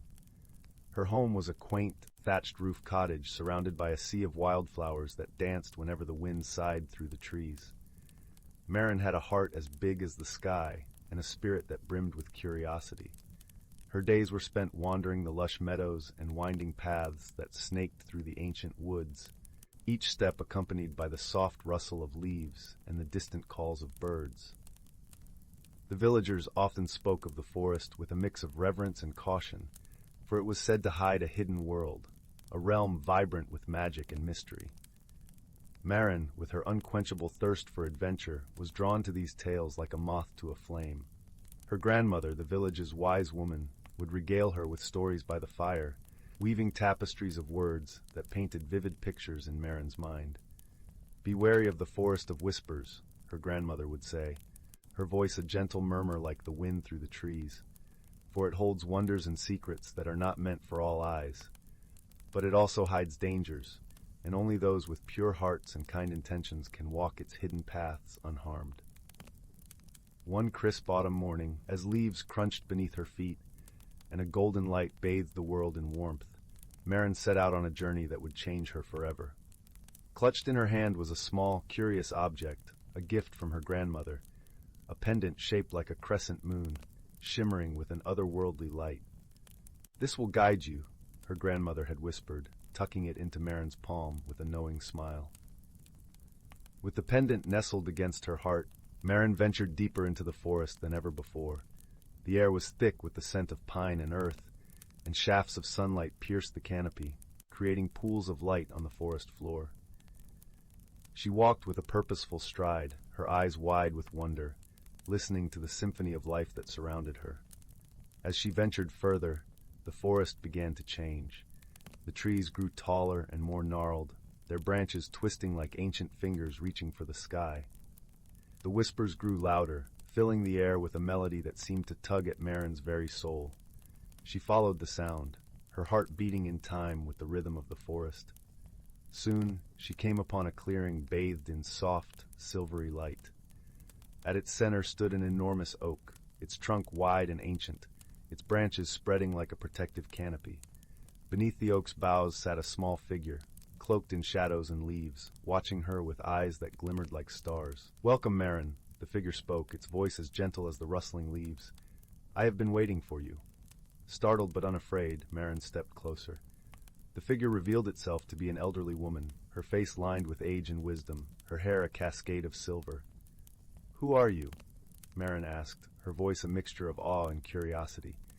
"I am Elysia, the guardian of this realm," the woman replied, her smile warm and inviting. "You hold the crescent pendant, a sign that you are destined to walk this path." Marin's heart swelled with excitement and a touch of trepidation. "What is this place?" she asked, her eyes scanning the clearing, the ancient oak, the shimmering light that seemed to dance around them. "This is the heart of the Forest of Whispers," Elysia explained, gesturing to the oak. "The tree of ages, the keeper of secrets. It is a gateway to a world unseen by many." Elysia's words wrapped around Marin like a comforting cloak, and she felt an overwhelming sense of belonging. "Why have you been waiting for me?" Marin asked, her voice barely louder than the whispers that filled the air. "Because you have a pure heart, and this forest needs you," Elysia replied, her gaze steady and kind. "There is a darkness that threatens to seep into this world, a shadow that seeks to extinguish the light. Only by embracing the magic within you can you help restore the balance." Marin listened intently, her pulse quickening with a mixture of fear and determination. "How can I help?" she asked, her voice firm and resolute. Elysia reached out and placed a gentle hand on Marin's shoulder. "You must journey to the center of the forest, to the Vale of Echoes. There, you will find the source of the darkness. Your pendant will guide you and protect you, but you must trust in yourself and in the friendships you will forge along the way." With a nod of understanding, Marin accepted the task before her. Elysia's presence filled her with a sense of calm and purpose, and as she turned to leave the clearing, she felt a surge of anticipation. The path ahead was unknown, yet she felt ready to face whatever lay in wait. As Marin delved deeper into the forest, she marveled at the beauty and mystery that surrounded her. The trees whispered secrets, their branches forming arches that led her deeper into the heart of the wood. The sunlight filtered through the leaves, casting a kaleidoscope of shadows that danced along the forest floor. Along her journey, Marin encountered creatures both wondrous and strange. A family of deer with coats as white as snow bounded gracefully through the underbrush, pausing to regard her with curious eyes before disappearing into the thicket. A kaleidoscope of butterflies, their wings shimmering with iridescent colors, flitted around her, weaving a tapestry of light and movement. Yet, it was not long before Marin realized she was not alone. From the shadows emerged a fox, its fur a burnished copper, its eyes bright with intelligence. It regarded Marin with a steady gaze, then began to trot alongside her, its presence both reassuring and enigmatic. "Hello, little one," Marin greeted, her voice soft and inviting. "Will you join me on my journey?" The fox tilted its head, its eyes gleaming with an unspoken understanding. It seemed to nod in agreement, and Marin felt a sense of companionship settle over her. Together, they ventured deeper into the forest, the pendant guiding them like a beacon. The whispers grew louder, filling the air with a symphony of voices that urged them onward. The path wound through verdant glades and over bubbling brooks, each step bringing them closer to their destination. As the sun dipped below the horizon, painting the sky in hues of gold and crimson, Marin and the fox arrived at a glen bathed in twilight. The Vale of Echoes lay before them, a place where the air hummed with magic and the very ground seemed to pulse with life. At the center of the vale stood a pool of water, its surface as smooth as glass, reflecting the sky above. Marin approached it with a sense of reverence, her heart pounding in her chest. The pendant glowed with an ethereal light, and she knew this was the heart of the forest's magic. But the vale was not empty. From the shadows emerged a figure cloaked in darkness, its form shifting like smoke. It exuded a sense of malevolence that sent a shiver down Marin's spine. "You should not be here," the figure hissed, its voice a chilling whisper that cut through the air. "This place is mine." Marin stood her ground, drawing strength from the pendant's glow and the fox's unwavering presence at her side. I am here to restore the balance, she declared, her voice steady and clear. The dark figure laughed, a sound that echoed through the veil like the rustle of dead leaves. You are but a child. What power do you possess to challenge me? Marin took a deep breath, drawing courage from the forest that surrounded her. I may be just a child, but I am not alone. The magic of this forest lives within me, and I will not let you destroy it. The figure lunged, its shadowy form reaching for her, but Marin held her ground. She closed her eyes, focusing on the pendant's warmth against her skin, and let its light fill her with strength. In that moment, the fox leaped forward, its eyes blazing with determination. It stood between Marin and the darkness, a fierce guardian willing to protect its newfound friend. Marin felt a surge of gratitude and love for the fox, and in that instant, she understood the true power of the forest, the bonds of friendship, and the strength that came from standing together against adversity. With renewed determination, Marin reached out with her heart, drawing upon the magic that flowed through the veil. The pendant blazed with light, casting a brilliant glow that banished the shadows and filled the veil with warmth. The dark figure recoiled, its form dissolving into wisps of smoke that vanished into the night. The veil grew calm, the air filled with a sense of peace and renewal. Marin knelt by the pool, her heart filled with gratitude. The fox nuzzled her hand, its eyes shining with affection and pride. You did it, Marin whispered, her voice choked with emotion. We did it. The forest around them seemed to sigh in relief, the whispers transforming into a gentle melodic harmony that echoed through the trees. The veil glowed with a soft, golden light, a testament to the magic that had been restored. As the first stars began to twinkle in the night sky, Marin knew it was time to return home. She rose to her feet, feeling the weight of the journey lift from her shoulders. The fox remained by her side, a steadfast companion that had become a true friend. Together they retraced their steps through the forest, following the path that led them back to the village. The night was serene, the air filled with the sweet scent of blooming flowers and the gentle rustle of leaves. When they emerged from the forest, Marin's heart swelled with a sense of accomplishment and wonder. The village lay before her, bathed in the soft glow of moonlight. She knew she would carry the memory of this journey with her, a reminder of the magic that existed within and around her. As Marin approached her cottage, she saw her grandmother waiting by the door, her eyes filled with warmth and pride. The old woman embraced her tightly, her touch as comforting as a familiar melody. You have done well, my dear, her grandmother whispered, her voice filled with love. The forest is safe once more, and you have discovered the strength that lies within you. Marin smiled, feeling a sense of belonging and peace settle over her. She glanced at the fox, who sat by her side, its eyes filled with a knowing wisdom. Thank you, Marin whispered, her heart full of gratitude for the forest, for the magic, and for the friendship that had guided her journey. As night enveloped the village in its gentle embrace, Marin knew that the forest's whispers would always be with her, a reminder of the hidden world that lay just beyond the veil of the ordinary. And with that thought, she drifted into a peaceful sleep, her dreams filled with the wonders of the Forest of Whispers. Story 55. Once upon a time, nestled deep within the heart of an ancient forest, there lived a young fox named Ember. Her fur shimmered like burnished copper, and her eyes sparkled with a warmth that seemed to emanate from within. But Ember was no ordinary fox, for she possessed a magical gift, the ability to see into the dreams of others. It was a power that both delighted and bewildered her, for each night, as she curled up beneath the sheltering boughs of an old oak tree, Ember would find herself transported into the vivid dreamscapes of the forest creatures. She witnessed the whimsical adventures of the hares as they danced among the moonlit glades, and the soaring flights of the owls as they sailed across starlit skies. One night, however, Ember's slumber was disrupted by a dream unlike any she had encountered before. She found herself enveloped in a dense fog, the air thick and heavy with a sense of unease. In the distance, she could make out the faint outline of a figure, a young deer, its graceful form trembling with fear. Drawn by an inexplicable force, Ember followed the deer deeper into the mist, her paws leaving no trail in the dampened earth. The fog swirled around her, obscuring her vision, until suddenly it parted to reveal a stunning sight.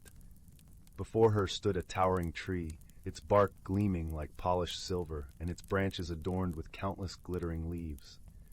At its base, a shimmering pool reflected the ethereal beauty of the tree, and Ember found herself drawn to its beckoning waters. As she approached, the surface of the pool began to ripple, and an image took shape within its depths. Ember gasped as she recognized the terrified deer from the dream, its slender legs entangled in a tangle of thorns and briars. Without a moment's hesitation, Ember plunged into the pool, her fur tingling with a strange energy. The next thing she knew, she was standing in a sunlit glade, the very same one from the deer's dream, and there, just a few paces away, was the trapped and trembling creature. Ember set to work, carefully untangling the briars with her nimble paws, all the while murmuring soothing words of comfort. As the last thorn fell away, the deer regarded her with eyes brimming with gratitude. "Thank you, kind fox," the deer whispered. "You have saved me from a terrible fate." With a gentle nod, Ember found herself drawn back into the waking world, her heart still racing from the extraordinary experience. From that day forward, Ember embarked on a journey unlike any other, guided by the whims of the dreams that danced through her slumber. She traversed enchanted meadows and mystical glades, offering aid and comfort to those who found themselves ensnared in their own nightmares. Her reputation as a dreamwalker soon spread throughout the forest, and creatures of all kinds sought her out, their eyes alight with hope and wonder.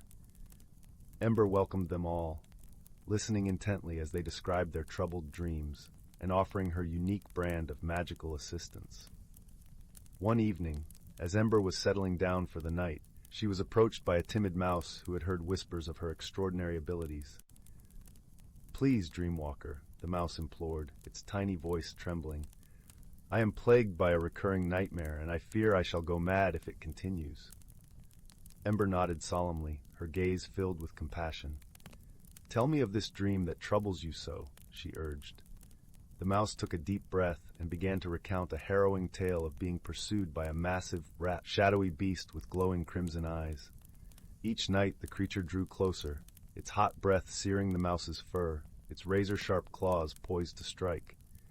As the mouse spoke, Ember felt a shiver run down her spine, for she recognized the beast from her own dreams, a manifestation of fear and darkness that lurked in the recesses of the forest's collective unconscious. "Fear not, little one," Ember reassured the mouse. "I shall confront this beast and banish it from your dreams forever." That night, as Ember slipped into slumber, she found herself transported to a gnarled and twisted landscape, the very embodiment of the mouse's nightmares. The air was thick with an acrid stench, and the ground beneath her paws seemed to pulse with an ominous heartbeat.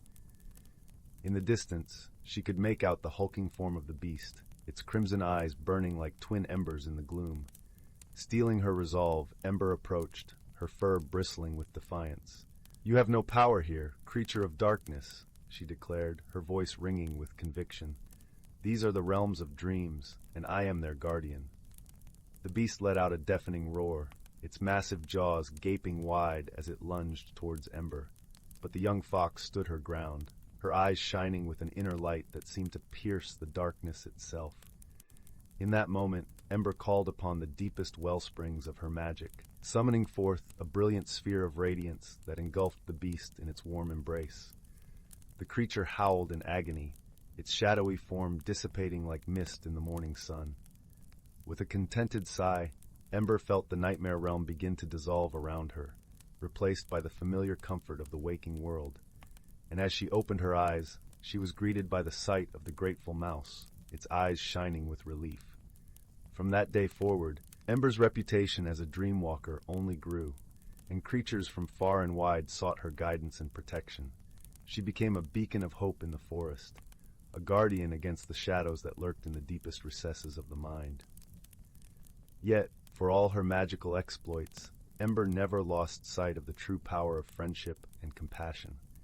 She formed bonds with the creatures she aided, learning their stories and cherishing the unique perspectives they brought to her life. One such friend was a wise old owl named Galen, whose dreams often took him soaring above the forest canopy, his keen eyes taking in the vast expanse of the world below.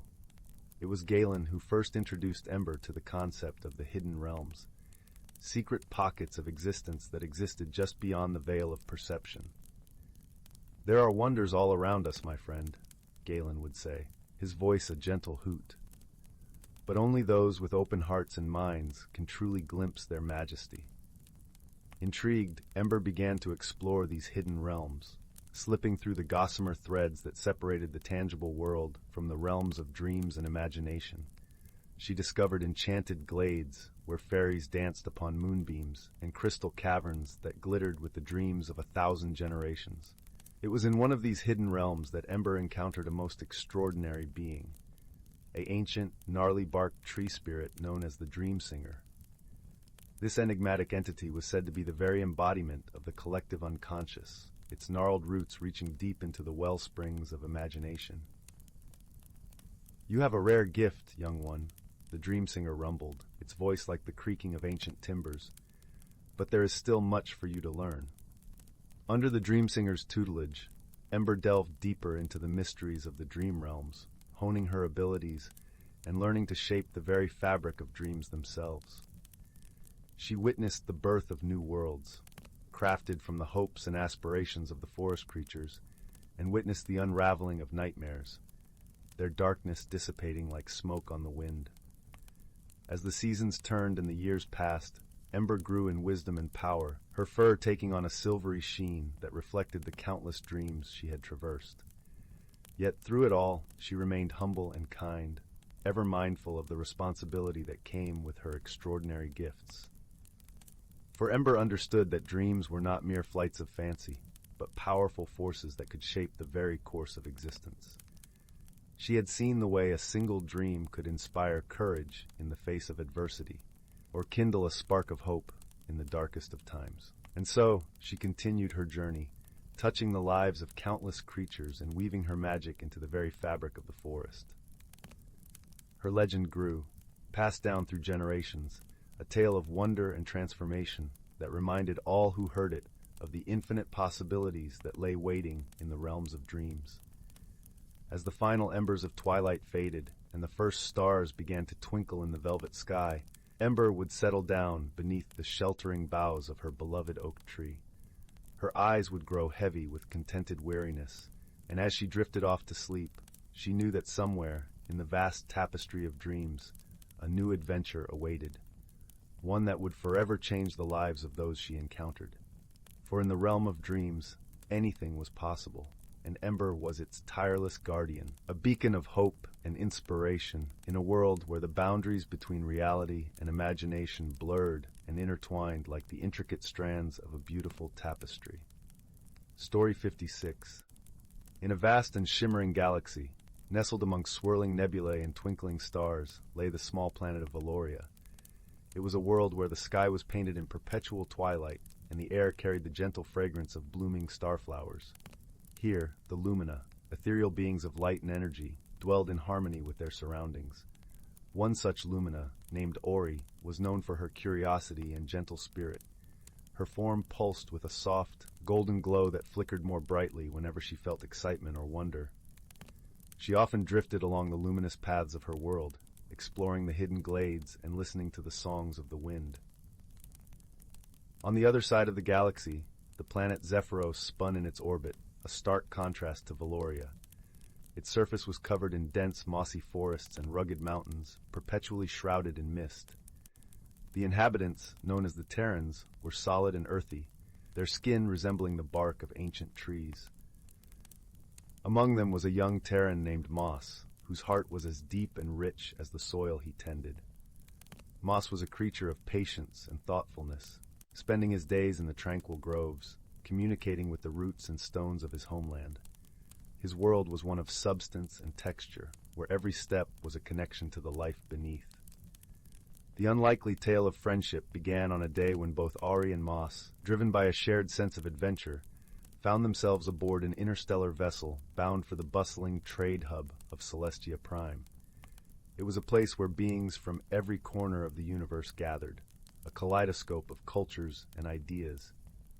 Ori, fascinated by the prospect of meeting new entities and learning about their worlds, shimmered with anticipation as she floated through the ship's corridors. Moss, on the other hand, felt a bit out of place amidst the metallic confines, his earthy presence a stark contrast to the sleek surroundings. Their first encounter was less than ideal. In the crowded marketplace of Celestia Prime, Ori's radiant light accidentally startled Moss, who had been engrossed in examining a cluster of rare crystal seeds. The seeds tumbled to the ground, and Moss's deep voice rumbled with frustration. "I'm sorry," Ori apologized, her light dimming in embarrassment. "I didn't mean to frighten you." Moss, sensing her sincerity, softened his expression. "I was just startled. My name is Moss. These seeds, they're precious to my people." Ori hovered closer, her glow returning. "I can help you gather them. I am Ori." Together they carefully collected the scattered seeds, a task that required both Ori's nimbleness and Moss's careful hands. As they worked, they began to speak about their worlds, sharing stories of Valoria's twilight dances and Zephyros's misty dawns. Despite their initial misunderstanding, Ori and Moss discovered a shared love for their homes and a mutual curiosity about the universe beyond. As the days passed, they explored Celestia Prime together, facing challenges that tested their burgeoning friendship. One evening, while wandering through the bioluminescent gardens of the Central Dome, they stumbled upon a group of travelers who were lost and disoriented. The travelers spoke a language unfamiliar to both Ori and Moss, their gestures a plea for help. Ori's light flickered with empathy, and she gently approached them, using the universal language of kindness. Moss, understanding the importance of grounding, offered them nourishment from his collection of seeds, which he always carried with him. Through Ori's gentle glow and Moss's nurturing presence, the travelers found solace. It was in this moment that Ori and Moss realized the power of their combined strengths, Ori's radiance and Moss's steadfastness. Together, they could offer comfort and guidance in a way neither could alone. Their bond deepened as they faced more adventures. They navigated treacherous asteroid fields, relying on Moss's instincts to find safe paths and Ori's light to illuminate their way. In the bustling markets, they learned to communicate with beings of all shapes and sizes, their friendship a beacon of understanding amidst the chaos. One day, as they sat beside a bubbling fountain, Ori turned to Moss, her light warm and gentle. "I've learned so much from you, my friend. Your patience and strength have shown me new ways to see the world." Moss nodded, his voice a soft rumble. "And you, Ori, have taught me the beauty of lightness and curiosity. Together, we've discovered more than we ever could alone." As their journey on Celestia Prime drew to a close, Ori and Moss knew they would return to their respective worlds richer for their experiences, their hearts intertwined with the threads of friendship. They promised to meet again, to share new stories and adventures. When the time came for their departure, they stood on the observation deck, gazing out at the stars. Ori's light shimmered with emotion, and Moss's presence was a comforting weight beside her. "Farewell, dear Moss," Ori said, her voice a gentle whisper. "Until we meet again, Ori," Moss replied, his tone warm and steady. As the ship carried them away, each returning to their home planet, they knew that their friendship had transcended the boundaries of their worlds. They had discovered the true meaning of companionship, a bond that embraced differences and celebrated shared journeys. In the quiet of their respective homes, beneath the twilight skies of Valoria and the misty forests of Zephyros, Ori and Moss carried with them the glow of their friendship, a light that would guide them through all the stars in the universe. Story 57. In the heart of an ancient forest, where the trees stood as tall as castles and the air was thick with the scent of pine and earth, a hidden world thrived. This forest was a place where the boundaries between reality and magic blurred like mist over a still pond at dawn. Here, natural creatures lived lives unseen by most, each contributing to the delicate balance of their environment. Beneath the emerald canopy, where sunlight filtered through leaves like golden rain, there lived a family of forest sprites. These ethereal beings were as old as the forest itself, their translucent wings shimmering in hues of the rainbow. They were guardians of the woodland, entrusted with the care of its flora and fauna. The elder sprite, known as Whispering Leaf, was a figure of gentle authority, known for her wisdom that echoed through the forest like a soft breeze. As the seasons shifted, so too did the duties of these sprites. It was autumn now, and the forest was ablaze with color. Every leaf was a brushstroke of fiery orange, deep crimson, and mellow gold. The air was crisp, carrying the faint rustle of fallen leaves underfoot and the distant call of migrating birds. The sprites had begun their annual task of preparing the forest for the coming winter, ensuring that every creature had what it needed to survive the cold months. One day, as the sun dipped behind the horizon, painting the sky with strokes of pink and lavender, Whispering Leaf gathered the younger sprites around her. Her voice was soothing as the lull of a brook, and her eyes held the wisdom of countless seasons. "Tonight," she began, "we shall visit the heart of the forest. It is time for us to learn the secrets of the changing seasons, passed down through generations." The heart of the forest was a sacred glade, hidden deep within the woods. It was a place where magic was woven into the very air, where the veil between the seen and unseen was thinnest. As the sprites glided through the forest, the path before them seemed to glow with an otherworldly light, as if the trees themselves were guiding them. Upon reaching the glade, they found it bathed in the silver light of the full moon. In the center stood an ancient oak, its branches reaching skyward, as if to embrace the stars. It was said this tree was the first to grow in the forest, and held the memories of every season that had ever passed. Whispering Leaf approached the oak and placed her hands upon its gnarled trunk. "Listen closely," she murmured to the younger sprites. "The tree will share its wisdom with us." As if responding to her touch, the oak began to hum softly, its leaves rustling with a voice that was both ancient and gentle. The sprites listened as the tree spoke of the cycle of seasons, of the balance between growth and rest, and the harmony that was essential to life in the forest. They learned how every creature, from the smallest ant to the largest deer, played a role in maintaining this balance. The tree also spoke of the magical phenomena tied to the seasons. In spring, the forest awoke with vibrant life and renewal, each blossom and leaf a testament to new beginnings. Summer brought warmth and abundance, a time when the sun lingered long in the sky and the creatures thrived. Autumn, with its splendid colors, was a time of preparation and gratitude, as the forest prepared for the slumber of winter. And in winter, the forest slept under a blanket of snow, a time of rest and reflection. As the tree's story unfolded, the younger sprites were filled with a deep understanding of their role in the forest's harmony. They realized that each season was a part of a larger cycle, and that their actions, no matter how small, contributed to the well-being of their home. When the tree's tale came to an end, Whispering Leaf turned to the younger sprites, her eyes soft with pride. "You see," she said, "wisdom is not just knowing the past, but understanding how to use it to shape the future. Our duty is to ensure this balance continues, for us and for those who will come after." With hearts full of newfound purpose, the sprites returned to their tasks. They moved through the forest like a gentle breeze, tending to the animals and plants with care and reverence. As they worked, the forest seemed to hum with contentment, the very earth thrumming with the harmony they were fostering. As winter approached, the forest fell into a peaceful slumber. Snow blanketed the ground, and the world was hushed, save for the occasional whisper of the wind through bare branches. Yet under the surface, life pulsed steadily, waiting for the warmth of spring to awaken it once more. And when that time came, the forest would bloom with new life, the cycle beginning anew, as it had for centuries. The sprites, guided by the wisdom of the heart of the forest, would be there to nurture this rebirth, ensuring that harmony reigned supreme. In this ancient forest, where magic and reality danced in perfect synchrony, the lessons of the past lived on, woven into every leaf and branch, whispered by every breeze.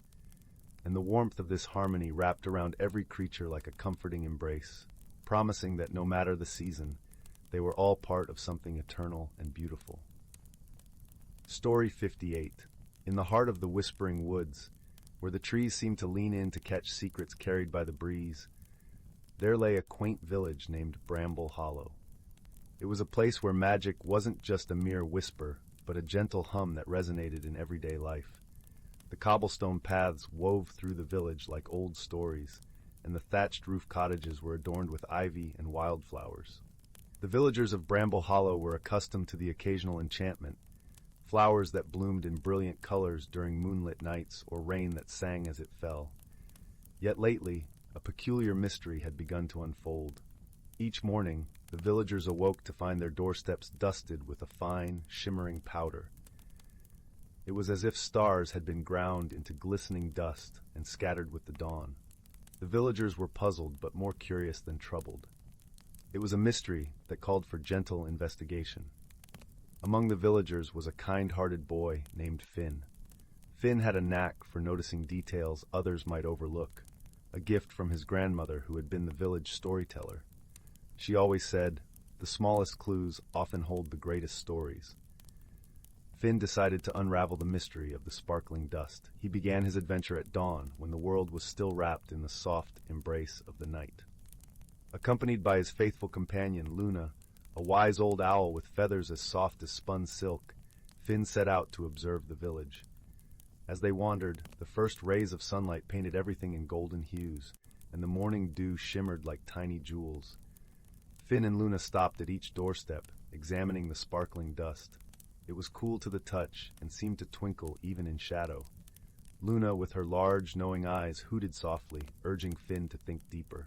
They decided to visit the edge of the Whispering Woods, where the ancient trees stood like guardians of secrets. There lived a reclusive but kind-hearted creature named Eldra, a moss-covered sprite who was known for her wisdom and gentle nature. Eldra's home was nestled in the roots of a grand oak, its entrance framed by ferns and soft moss. "Eldra," Finn called gently, "we seek your guidance." Eldra emerged with a warm smile, her eyes twinkling like the dust itself. "Ah, young Finn and wise Luna, what brings you to my grove so early?" Finn explained the curious occurrence, and Eldra listened intently, nodding as if she was piecing together a puzzle. "The dust you speak of," she said, "is the stardust of dreams. It is rare and precious, a gift from the night sky to the earth below." "Why has it come to Bramble Hollow?" Finn asked, his curiosity piqued. Eldra pondered for a moment, then replied, "It is said that stardust appears when dreams are shared. Perhaps the village holds a dream that wishes to be known." With Eldra's blessing, Finn and Luna returned to the village, their hearts light with newfound understanding. Finn decided to gather the villagers that evening by the glow of the hearth in the village hall, a place where stories were exchanged and laughter echoed. As the villagers gathered, Finn shared Eldra's wisdom. "The stardust is here because of our dreams," he said. "If we share our dreams, perhaps we can understand the message it brings." One by one, the villagers spoke of their dreams, dreams of bountiful harvests, of peace and joy, of the simple happiness found in shared moments. As they spoke, the room seemed to fill with a warmth that was both familiar and magical. Then, from the back of the room, an elderly woman named Nara, known for her gentle smile and soft-spoken words, shared a dream she had kept close to her heart. "I dream of our village becoming a place where all who pass through feel the magic of kindness and community," she said. As her words hung in the air, the stardust outside began to shimmer more brightly, as if acknowledging the dream. The villagers realized that the stardust was a reminder of the power of their shared hopes and the bonds that held them together. From that night on, the stardust continued to visit, but now it was seen as a blessing, a gentle reminder that the dreams of Bramble Hollow were woven into the very fabric of the night. And so in the cozy village of Bramble Hollow, with its cobblestone paths and ivy-clad cottages, the mystery of the stardust brought the villagers closer, reminding them of the magic found in unity and shared dreams. As the days turned into nights, Finn, with Luna perched by his side, knew that the true magic of their world lay not just in the mysteries they solved, but in the friendships and dreams that illuminated their lives. And with that comforting thought, the village slept peacefully, knowing that each new dawn would bring with it the shimmering promise of another day in their enchanted world. Story 59. In the vast, star-speckled expanse of the universe, where nebulas painted the skies with swirling colors and distant suns twinkled like jewels, there was a small, quiet planet known as Luminara. This planet was a haven of tranquility, where luminescent flora cast gentle glows across its rolling hills, and crystalline streams sang soft lullabies as they meandered through lush valleys. And in this serene world lived a curious Luminaran named Lyra. Lyra was a gentle being, her skin shimmering with the same glow as her beloved planet's flora. She had large, expressive eyes that mirrored the deep blue of Luminara's oceans. Lyra loved to wander through the glowing meadows, listening to the whispers of the winds and the songs of the stars. However, despite the beauty of her world, Lyra longed for adventure beyond the gentle confines of her home. One starry night, as Lyra was gazing up at the sky, a streak of light cut across the horizon, and a distant thud resonated from the nearby forest. Driven by curiosity, she set off in the direction of the sound, her heart fluttering with anticipation. In a clearing, Lyra found a peculiar sight, a small silver spacecraft, its surface glinting in the moonlight. By it stood a creature unlike any she had ever seen. It was a tall, bird-like being with iridescent feathers that shimmered in the night. Its eyes were sharp and intelligent, yet held a touch of apprehension. This was Kiran, a traveler from the distant planet of Zephyria. Kiran had been exploring the cosmos, driven by a quest for knowledge and discovery. The unexpected landing on Luminara was a result of a navigational error, a mishap that had initially filled him with frustration. But now, faced with Lyra's curious gaze, he felt a flicker of hope. "Hello," Lyra called out softly, her voice like the gentle rustle of leaves. "Are you lost?" Kiran hesitated, his feathers ruffling slightly. "I am. Unplanned in my arrival," he replied with a hint of uncertainty. "I am Kiran from Zephyria." Lyra's eyes sparkled with excitement. "Welcome to Luminara. I'm Lyra. I can help you if you'd like." Kiran nodded, grateful for her kindness. Yet, despite their introductions, there was still a barrier of misunderstanding between them, a quiet tension born from their differences. Lyra's world was one of calm and tranquility, while Kiran's was a realm of high winds and swift decisions. As days passed, Lyra and Kiran worked together to repair the spacecraft. Their initial misunderstandings, such as Kiran's brisk manner being interpreted as impatience and Lyra's contemplative pauses seen as hesitance, gradually gave way to understanding. They learned to communicate through gestures and shared experiences, discovering a rhythm that was uniquely theirs. One afternoon, as they gathered glowing stones to power the spacecraft, they encountered a challenge that would bring them closer. A sudden storm, rare in the tranquil world of Luminara, swept through the forest, its winds howling like a forgotten melody. Lyra, unused to such ferocity, felt a pang of fear, while Kiran, familiar with Zephyria's tempests, instinctively shielded her with his wings. "Stay close," Kiran advised, his voice calm and steady. "The storm will pass." Lyra nodded, drawing strength from his presence. Together, they found shelter under the wide canopy of a luminescent tree, its leaves casting a soothing glow. As the storm raged on, they shared stories. Lyra spoke of the gentle rhythms of Luminara, while Kiran described the vibrant dances of the Zephyrian winds. Through their stories, they found common ground, realizing that their worlds, though different, shared the same heartbeat of wonder and beauty. When the storm finally subsided, the forest around them was transformed, its colors more vivid, its fragrances more intoxicating. It was then that Kiran realized the true meaning of friendship, not just in shared triumphs, but in mutual support during trying times.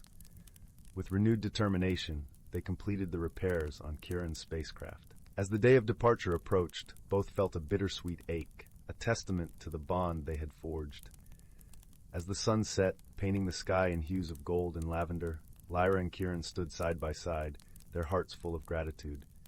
"Thank you, Lyra," Kiran said, his eyes reflecting the warmth of the moment, "for teaching me the beauty of patience and understanding."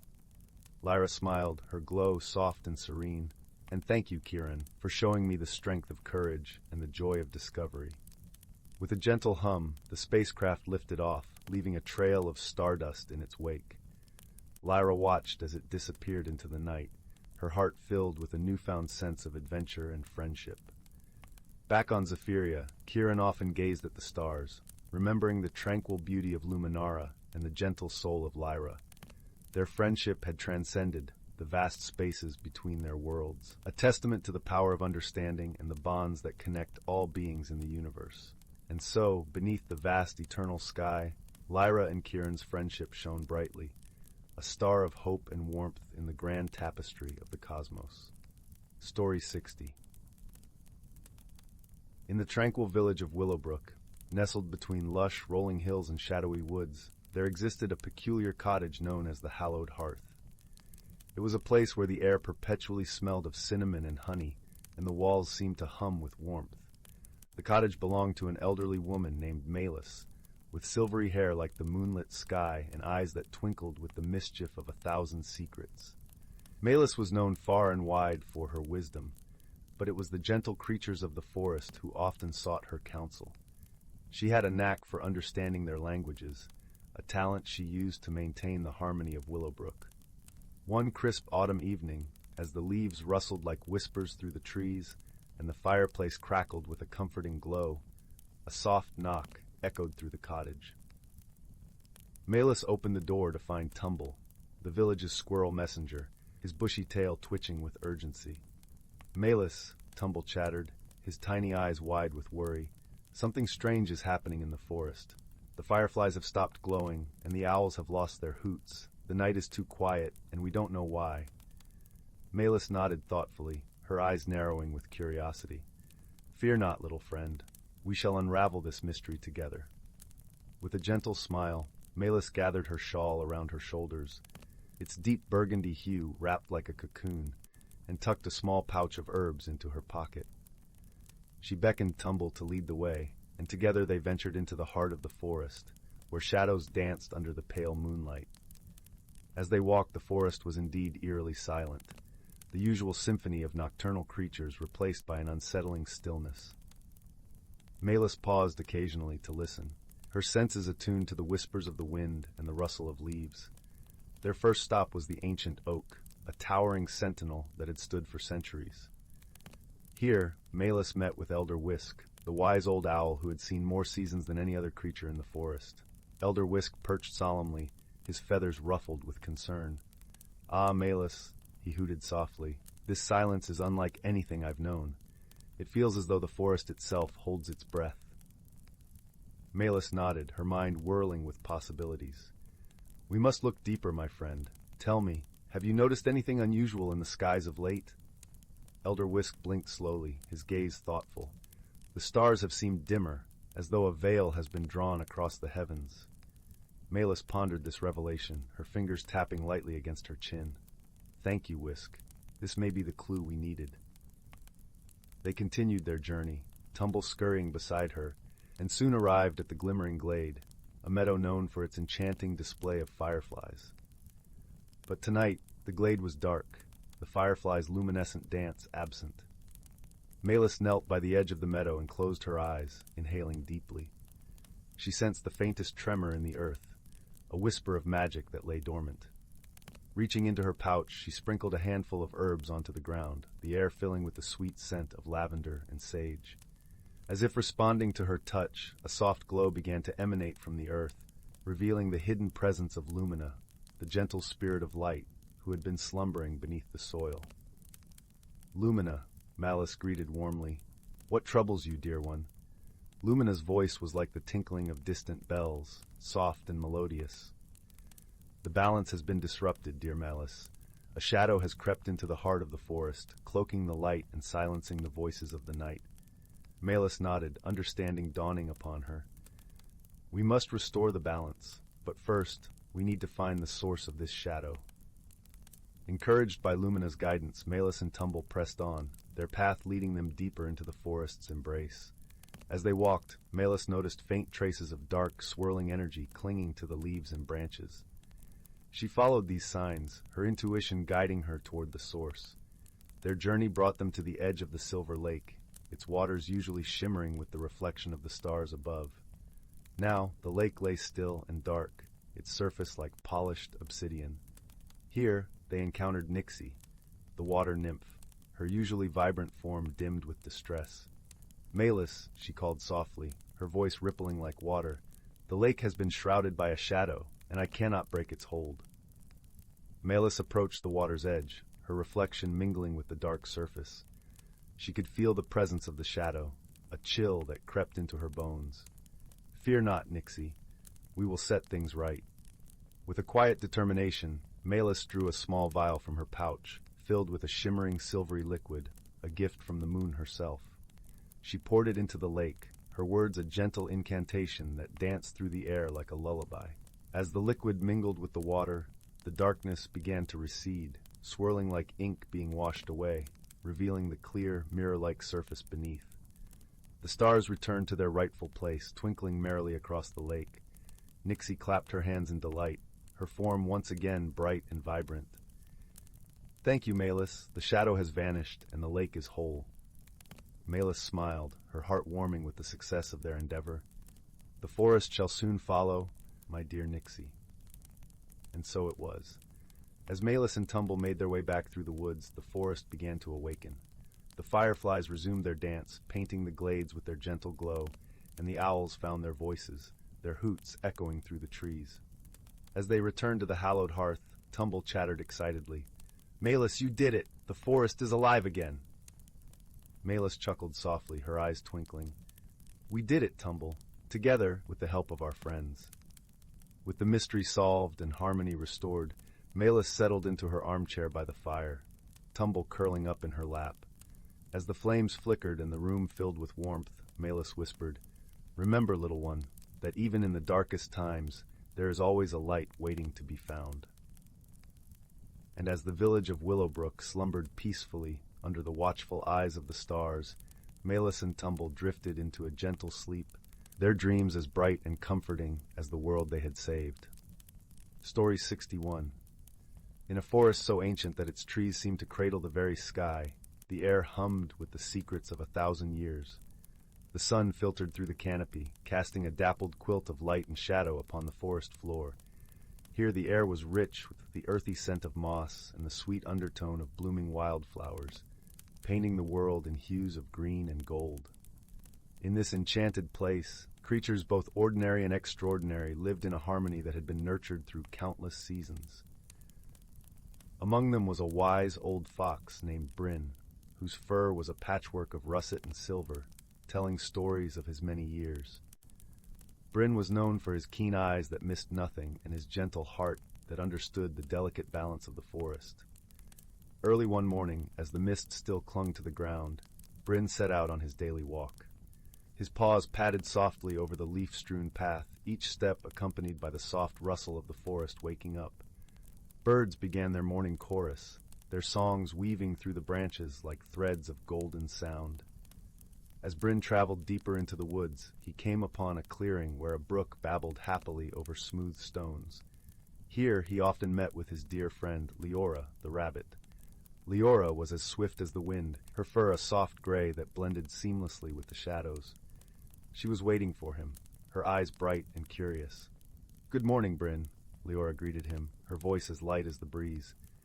"Good morning, Lyra," Bryn replied, his voice a warm rumble. "What news do you bring today?" Lyra twitched her nose thoughtfully. "I've heard whispers among the trees that the seasons might not change as they should this year." Bryn listened carefully, sensing the undercurrent of worry in her words. The changing of the seasons was the lifeblood of the forest, guiding the rhythms of life for all its inhabitants. "Perhaps we should seek the counsel of the elder oak," Bryn suggested, his gaze turning toward the heart of the forest where the ancient tree stood. The elder oak was the oldest and wisest of all trees, its bark gnarled and thick, its branches wide and embracing. It had seen the passage of countless seasons and held the wisdom of ages within its mighty trunk. Lyra nodded, and together they made their way to the elder oak. As they traveled, the forest seemed to listen, the leaves whispering secrets in the language of rustling breezes. When they arrived, the elder oak stood majestic before them, its presence serene and knowing. "Greetings, wise oak," Bryn spoke with reverence. "We come seeking your wisdom. The seasons may not change as they should, and we fear for the balance of our forest." The elder oak's branches swayed gently, and a deep, resonant voice emerged, as if from the very heart of the earth. "Ah, young ones, your concern is well placed. The balance of nature is delicate, and sometimes it needs a gentle nudge." Bryn and Lyra listened intently as the elder oak continued. "There is a place, beyond the river and over the hill, where the guardian of seasons, the glade of equinox, lies. In this sacred glade, the balance is maintained." "Is there something we must do, wise oak?" Lyra asked, her ears perked with curiosity. The balance has been disturbed by a small misstep, the elder oak explained.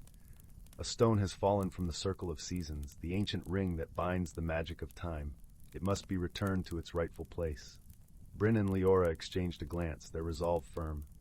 "We will do it," Bryn declared, "for the sake of our forest." The elder oak's leaves whispered in approval.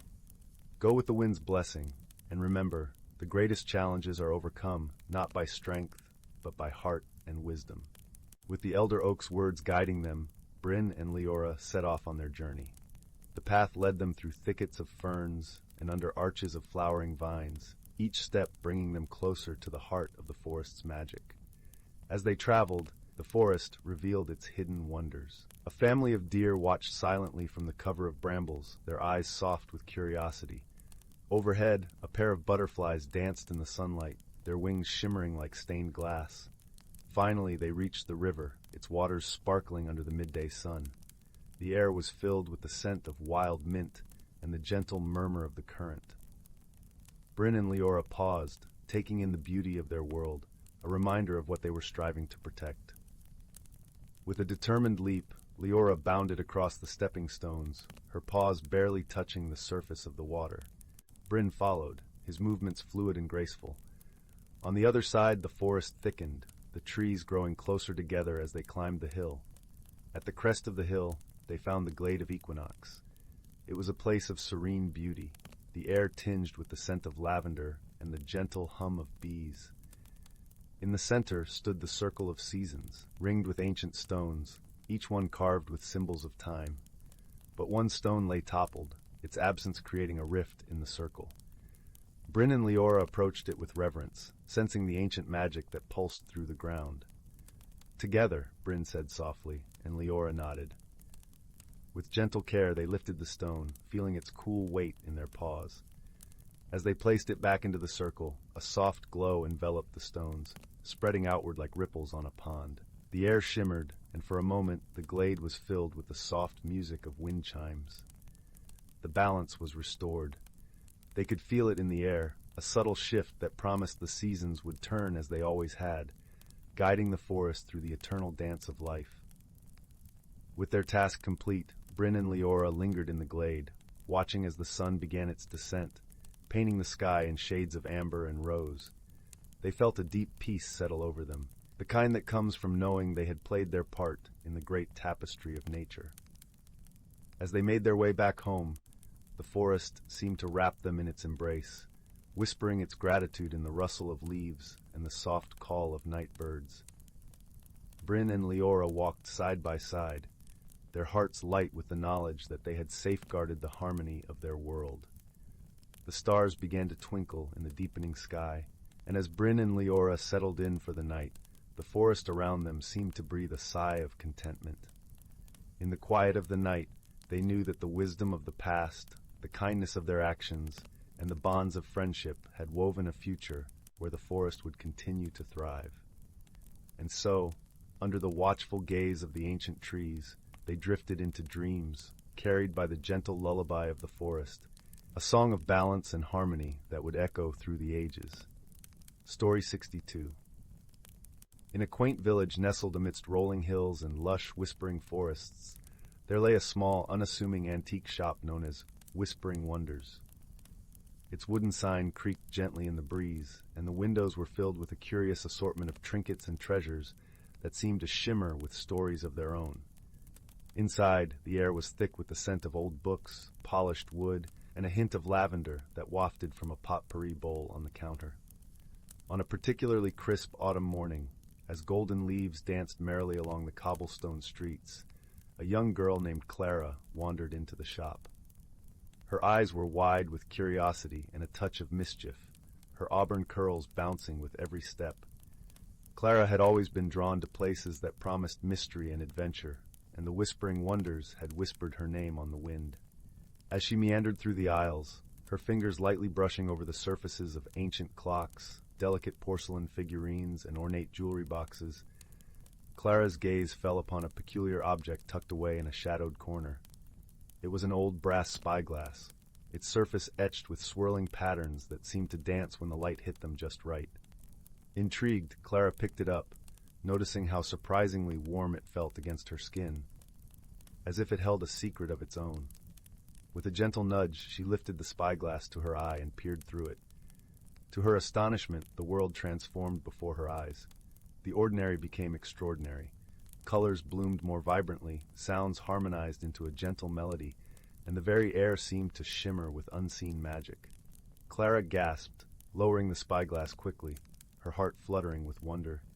Just then, the shopkeeper, an elderly man with twinkling eyes and a beard like spun silver, appeared beside her. "Ah, you've found the enchanted spyglass," he said with a knowing smile. "It reveals the hidden beauty and magic in the world around us. But it's not merely for seeing, it's for discovering." Clara felt a thrill of excitement ripple through her. "What can it show me?" she asked, her voice barely above a whisper. The shopkeeper chuckled softly. "It can show you what you need to see, but it's your heart and wisdom that will guide you." With these words echoing in her mind, Clara embarked on a journey of discovery. Each day she would venture out with the spyglass tucked safely in her pocket, eager to see the world anew.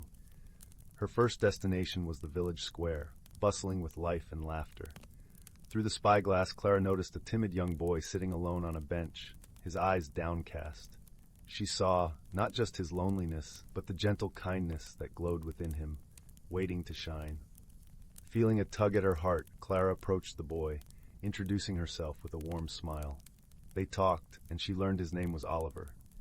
He had recently moved to the village and hadn't yet found his place. With Clara's encouragement, Oliver slowly began to open up, his confidence blossoming like a flower in the sun. As days turned to weeks, Clara's journey took her further afield, to the edge of the village where the ancient forest began. There, among the towering trees and dappled sunlight, Clara met an unexpected friend, a wise old owl named Sage, whose feathers glinted silver in the moonlight. Sage had seen the world change over many lifetimes and was known as the guardian of the forest's secrets. "Ah, young Clara," Sage hooted softly, perched on a low branch as the evening shadows stretched long. "What brings you to my realm?" Clara smiled, lifting the spyglass to her eye. "I'm seeking the wonders hidden in plain sight," she replied, as the forest around her transformed into a realm of ethereal beauty, where the leaves whispered tales of age-old magic. Sage nodded sagely. "The forest holds many secrets, but the greatest wonders are found within the heart." Guided by Sage's wisdom and the spyglass's gentle magic, Clara discovered a hidden glade, a place where the forest's magic danced freely. Here, the flowers glowed with an inner light, and the air was filled with a melody so harmonious it seemed to come from the forest itself. It was a place of peace, a sanctuary where nature and magic intertwined. The village soon buzzed with tales of Clara's adventures and the magical spyglass. But Clara knew that its true power lay not in the wonders it showed, but in the way it opened her heart to the beauty and kindness around her. It taught her that the truest magic was in the connections she made and the lives she touched. One wintry night, as snowflakes fell like whispered secrets from the sky, Clara sat by the fireplace, the crackling warmth wrapping around her like a cozy blanket. Her mother joined her, a steaming mug of cocoa in hand, and together they spoke of the day's adventures. Clara shared her stories, not just of what she had seen, but of the friends she had made and the moments that had touched her heart. "That's the real magic, isn't it?" her mother said softly, her eyes reflecting the flickering flames. "Seeing beyond what is, to what could be." Clara nodded, feeling a warmth within her that rivaled the fire's glow. The spyglass had shown her not just the magic in the world, but the magic within herself. The power of kindness, of friendship, and of seeing the world with eyes wide open and a heart full of wonder. And so, tucked away in her little village, Clara continued her journey, her heart forever changed by the enchantment of the spyglass and the wisdom it had helped her uncover. As she drifted into sleep that night, the snow outside gently blanketed the village in a serene hush, and Clara's dreams were filled with the promise of new discoveries and the gentle magic that awaited her with the dawn. Story 63. In the velvety expanse of the Andromeda cluster, where stars shimmered like scattered diamonds against a midnight blue tapestry, two unlikely companions embarked on a journey that would forever alter the course of their lives. One hailed from the lush, verdant planet of Lyra, known for its cascading emerald waterfalls and forests that sang with the whispers of ancient trees. The other called the arid, sun-drenched dunes of Zenth their home, a place where towering sand dunes shifted like golden waves under a relentless sun. Lyra was a sylph, a creature of air and light, with translucent wings that caught the iridescent glow of the luminescent plants around her. Her name was Eliana, and she glided through the air with the grace of a gentle breeze, her laughter a tinkling bell that brought warmth to those fortunate enough to hear it. On Zenth lived a sturdy, rock-skinned being named Garen, whose kind eyes held the deep, rich hues of the earth he came from. He was a stoic, a species known for their resilience and strength, his presence akin to the steady, comforting heartbeat of the planet itself. Their paths crossed aboard the starbound Voyager, a vessel tasked with exploring the uncharted corners of the galaxy. Eliana and Garen were assigned as partners, much to their initial dismay. Their species had rarely mingled, and each harbored misconceptions about the other. Eliana viewed the Stoics as unyielding and aloof, while Garen assumed the Sylphs were flighty and insubstantial, more like whispers than beings of substance. Their mission was to chart the gaseous, swirling clouds of the Nebula of Solace, a task requiring both Eliana's delicate navigation skills and Garen's robust engineering expertise. It was not long before their differences led to misunderstandings. Eliana's instinct to dart from task to task in her airy manner frustrated Garen, who preferred methodical, deliberate action.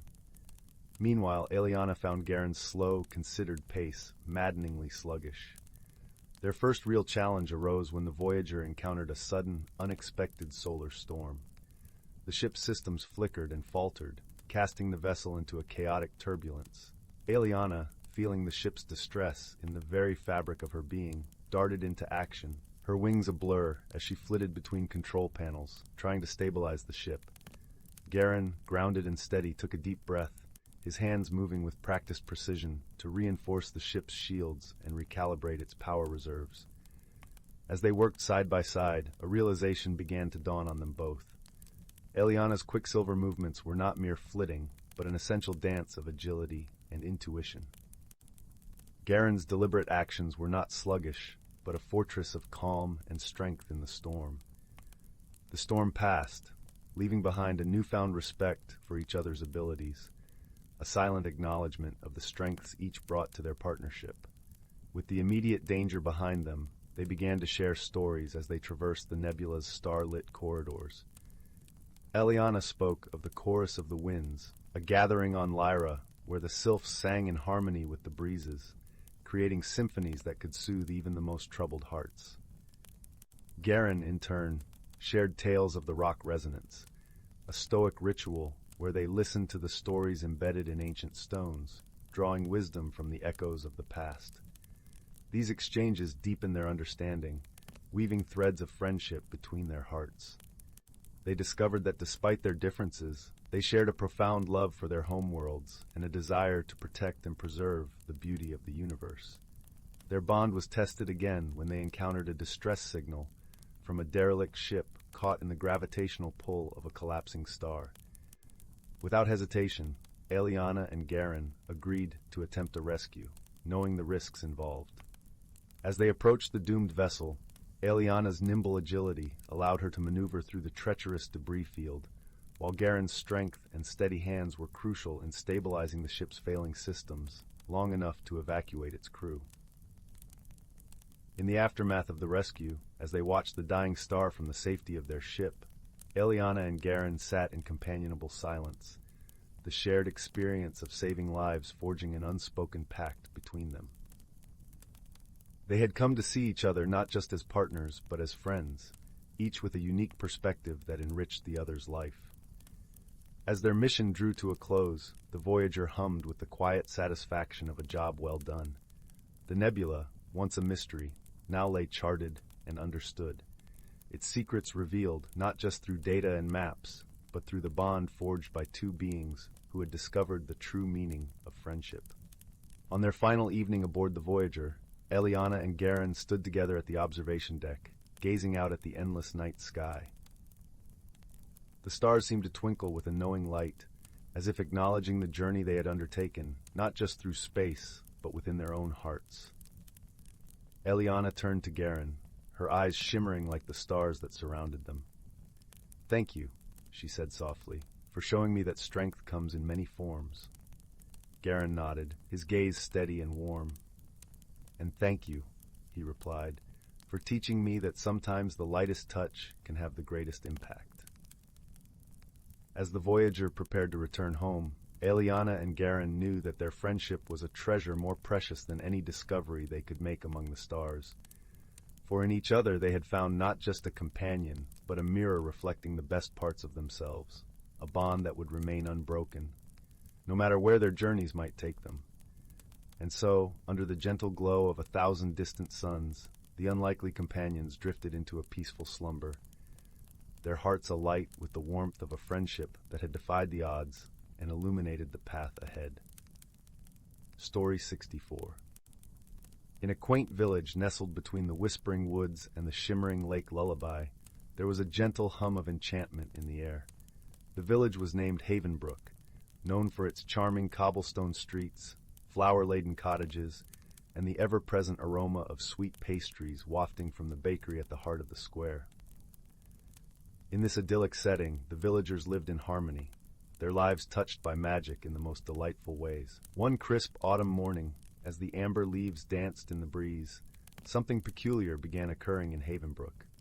The villagers awoke to find their beloved weather vanes on rooftops turned upside down, the vibrant flowers in the gardens swapped places, and the bells at the village chapel chiming at the oddest hours. These whimsical disturbances were more curious than troublesome, but they left the villagers puzzled and intrigued. Among the villagers was a young girl named Lyra. With her sparkling green eyes and a heart full of curiosity, she was known for her keen sense of observation. She lived with her grandmother, Matilda, who was the village's wise sage, always ready with a story or a piece of advice. Lyra loved to listen to her grandmother's tales by the fireside, where the crackling flames seemed to weave magic into the very air they breathed. One evening, as the stars twinkled like diamonds scattered across a velvet sky, Lyra sat beside her grandmother, pondering the strange happenings in the village. "Grandmother," she began, her voice soft and thoughtful, "what do you think is causing all this mischief?" Matilda, her eyes twinkling with wisdom, smiled warmly. "Ah, my dear Lyra, it seems we have a playful spirit at work. But fret not, for every mystery has its clues. We simply need to see what others overlook." Inspired by her grandmother's words, Lyra decided to embark on a gentle investigation. The next morning, she set out with a small notebook in hand, determined to discover the source of the village's peculiar happenings. As she wandered through the village, she noticed that the disturbances tended to occur near places where nature and magic intertwined most strongly. The ancient oak at the village square, the bubbling brook by the mill, and the lush gardens of the herbalist. As she sat beneath the ancient oak, pondering her observations, a soft rustling caught her attention. She turned to see a small creature emerging from the underbrush. It was a fuzzle, a tiny, fluffy creature with shimmering fur that changed colors with the light. Known for their playful nature, fuzzles were rare and cherished visitors in Havenbrook. "Hello there," Lyra greeted, her voice gentle and welcoming. The fuzzle chirped in response, its eyes bright with mischief and warmth. With a cautious step, Lyra approached the little creature, her heart filled with wonder. "Are you the one behind the village's little mysteries?" she asked, a smile tugging at her lips. The fuzzle nodded, its fur rippling in a cascade of colors, a silent admission of its playful antics. Lyra laughed softly, her earlier curiosity now mingled with understanding. "Why do you play these tricks?" she asked, genuinely curious. The fuzzle's eyes gleamed as it gestured toward the villagers bustling around, each lost in their daily routines. In that moment, Lyra understood. The fuzzle, with its gentle pranks, was reminding the villagers of the magic and joy in their lives, encouraging them to pause and appreciate the whimsical delights that surrounded them. Moved by the fuzzle's intention, Lyra decided to help it spread its message in a more harmonious way. Together, they concocted a plan to create little magical surprises that would bring smiles without causing confusion. They scattered enchanted petals that shimmered like stardust, filled the air with melodic bird songs, and left sweet, unexpected treats in the villagers' paths. The villagers soon noticed the change, and laughter and gratitude filled the air as they marveled at the delightful surprises. They began to see the beauty in the unexpected, the magic in the mundane, and though they never discovered the fuzzle's secret, they cherished the enchantment it brought into their lives. As the days grew shorter and the nights longer, Lyra and the fuzzle formed a lasting friendship, a bond of understanding and shared joy. Together, they continued to weave their gentle magic, ensuring that Havenbrook remained a place where wonder and warmth thrived. And so, under the watchful gaze of the stars, the village of Havenbrook embraced its enchanting mysteries, forever touched by the gentle mischief of a little fuzzle and the wisdom of a young girl who saw the world through eyes of wonder. As the fire crackled softly beside them, Matilda would often tell the tale, her voice a soothing lullaby, reminding all who listen that sometimes the truest magic lies in the simplest of joys. Story 65. In a quaint little village nestled between emerald hills and a murmuring brook, there lived a gentle soul named Clara.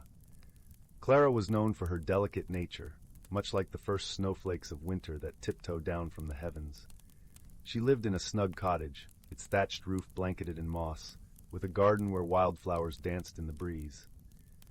Yet despite the beauty surrounding her, Clara often felt a restless stirring in her heart, a whisper of change that she couldn't quite grasp.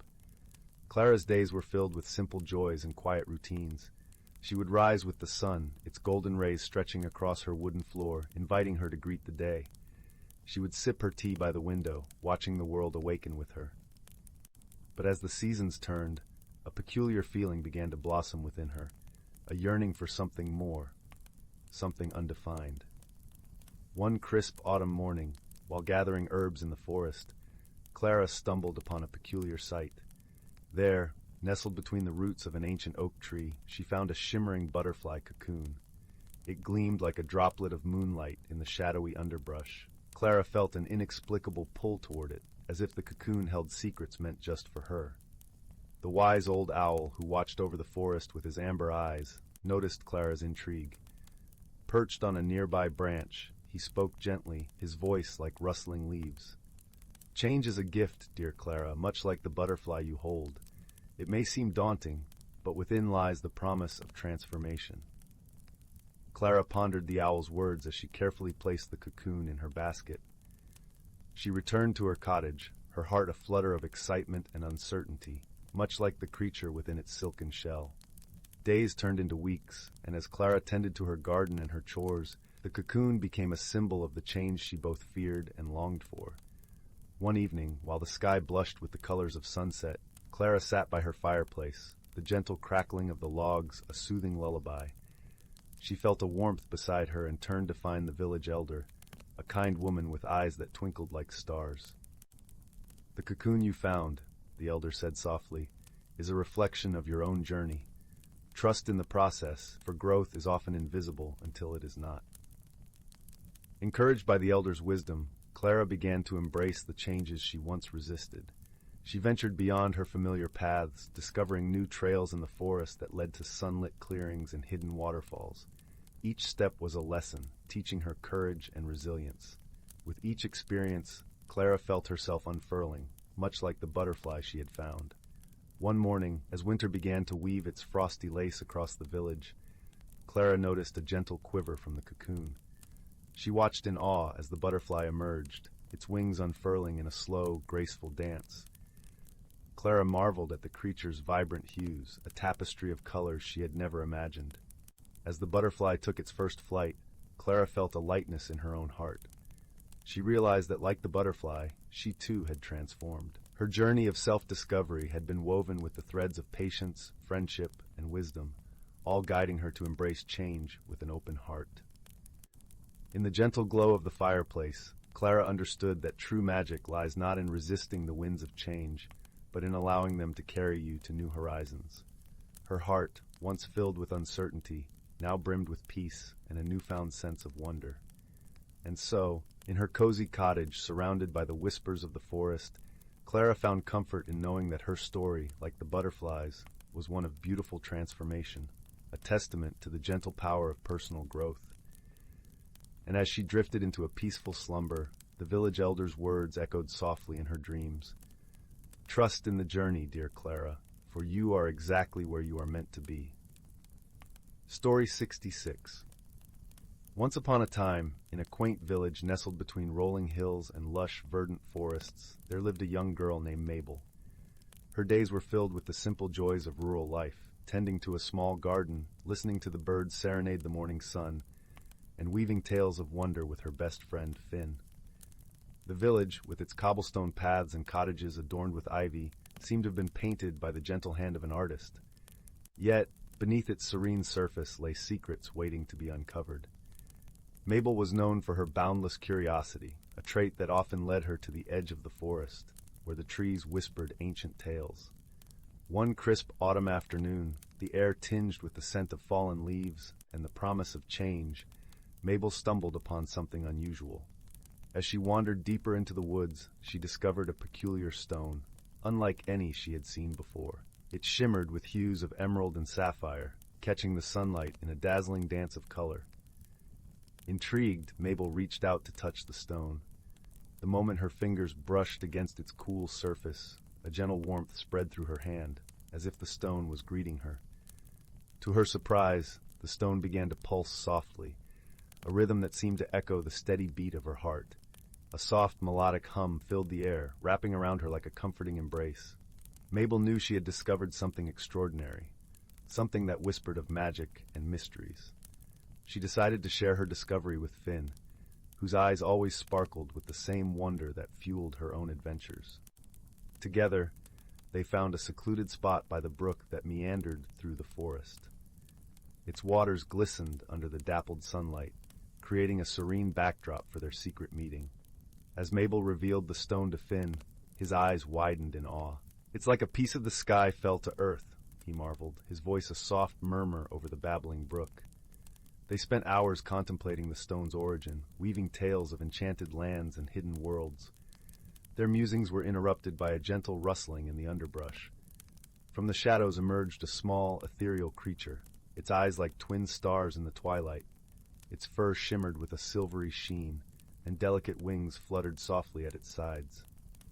Mabel and Finn watched in silent wonder as the creature approached, drawn to the stone's gentle glow.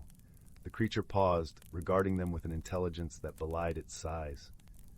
Then, in a voice as soothing as a lullaby, it spoke. "You have found the Heartstone, a gift from the ancients. It holds the power to see beyond what is and glimpse the hidden truths within." Mabel and Finn exchanged astonished glances. The creature continued, "But with great power comes the responsibility to use it wisely. The Heartstone can reveal paths unseen, but it cannot choose for you." The creature's words lingered in the air, a gentle reminder of the choices that lay ahead. Mabel felt a flutter of excitement mingled with a sense of solemn duty. She and Finn vowed to protect the Heartstone and learn its secrets, guided by the wisdom of their new friend. Days turned into weeks as Mabel and Finn explored the Heartstone's magic. With each heartbeat of the stone, they glimpsed visions of the hidden world within the forest, a realm alive with talking trees and shimmering streams that sang in harmony. The forest, once familiar, became a canvas of endless possibilities. Their bond deepened, a testament to the power of friendship and shared discovery. Together, they faced challenges that tested their courage and integrity, always returning to the Heartstone for guidance. With each trial, they learned the true nature of strength and the beauty of trust. One day, as winter's chill began to nip at the edges of autumn, the creature returned. Its presence was a comfort, as if a dear friend had come home. "You have learned well," it said, its voice a gentle melody. "The Heartstone has chosen you as its guardians, for your hearts are pure and your spirits brave." Mabel and Finn felt a sense of fulfillment, their friendship strengthened by their journey. They realized that the Heartstone's true magic lay not in its visions, but in the way it had brought them closer to each other and the world around them. As the first snowflakes of winter began to fall, Mabel and Finn returned to the village, the Heartstone safely nestled in Mabel's pocket. They knew the forest's secrets would always be a part of them. a reminder of the hidden beauty waiting to be discovered. And so, under the gentle glow of the Heartstone and the watchful eyes of their ethereal friend, Mabel and Finn continued their adventures, forever guided by the wisdom of their hearts. The village, with its cobblestone paths and ivy-clad cottages, remained their home, a place where magic lingered in the air and friendship illuminated the darkest nights. In the warmth of their hearth, beside the crackling fire, Mabel and Finn shared their tales with the villagers, weaving stories that sparked imaginations and warmed hearts.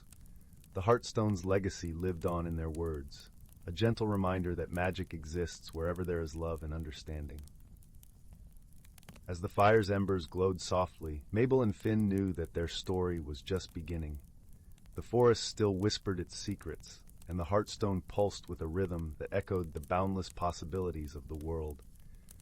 With hearts full of wonder and spirits unyielding, they embraced the journey ahead, forever transformed by the magic of friendship and the wisdom of the hidden world within. Story 67.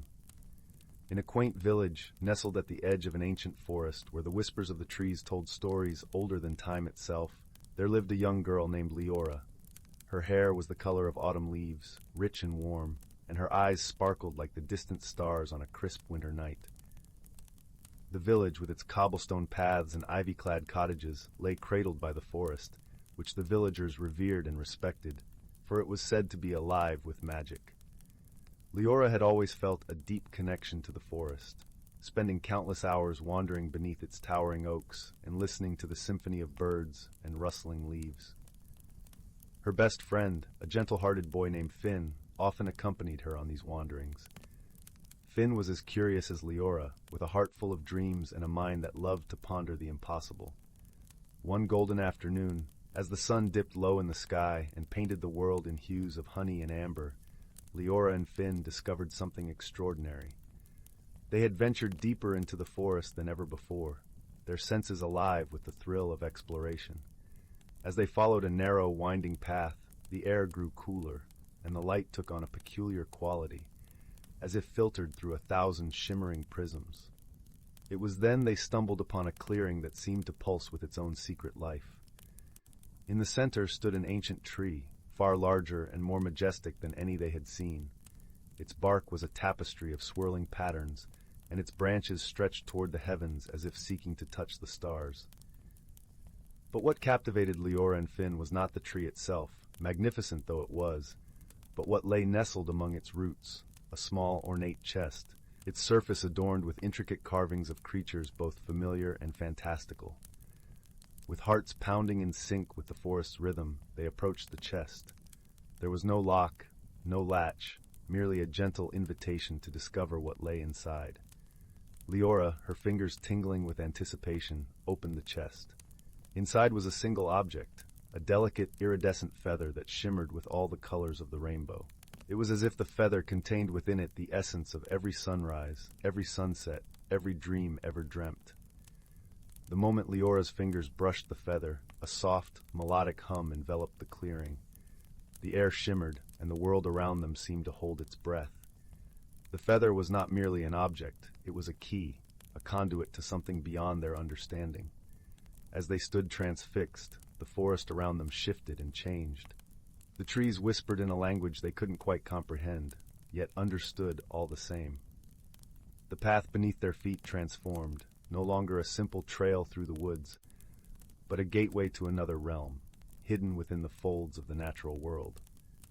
With a sense of wonder and a touch of trepidation, Lyra and Finn stepped forward, crossing the threshold into a world that existed just beyond the edge of the known.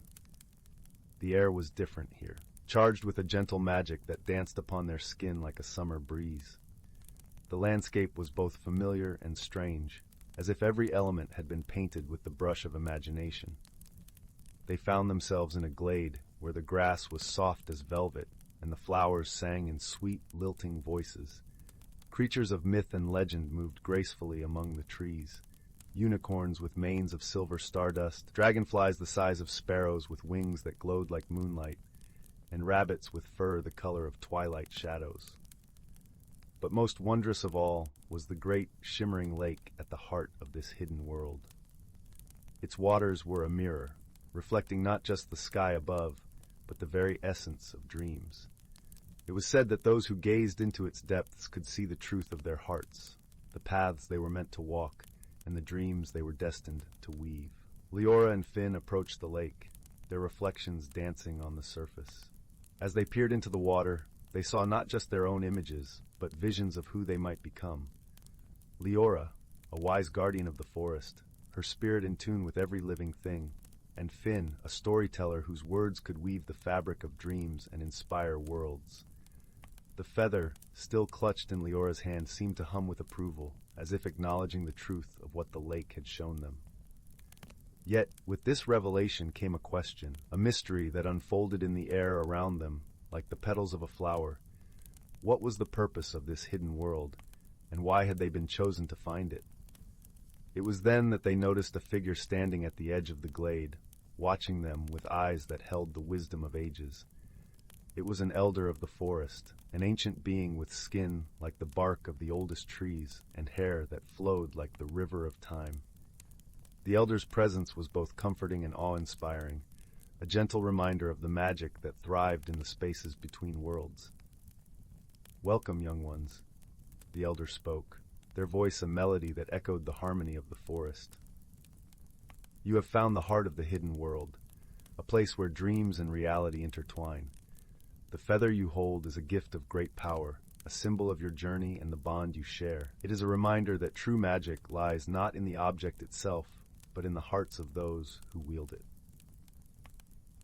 Lyra and Finn listened, their hearts swelling with a sense of purpose.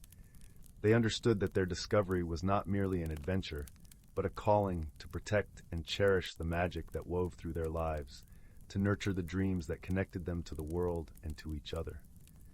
Yet with this understanding came a gentle warning.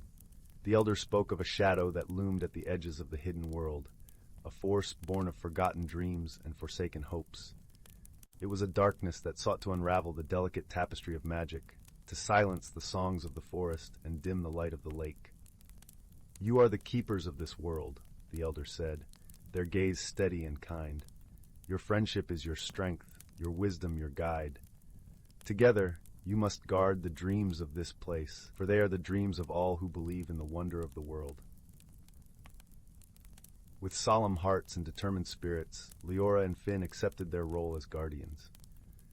They knew that their journey had only just begun, that there would be challenges and trials to face.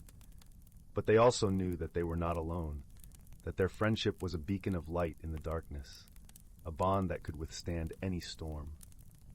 As the sun dipped below the horizon, painting the sky in shades of twilight, they took one last look at the hidden world, the place that had changed them forever. The feather, now glowing softly in Lyra's hand, was a reminder of their promise, a promise to cherish the magic that dwelled within, and to protect the dreams that danced in the spaces between. With a sense of peace and a heart full of hope, they turned back toward the path that would lead them home. The forest embraced them, its whispers a gentle lullaby, as they made their way back to the village. They knew that the magic of the hidden world would always be with them, a part of their hearts and their dreams, guiding them on their journey. And as they walked, hand in hand beneath the starry sky, they felt the warmth of friendship and the promise of adventures yet to come, knowing that together they could weave dreams into reality and light the way for others to follow. Story 68. In the heart of an ancient forest, where the trees whispered secrets older than time itself, there lay a hidden world of wonder. This forest, draped in a cloak of emerald leaves and dappled sunlight, was unlike any other. Here, the boundaries between reality and magic blurred like the hazy mist that lingered softly among the ferns at dawn. In this enchanted realm, creatures both ordinary and extraordinary lived in perfect harmony. Birds with feathers that shimmered like precious gems flitted between branches, singing songs that echoed with the wisdom of ages. Squirrels with eyes that gleamed like polished chestnuts leaped gracefully from tree to tree, while rabbits with fur as soft as the finest velvet nibbled quietly at the tender shoots of grass. All around, the air was alive with the gentle hum of life, a symphony of chirps, rustles, and the soft murmur of leaves. The forest was governed by the seasons, each bringing its own magic and gifts. Spring arrived on gentle breezes, carrying the scent of blooming flowers and the promise of new beginnings. Buds unfurled in delicate bursts of color, and the forest floor was carpeted in a tapestry of bluebells and daisies. The creatures of the forest celebrated this season with joyous dances under the moonlight, their movements as fluid and graceful as the wind itself. Summer followed, with its golden days stretching lazily beneath the sun's warm embrace. The forest basked in a lush abundance, its streams babbling with crystalline laughter as they wound their way through the undergrowth. It was during these days that the creatures gathered at the great oak, the oldest tree in the forest, to pay homage to the sun. They would sit in its sprawling shade, sharing stories and wisdom passed down through generations, their voices mingling with the soft rustle of leaves. With the arrival of autumn, the forest transformed once again. The leaves donned their finest attire, a blaze of reds, oranges, and yellows that set the canopy ablaze with color. The air grew crisp and carried the earthy scent of fallen leaves and ripe apples. It was a time of reflection, of preparing for the coming chill. The creatures worked together, gathering food and strengthening their homes. Under the watchful eyes of the wise old owls, they learned the importance of unity and cooperation, understanding that their survival depended on the balance of their world. Winter crept in on a breath of frost, painting the forest in a delicate lace of ice and snow. The world grew quiet, wrapped in a serene blanket of white that sparkled like a million tiny stars under the moon's glow. Yet, even in its stillness, the forest thrived. The creatures huddled together in cozy burrows, sharing warmth and stories of seasons past. It was a time of rest, of renewal, when the forest gathered its strength for the rebirth that spring would bring. In this magical forest, there lived a gentle deer named Lyra, whose coat was as soft as the finest moss, and whose eyes held the depths of the forest's secrets. Lyra was known among her friends for her kind heart and gentle spirit. She had a special connection to the forest, able to sense its moods and changes. Her presence was a balm, her touch a soothing reminder of the harmony that bound them all. One crisp autumn evening, as the leaves danced in the cool breeze, Lyra sensed a disturbance in the forest. The creatures gathered at the great oak, their voices a worried murmur. A great storm was brewing, one that threatened to upset the delicate balance of their home. The winds howled through the trees, and the sky darkened with ominous clouds. "We must find a way to protect our home," said Thistle, a wise old owl whose feathers were the color of twilight. "This storm is unlike any we've seen before." Lyra listened intently, her heart heavy with concern. She knew that the forest's harmony was fragile, that they must work together to preserve it. "Perhaps there is something we can do," she said softly, her voice a gentle breeze among the gathering. "We must turn to the wisdom of the forest, to the magic that has sustained us through countless seasons." The creatures nodded, their fear tempered by hope. They knew that Lyra spoke the truth, that the forest held secrets and powers beyond their understanding. Together, they set out to seek the counsel of the ancient elements that shaped their world. Their journey led them to the heart of the forest, where the air was thick with the scent of moss and earth, and the light filtered through the canopy in a kaleidoscope of colors. Here in a hidden glade, they found the guardians of the seasons, ethereal beings who embodied the magic of the forest. The guardians greeted them warmly, their presence a shimmering aura of light and color. "We know of the storm that approaches," said the guardian of autumn, her voice a rustle of leaves in the wind. "It is a test of the balance we hold dear." "The storm is born of imbalance," added the guardian of winter, his voice a whisper of snowflakes. "It is a reminder that we must cherish and protect the harmony of our world." Lyra bowed her head, understanding the task that lay before them. "What must we do to restore balance?" she asked, her voice a soothing melody that calmed the anxious hearts of her companions. "You must weave the magic of the seasons into a song," replied the guardian of spring, her voice a gentle rain. "A song that will remind the storm of the beauty and strength of our harmony." The creatures nodded, their spirits lifted by the challenge. Together they began to sing, their voices rising in a melody that echoed the rhythm of the forest. They sang of the vibrant colors of spring, the warmth and abundance of summer, the wisdom and reflection of autumn, and the stillness and renewal of winter. Their song was a testament to the unity and friendship that bound them, a powerful reminder of the balance they cherished. As their voices filled the glade, the storm paused, its fury tempered by the beauty of their song.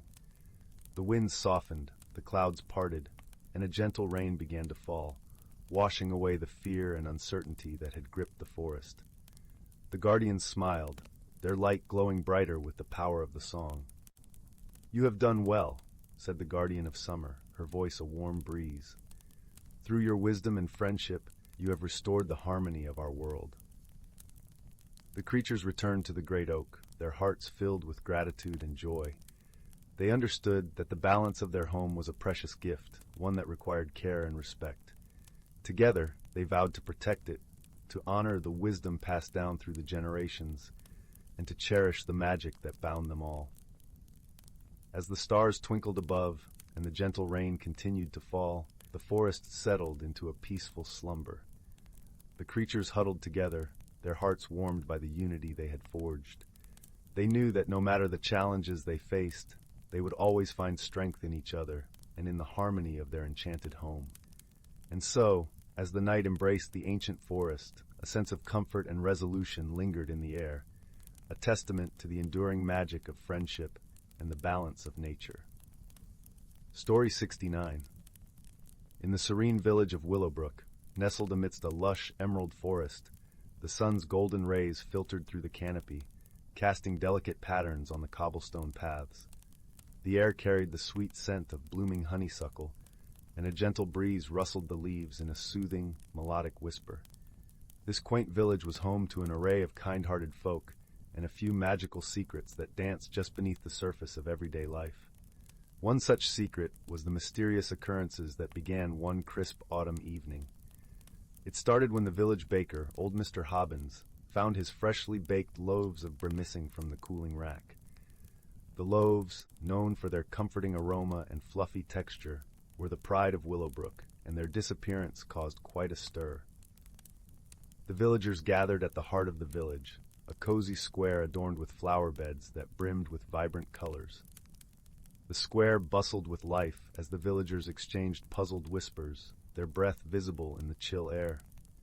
Amidst the crowd stood young Clara, a curious girl with a heart as warm as the hearth in her family's cottage. Clara had a knack for noticing the little things that others often overlooked. Her eyes twinkled with determination as she stepped forward, her woolen scarf snug around her neck. "I'll find out what happened to the bread," she declared, her voice steady and sure. "We just need to look at the clues and think carefully."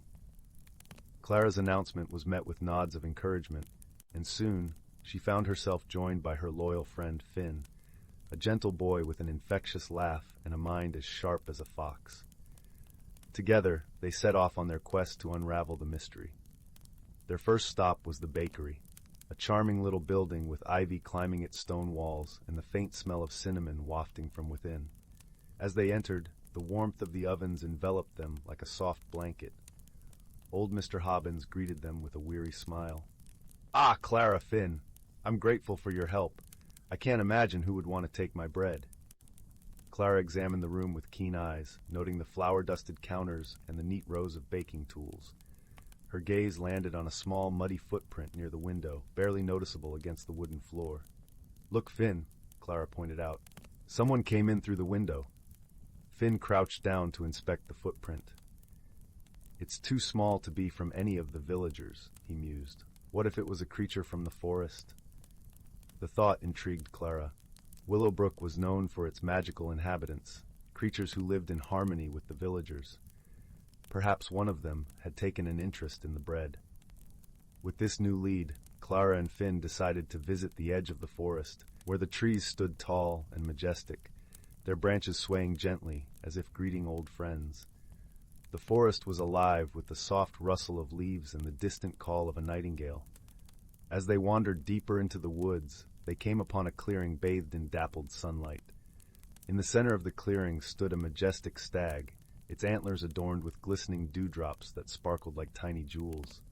This was Eldrin, the wise guardian of the forest, known for his ancient knowledge and gentle spirit. "Greetings, young ones," Eldrin spoke in a voice as soothing as a bubbling brook. What brings you to my realm? Clara and Finn shared their tale, and Eldrin listened intently, his deep eyes filled with understanding. It seems you have encountered the mischievous Pippin, Eldrin said with a knowing nod. A playful creature, Pippin often seeks things that bring joy and warmth.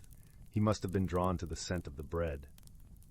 Clara's heart softened at the thought of the little creature, and she asked, "How can we speak with Pippin and ask him to return the bread?" Eldrin smiled gently. "Pippin is fond of music. If you play a sweet melody, he will surely come to you." With Eldrin's guidance, Clara and Finn returned to the village and borrowed a small flute from the music shop, its polished wood smooth and gleaming. Clara, who had learned to play from her grandmother, began to play a soft, lilting tune that floated through the crisp evening air like a whispering breeze. As the last notes faded away, a rustle sounded from the nearby bushes, and out popped Pippin, a small, mischievous sprite with twinkling eyes and a grin as wide as a crescent moon. In his hands, he held one of the missing loaves, nibbling contentedly. "Pippin!" Clara exclaimed, a gentle smile on her lips. "We were hoping you could return the bread to Mr. Hobbins. It brings joy to the villagers, just as it does to you." Pippin's eyes sparkled with understanding, and he nodded eagerly. He darted back into the forest, and moments later returned with the rest of the missing loaves, carefully stacking them at Clara's feet. "Thank you, Pippin," Finn said with genuine warmth. "You're always welcome to share in our bread. Just ask next time." With a playful twinkle, Pippin disappeared back into the forest, leaving behind a trail of laughter that echoed through the trees. Clara and Finn returned to the bakery, their arms full of bread, and were greeted with cheers and smiles from the villagers. Old Mr. Hobbins, with tears of gratitude in his eyes, hugged them both tightly. That evening, as the stars twinkled above like scattered diamonds, the village gathered in the square for a feast. The air was filled with laughter and the comforting scent of freshly baked bread. Clara and Finn sat together, surrounded by their friends and family, their hearts full of warmth and contentment. And so, in the cozy village of Willowbrook, the mystery was solved through kindness, wisdom, and a touch of magic. As Clara and Finn drifted to sleep that night, they knew they would always cherish the friendships they had forged and the gentle lessons they had learned. For in their hearts, the spirit of the forest and the bond of their village would forever cradle them in peace and harmony.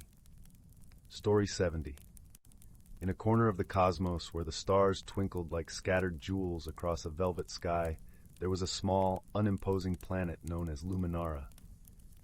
Its surface was a gentle tapestry of glowing forests and crystal-clear lakes, inhabited by the Loomis, a gentle species of bioluminescent beings whose hearts pulsed with a soft, comforting light. Their light was more than just a beacon in the night. It was a reflection of their emotions and intentions. One evening, as a gentle dusk settled over Luminara, a peculiar spacecraft descended from the sky, landing softly upon the mossy ground. Out stepped a being from a faraway world, a Terran explorer named Kai.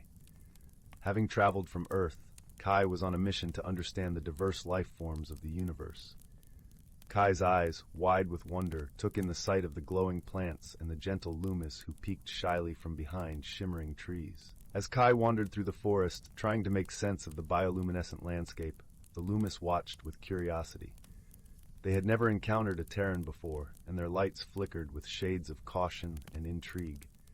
Among the Loomis was a wise elder named Solara, whose glow was a soft, warm amber, indicative of her patience and understanding.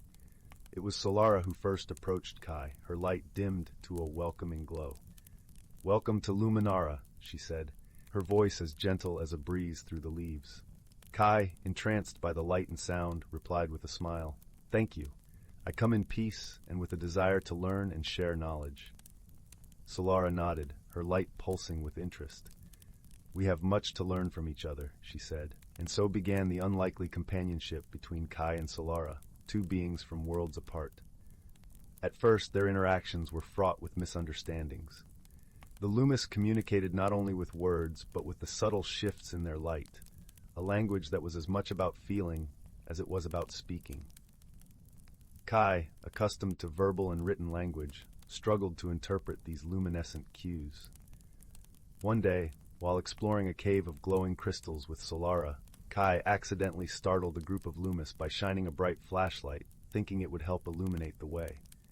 The sudden burst of artificial light caused the Loomis to flicker in alarm.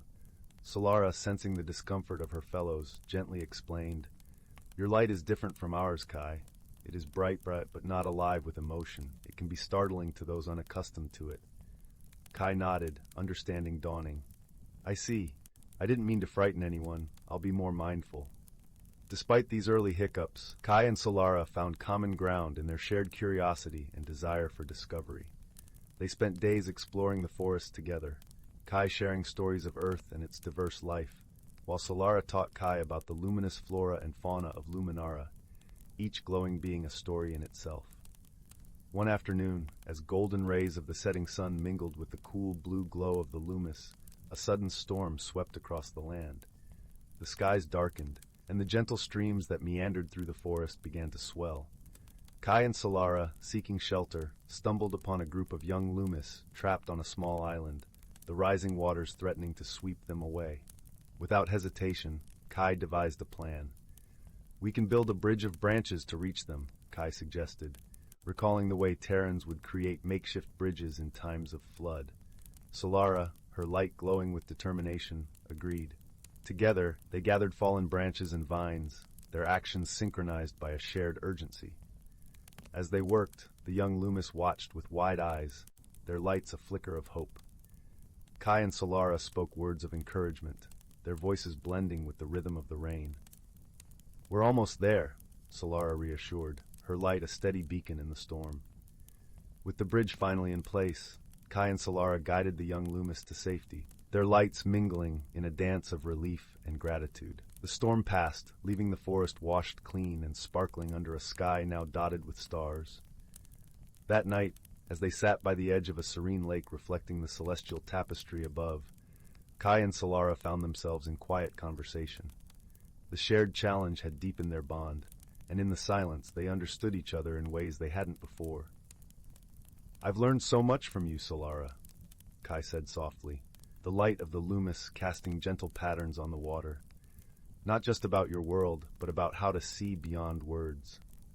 Solara's light pulsed warmly. "And I from you, Kai. You have shown me the strength of action and the beauty of a spirit willing to adapt and understand." As the night wore on, the Loomis gathered around, their lights a comforting glow in the cool night air. They sang a song of thanks, their voices harmonizing with their lights in a symphony of peace and unity. Kai, feeling a part of this luminous tapestry, joined in, humming softly along with the melody. In the days that followed, Kai and Solara continued their explorations, their friendship a guiding light in the universe vast and unknown. Other Loomis, inspired by their union, began to approach Kai, eager to learn about Terran ways and to share their own luminescent heritage. Through their journey, Kai and Solara discovered that true friendship transcended words and differences. It was a bridge, like the one they had built, connecting hearts and minds in mutual respect and understanding. Their bond was a testament to the idea that even in a universe filled with stars, the brightest lights shone from within, illuminating paths to compassion and unity. And so, under the watchful eyes of countless stars, the story of Kai and Solara became one with the many tales whispered by the winds of Luminara. A story of unlikely companions, who through kindness and shared adventures, unearthed the true meaning of friendship, leaving a legacy of light and hope for all who followed. Story 71. In a cozy woodland glade, a tiny clearing nestled between towering evergreens and meandering streams, there lived a community of woodland creatures like no other. This idyllic sanctuary was home to a variety of beings, squirrels, rabbits, deer, and birds of every feather, who had discovered the extraordinary gift of communication. Through an ancient, mystical tome hidden deep within a hollow tree, these creatures had learned to speak and understand one another's languages. No longer bound by the barriers of their respective tongues, they formed a harmonious society where friendship and understanding transcended species. At the heart of this enchanted realm was a wise old owl named Minerva. With her resplendent plumage and piercing amber eyes, she was a revered figure among the woodland dwellers, for it was she who had unearthed the magical book and taught her fellow creatures the gift of speech.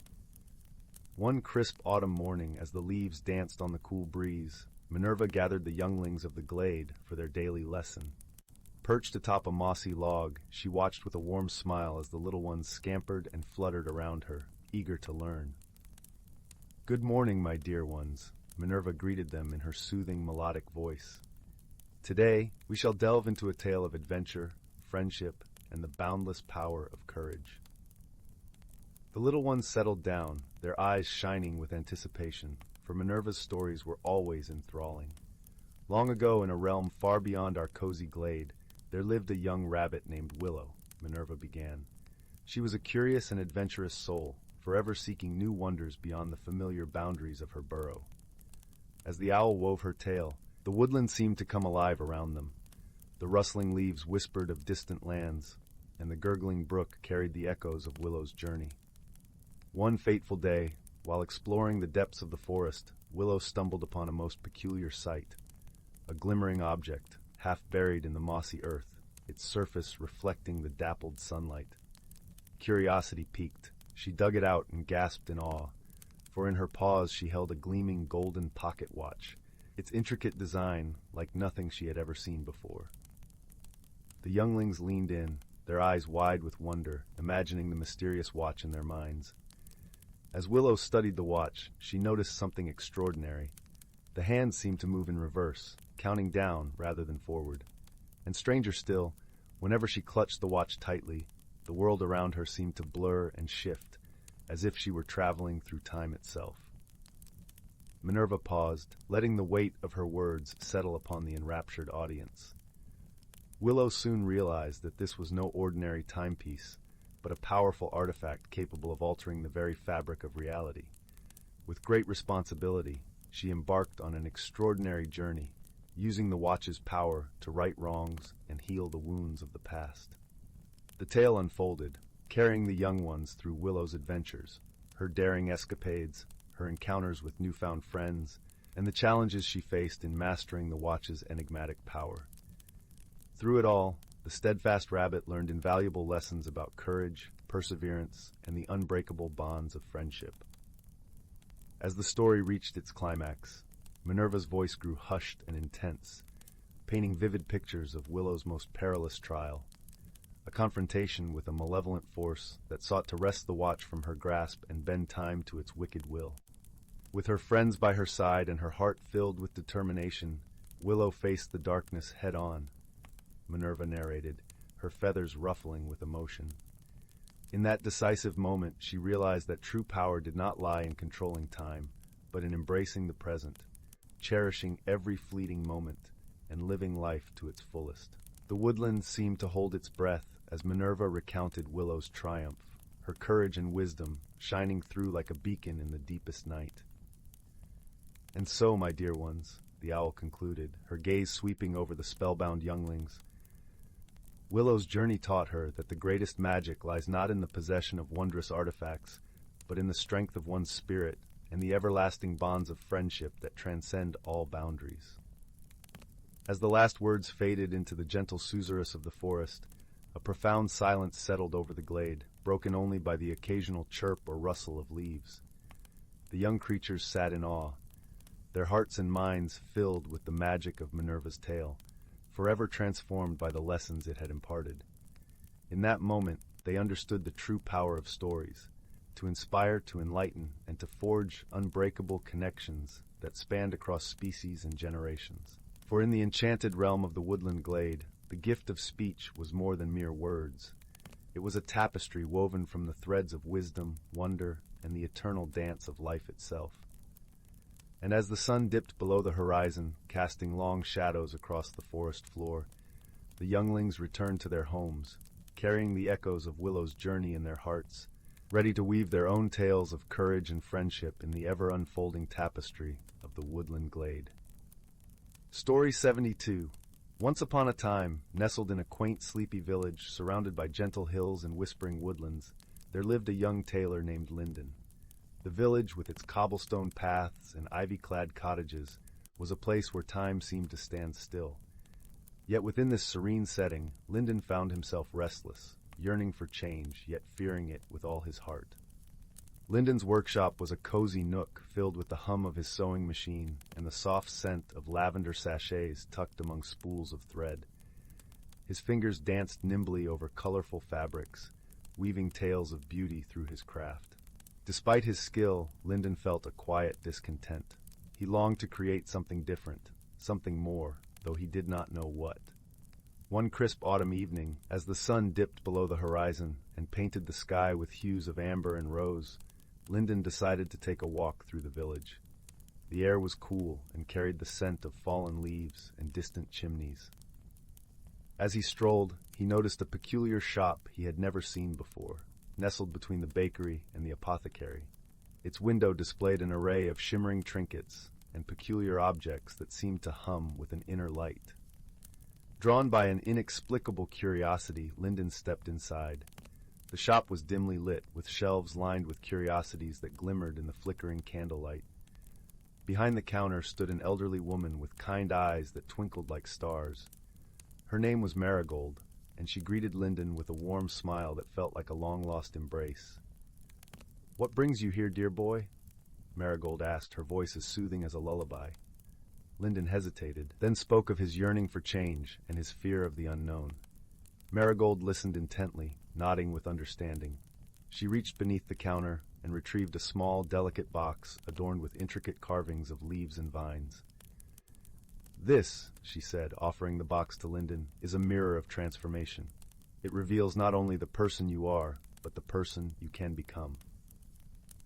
Lyndon accepted the box with reverence, feeling its weight both comforting and daunting. Marigold instructed him to gaze into the mirror when he was alone, and when his heart was open to change. That night, under the gentle glow of moonlight filtering through his workshop window, Lyndon opened the box.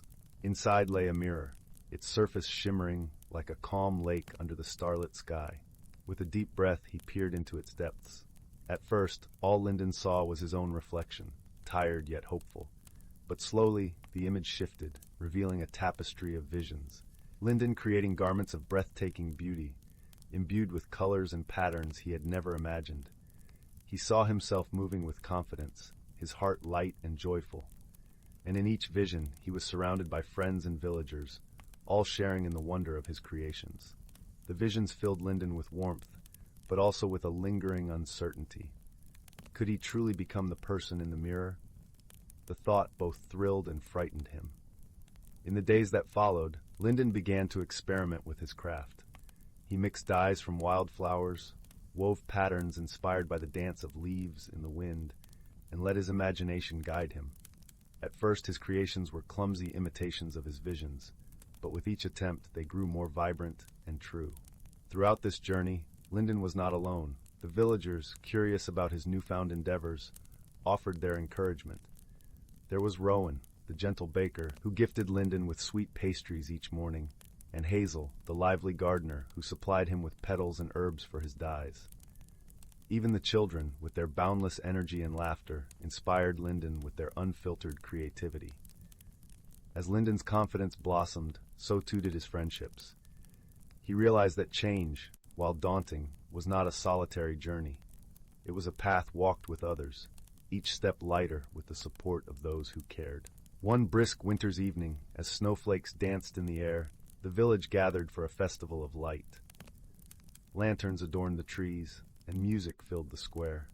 Lyndon, with his heart full of gratitude and courage, unveiled his latest creations, a collection of garments that shimmered like the night sky, each piece a testament to his journey of transformation. The villagers marveled at the beauty of his work, but more than that, they saw the change in Lyndon himself. He stood before them not just as a tailor, but as a friend, a creator, and a beacon of what was possible when one embraced change with an open heart. As the festival wore on, Lyndon felt a deep sense of peace. He had learned that transformation was not about becoming someone else, but about discovering the depths of who he truly was. It was a journey of growth, woven with threads of courage, friendship, and love. As the stars twinkled above and the village celebrated beneath their gentle glow, Lyndon knew that he was exactly where he was meant to be, shining brightly in his own unique light, surrounded by the warmth of those who believed in him. And with that, he closed his eyes, feeling the embrace of a new beginning, and drifted into a peaceful slumber, dreaming of the wonders yet to come. Story 73. In the heart of an ancient forest, where the branches of towering trees wove a tapestry of green above, lay a clearing bathed in gentle sunlight. This place was a sanctuary for creatures both ordinary and magical, where the whisper of the wind carried stories as old as the earth itself. The forest, with its thick carpet of moss and the sweet scent of pine, was a world unto itself, a world where balance was not merely a concept, but a way of life. In this verdant haven, the gentle breeze rustled through leaves like a lullaby, carrying with it the soft murmurs of the forest's inhabitants. Among these creatures was a wise old tortoise named Thistle, whose shell was etched with the patterns of countless seasons. Thistle was a guardian of knowledge, with eyes that twinkled like pools of moonlight, and a heart full of stories passed down through generations. One crisp autumn morning, when the air was cool and laden with the aroma of fallen leaves, Thistle ambled to the center of the clearing. Gathered around him were a myriad of creatures, a family of squirrels with fur the color of chestnuts, a pair of curious foxes with eyes as bright as amber, and a host of birds whose songs echoed like a symphony through the trees. Each creature, no matter how small, played a role in the delicate balance of the forest. As the sun climbed higher in the sky, casting dappled shadows across the clearing, Thistle began to speak in a voice as soothing as the rustle of leaves. "Dear friends," he began, "the seasons are the dance of nature, each one a note in the melody of life. We live in harmony with the world around us, and it is this harmony that sustains us through the changing times." The creatures listened intently, their eyes wide with wonder. Thistle continued, "In winter, when the earth sleeps beneath a blanket of snow, we conserve our strength and share what we have. In spring, when the world awakens, we plant seeds of hope and watch them grow. Summer brings warmth and abundance, and autumn, with its vibrant colors, teaches us the beauty of letting go." As Thistle spoke, a gentle rain began to fall, its droplets tapping softly on leaves and creating a melody of their own. The rain was no ordinary rain. It was a magical phenomenon known as the whispering rain, a gift of the forest that came once with each turning of the seasons. It was said that those who listened closely could hear the wisdom of the ancients in its rhythm.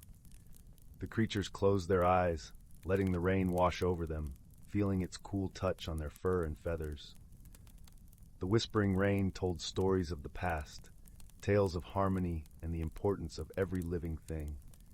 It spoke of a time when the forest was young, when the first trees reached for the sky and the first streams carved their paths through the earth. As the rain subsided, a soft mist rose from the ground, veiling the clearing in a dreamy haze. Thistle, his shell glistening with raindrops, looked upon his companions, his heart swelling with warmth. "Remember," he said gently, "we are all part of this great tapestry. Each of us, from the smallest ant to the grandest oak, holds a thread in the story of our forest. Together, we weave the balance that keeps our world alive." The sun broke through the clouds, casting a rainbow across the sky, its colors bright and vivid against the gray. The creatures marveled at the sight, a reminder of the beauty that comes from unity and balance.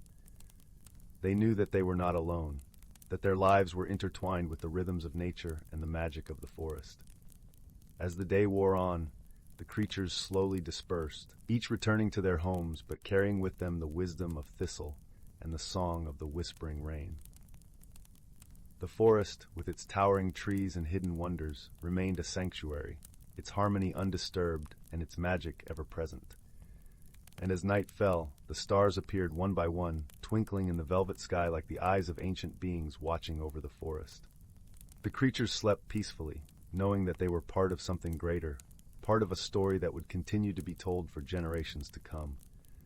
And so the forest thrived, a testament to the power of harmony, the wisdom of the ages, and the enduring magic of nature. Story 74. In a quaint little village nestled at the edge of an ancient whispering forest, there lived a young girl named Clara. This village was unlike any other, for it was imbued with a gentle magic that wove through the cobblestone paths and ivy-clad cottages like a soft, invisible thread. Every night, the village was bathed in a warm, silvery glow from the moon, which seemed unusually large and close, as if it were sharing secrets with the earth below. This luminous companion had watched over the village for as long as anyone could remember, its light a comforting constant in the villagers' lives. One crisp autumn evening, however, something peculiar began to unfold. Clara, with her keen eyes and curious heart, was the first to notice. As she sat on the porch of her family's cottage, wrapped snugly in a woolen shawl, she gazed up at the sky and saw that the moonlight was flickering, like a candle caught in a gentle breeze. "The moon's light is dancing," she whispered to herself, a mix of wonder and concern in her voice. Her breath formed little clouds in the chilly air as she pondered this odd occurrence. It was then that she heard a soft rustling, not from the trees, but from the hedgerow at the edge of her garden. Drawn by the sound, Clara tiptoed across the dew-kissed grass, her slippers barely making a sound. She pulled aside the brambles delicately, careful not to snag her dress, and discovered a tiny creature with wings as delicate as spun sugar. It was a moon moth, its body illuminated with a gentle glow. "Hello," Clara said softly, her voice as gentle as the rustling leaves. "Is it you, dear moth, who is making the moon's light dance?" The moth's antennae twitched, and it fluttered its wings in a pattern that seemed almost deliberate. Clara, sensing this was no ordinary moth, decided to follow its lead.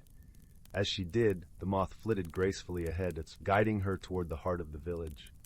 The village square was a charming place, with its cobblestone ground and an ancient oak tree standing proudly in the center. Tonight, however, there was something different. The light from the moon pooled around the tree, shimmering like a pond of liquid silver. Clara could see figures moving within this light, shadows that seemed to be working diligently on something mysterious. Clara approached cautiously, her footsteps echoing softly in the stillness of the night.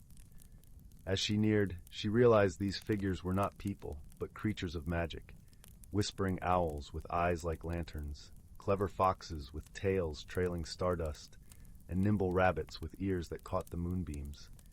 The animals were busy collecting the moonlight, rolling it into small, glowing spheres. Clara watched in amazement, her heart pounding with the thrill of discovery. One of the owls, noticing her presence, hooted softly and fluttered over to her, a sphere of moonlight balanced carefully in its talons. "Wise owl," Clara began, her voice full of respect. "What is happening here? Why do you gather the moonlight?" The owl blinked slowly, its eyes reflecting a universe of stars. "Young seeker of truth," it replied in a voice as soft as feathers, "the moonlight flickers because it is unwell. We gather its essence to heal it, for the moon is our guardian, and its light watches over us all." Clara nodded, understanding the gravity of the task.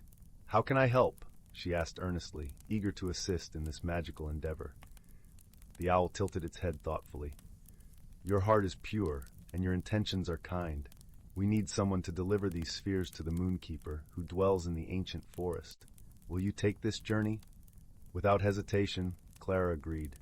The creatures gathered around her, placing the glowing spheres into a small satchel that they fashioned from leaves and moonlit silk. As Clara set out toward the forest, the moon moth fluttered beside her, guiding her path. The forest was a place of wonder, its trees towering like ancient guardians, their leaves shimmering with the faintest hint of gold. Clara walked along a path that seemed to glow under her feet, feeling the presence of unseen friends guiding her steps. The air was cool and carried the scent of pine and earth, a comforting aroma that filled her with courage. Before long, Clara arrived at a clearing where the Moonkeeper resided. He was a wise old tortoise, his shell adorned with patterns that mirrored the phases of the moon. As he saw Clara approach, he smiled warmly, his eyes twinkling like the night sky. "Welcome, brave one," the Moonkeeper greeted her, his voice deep and soothing. "You have come to heal the moon, and for that we are grateful." Clara offered him the satchel of moonlight spheres. "The creatures of the village sent me to deliver these," she explained, her heart swelling with pride and purpose.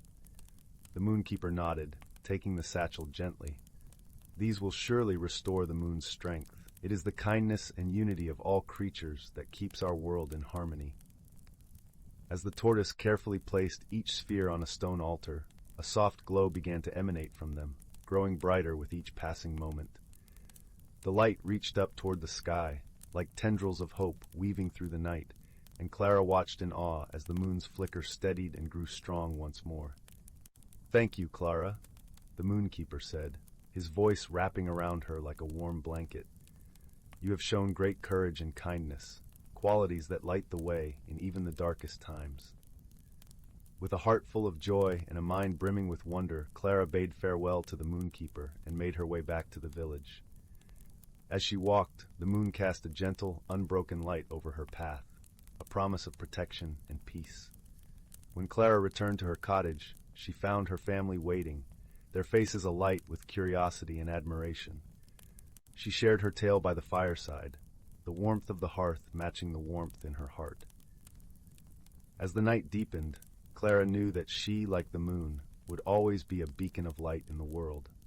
And so the village slept peacefully, cradled in the moon's tender glow, while the magic of friendship and courage wove itself into the very fabric of their dreams, whispering promises of adventure and wisdom to all who dared to listen. Story 75. In the quaint little village of Willowbrook, nestled between rolling hills and vibrant meadows, there stood an old cobblestone cottage with a bright red door. This cottage, with its ivy-covered walls and windows adorned with flower boxes, belonged to a gentle-hearted woman named Clara. Clara was known throughout the village for her kindness and her knack for telling the most enchanting stories. One chilly autumn morning, as golden leaves danced through the crisp air, Clara decided to tidy up her attic. As she climbed the creaky wooden stairs, she marveled at the way the sunlight streamed through the small attic window, casting warm, dappled patterns on the dusty floorboards. This room, filled with memories and forgotten treasures, always promised a hint of adventure. As Clara sorted through boxes of old books and trinkets, her fingers brushed against something unusual. It was a small, intricately carved wooden box, no bigger than a loaf of bread. Its surface was adorned with swirling vines and delicate flowers, all etched with such precision that they seemed almost alive. Clara's heart fluttered with curiosity as she carefully lifted the lid.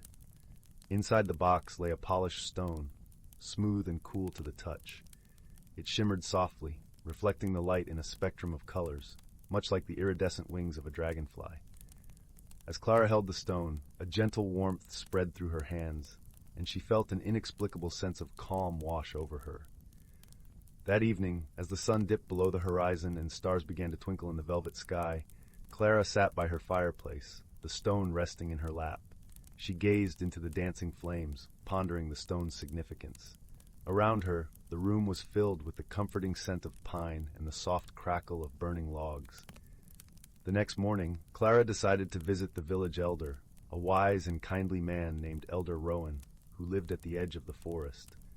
With the stone tucked safely in her pocket, she set out along the winding path lined with towering oaks and whispering pines. The forest was alive with the gentle rustle of leaves and the distant song of a babbling brook.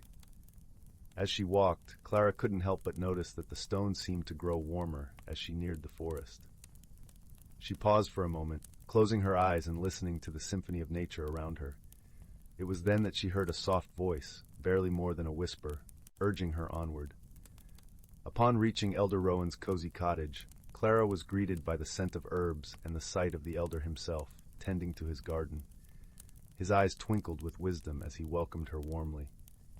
"Elder Rowan," Clara began, "I found something peculiar in my attic, and I hoped you might help me understand it." Clara showed him the stone, and as she held it out, it seemed to glow with a gentle light. Elder Rowan's eyes widened in recognition, and he nodded thoughtfully. "This," he said, "is the Heartstone of Willowbrook, a rare and magical artifact believed to hold the essence of our village's spirit. It is said to reveal the unseen and help those in need find their true path." Intrigued, Clara asked, "But how does it work?" Elder Rowan smiled gently, his voice as soothing as the wind through the trees. "The Heartstone does not reveal its secrets easily. It requires patience and an open heart. It chooses its bearer and guides them through wisdom and understanding." Determined to unlock the stone's mysteries, Clara thanked Elder Rowan and began her journey home. Along the way, she noticed subtle changes in her surroundings. The colors of the leaves seemed more vibrant, the air more fragrant, and the sounds of the forest clearer and more harmonious. Days turned into weeks, and Clara continued to explore the wonders of the Heartstone. She found herself more attuned to the needs and feelings of those around her. With each passing day, her compassion and understanding grew, and she became a beacon of kindness and hope in Willowbrook. One day, a young boy from the village, who had lost his way in the forest, came to Clara seeking guidance. The Heartstone glowed warmly in her presence, and Clara used its gentle wisdom to help the boy find his way back, both physically and emotionally. Through this act, Clara realized the true power of the Heartstone lay not in its magic, but in the heart of the one who wielded it. As the seasons changed and the village thrived, Clara's journey with the Heartstone transformed her life and the lives of those she touched. She learned that the greatest magic of all was the love and understanding shared between friends, family, and neighbors. One crisp winter evening, as snowflakes danced in the moonlight and the village was blanketed in a serene hush, Clara sat by her fireplace once more. The Heartstone lay beside her, its glow a gentle reminder of the journey she had taken. Clara's heart was full of gratitude and peace. She knew that the Heartstone had chosen her not for her strength or power, but for her willingness to listen and to love. As she drifted into a restful sleep, she felt the warmth of the Heartstone envelop her, knowing that she was exactly where she was meant to be. And so, in the quiet village of Willowbrook, where ordinary objects held extraordinary secrets, Clara's tale of discovery and wonder became a cherished story, passed down through generations, a testament to the magic that lies within us all. Story 76. In the vast expanse of the galaxy, where stars shimmered like pearls scattered across the midnight sky, there existed a small, unassuming planet known as Luminara. It was a place of verdant forests and sapphire seas, where the gentle hum of life filled the air. Here lived a kind-hearted creature named Nyx, a Luminaran with skin that glowed softly like moonlight and eyes that reflected the wisdom of the ages. Nyx spent his days tending to the glowing flora that carpeted the planet's surface, his gentle touch coaxing vibrant blooms from the soil. He was content in his solitude, finding joy in the rustle of leaves and the song of the wind. But the universe, in its infinite wisdom, had other plans. One day, as the twin suns dipped below the horizon, painting the sky in hues of pink and gold, a peculiar event disturbed the tranquility. A ship, battered and worn, descended from the heavens, trailing smoke and sparks as it crash-landed in a meadow on the outskirts of Nyx's forest home. Curiosity piqued, Nyx approached the wreckage cautiously. From the ship emerged a creature unlike any he had seen before.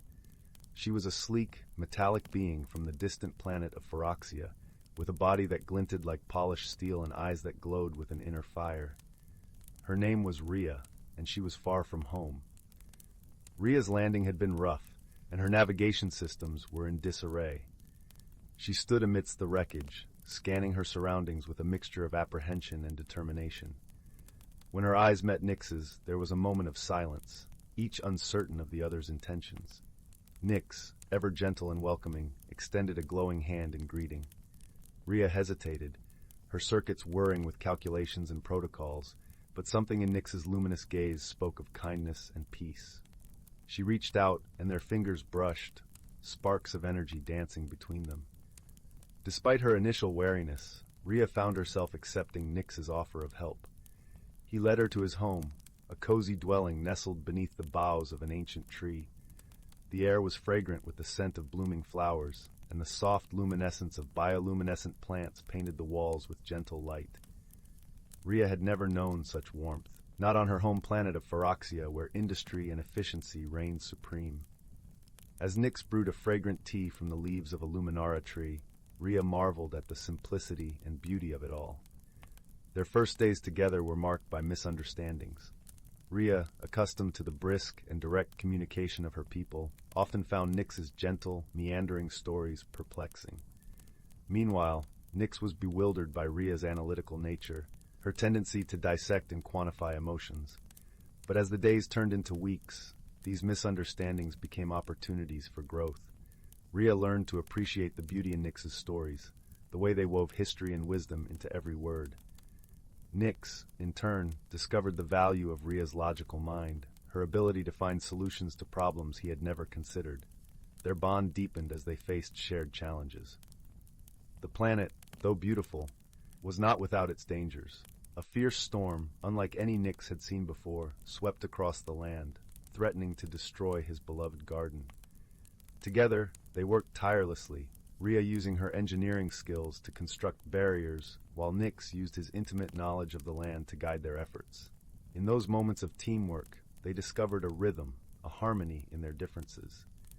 Rhea, who had always believed in the power of logic and technology, found strength in Nyx's gentle resilience.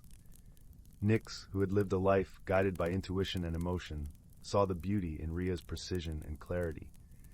As they sat together by the fire one evening, the storm having passed, they shared a moment of quiet reflection. The fire crackled softly, casting a warm glow over their faces. Rhea spoke of her journey, the loneliness of space travel, and her longing for connection. Nyx listened, his heart open, offering understanding and friendship.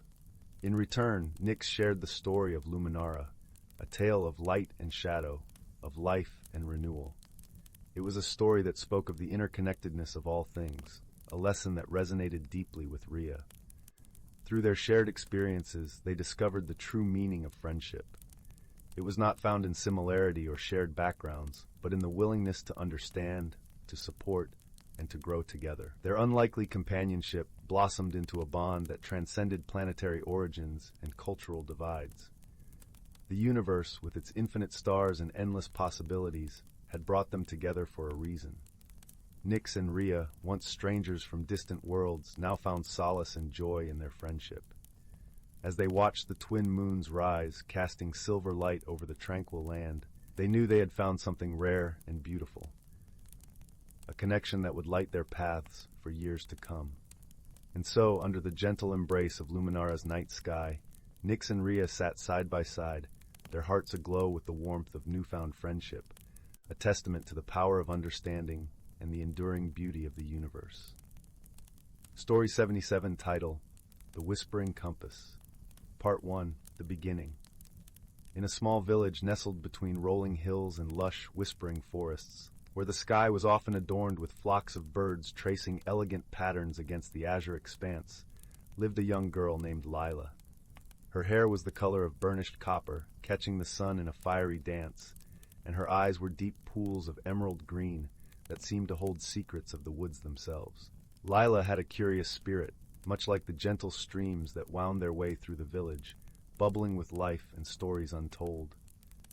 Every evening, as the sun dipped beyond the horizon, painting the sky in hues of lavender and gold, Lyra would sit by the window of her cozy little room.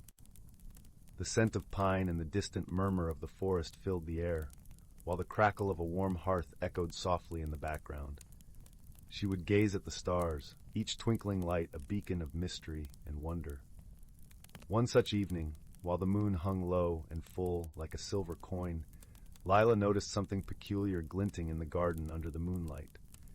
Curiosity piqued, she quietly slipped out of the house, her bare feet whispering through the dewy grass. There, entangled in the roots of an ancient oak, she found a compass. It was unlike any she had ever seen. Its casing was carved from a wood that seemed to shimmer with an inner light, and the needle spun lazily, pointing neither north nor south, but somewhere else entirely.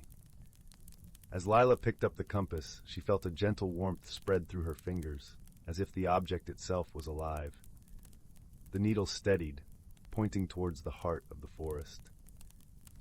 With a sense of destiny tugging at her heart, Lyra decided she would follow where it led, knowing deep in her soul that this was the beginning of an adventure beyond her wildest dreams. Part 2. Into the Forest. The next morning, after bidding farewell to her parents with a promise of returning before twilight, Lyra set off into the forest. The path was dappled with sunlight, and the air was rich with the earthy scent of moss and wildflowers. Birds flitted from branch to branch, their songs a gentle symphony that accompanied her journey. As she delved deeper into the woods, the compass continued to guide her, its needle unwavering and true. The forest seemed to come alive around her, the rustling leaves whispering secrets and the breeze carrying tales of old. Lyra felt a sense of belonging, as if the trees themselves were welcoming her into their hidden world. After walking for what felt like hours, Lyra came across a clearing bathed in golden sunlight. In the center stood a majestic oak, its branches stretching wide as if embracing the sky. Beneath its boughs sat an elderly man, his beard long and white as snow, his eyes twinkling with kindness and wisdom. He wore a robe of deep green, and around his neck hung a pendant shaped like a crescent moon. "Welcome, Leela," he said, his voice as soothing as a lullaby. "I have been expecting you." Surprised yet unafraid, Leela approached him. "Who are you, and how do you know my name?" she asked, her voice filled with wonder. "I am Elion, the keeper of the Whispering Woods," he replied with a gentle smile. "The compass you hold is no ordinary trinket. It is the Whispering Compass, a gift from the forest to those chosen to embark on a journey of discovery and growth."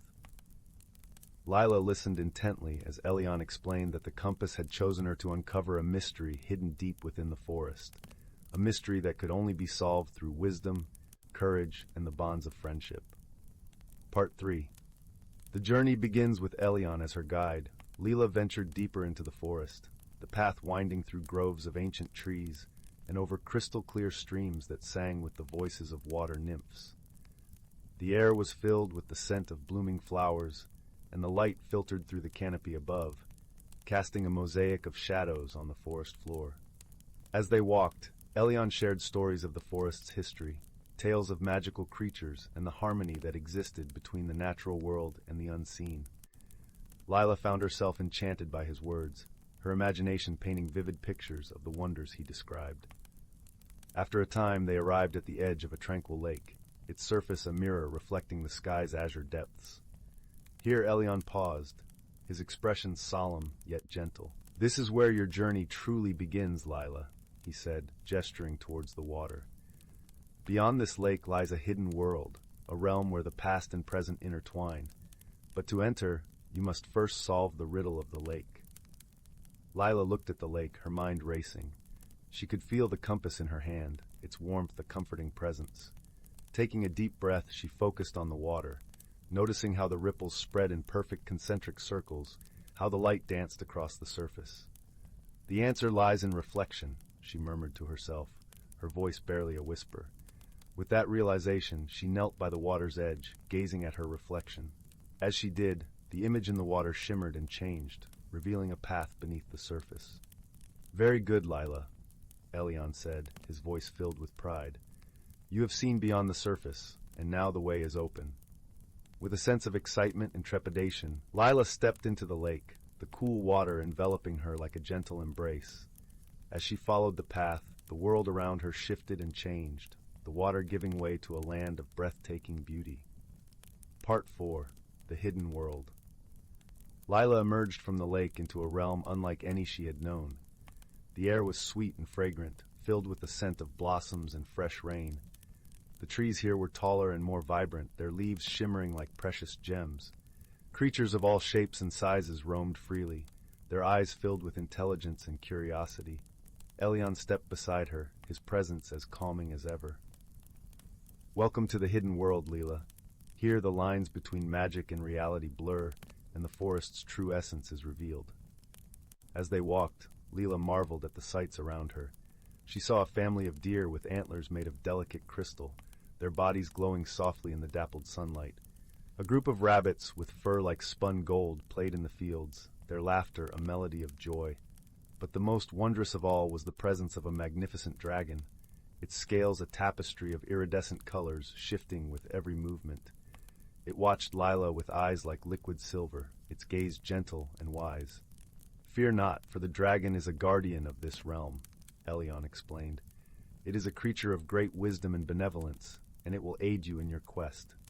Approaching the dragon, Lila felt a sense of awe and respect. The dragon lowered its great head, its breath warm and sweet like a summer breeze. "Welcome, young seeker," it spoke, its voice a deep, resonant melody. "I am Seraphis, and I see the courage in your heart." Lila bowed respectfully, her heart filled with a sense of wonder and gratitude. "Thank you, Seraphis. I am honored to be in your presence."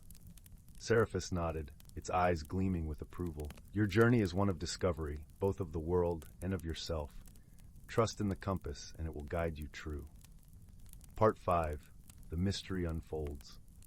With Seraphis as their guide, Lila and Elion continued their journey through the hidden world. The path led them through fields of wildflowers that sang in the breeze, their colors a riotous celebration of life. They passed through grottos where crystals grew like trees, catching the light and scattering it in a dazzling display of rainbows. As they traveled, Lyla felt herself changing. The forest's magic seemed to seep into her very being, awakening a deeper understanding of the world around her. She noticed the subtle shifts in the wind, the quiet conversations between the trees, and the ancient songs carried by the rivers. Every so often, the compass would hum gently in her hand, its needle pointing towards a new direction, leading her ever closer to the heart of the mystery. Lyla felt a growing connection to the compass, as if it were a part of her, guiding her not just through the forest, but through the journey of her own soul. One afternoon, as they rested by a sparkling waterfall, Elion turned to Lyla, his expression thoughtful. The mystery you seek lies within the heart of the forest, at the place where time stands still. But to reach it, you must first understand the true nature of the whispering compass. Lyla listened intently, her curiosity piqued. What do you mean, Elion? The compass is more than a guide, Elion explained, his eyes alight with knowledge. It is a reflection of your own heart and spirit. It responds to your thoughts, your desires, and your intentions. To unlock its full potential, you must learn to listen to its whispers, to trust in its guidance as you trust in yourself. Lyla pondered his words, feeling a newfound sense of purpose. She realized that the journey was not just about uncovering the forest's mystery, but about discovering her own inner strength and wisdom. Part 6. The Bonds of Friendship. As they continued their journey, Lyla and Elion encountered many creatures of the forest, each with their own stories and wisdom to share. Lyla found herself befriending a mischievous sprite named Faye, whose laughter was like the tinkling of bells and whose eyes sparkled with mischief. Faye became a loyal companion, guiding Lyla through the more treacherous parts of the forest with her playful exuberance and quick wit. Together, they navigated mazes of thorny brambles, crossed rivers on stepping stones that danced beneath their feet, and solved riddles posed by the ancient trees. Through these adventures, Lyla learned the importance of friendship and trust. She saw how Faye's light-heartedness balanced her own cautious nature, teaching her to embrace spontaneity and joy. In turn, Faye admired Lyla's determination and kindness, seeing her as a true friend and ally. Their bond grew stronger with each passing day, and Lyla felt a deep sense of gratitude for the companionship she had found. She realized that true friendship was a powerful force, capable of overcoming any obstacle and illuminating even the darkest paths. Part 7. The Heart of the Mystery. At last, the compass led them to a place where the forest seemed to hold its breath, a clearing bathed in ethereal light. Here, time stood still, and the air was filled with a sense of profound peace and wonder. In the center of the clearing stood a magnificent tree, its trunk wide and ancient, its branches stretching towards the heavens. Its leaves shimmered with a silvery light, casting a gentle glow over the clearing. At its base, a pool of water reflected the world above, its surface as smooth and clear as glass. Elion and Faye stood beside Lyla, their eyes filled with awe and reverence. "This is the heart of the forest," Elion said softly, "the source of the forest's magic and wisdom, and the heart of the mystery you seek." Lyla approached the tree, the compass humming softly in her hand. As she gazed into the pool, she saw not her own reflection, but a vision of the forest, vibrant and alive. She saw the interconnected web of life, each creature and plant a vital part of the whole. In that moment, she understood the true nature of the mystery. The forest was not just a place of magic and wonder, but a living entity, a guardian of the balance between nature and humanity. The compass had guided her not just to a physical destination, but to a deeper understanding of her own connection to the world. With a heart full of gratitude and love, Lyla placed the compass at the base of the tree, offering it back to the forest. As she did, the tree's leaves shimmered with a radiant light, and the air was filled with the sound of 1,000 whispers, each one a thank you from the forest itself. Part 8. The Journey Home. With the mystery unveiled and her heart full of newfound wisdom, Lyla prepared to return to her village. Elion and Faye accompanied her to the edge of the hidden world, where the lake shimmered with the promise of home. "Thank you, Elion, for guiding me on this journey," Lyla said, her voice filled with gratitude. And thank you, Faye, for your friendship and laughter." Elian smiled, his eyes twinkling with pride. "The forest chose well, Lyla. You have grown in ways you have yet to realize, and your journey has only just begun." Faye hugged Lyla tightly, her eyes bright with tears. "We'll meet again, Leela. The forest is always open to those with kind hearts." With a final wave, Leela stepped into the lake, the water enveloping her in a gentle embrace. As she followed the path back to her world, she felt a sense of peace and fulfillment, knowing that she had discovered something truly special. Emerging from the lake, Lyla found herself back in the familiar forest, the sun setting in a blaze of colors on the horizon. She walked home with a light heart, her mind filled with memories of the magical realm and the friends she had made. Part 9. The End and a New Beginning. As Lyla returned to her village, she was greeted with warmth and love. Her parents embraced her, their eyes filled with relief and pride. She shared her tales of adventure, of the hidden world, and the wisdom she had gained, and they listened with wonder and admiration. That night, as Lyla lay in bed, the stars twinkling outside her window, she felt a deep sense of contentment. The forest had taught her many things: the importance of trust, the power of friendship, and the interconnectedness of all life. Though her journey had ended, Lyla knew that the lessons she had learned would stay with her forever, guiding her as surely as the whispering compass. And in the stillness of the night, with the gentle crackle of the fireplace in the background, Lyla drifted into a peaceful sleep, her dreams filled with the beauty and magic of the forest and the promise of new adventures yet to come. Story 78. In the heart of an ancient forest, where the air was perfumed with the scent of pine and moss, there existed a world hidden from the hurried eyes of humankind, a world where nature's creatures lived in harmonious balance. This forest, known as Eldergreen Wood, was an enchanting realm where the boundaries between reality and magic blurred like the soft edges of a watercolor painting. The whispering trees of Eldergreen Wood stood tall and proud, their trunks etched with the stories of centuries. Beneath their vast, sheltering canopy, the dappled sunlight played upon a carpet of emerald ferns, while the gentle babble of a crystal-clear brook sang a lullaby to the world. The air was alive with the soft rustling of leaves and the occasional call of a distant owl, creating an atmosphere of serene tranquility. In this enchanted forest resided creatures of every sort, each one holding a special place in the delicate web of life. Among them was a wise old tortoise named Thistle. With a shell as intricate as the patterns of frost on a winter's morning, Thistle was the keeper of the forest's ancient knowledge. His eyes, wise and gentle, held the reflections of countless seasons, and he moved with a deliberate grace that spoke of patience and deep understanding. Thistle's closest friend was Lyra, a nimble squirrel with fur the color of autumn leaves. Lyra was as lively as Thistle was measured, her bright eyes always gleaming with curiosity. She was known throughout the forest for her ability to find acorns hidden beneath the thick layers of fallen leaves, and she often shared her bounty with her friends. The forest was also home to a chorus of birds, each with its own song that contributed to the symphony of life in Eldergreen Wood. Among them was a small, melodious nightingale named Solon, whose voice could weave magic into the air, soothing the hearts of all who listened. As the seasons turned, the creatures of Eldergreen Wood lived in harmony with the cycles of nature. Spring brought a renewal of life as blossoms painted the forest with vibrant colors, their sweet fragrance mingling with the fresh scent of rain-soaked earth. Summer arrived with its warm embrace, and the forest pulsed with the hum of bees and the rustle of leaves in the gentle breeze. Autumn's golden hues heralded a time of preparation, as creatures gathered food to sustain them through the long winter months.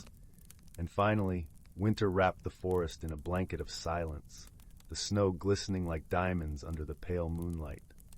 One fateful day, as the first hints of autumn brushed the forest with gold, Thistle sensed a disturbance in the balance of their world. The winds whispered secrets that only he could understand, carrying with them a message of unease. It seemed that the harmony of Eldergreen Wood was threatened by a mysterious phenomenon, a sudden, unseasonal frost that crept through the forest, leaving a trail of frozen leaves and crystals of ice in its wake. Thistle, with the wisdom of his many years, knew that this was no ordinary frost. It was a magical anomaly, tied to the very essence of the seasons themselves. Concerned for the welfare of the forest and its inhabitants, he called upon Lyra and Solon to join him in uncovering the truth behind this unnatural chill. Together, they ventured deep into the heart of the forest, where the trees grew denser and the light dimmed to a soft twilight. The air was crisp, carrying the scent of pine and the distant promise of snow. As they traveled, Thistle shared stories of the forest's history, tales passed down through generations of creatures, each one a thread in the tapestry of elder-green wood. "We must seek out the guardian of seasons," Thistle explained, his voice a soothing murmur. "It is said that she holds the power to restore balance and harmony when the cycles of nature are disrupted." The guardian of seasons was a mythical figure, a being of pure magic, said to dwell in the hidden glade where the sun and moon danced together in eternal harmony. Her presence was felt in every rustling leaf and every gentle breeze, and it was she who guided the turning of the seasons. As the trio journeyed onward, the forest seemed to come alive around them. The leaves whispered secrets, and the branches of the ancient trees bent low, as if to listen to the footsteps of the travelers. The brook, now a ribbon of silver under the moonlight, gurgled softly in encouragement. Finally, they arrived at the glade, a place of breathtaking beauty, where the air shimmered with a golden light. In the center of the glade stood the guardian of seasons, a graceful figure with hair like flowing streams and eyes that held the mysteries of the universe. Her presence was a balm to the troubled forest, her aura one of warmth and peace. The guardian welcomed them with a serene smile, her voice a melody that resonated with the very soul of the forest. "I know why you have come, dear friends," she said, her words wrapping around them like a comforting embrace. "The frost you speak of is indeed a magical disturbance, a ripple in the fabric of time itself." Thistle nodded, his wise eyes meeting the guardian's. "How can we restore the balance?" he asked, his voice steady and calm. "The answer lies within the bond you share," the guardian replied, her gaze sweeping over the trio. "It is your friendship and the harmony you embody that hold the key. Together, you must journey to the heart of the frost and offer the warmth of your unity." With renewed determination, Thistle, Lyra, and Solon set out once more, guided by the guardian's gentle words. As they traveled, they drew strength from one another, their bond a beacon of hope against the encroaching chill. At last, they reached the source of the frost, a glistening lake, its surface frozen and still. The air was sharp and cold, and the silence was profound.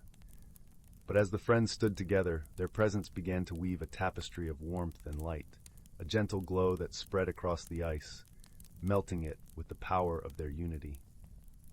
As the frost retreated, the forest around them seemed to sigh with relief, the air filling with the joyful songs of birds and the rustling of leaves.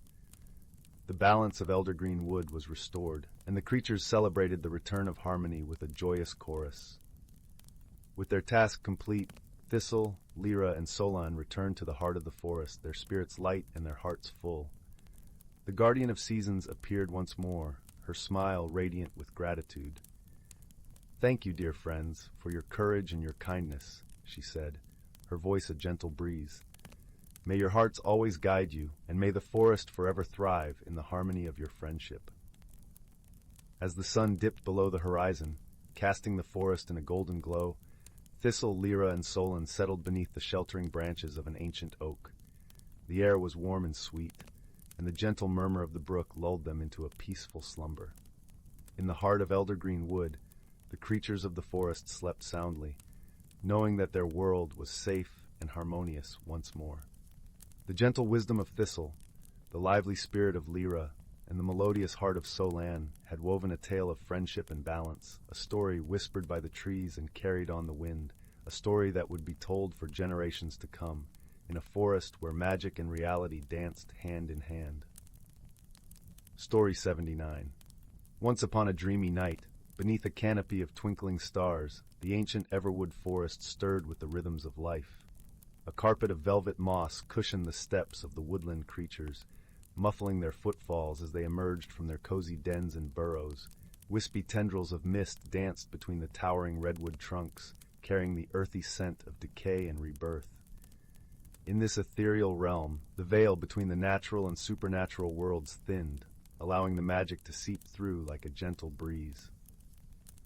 A young rabbit, her fur the color of cinnamon, hopped along the forest floor, her nose twitching as she took in the rich aromas. She paused, her ears perking up at the sound of a melodic trill. Following the enchanting tune, she discovered a nightingale perched on a low-hanging branch, his feathers glistening like polished obsidian in the moonlight. "Why do you sing so sweetly on this night, little one?" the rabbit inquired, her eyes wide with wonder. The nightingale ruffled his wings, his song fading into a contented chirp. "Tonight marks the arrival of the vernal equinox, when day and night are in perfect balance. It is a time of renewal and rebirth, and my song ushers in the awakening of the forest." No sooner had the words left his beak than a shimmering radiance began to emanate from the trees. Buds unfurled, revealing delicate blooms in hues of pink, white, and lavender. The air was thick with the fragrance of spring, sweet and intoxicating. The rabbit's nose twitched with delight as she basked in the beauty of the forest reawakening. "How enchanting! But what causes such magic to occur?" A deep, rumbling chuckle echoed through the trees, and an ancient oak emerged from the shadows, his gnarled bark etched with the wisdom of countless seasons. "The magic you speak of, little ones, is the lifeblood of this forest. It flows through every root and branch, ebbing and flowing with the changing of the seasons." The oak's branches swayed, scattering a shower of emerald leaves. In the spring, the magic swells like a rising tide, coaxing the slumbering plants to unfurl their blooms and the animals to rouse from their winter sleep. It is a time of renewal and hope. The nightingale took flight, his wings beating in time with the oak's words. And in the summer, the magic radiates like the sun's warmth, nourishing the forest with life-giving energy. A family of deer emerged from the underbrush, their coats shimmering like liquid amber. The stag spoke, his voice deep and resonant. As autumn arrives, the magic transforms once more, painting the leaves in vibrant hues and filling the air with the rich scent of decay. It is a time of transition and letting go. The ancient oak nodded sagely. And finally, in the depths of winter, the magic lies dormant, conserving its strength until the cycle begins anew. It is a time of rest and reflection, when the forest slumbers beneath a blanket of snow. The rabbit tilted her head, her eyes shining with wonder. But how did such magic come to dwell within these woods? The oak's branches creaked as he leaned down, his voice taking on a hushed reverence. Long ago, in the mists of time, a powerful druid blessed these lands with an ancient elemental magic, a magic that would ebb and flow with the rhythms of nature, ensuring the balance and harmony of all living things. The nightingale fluttered closer, his song a gentle accompaniment. And so, generation after generation, we creatures of the Everwood have been entrusted with safeguarding this sacred gift, passing down the wisdom of the forest's cycles to our young. The deer lowered their heads in solemn acknowledgement, their ears pricked forward, listening intently. The oak's gaze swept across the assembled creatures, his voice resonating with pride. For it is through our unity with nature, our reverence for the changing seasons, and our unwavering stewardship of this hallowed place that the magic will endure, nurturing the forest for untold generations to come. As the first rays of dawn filtered through the canopy, the creatures exchanged knowing glances, their hearts swelling with the timeless rhythm of the Everwood. In this enchanted realm, the magic of nature was eternal, a constant companion that guided them through the ever-turning cycles of life, death, and rebirth. Story 80. In a quaint little village nestled between rolling hills and shimmering streams, there lay a place known by the villagers as Willow Hollow. It was a serene and picturesque spot where the air was always sweet with the scent of blooming wildflowers, and the gentle rustle of leaves whispered secrets of the forest. The villagers, a tight-knit community of kind souls, often gathered by the grand oak tree in the village square to share stories and laughter. Life in Willow Hollow was peaceful, but recently peculiar events had started to unfold.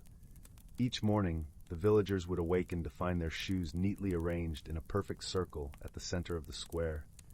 The phenomenon was curious indeed, for no one had seen who or what was responsible for such meticulous arrangements. The villagers, though puzzled, were never frightened, for they knew their home was touched by a gentle magic, one that was old and wise. Seeking guidance, they turned to the village's oldest resident, a kindly woman named Agnes.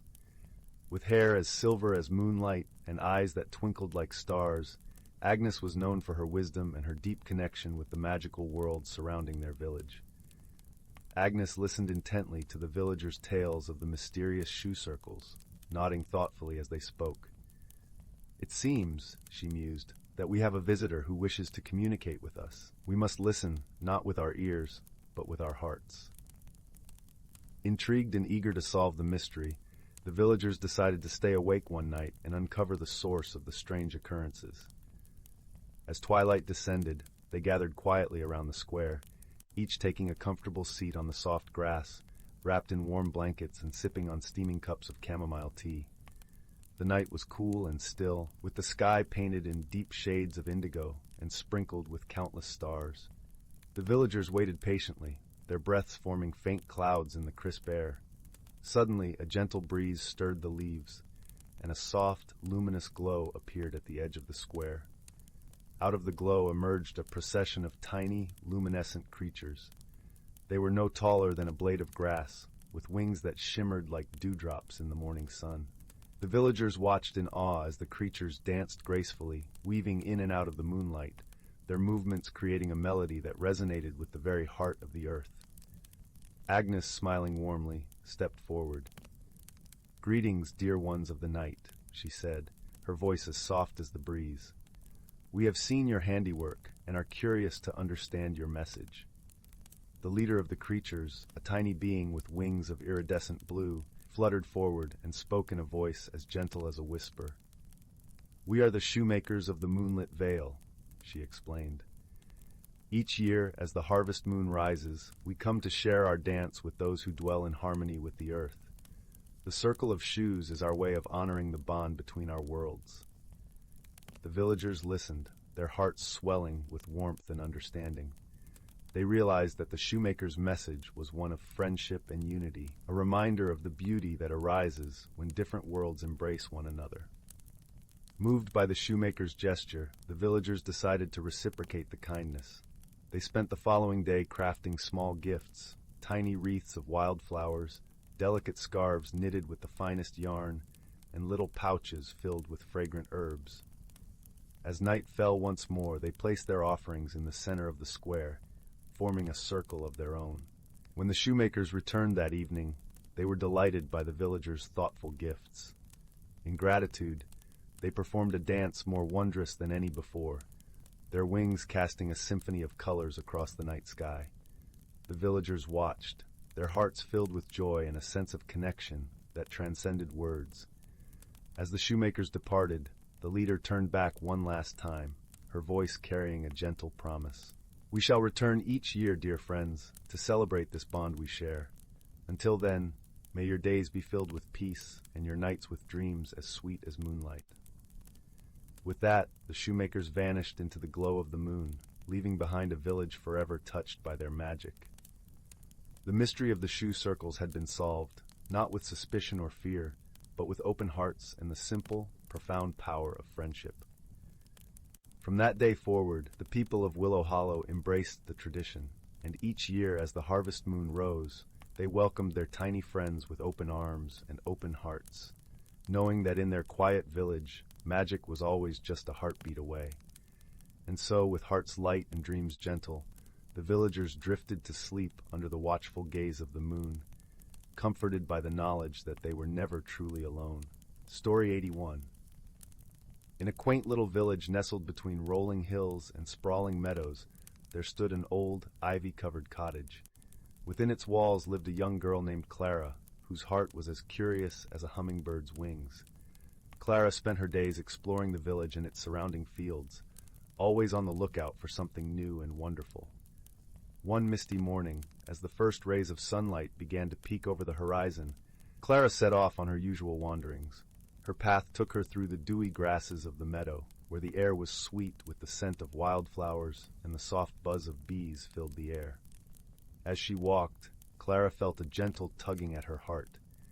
as if the world itself was whispering her name. Guided by this unseen force, Clara soon found herself at the edge of a dense, mysterious forest she had never dared to enter before. Just as she hesitated at the tree line, her eyes caught sight of a peculiar object nestled among the roots of an ancient oak tree. It was a small, intricately carved wooden box, its surface adorned with swirling patterns that seemed to shimmer in the dappled sunlight. Overcome with curiosity, Clara carefully lifted the box into her hands. As she did, the lid sprang open with a soft sigh, revealing a single, luminous feather that glowed with a warmth like a soft summer's evening. Clara felt a gentle warmth spread from her fingertips to her heart, and she knew at once that this was no ordinary feather. With the feather in her hand, Clara embarked on a journey she could not have imagined. Each step deeper into the forest was like stepping into a world woven from the threads of dreams. The forest was alive with the rustle of leaves and the songs of birds, and Clara felt a quiet companionship with the creatures around her. As she ventured further, Clara met her first companion, a wise old owl named Sage. With feathers as speckled as the night sky and eyes that held the wisdom of ages, Sage perched on a low branch, watching Clara with gentle curiosity. "Ah, dear Clara," Sage hooted softly, "you have found the feather of the forest. It is a rare gift indeed. It allows those with pure hearts to communicate with the forest itself. But remember, young one, with great gifts come great responsibilities." Clara nodded, her eyes wide with wonder. She thanked Sage, and with the feather in hand, she continued her journey, feeling the whispers of the forest guiding her steps.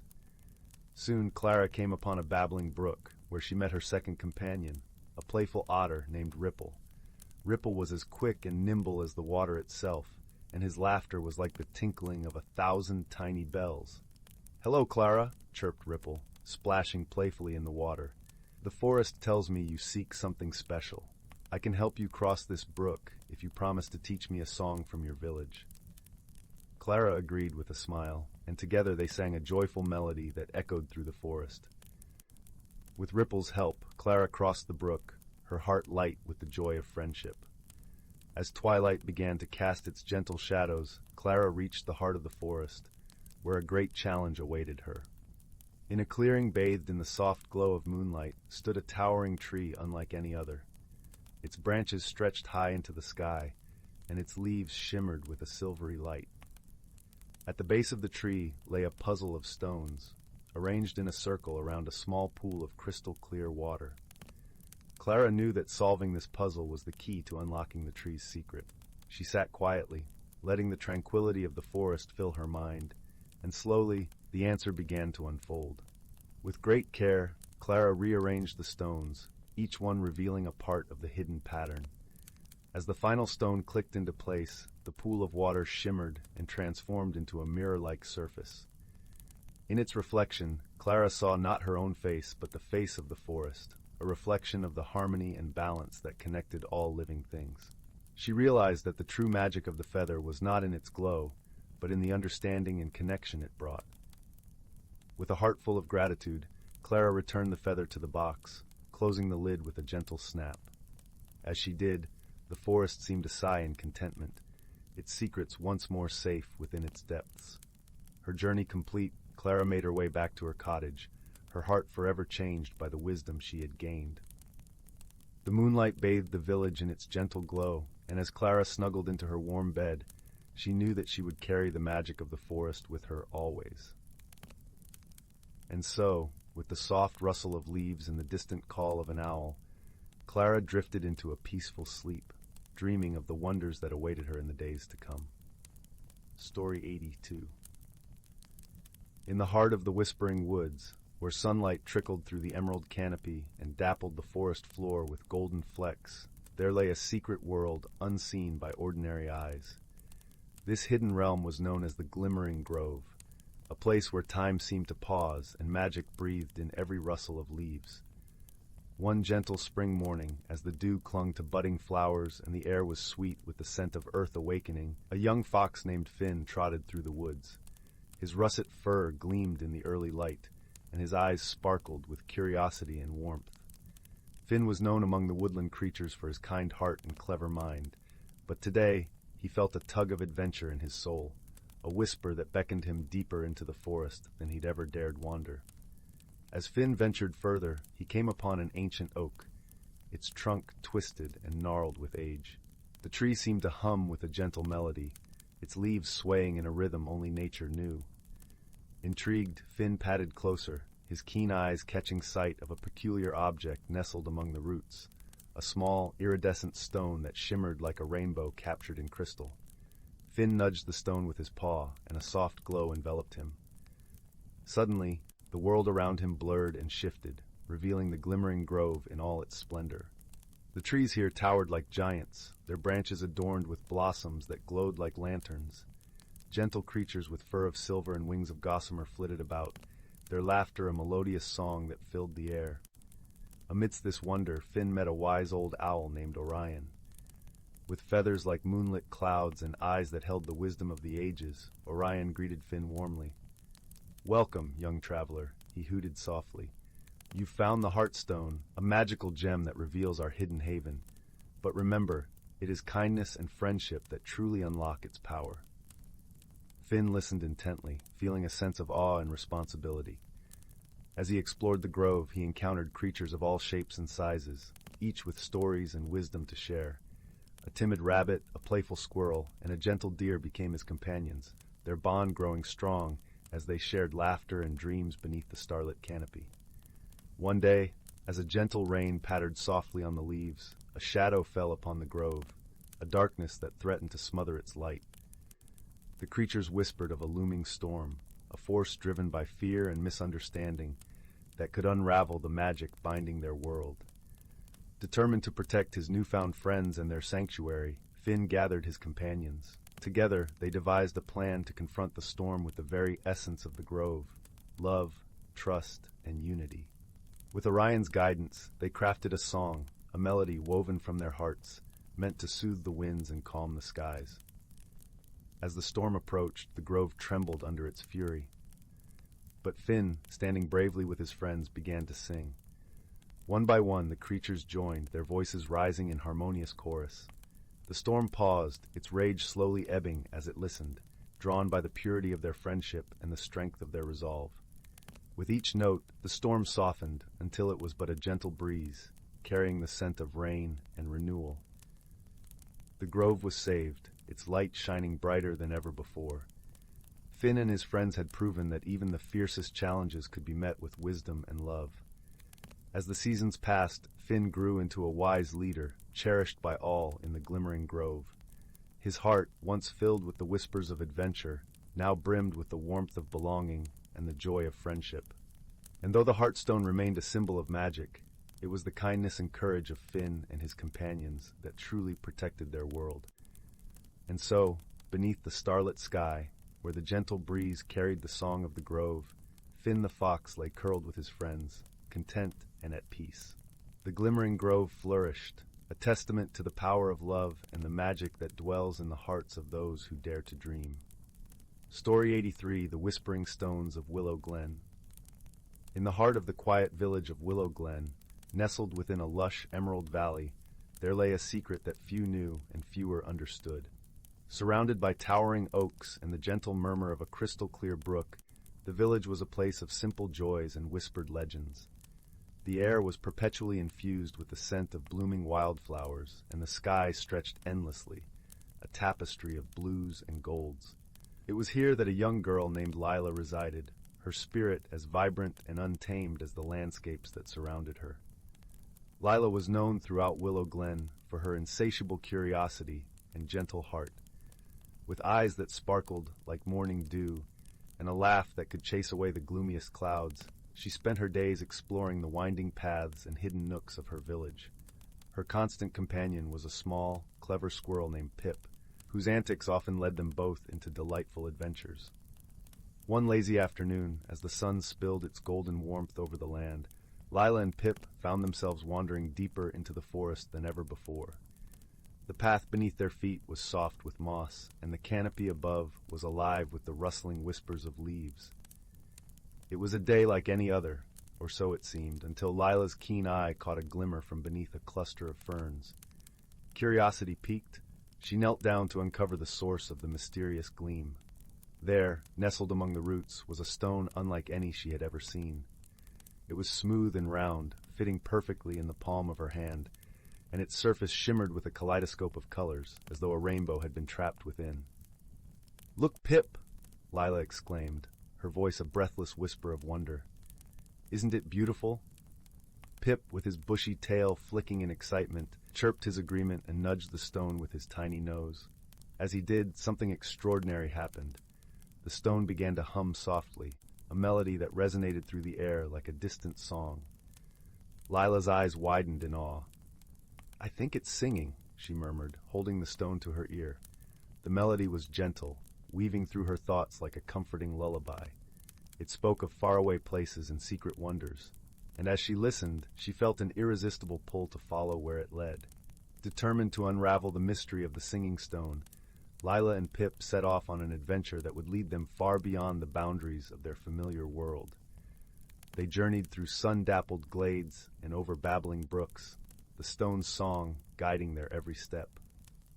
As they traveled, the landscape began to change, subtly at first, then more dramatically. The trees grew taller and more ancient, their trunks twisted with time, and the air shimmered with an otherworldly glow. It was as if they had stepped into a hidden realm, a world that existed just beyond the veil of the ordinary. Lila's heart swelled with wonder, and even Pip seemed to sense the magic that surrounded them, his eyes wide with delight. Their journey led them to a secluded glen, where a circle of stones stood sentinel, each one humming in harmony with the stone in Lila's hand. It was a place of profound beauty and peace, where time itself seemed to pause and reflect. In the center of the circle sat an elderly woman, her presence as serene as the glen itself. Her hair was a cascade of silver, and her eyes held the wisdom of ages. She smiled warmly at Lyla and Pip, her voice as gentle as the whispering wind. "Welcome, young travelers," she greeted, her words resonating with kindness.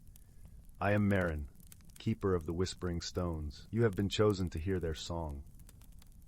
Lyla stepped forward, her heart a mixture of awe and curiosity. "What are the Whispering Stones?" she asked, her voice tinged with wonder. Marin's smile deepened. "They are the echoes of the world, holding stories and secrets long forgotten. Each stone is a guardian of wisdom, waiting to share its tale with those who listen with an open heart." As Lyla listened, she felt a warmth spread through her, as if the stones themselves were embracing her with their ancient wisdom. She realized that the journey she had embarked upon was more than a mere adventure. It was a path to understanding and growth. For days, Lyla and Pip remained in the glen, learning from Marin and the stones. Each day brought new revelations, as the stones whispered tales of courage, friendship, and the delicate balance of nature. They spoke of the interconnectedness of all living things and the importance of harmony and respect. Through these stories, Lyla discovered a new perspective on the world. She learned to see the beauty in every moment and the strength that lay within her own heart. With each lesson she grew, her spirit blossoming like the wildflowers that surrounded her. But all journeys must eventually come to an end, and so it was with Lila's time in the glen. With a heart full of gratitude and newfound wisdom, she bade farewell to Marin and the Whispering Stones, promising to cherish their teachings and share them with the world. As she and Pip made their way back to Willow Glen, the stone in her hand continued to hum softly, a constant reminder of the magic and wonder that lay within the world and within herself. And so, beneath the starlit sky and the gentle embrace of the forest, Lyla and Pip returned home, forever changed by their journey. They knew that the world was a place of endless possibilities, and that every adventure, no matter how small, held the power to transform and inspire. With this comforting thought, Lyla drifted into a peaceful slumber, her dreams filled with the melodies of the Whispering Stones, a lullaby of wisdom and wonder that would guide her throughout her days.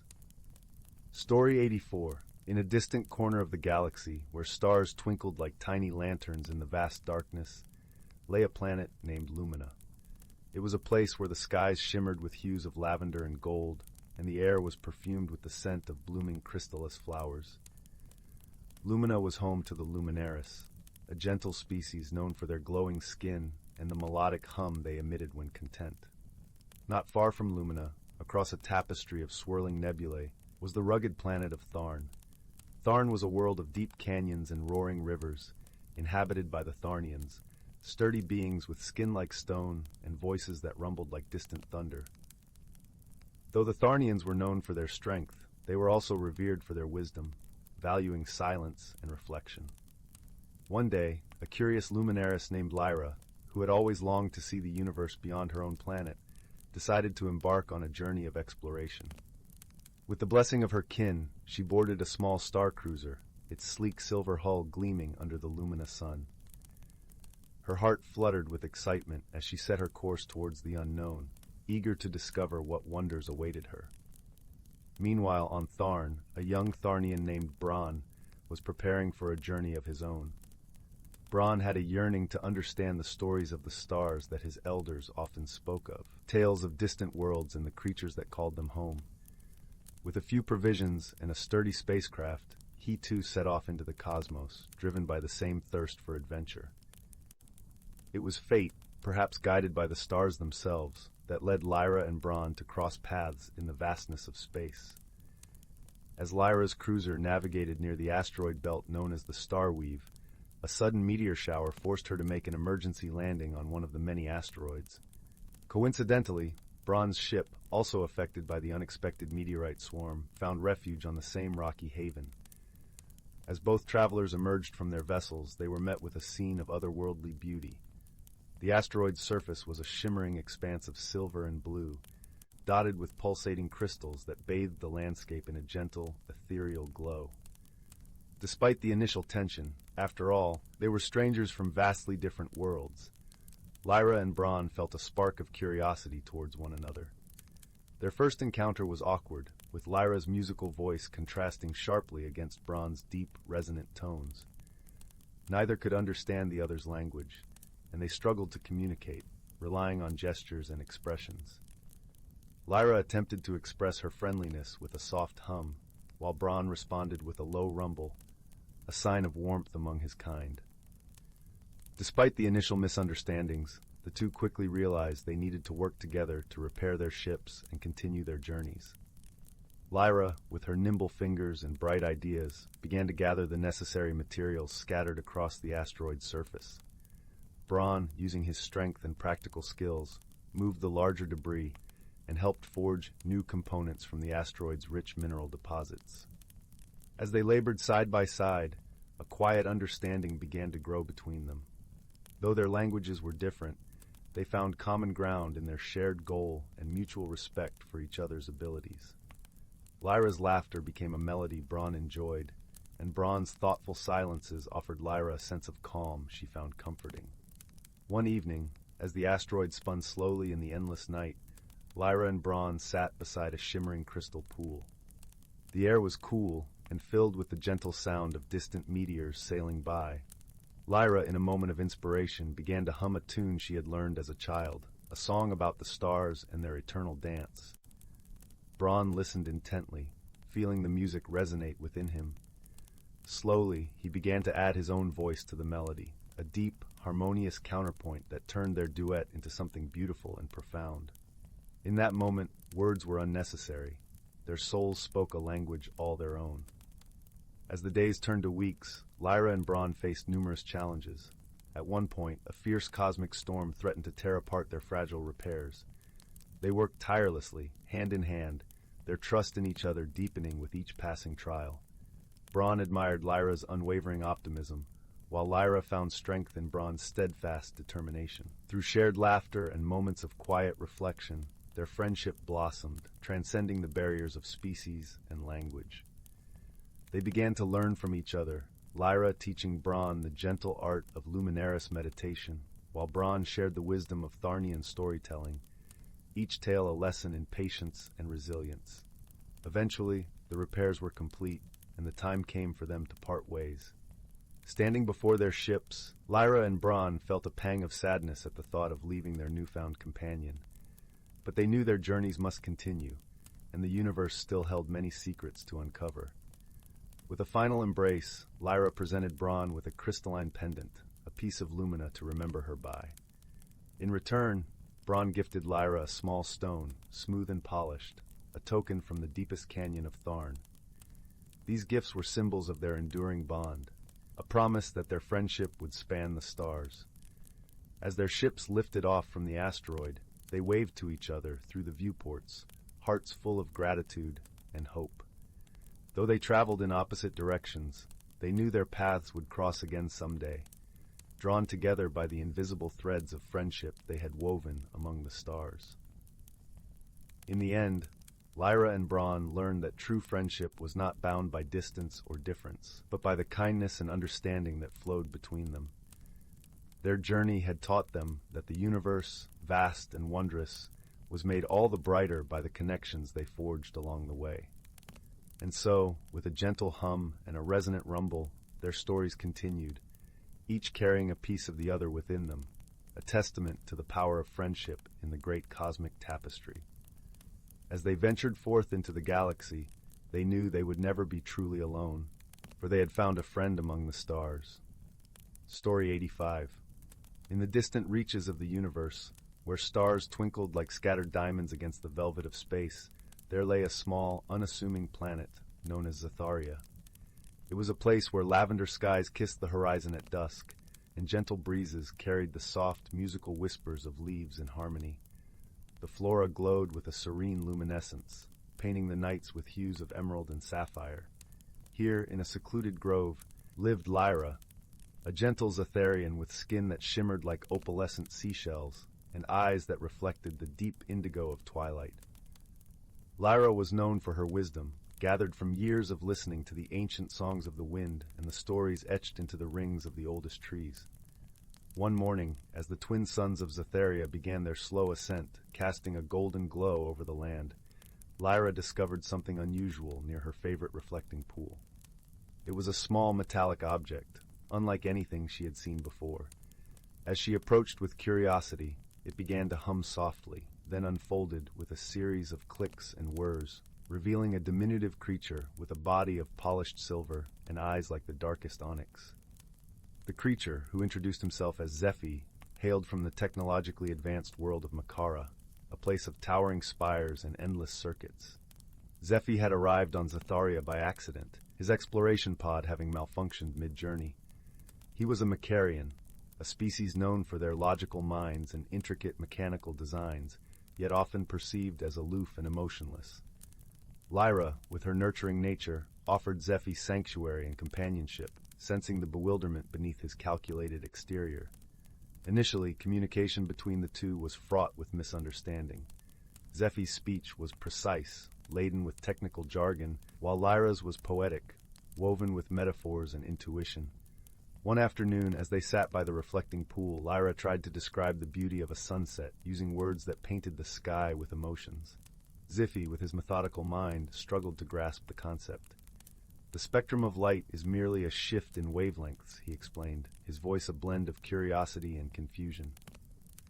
Lyra smiled softly, realizing that Zephyr's understanding of the world was through logic rather than feeling.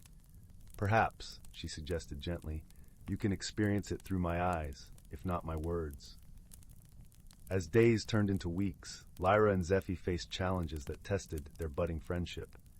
One day, a sudden storm, a rare occurrence on Zethria, swept through the grove, tearing branches from trees and sending sheets of rain cascading down.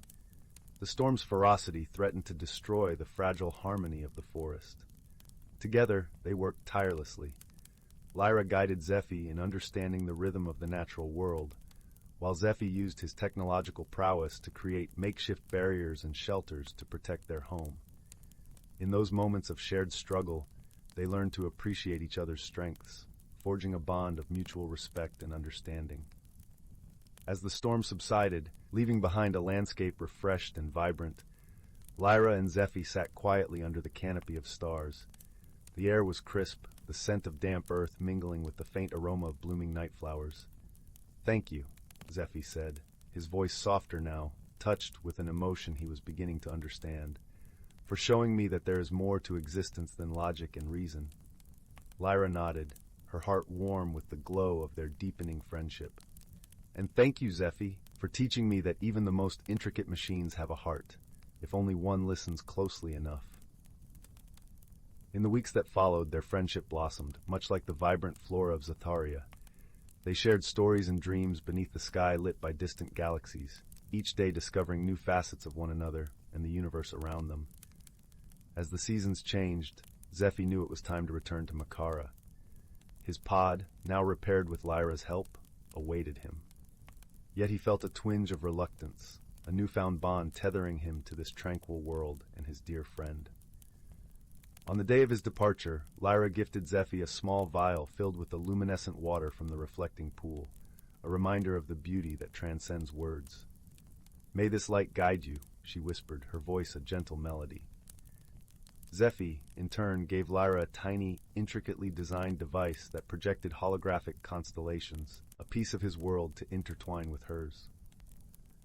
"May you always find wonder in the stars," he replied, his voice resonant with warmth. As Zephy's pod ascended into the sky, Lyra watched until it became a mere glimmer among the stars. Though their worlds were light years apart, they knew their friendship would forever bind Zatharia and Makara in a constellation of shared memories and newfound understanding.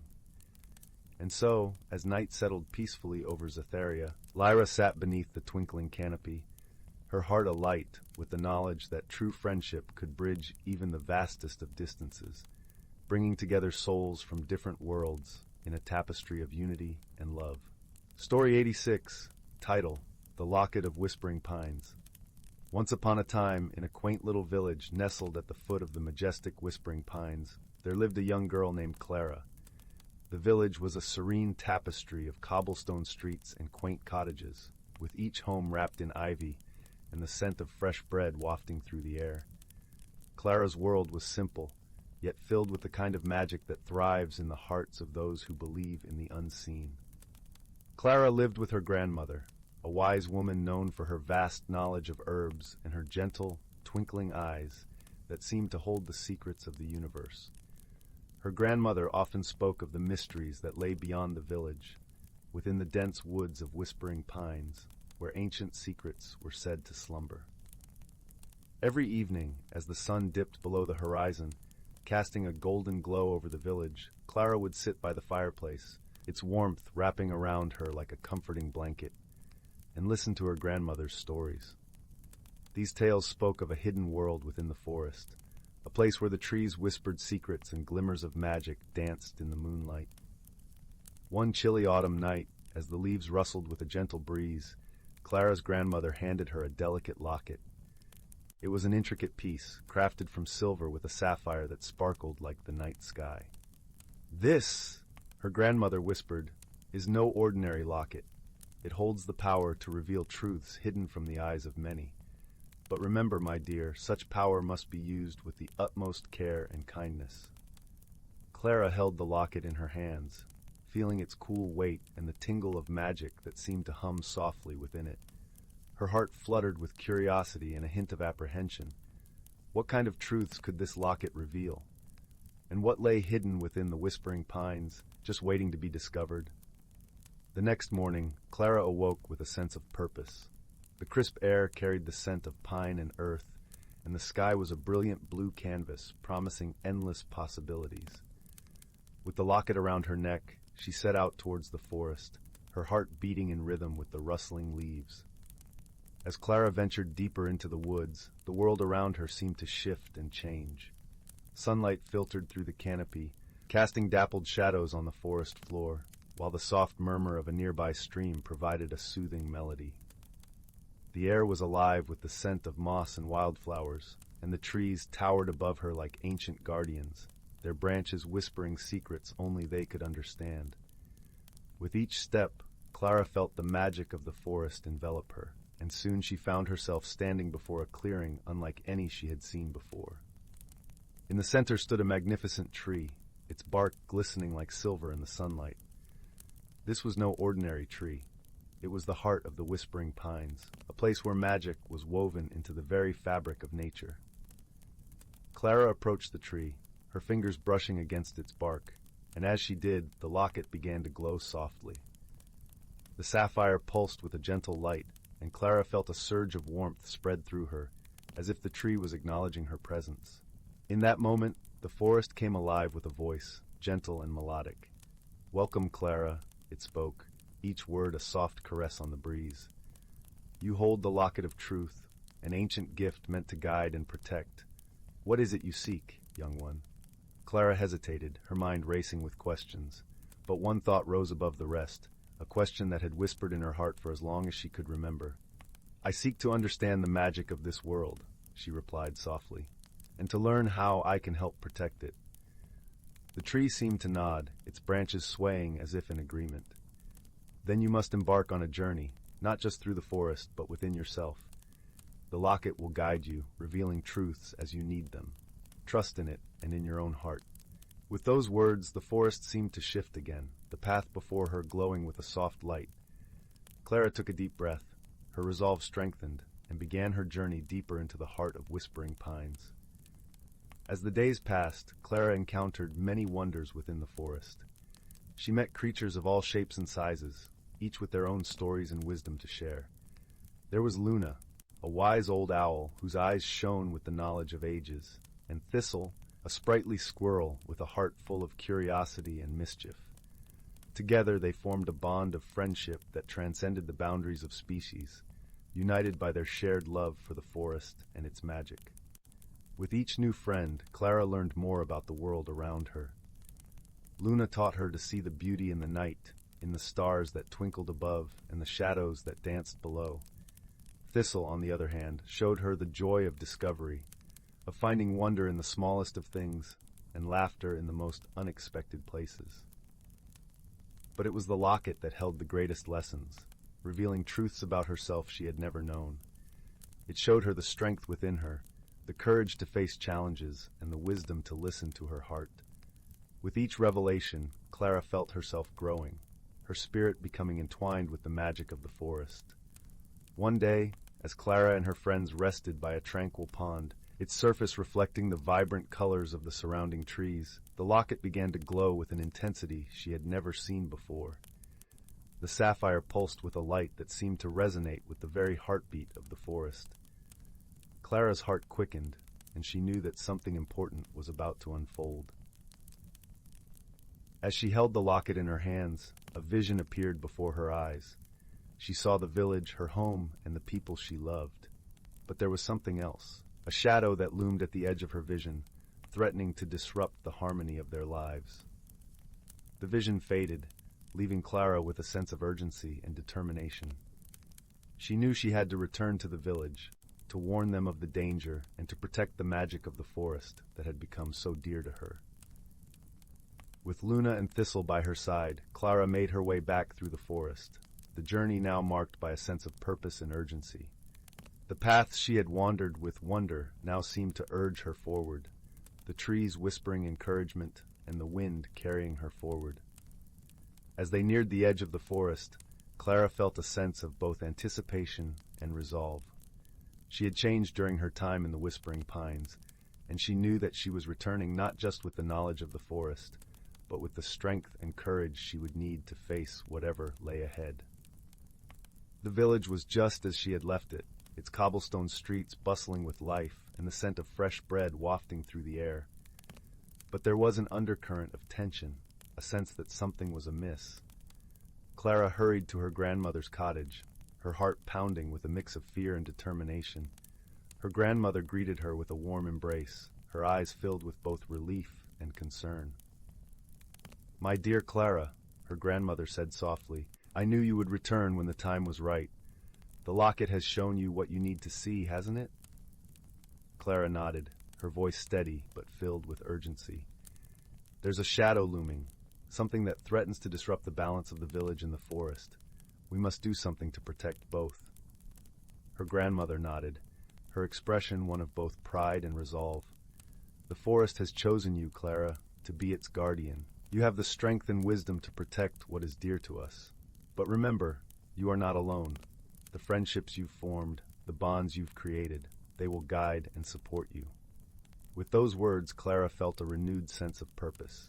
She knew that the journey she had embarked upon was only the beginning, and that the challenges she faced would require not just her own strength, but the unity and wisdom of all those she had come to love. Together with her grandmother, Luna, Thistle, and the villagers, Clara devised a plan to protect the village and the forest. They worked tirelessly, drawing upon the knowledge and magic that each of them brought to the table. It was a time of unity and collaboration, of shared purpose and determination. The days that followed were marked by both challenge and triumph.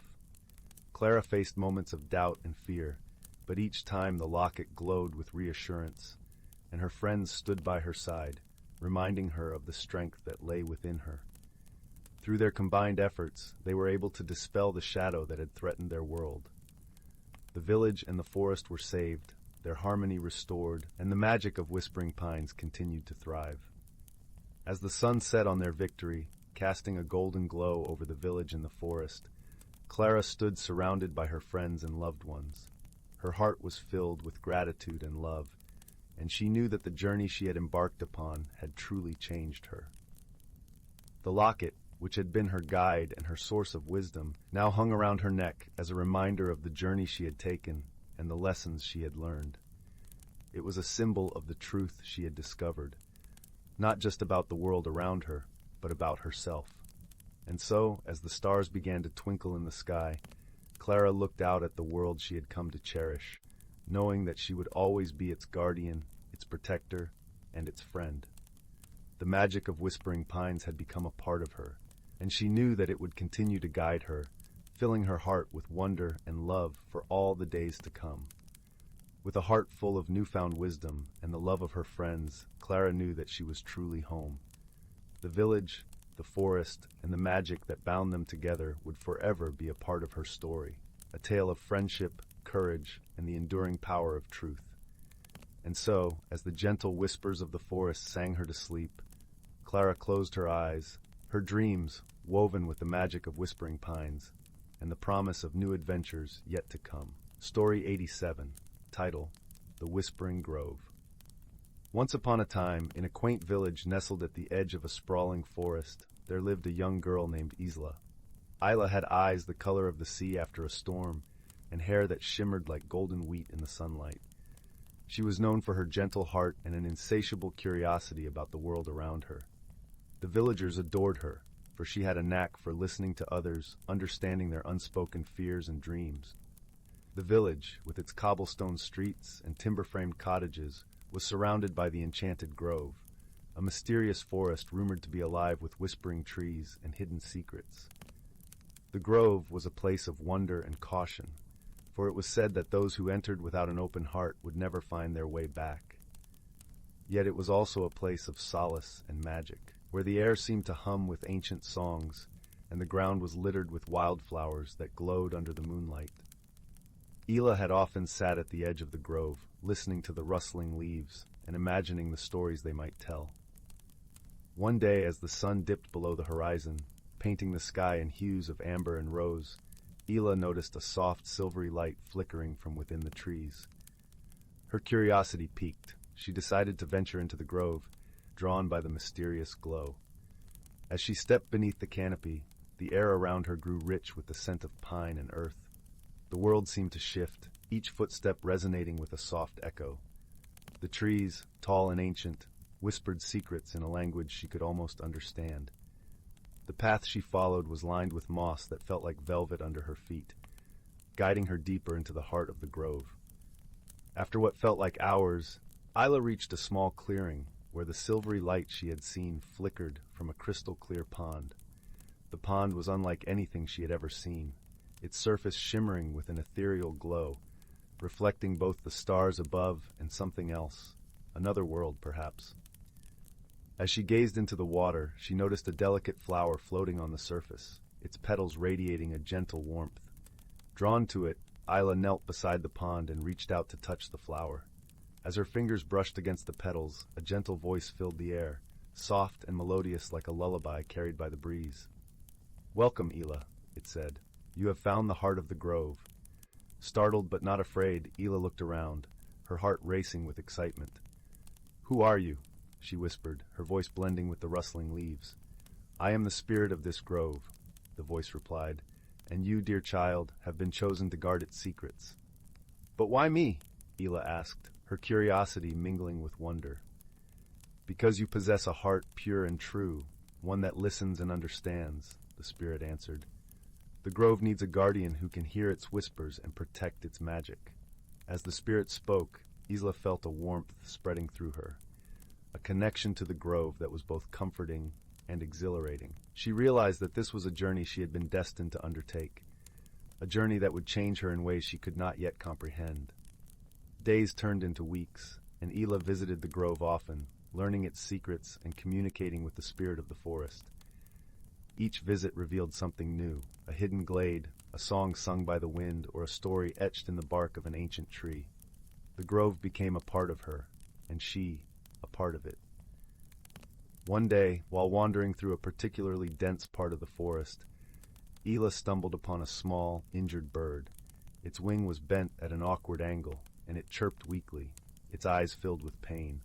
Isla's heart ached for the creature, and she gently scooped it into her hands, her touch as soft as the wind. Cradling the bird, she made her way back to the clearing with the pond. There, she sat beside the water and spoke softly to the spirit. "Please, help this little one," she pleaded, her voice trembling with emotion. The grove responded with a gentle breeze that rustled the leaves and caressed her cheeks. The pond's water began to shimmer more brightly, and a soft mist rose from its surface, enveloping the bird. As Isla watched, the bird's wings straightened and healed, its feathers gleaming with new vitality. Overjoyed, Isla released the bird, which chirped happily and took flight, soaring into the sky above the grove. In that moment, Isla understood the power of the magic she was entrusted with, a magic that was not hers to wield, but to protect and nurture. As the seasons changed, so did Isla. She grew more attuned to the rhythms of the grove, her connection with the spirit deepening with each passing day. She learned to listen not just with her ears, but with her heart, understanding the subtle language of the forest. One evening, as she sat by the pond, the spirit spoke once more. "There is something you must know, Isla," it said, its voice carrying a hint of sadness. "The grove is threatened by those who do not understand its magic." Isla's heart sank. "What can I do?" she asked, determined to protect the place she had come to love. "You must share the grove's gift with others," the spirit replied. "Teach them to listen, to understand, and to cherish the world around them." Inspired by the spirit's words, Isla decided to bring the villagers to the grove, to show them its beauty and magic. She invited them to join her on a journey into the heart of the forest, where they could experience the wonders she had discovered. At first, the villagers were hesitant, their fear of the unknown holding them back. But Isla's gentle words and unwavering belief in the grove's magic eventually won them over. One by one, they followed her into the forest, their apprehension giving way to awe as they witnessed the grove's wonders. Together, they listened to the tree's whispers, felt the earth's gentle heartbeat beneath their feet, and gazed in wonder at the pond's shimmering surface. As they shared in the grove's magic, their hearts opened, and they understood the importance of protecting the world around them. The grove, in turn, welcomed them with open arms, its magic weaving a tapestry of friendship and understanding among the villagers. They learned to cherish the beauty of nature and the power of listening, their lives enriched by the wisdom of the forest. As the years passed, Isla continued to guard the grove, her heart forever intertwined with its magic. She taught others to listen and understand, passing on the lessons she had learned from the spirit. And in doing so, she discovered the true meaning of her journey, a journey of transformation and growth, guided by the gentle whispers of the enchanted grove. And so, as the sun set each evening, casting its warm glow over the village and the forest beyond, Isla would sit by the pond and listen to the grove's song, her heart filled with peace. For she knew that as long as there were those who listened and cared, the magic of the grove would endure, a beacon of hope and friendship in a world that sometimes forgot to listen. And with that knowledge, she drifted into a gentle sleep, cradled by the grove's embrace, dreaming of the wonders yet to come. Story 88. In the tranquil village of Willowbrook, nestled at the edge of a vast, whispering forest, there lived a gentle-hearted young girl named Lyra. Willowbrook was a place where the air was sweet with the scent of blooming wildflowers, and the soft gurgle of the babbling brook could be heard even in the quietest corners. The villagers often spoke of the forest with a mix of awe and reverence, for it was said to be home to wonders and mysteries untold. Lyla, with her curious eyes and kind spirit, loved nothing more than to explore the world around her. One crisp morning, as the sun cast its golden rays through the emerald leaves, she set out into the forest, her heart brimming with the promise of adventure. Her soft footsteps barely disturbed the carpet of fallen leaves as she wandered deeper, guided by the playful breeze that seemed to beckon her onward. As she meandered through the towering trees, Lyla stumbled upon a clearing bathed in dappled sunlight. At its center, nestled amidst a ring of wild violets, stood an old, weathered chestnut tree. Its bark was gnarled and ancient, and from one of its low branches hung a seemingly ordinary lantern. Drawn to its gentle glow, Lyla approached, feeling a tingle of anticipation in the air. The lantern, upon closer inspection, was unlike any she had seen before.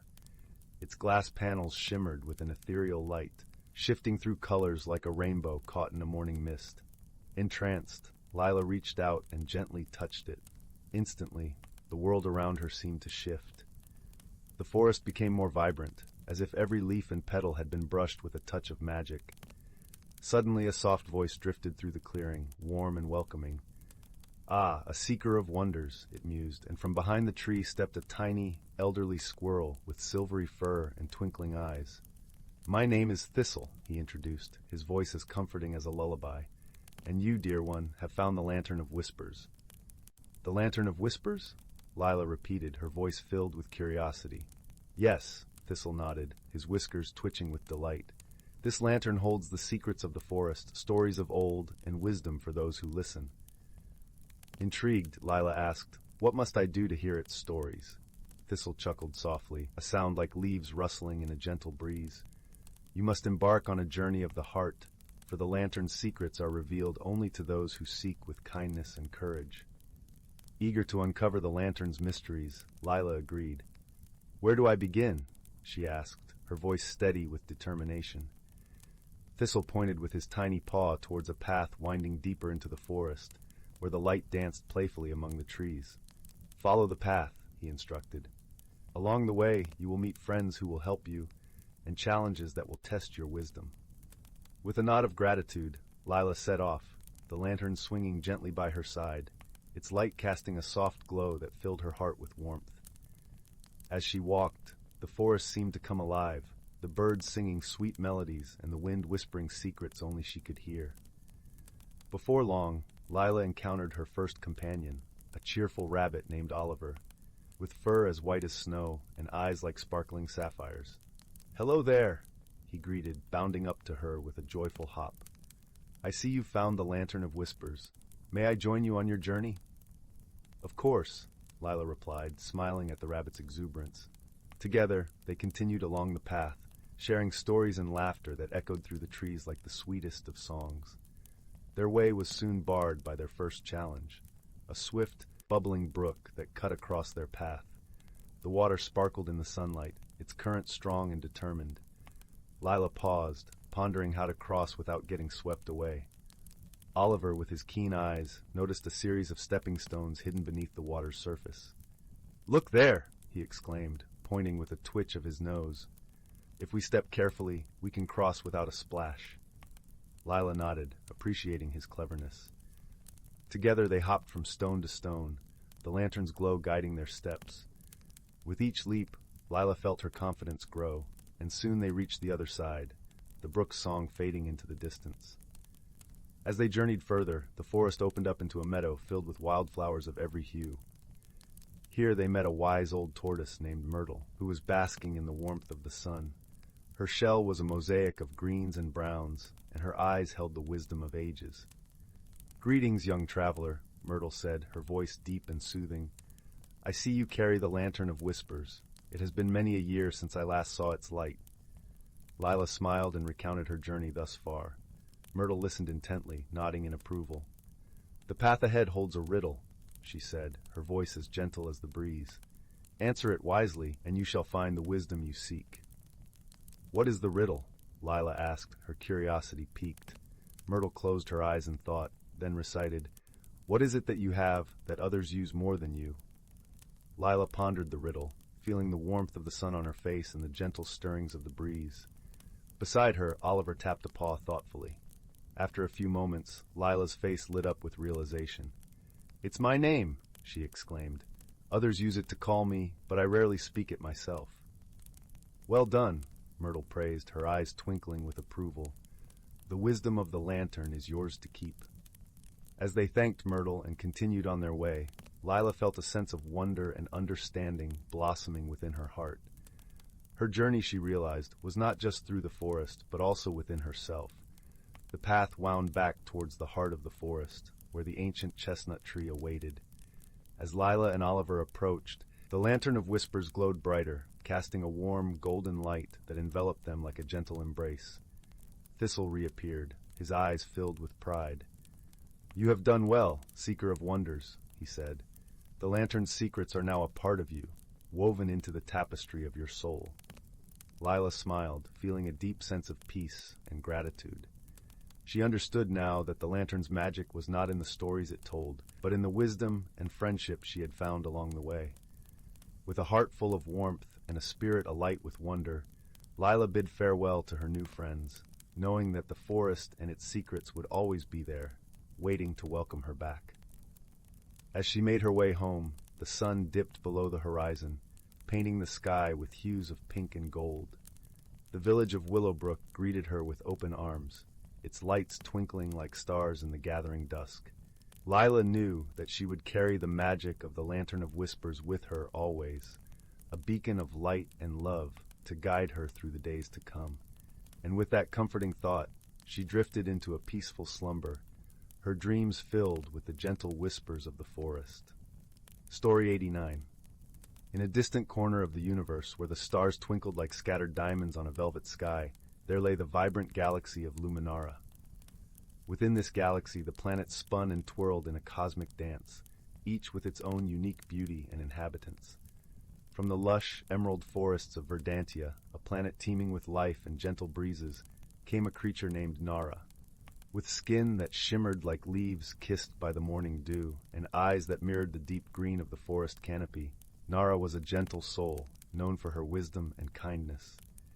She could communicate with the plants and creatures of her world, understanding the whispers of the wind and the songs of the rivers. Far across the galaxy, on the rocky, crimson plains of Pyraxis, lived a being called Thorin. His skin was rugged and stone-like, his form sturdy and resilient. Thoran was a Pyraxian, a species known for their fiery spirit and unwavering determination. Despite his tough exterior, Thoran had a heart full of warmth and a longing for companionship that matched the heat of the sun-soaked lands he called home. The two worlds could not have been more different, and neither could their inhabitants. Yet, destiny wove their paths together when a cosmic storm swept through Luminara, casting its chaotic energy across the stars and drawing Nara and Thorin from their respective homes on a journey neither had anticipated. The storm deposited them on a small, uninhabited moon, with silver sands and skies that glowed with the auroras of distant galaxies. At first, Nara and Thorin were wary of one another, their differences stark in this unfamiliar place. Nara, with her delicate, almost ethereal presence, seemed a world apart from Thorin's solid, formidable form. Their initial attempts at communication were fraught with misunderstandings. Nara's gentle gestures were misread by Thoron as signs of weakness, while Thoron's booming voice and abrupt movements seemed intimidating to Nara. Their first few days on the moon were spent in cautious observation, each trying to understand the other's intentions. However, as they navigated the challenges of this new environment, finding shelter from the sudden, chilly winds and seeking out the sparse sources of nourishment, they began to see beyond their differences. One evening, as the moon's twin suns set in a blaze of gold and violet, Nara and Thorin found themselves sitting together under a canopy of shimmering stars. It was Nara who spoke first, her voice soft yet carrying the weight of the universe's wisdom. "We are both far from home," she said, her eyes reflecting the starlight. "Perhaps it is our differences that can lead us to the answers we seek." Thoran rumbled low, a sound that was both contemplative and surprisingly gentle. "Strength and resilience are not just born from stone," he replied, looking at his hands. "Maybe there is strength in understanding, in patience." Their conversation marked the beginning of a friendship that would bloom like a rare flower in the desert of the moon. They learned to communicate in ways that transcended words, through shared gestures, through laughter, and through silence that felt as comfortable as a well-worn cloak. In the days that followed, they encountered numerous challenges. When a sudden bout of cosmic rain threatened to flood their shelter, Nara used her affinity with nature to guide Thorin in constructing a barrier made from the moon's native plants, their tendrils strong and resilient. In turn, when the chill of night seeped into their bones, Thorin's knowledge of harnessing fire from the stones around them provided warmth and light. Through these trials, they discovered that their strengths complemented each other perfectly. Nara's empathy and intuition balanced Thorin's courage and practicality. They began to see that true friendship was not about sameness, but about celebrating differences, about lifting each other up when the universe seemed determined to pull them down.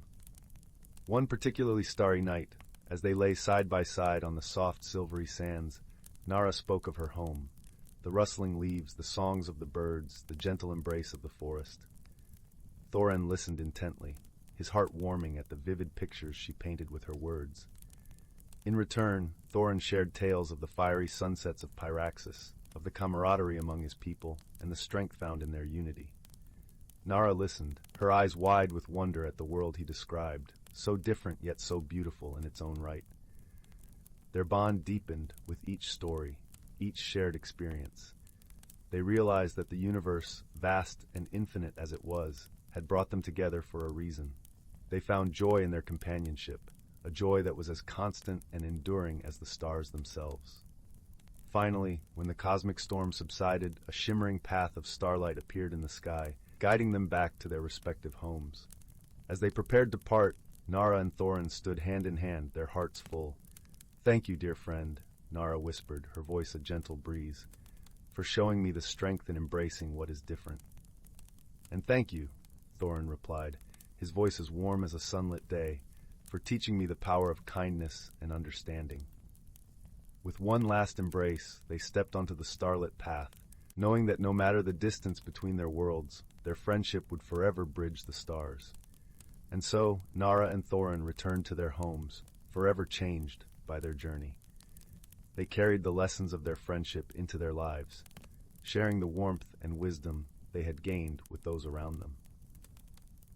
As the universe continued its endless dance, the bond between Nara and Thorin remained a testament to the magic of companionship, a beacon of hope and harmony in a galaxy that was all the brighter for it. And every night, as they gazed up at the stars, they knew that somewhere out there, their friend was doing the same, connected by the invisible threads of friendship that wove through the very fabric of the cosmos. Story 90.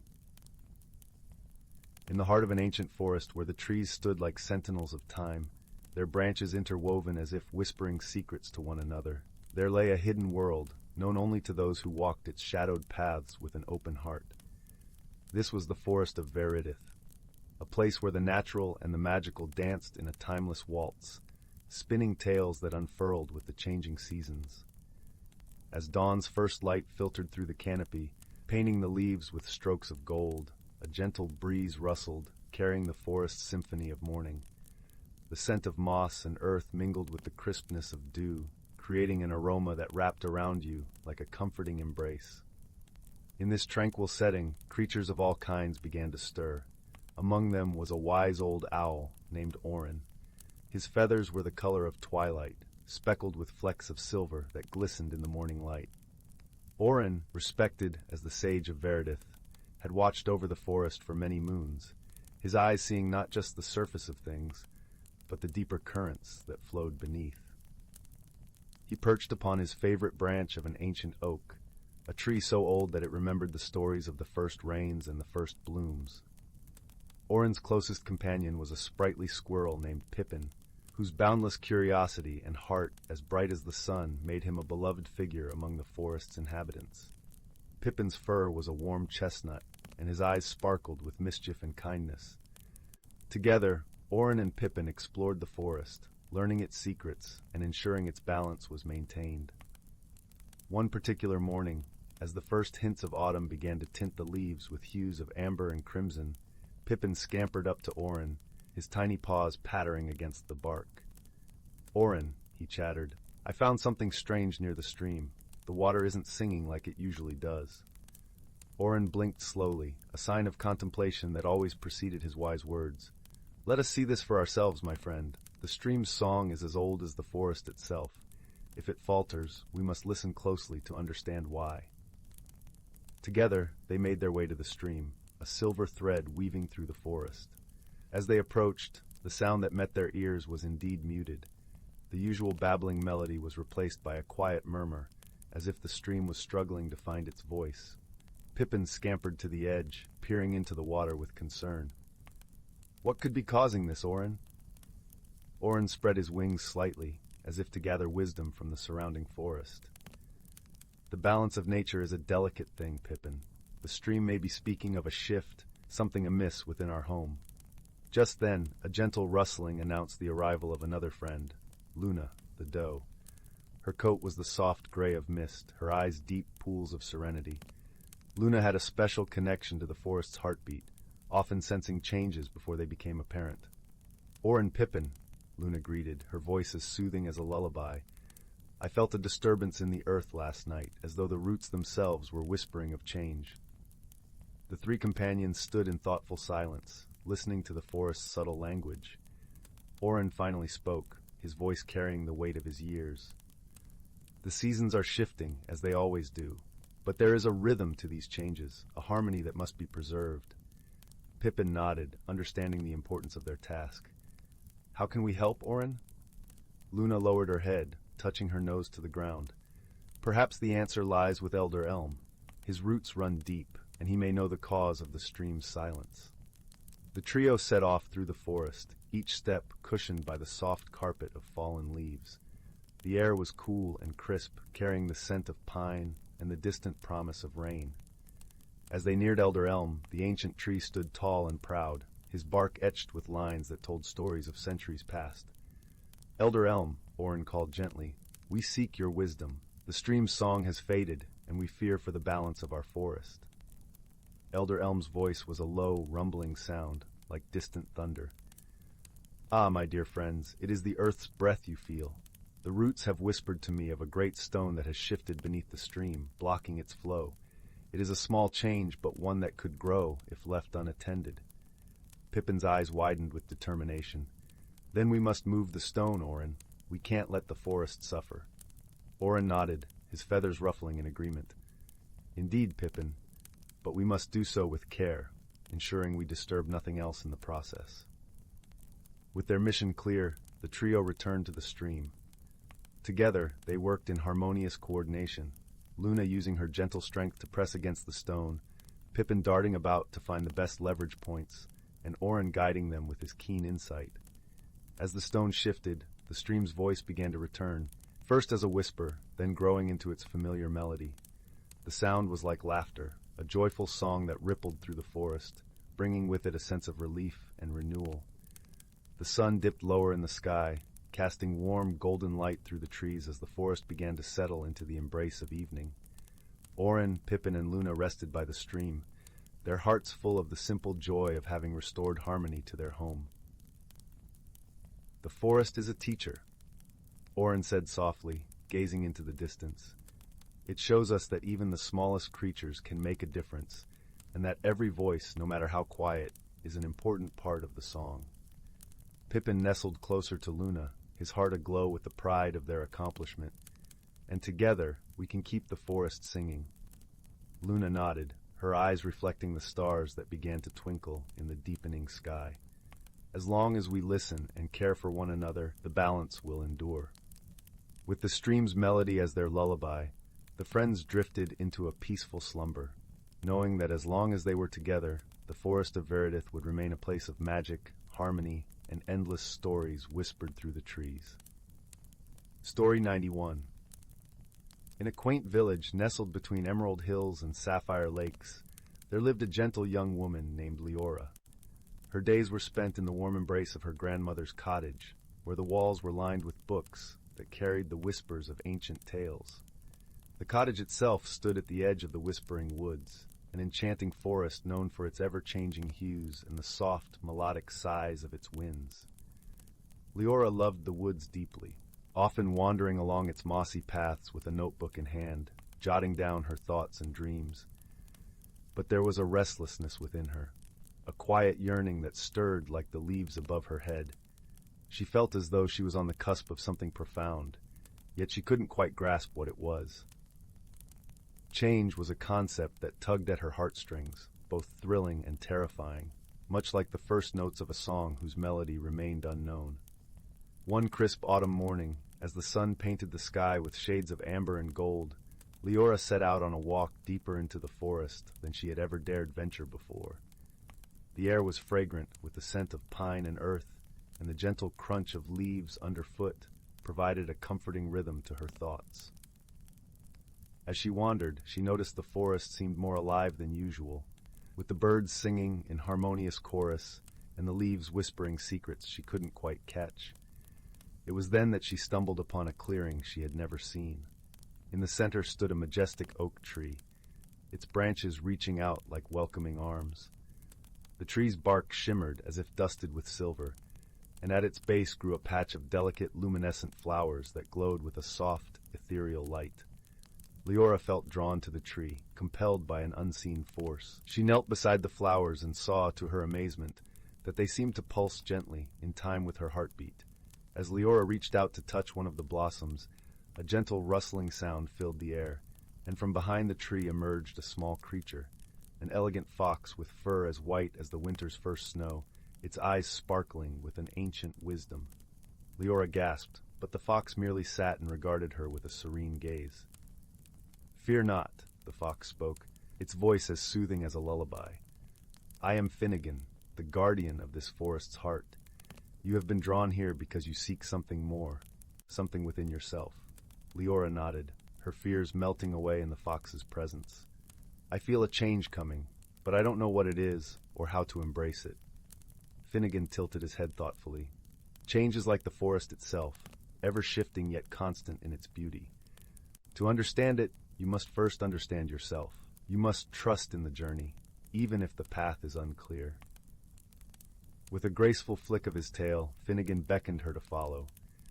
Together they walked deeper into the forest, the trees parting to reveal secret paths and hidden glades. As they traveled, Finnegan shared the stories of the forest, tales of transformation and renewal, of how the mighty oak had once been a tiny acorn, and how the river's course had been shaped by the gentle persistence of the water over time. Each story was a lesson, and with each lesson, Lyra felt a little of her apprehension fade away. She learned that change was not something to fear, but to welcome, like the gentle rain that nourished the earth or the sun that warmed the soul. As the day gave way to twilight, Finnegan led Lyra back to the clearing. "Remember," he said softly, "the forest is a reflection of your heart. It is vast, and within it lies the strength to grow and transform." Before Lyra could thank him, the fox bowed gracefully and disappeared into the shadows, leaving her alone with the shimmering oak. She stood quietly, feeling an unfamiliar but welcome sense of peace envelop her. Returning home, Lyra found her grandmother waiting with a cup of chamomile tea, the fragrant steam curling like a tender embrace. As they sat together by the fireplace, Lyra shared the day's adventures, her heart lighter and her mind clearer. Days passed, and with each one, Lyra felt more attuned to the rhythms of life around her. She began to write stories inspired by the forest's wisdom, tales that spoke of courage and kindness, of growth and acceptance. Her words flowed like the river, finding their way into the hearts of those who read them. Lyra learned that transformation was not about losing oneself, but about discovering new facets within, like a diamond catching the light from different angles. She understood now that the fear she once felt was merely the threshold to a world of endless possibilities. And so, in the warmth of that small village, surrounded by the love of her grandmother and the magic of the whispering woods, Lyra embraced her journey with open arms. She became a beacon of gentle strength, inspiring others to find their own paths and to trust in the beauty of their transformations. As the seasons turned and the forest continued its eternal dance, Lyra knew that she too was like the forest, ever-changing, ever-growing, and forever intertwined with the magic of life's wondrous journey. And each night, as she drifted into dreams beside the crackling fire, she carried with her the comforting knowledge that she was exactly where she was meant to be. Story 92. In the gentle embrace of a hidden valley, where the sky draped itself in hues of lavender and gold each evening, lay the quaint village of Willowbrook. It was a place cradled by whispering pines and shimmering streams, where the air carried the soft scent of blooming honeysuckle and the songs of chirping crickets. Here, time seemed to stretch languidly, allowing the villagers to savor each moment. In this serene village lived a young woman named Lyla. Lyla was known for her delicate hands that wove the most exquisite tapestries, each thread a testament to the beauty she saw in the world. Yet, despite her artistic talent, Lyla harbored an unease deep within her heart. She was resistant to change, clinging tightly to the patterns of her life, fearing the unknown paths that change might bring. Lyla's days were filled with the rhythmic dance of her loom, the wooden frame swaying like a ship on gentle seas. But as the seasons turned, Lyla felt a restlessness growing within her, a yearning she could not quite name. It was as if the winds carried whispers meant only for her, urging her to step beyond the familiar. One crisp autumn afternoon, as the leaves danced in the breeze like 1,000 tiny flames, Lyla wandered deeper into the ancient forest that bordered Willowbrook. The forest was alive with magic, its trees standing tall like sentinels of time, their branches arching gracefully over the winding paths. The air was cool and invigorating, filled with the earthy scent of moss and the distant trickle of a hidden brook. As Lyla walked, she came upon a clearing bathed in a gentle, golden light. In the center of this clearing stood an old oak tree, its trunk gnarled and wise. Beneath its boughs sat an elderly woman with hair as silver as moonlight and eyes that sparkled with a mischievous twinkle. "Welcome, child," the old woman said, her voice as soothing as the rustling leaves. "I am Aisling, keeper of this forest. What brings you to my woodland home?" Lyla hesitated, her heart pounding with uncertainty, but something in Aisling's gaze encouraged honesty. "I feel lost," Lyla confessed. "I love my life in Willowbrook, but I fear change. Yet there's a part of me that longs for something more." Aisling nodded, her smile warm and knowing. "Change, my dear, is the essence of life. It is a dance, a journey that leads us to places we never imagined. Sometimes we need a little magic to guide us." With a graceful wave of her hand, Aisling conjured a small, glowing orb of light. It hovered in the air, shimmering with hues of blue and silver, like a star plucked from the night sky. "This is the light of possibilities," Aisling explained. "It will illuminate paths unseen and help you discover the strength within you." Lyla reached out tentatively, her fingers brushing against the orb. A gentle warmth spread through her, a comforting glow that settled in her chest. The light seemed to pulse in time with her heartbeat, a promise of new beginnings. "Thank you," Lyla whispered, her voice filled with wonder. "Remember, dear one," Aisling said, her eyes twinkling like the stars above, "the magic lies not in the orb but within you.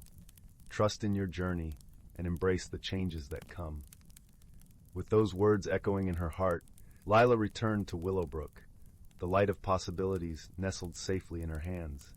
As the days passed, she began to notice the subtle shifts around her, the way the morning light painted the village in soft golds, the laughter of children playing in the fields, the comforting hum of life as it unfolded. Inspired by the magic within her, Lyla began to weave new tapestries, vibrant creations that captured the ever-changing beauty of the world. She found joy in experimenting with colors and patterns, letting her imagination soar beyond the boundaries she once held so tightly. Her newfound courage attracted the attention of others in the village. There was Rowan, a gentle-hearted blacksmith with a love for music, who admired Lyla's bravery and offered his friendship. Together they shared stories and dreams beneath the starry sky, their laughter weaving a melody as soothing as a lullaby. And then there was Mira, the village healer, who taught Lyla the art of patience and the wisdom of nature. Mira's garden was a sanctuary of healing herbs and vibrant blooms, each plant a testament to resilience and growth. Under Mira's guidance, Lyla learned to nurture not only the plants but also her own spirit, finding balance in the cycles of the seasons. As Lyla embraced these friendships, she discovered that change was not a force to be feared, but a companion in life's journey. She realized that transformation was as natural as the shifting tides and the blooming of flowers in spring. One evening, as a gentle rain fell upon the village, Lyla sat by her window, the patter of raindrops a soothing symphony. She gazed at the light of possibilities, its glow a constant reminder of the magic within her. She thought of Aisling and the forest, of Rowan and Mira, and of the village that had become her home. Lyla understood now that personal growth was a tapestry woven from the threads of experience, friendship, and courage. It was a journey of self-discovery, a dance between the familiar and the unknown. And in that dance, she found peace. As the rain continued to fall, Leela felt a contentment settle in her heart, as warm and comforting as a crackling fire. She knew that whatever changes lay ahead, she would face them with an open heart and a spirit ready to embrace the beauty of transformation. And so in the tranquil village of Willowbrook, under the watchful gaze of the ancient pines and the twinkling stars, Lila's journey continued, a journey not defined by its destination, but by the endless possibilities that lay in each new day. Story 93, title, The Whispering Willow. In the gentle embrace of a sleepy hamlet named Willowbrook, nestled amongst rolling hills and lush meadows, there lay a secret known only to a few. This secret was not one of gold or jewels, but of magic, a quiet, soothing magic that flowed through the very roots and leaves of the land.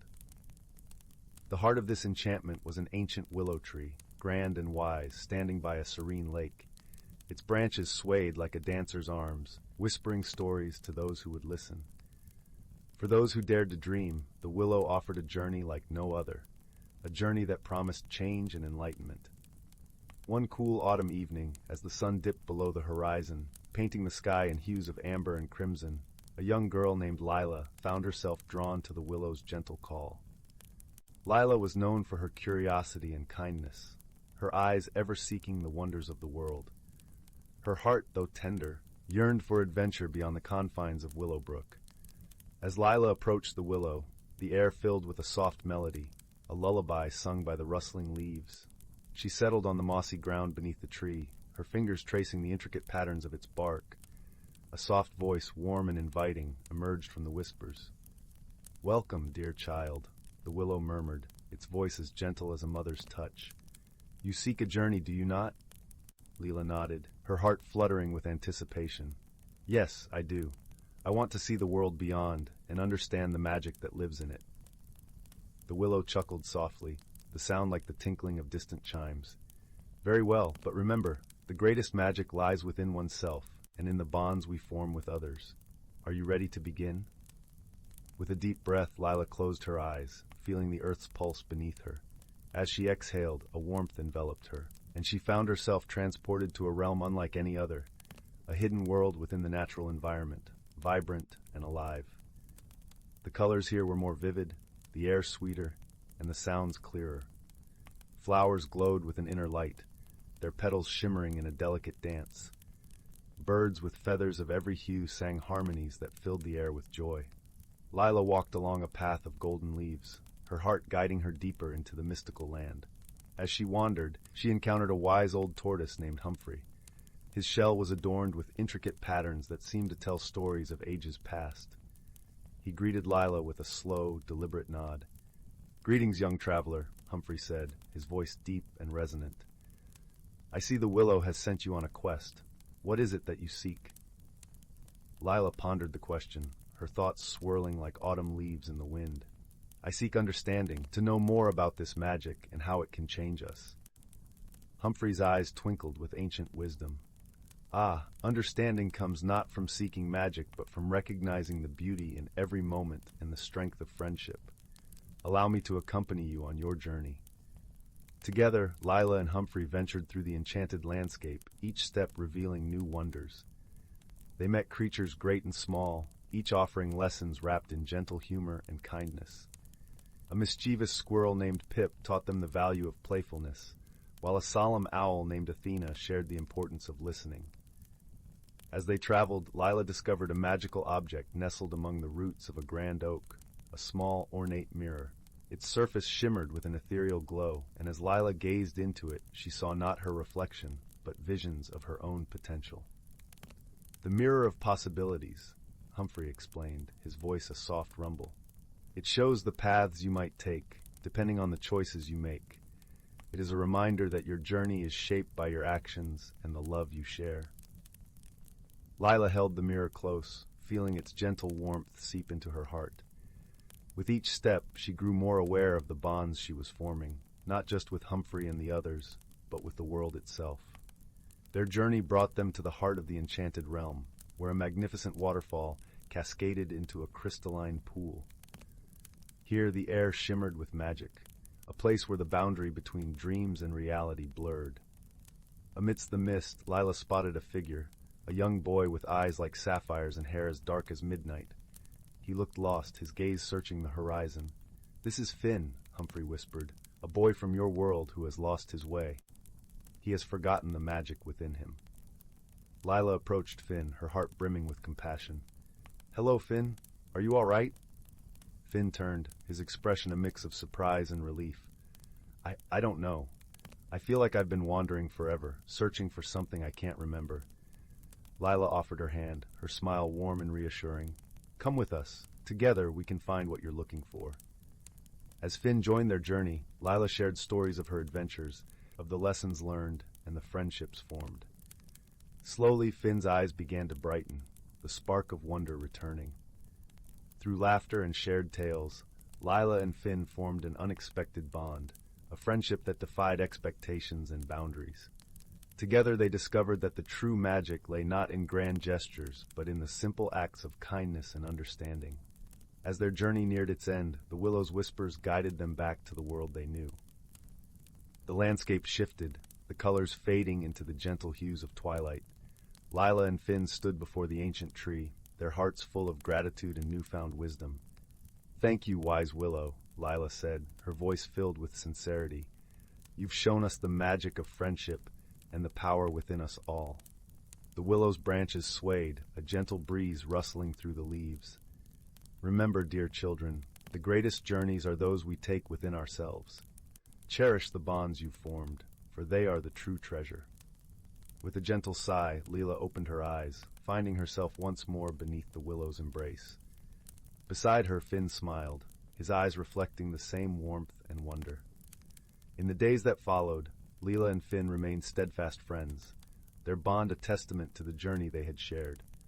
Together, they explored the wonders of Willowbrook, each day a new adventure, each moment a celebration of the magic within and around them.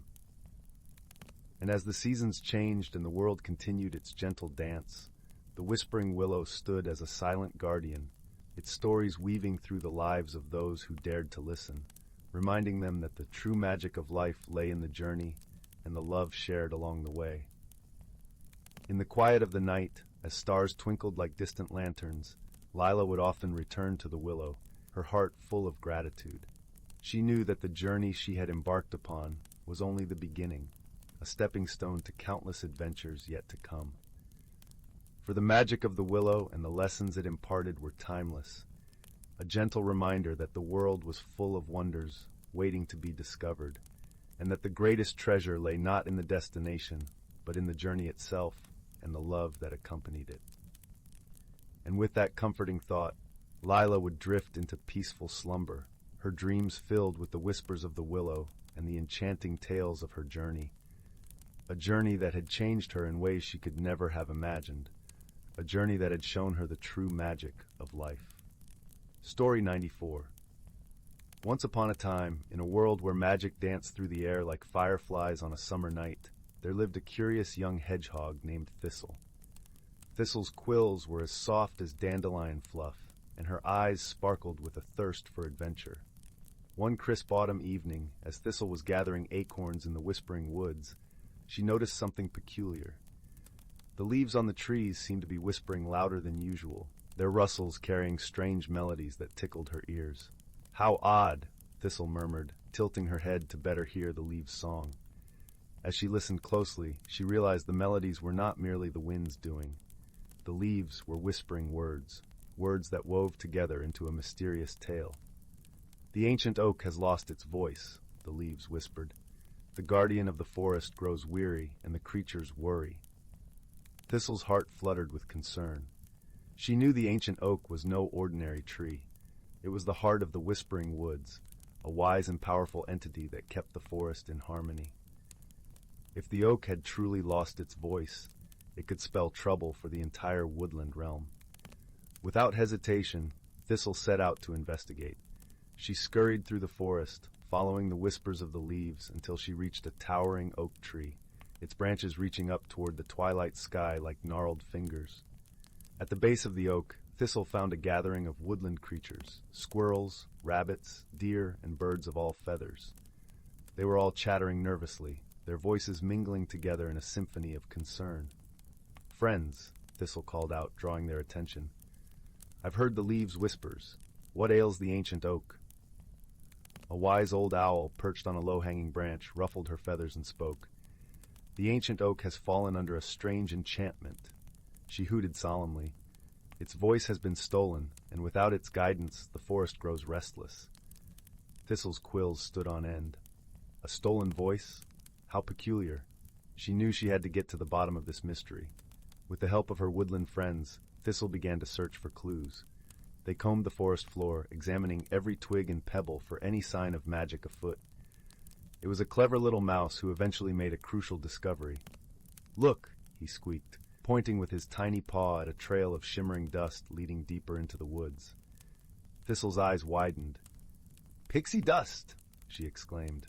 "We must follow this trail. It may lead us to the culprit behind the oak's stolen voice."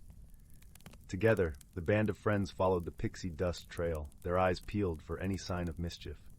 The trail led them to a hollow log, where a faint giggling sound could be heard. Thistle crept closer, her heart racing with anticipation.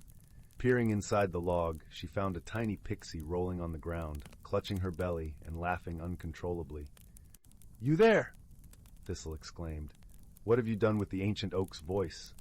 The pixie sat up, wiping tears of laughter from her eyes. "Oh, it was just a harmless prank," she giggled.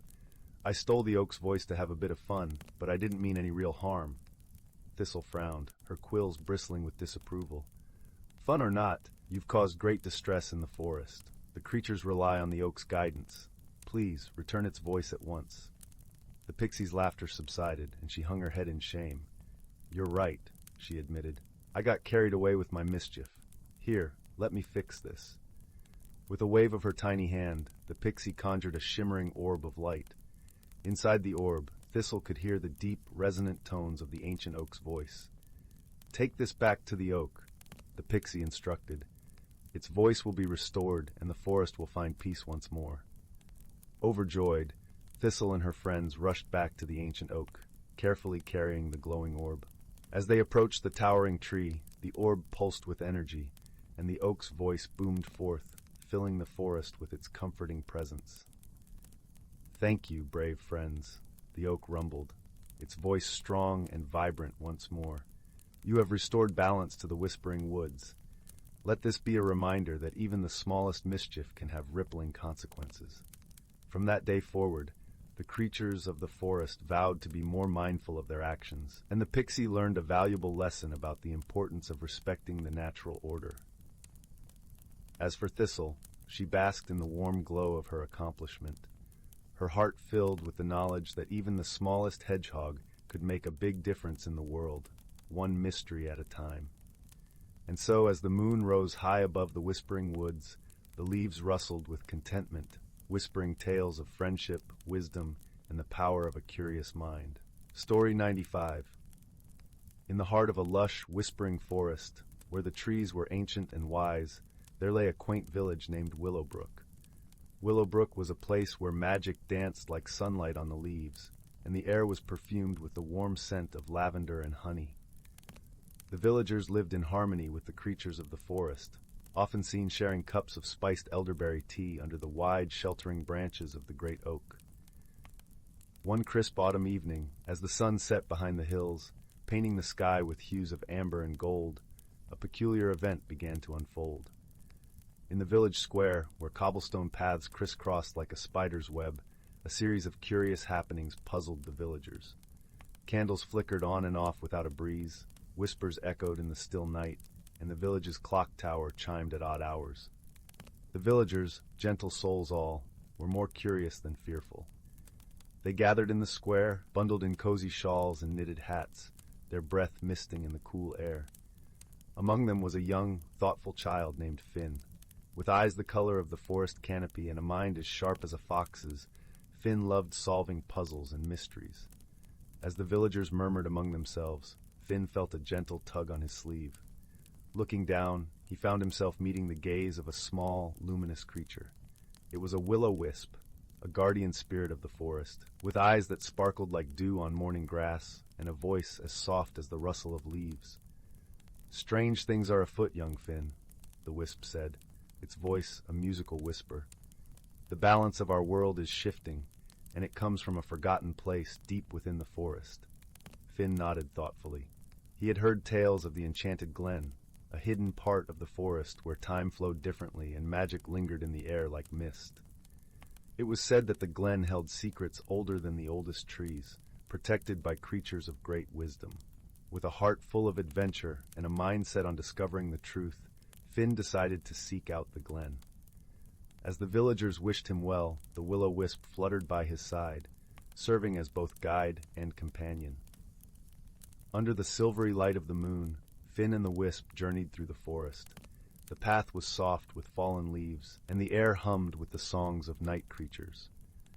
The wisp cast a gentle glow, illuminating their way as they ventured deeper into the woods. After a time, they reached the glen, a place that seemed untouched by time. The air was rich with the scent of pine and earth, and a gentle stream babbled softly nearby. In the center of the glen stood a grand, ancient tree with branches that reached towards the stars. As Finn approached, he noticed symbols carved into the bark, glowing softly in the moonlight. The will-o-wisp hovered closer, its glow mingling with the light of the symbols. "These markings," it mused, "they tell a story." With the wisp's help, Finn began to decipher the tale. It spoke of a time when the forest was young, and a spell was cast to protect the glen from forgetting. However, the spell had begun to wane, causing the strange occurrences in Willowbrook. Finn pondered the symbols, his mind racing like the stream at his feet. "Perhaps," he suggested thoughtfully, "we need to renew the bond between the village and the forest."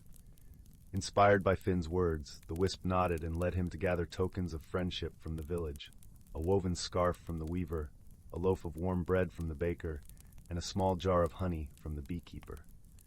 Each gift was an offering of goodwill and connection. Back at the glen, Finn placed the tokens at the base of the ancient tree.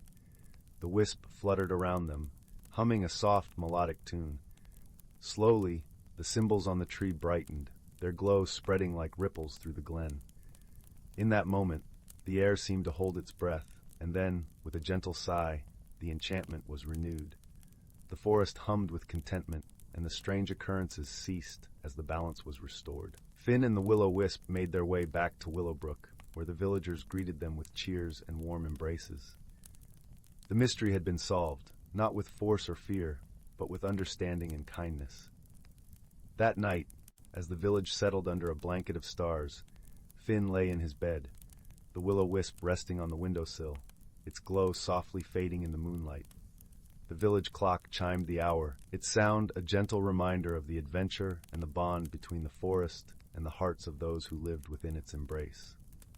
And so, with the village at peace and the forest at rest, Finn drifted into a dreamless sleep, comforted by the knowledge that even the strangest mysteries could be solved with a little wisdom and a lot of friendship. Story 96.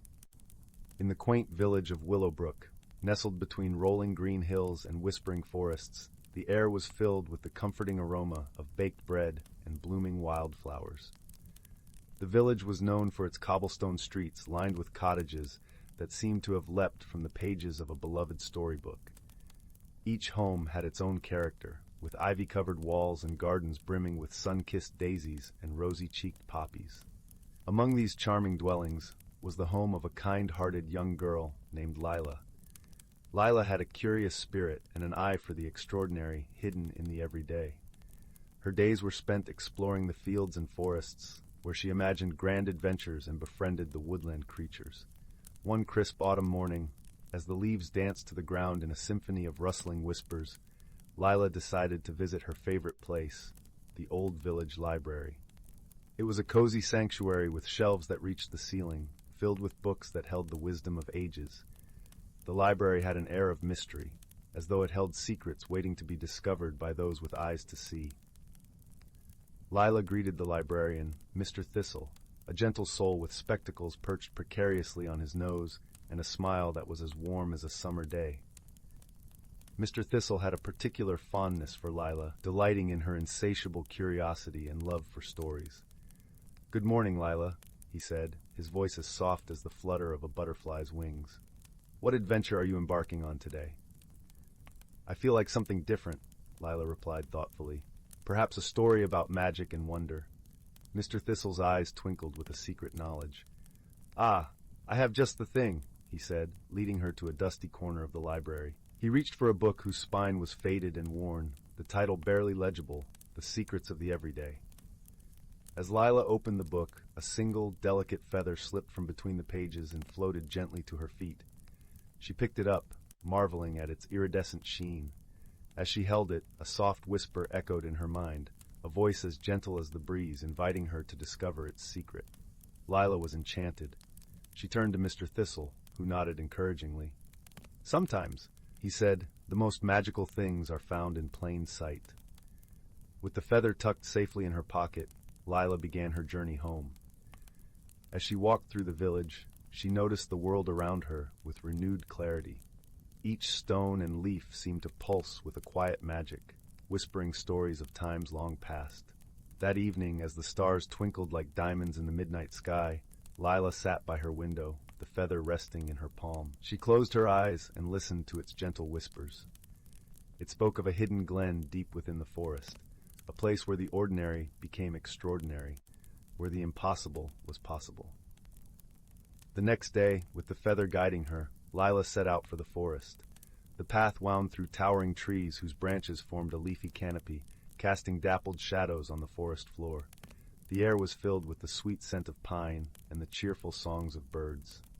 As she ventured deeper, she encountered a peculiar group of companions. First was a sprightly squirrel named Pippin, whose bushy tail twitched with excitement. Pippin had eyes that sparkled with mischief and a heart full of adventure. "Where are you going, Lyla?" Pippin chattered, scampering up to her. "I'm searching for a magical glen," Lyla replied, showing him the feather. Pippin's eyes widened. "I've heard tales of such a place. Let me join you." Further along, they met a wise old tortoise named Shelley, who moved with a deliberate grace that spoke of ages past. Shelley was known for her sage advice and stories that wove the threads of time. "Good day, Lyla," Shelley said in her slow, melodic voice. "What brings you to the forest today?" Lyla shared her quest, and Shelley nodded knowingly. "Sometimes wisdom is found in the journey itself. I shall accompany you, for I have much to share." Together the trio journeyed through the forest. They faced challenges along the way. A river that needed crossing, a tangled thicket that blocked their path, but each obstacle was met with creativity and kindness. Pippin's nimble movements found a path through the thicket, Shelley's ancient tales provided guidance, and Lyla's unwavering belief in the feather's magic inspired them all. As the sun dipped low in the sky, painting the world in hues of amber and gold, they arrived at the hidden glen. It was a place of breathtaking beauty, where the air shimmered with a gentle glow and the flowers sang in delicate harmonies. In the center stood an ancient oak tree, its gnarled branches reaching skyward like welcoming arms. Lyla approached the tree, feeling the magic of the place resonate within her. She placed the feather on the ground, and as she did, the glen came alive with a soft, luminous light. The air was filled with a symphony of whispering leaves and rustling grass, each sound a note in a melody that spoke of dreams and possibilities. In that moment, Lyla understood the feather's secret. It was not the object itself that was magical, but the journey it inspired, the friendships it forged, and the wisdom it revealed. She realized that magic was not something to be found, but something to be felt and shared. As the stars began to twinkle in the darkening sky, Lyla and her friends sat beneath the oak tree, basking in the peace of the glen. They shared stories and laughter, their hearts full of the warmth of friendship and the joy of discovery.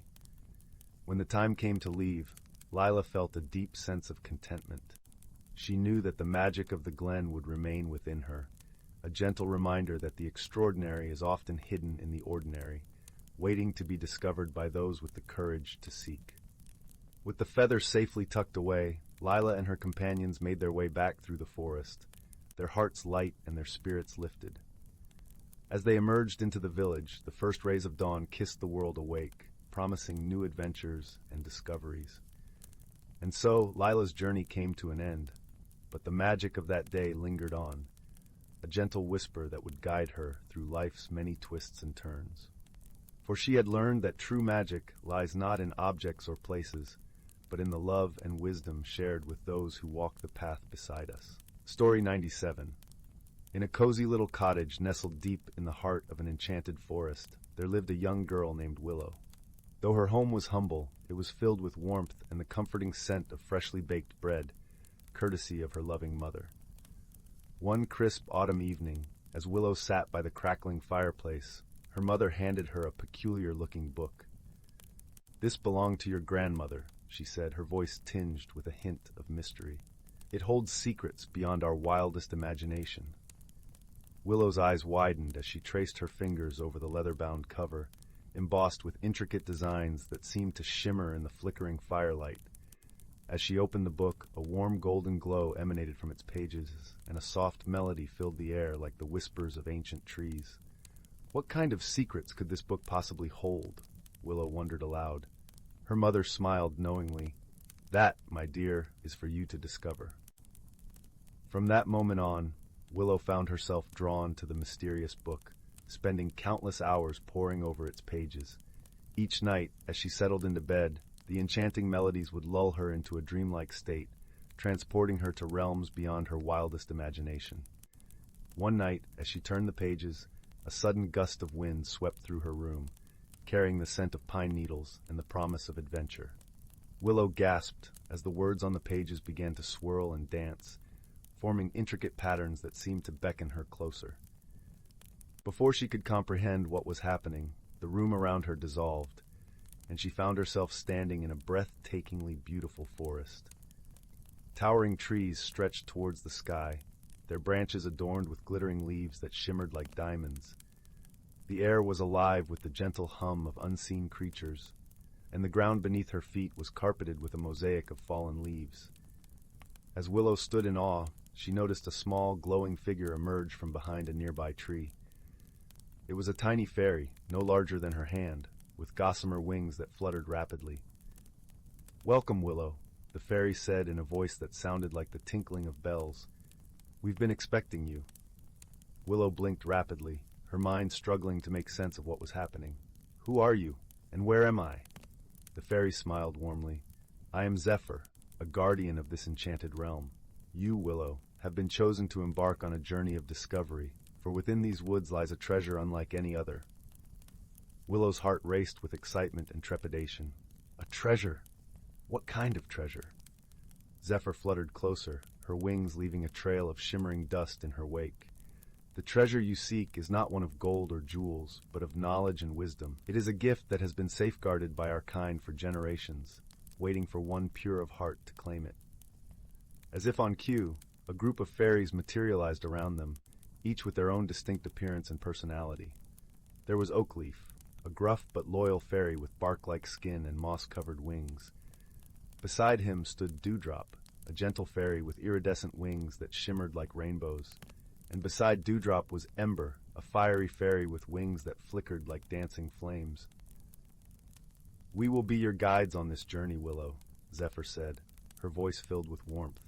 "But the path ahead will not be easy. You will face challenges that will test your courage, your wisdom, and your heart." Willow felt a surge of determination rise within her. "I'm ready," she declared, her voice steady, despite the butterflies fluttering in her stomach. And so, with her newfound fairy companions by her side, Willow set forth into the enchanted forest, her journey of discovery just beginning. As they traveled deeper into the woods, Willow marveled at the wonders that surrounded her. Towering trees twisted and intertwined, their branches forming intricate patterns that danced in the gentle breeze. Streams of crystalline water flowed over mossy banks, their melodic gurgling like a siren's song. At times the path would narrow, forcing them to navigate through dense thickets or scale treacherous cliffs. But always, Willow's fairy companions were there to guide her, offering wisdom and encouragement. "Trust in your instincts, Willow," Oakleaf would rumble, his gruff voice belying his gentle nature. "The answers you seek lie within your heart." And when Willow's steps faltered, Dewdrop would flutter close, her iridescent wings leaving a shimmering trail of hope in her wake. "Have faith, dear one," she would whisper. "This journey is meant to shape you, not break you." As the days turned to weeks, Willow found herself growing stronger, both in body and in spirit. The challenges they faced were formidable, but each obstacle they overcame brought them closer to their ultimate goal. One day, as they crested a towering hill, Willow's breath caught in her throat. Before them lay a valley unlike anything she had ever seen. Crystalline lakes shimmered in the sunlight, their waters reflecting the vibrant hues of the surrounding flora.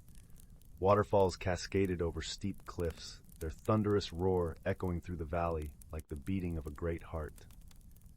"We've arrived," Zephyr announced, her voice filled with reverence.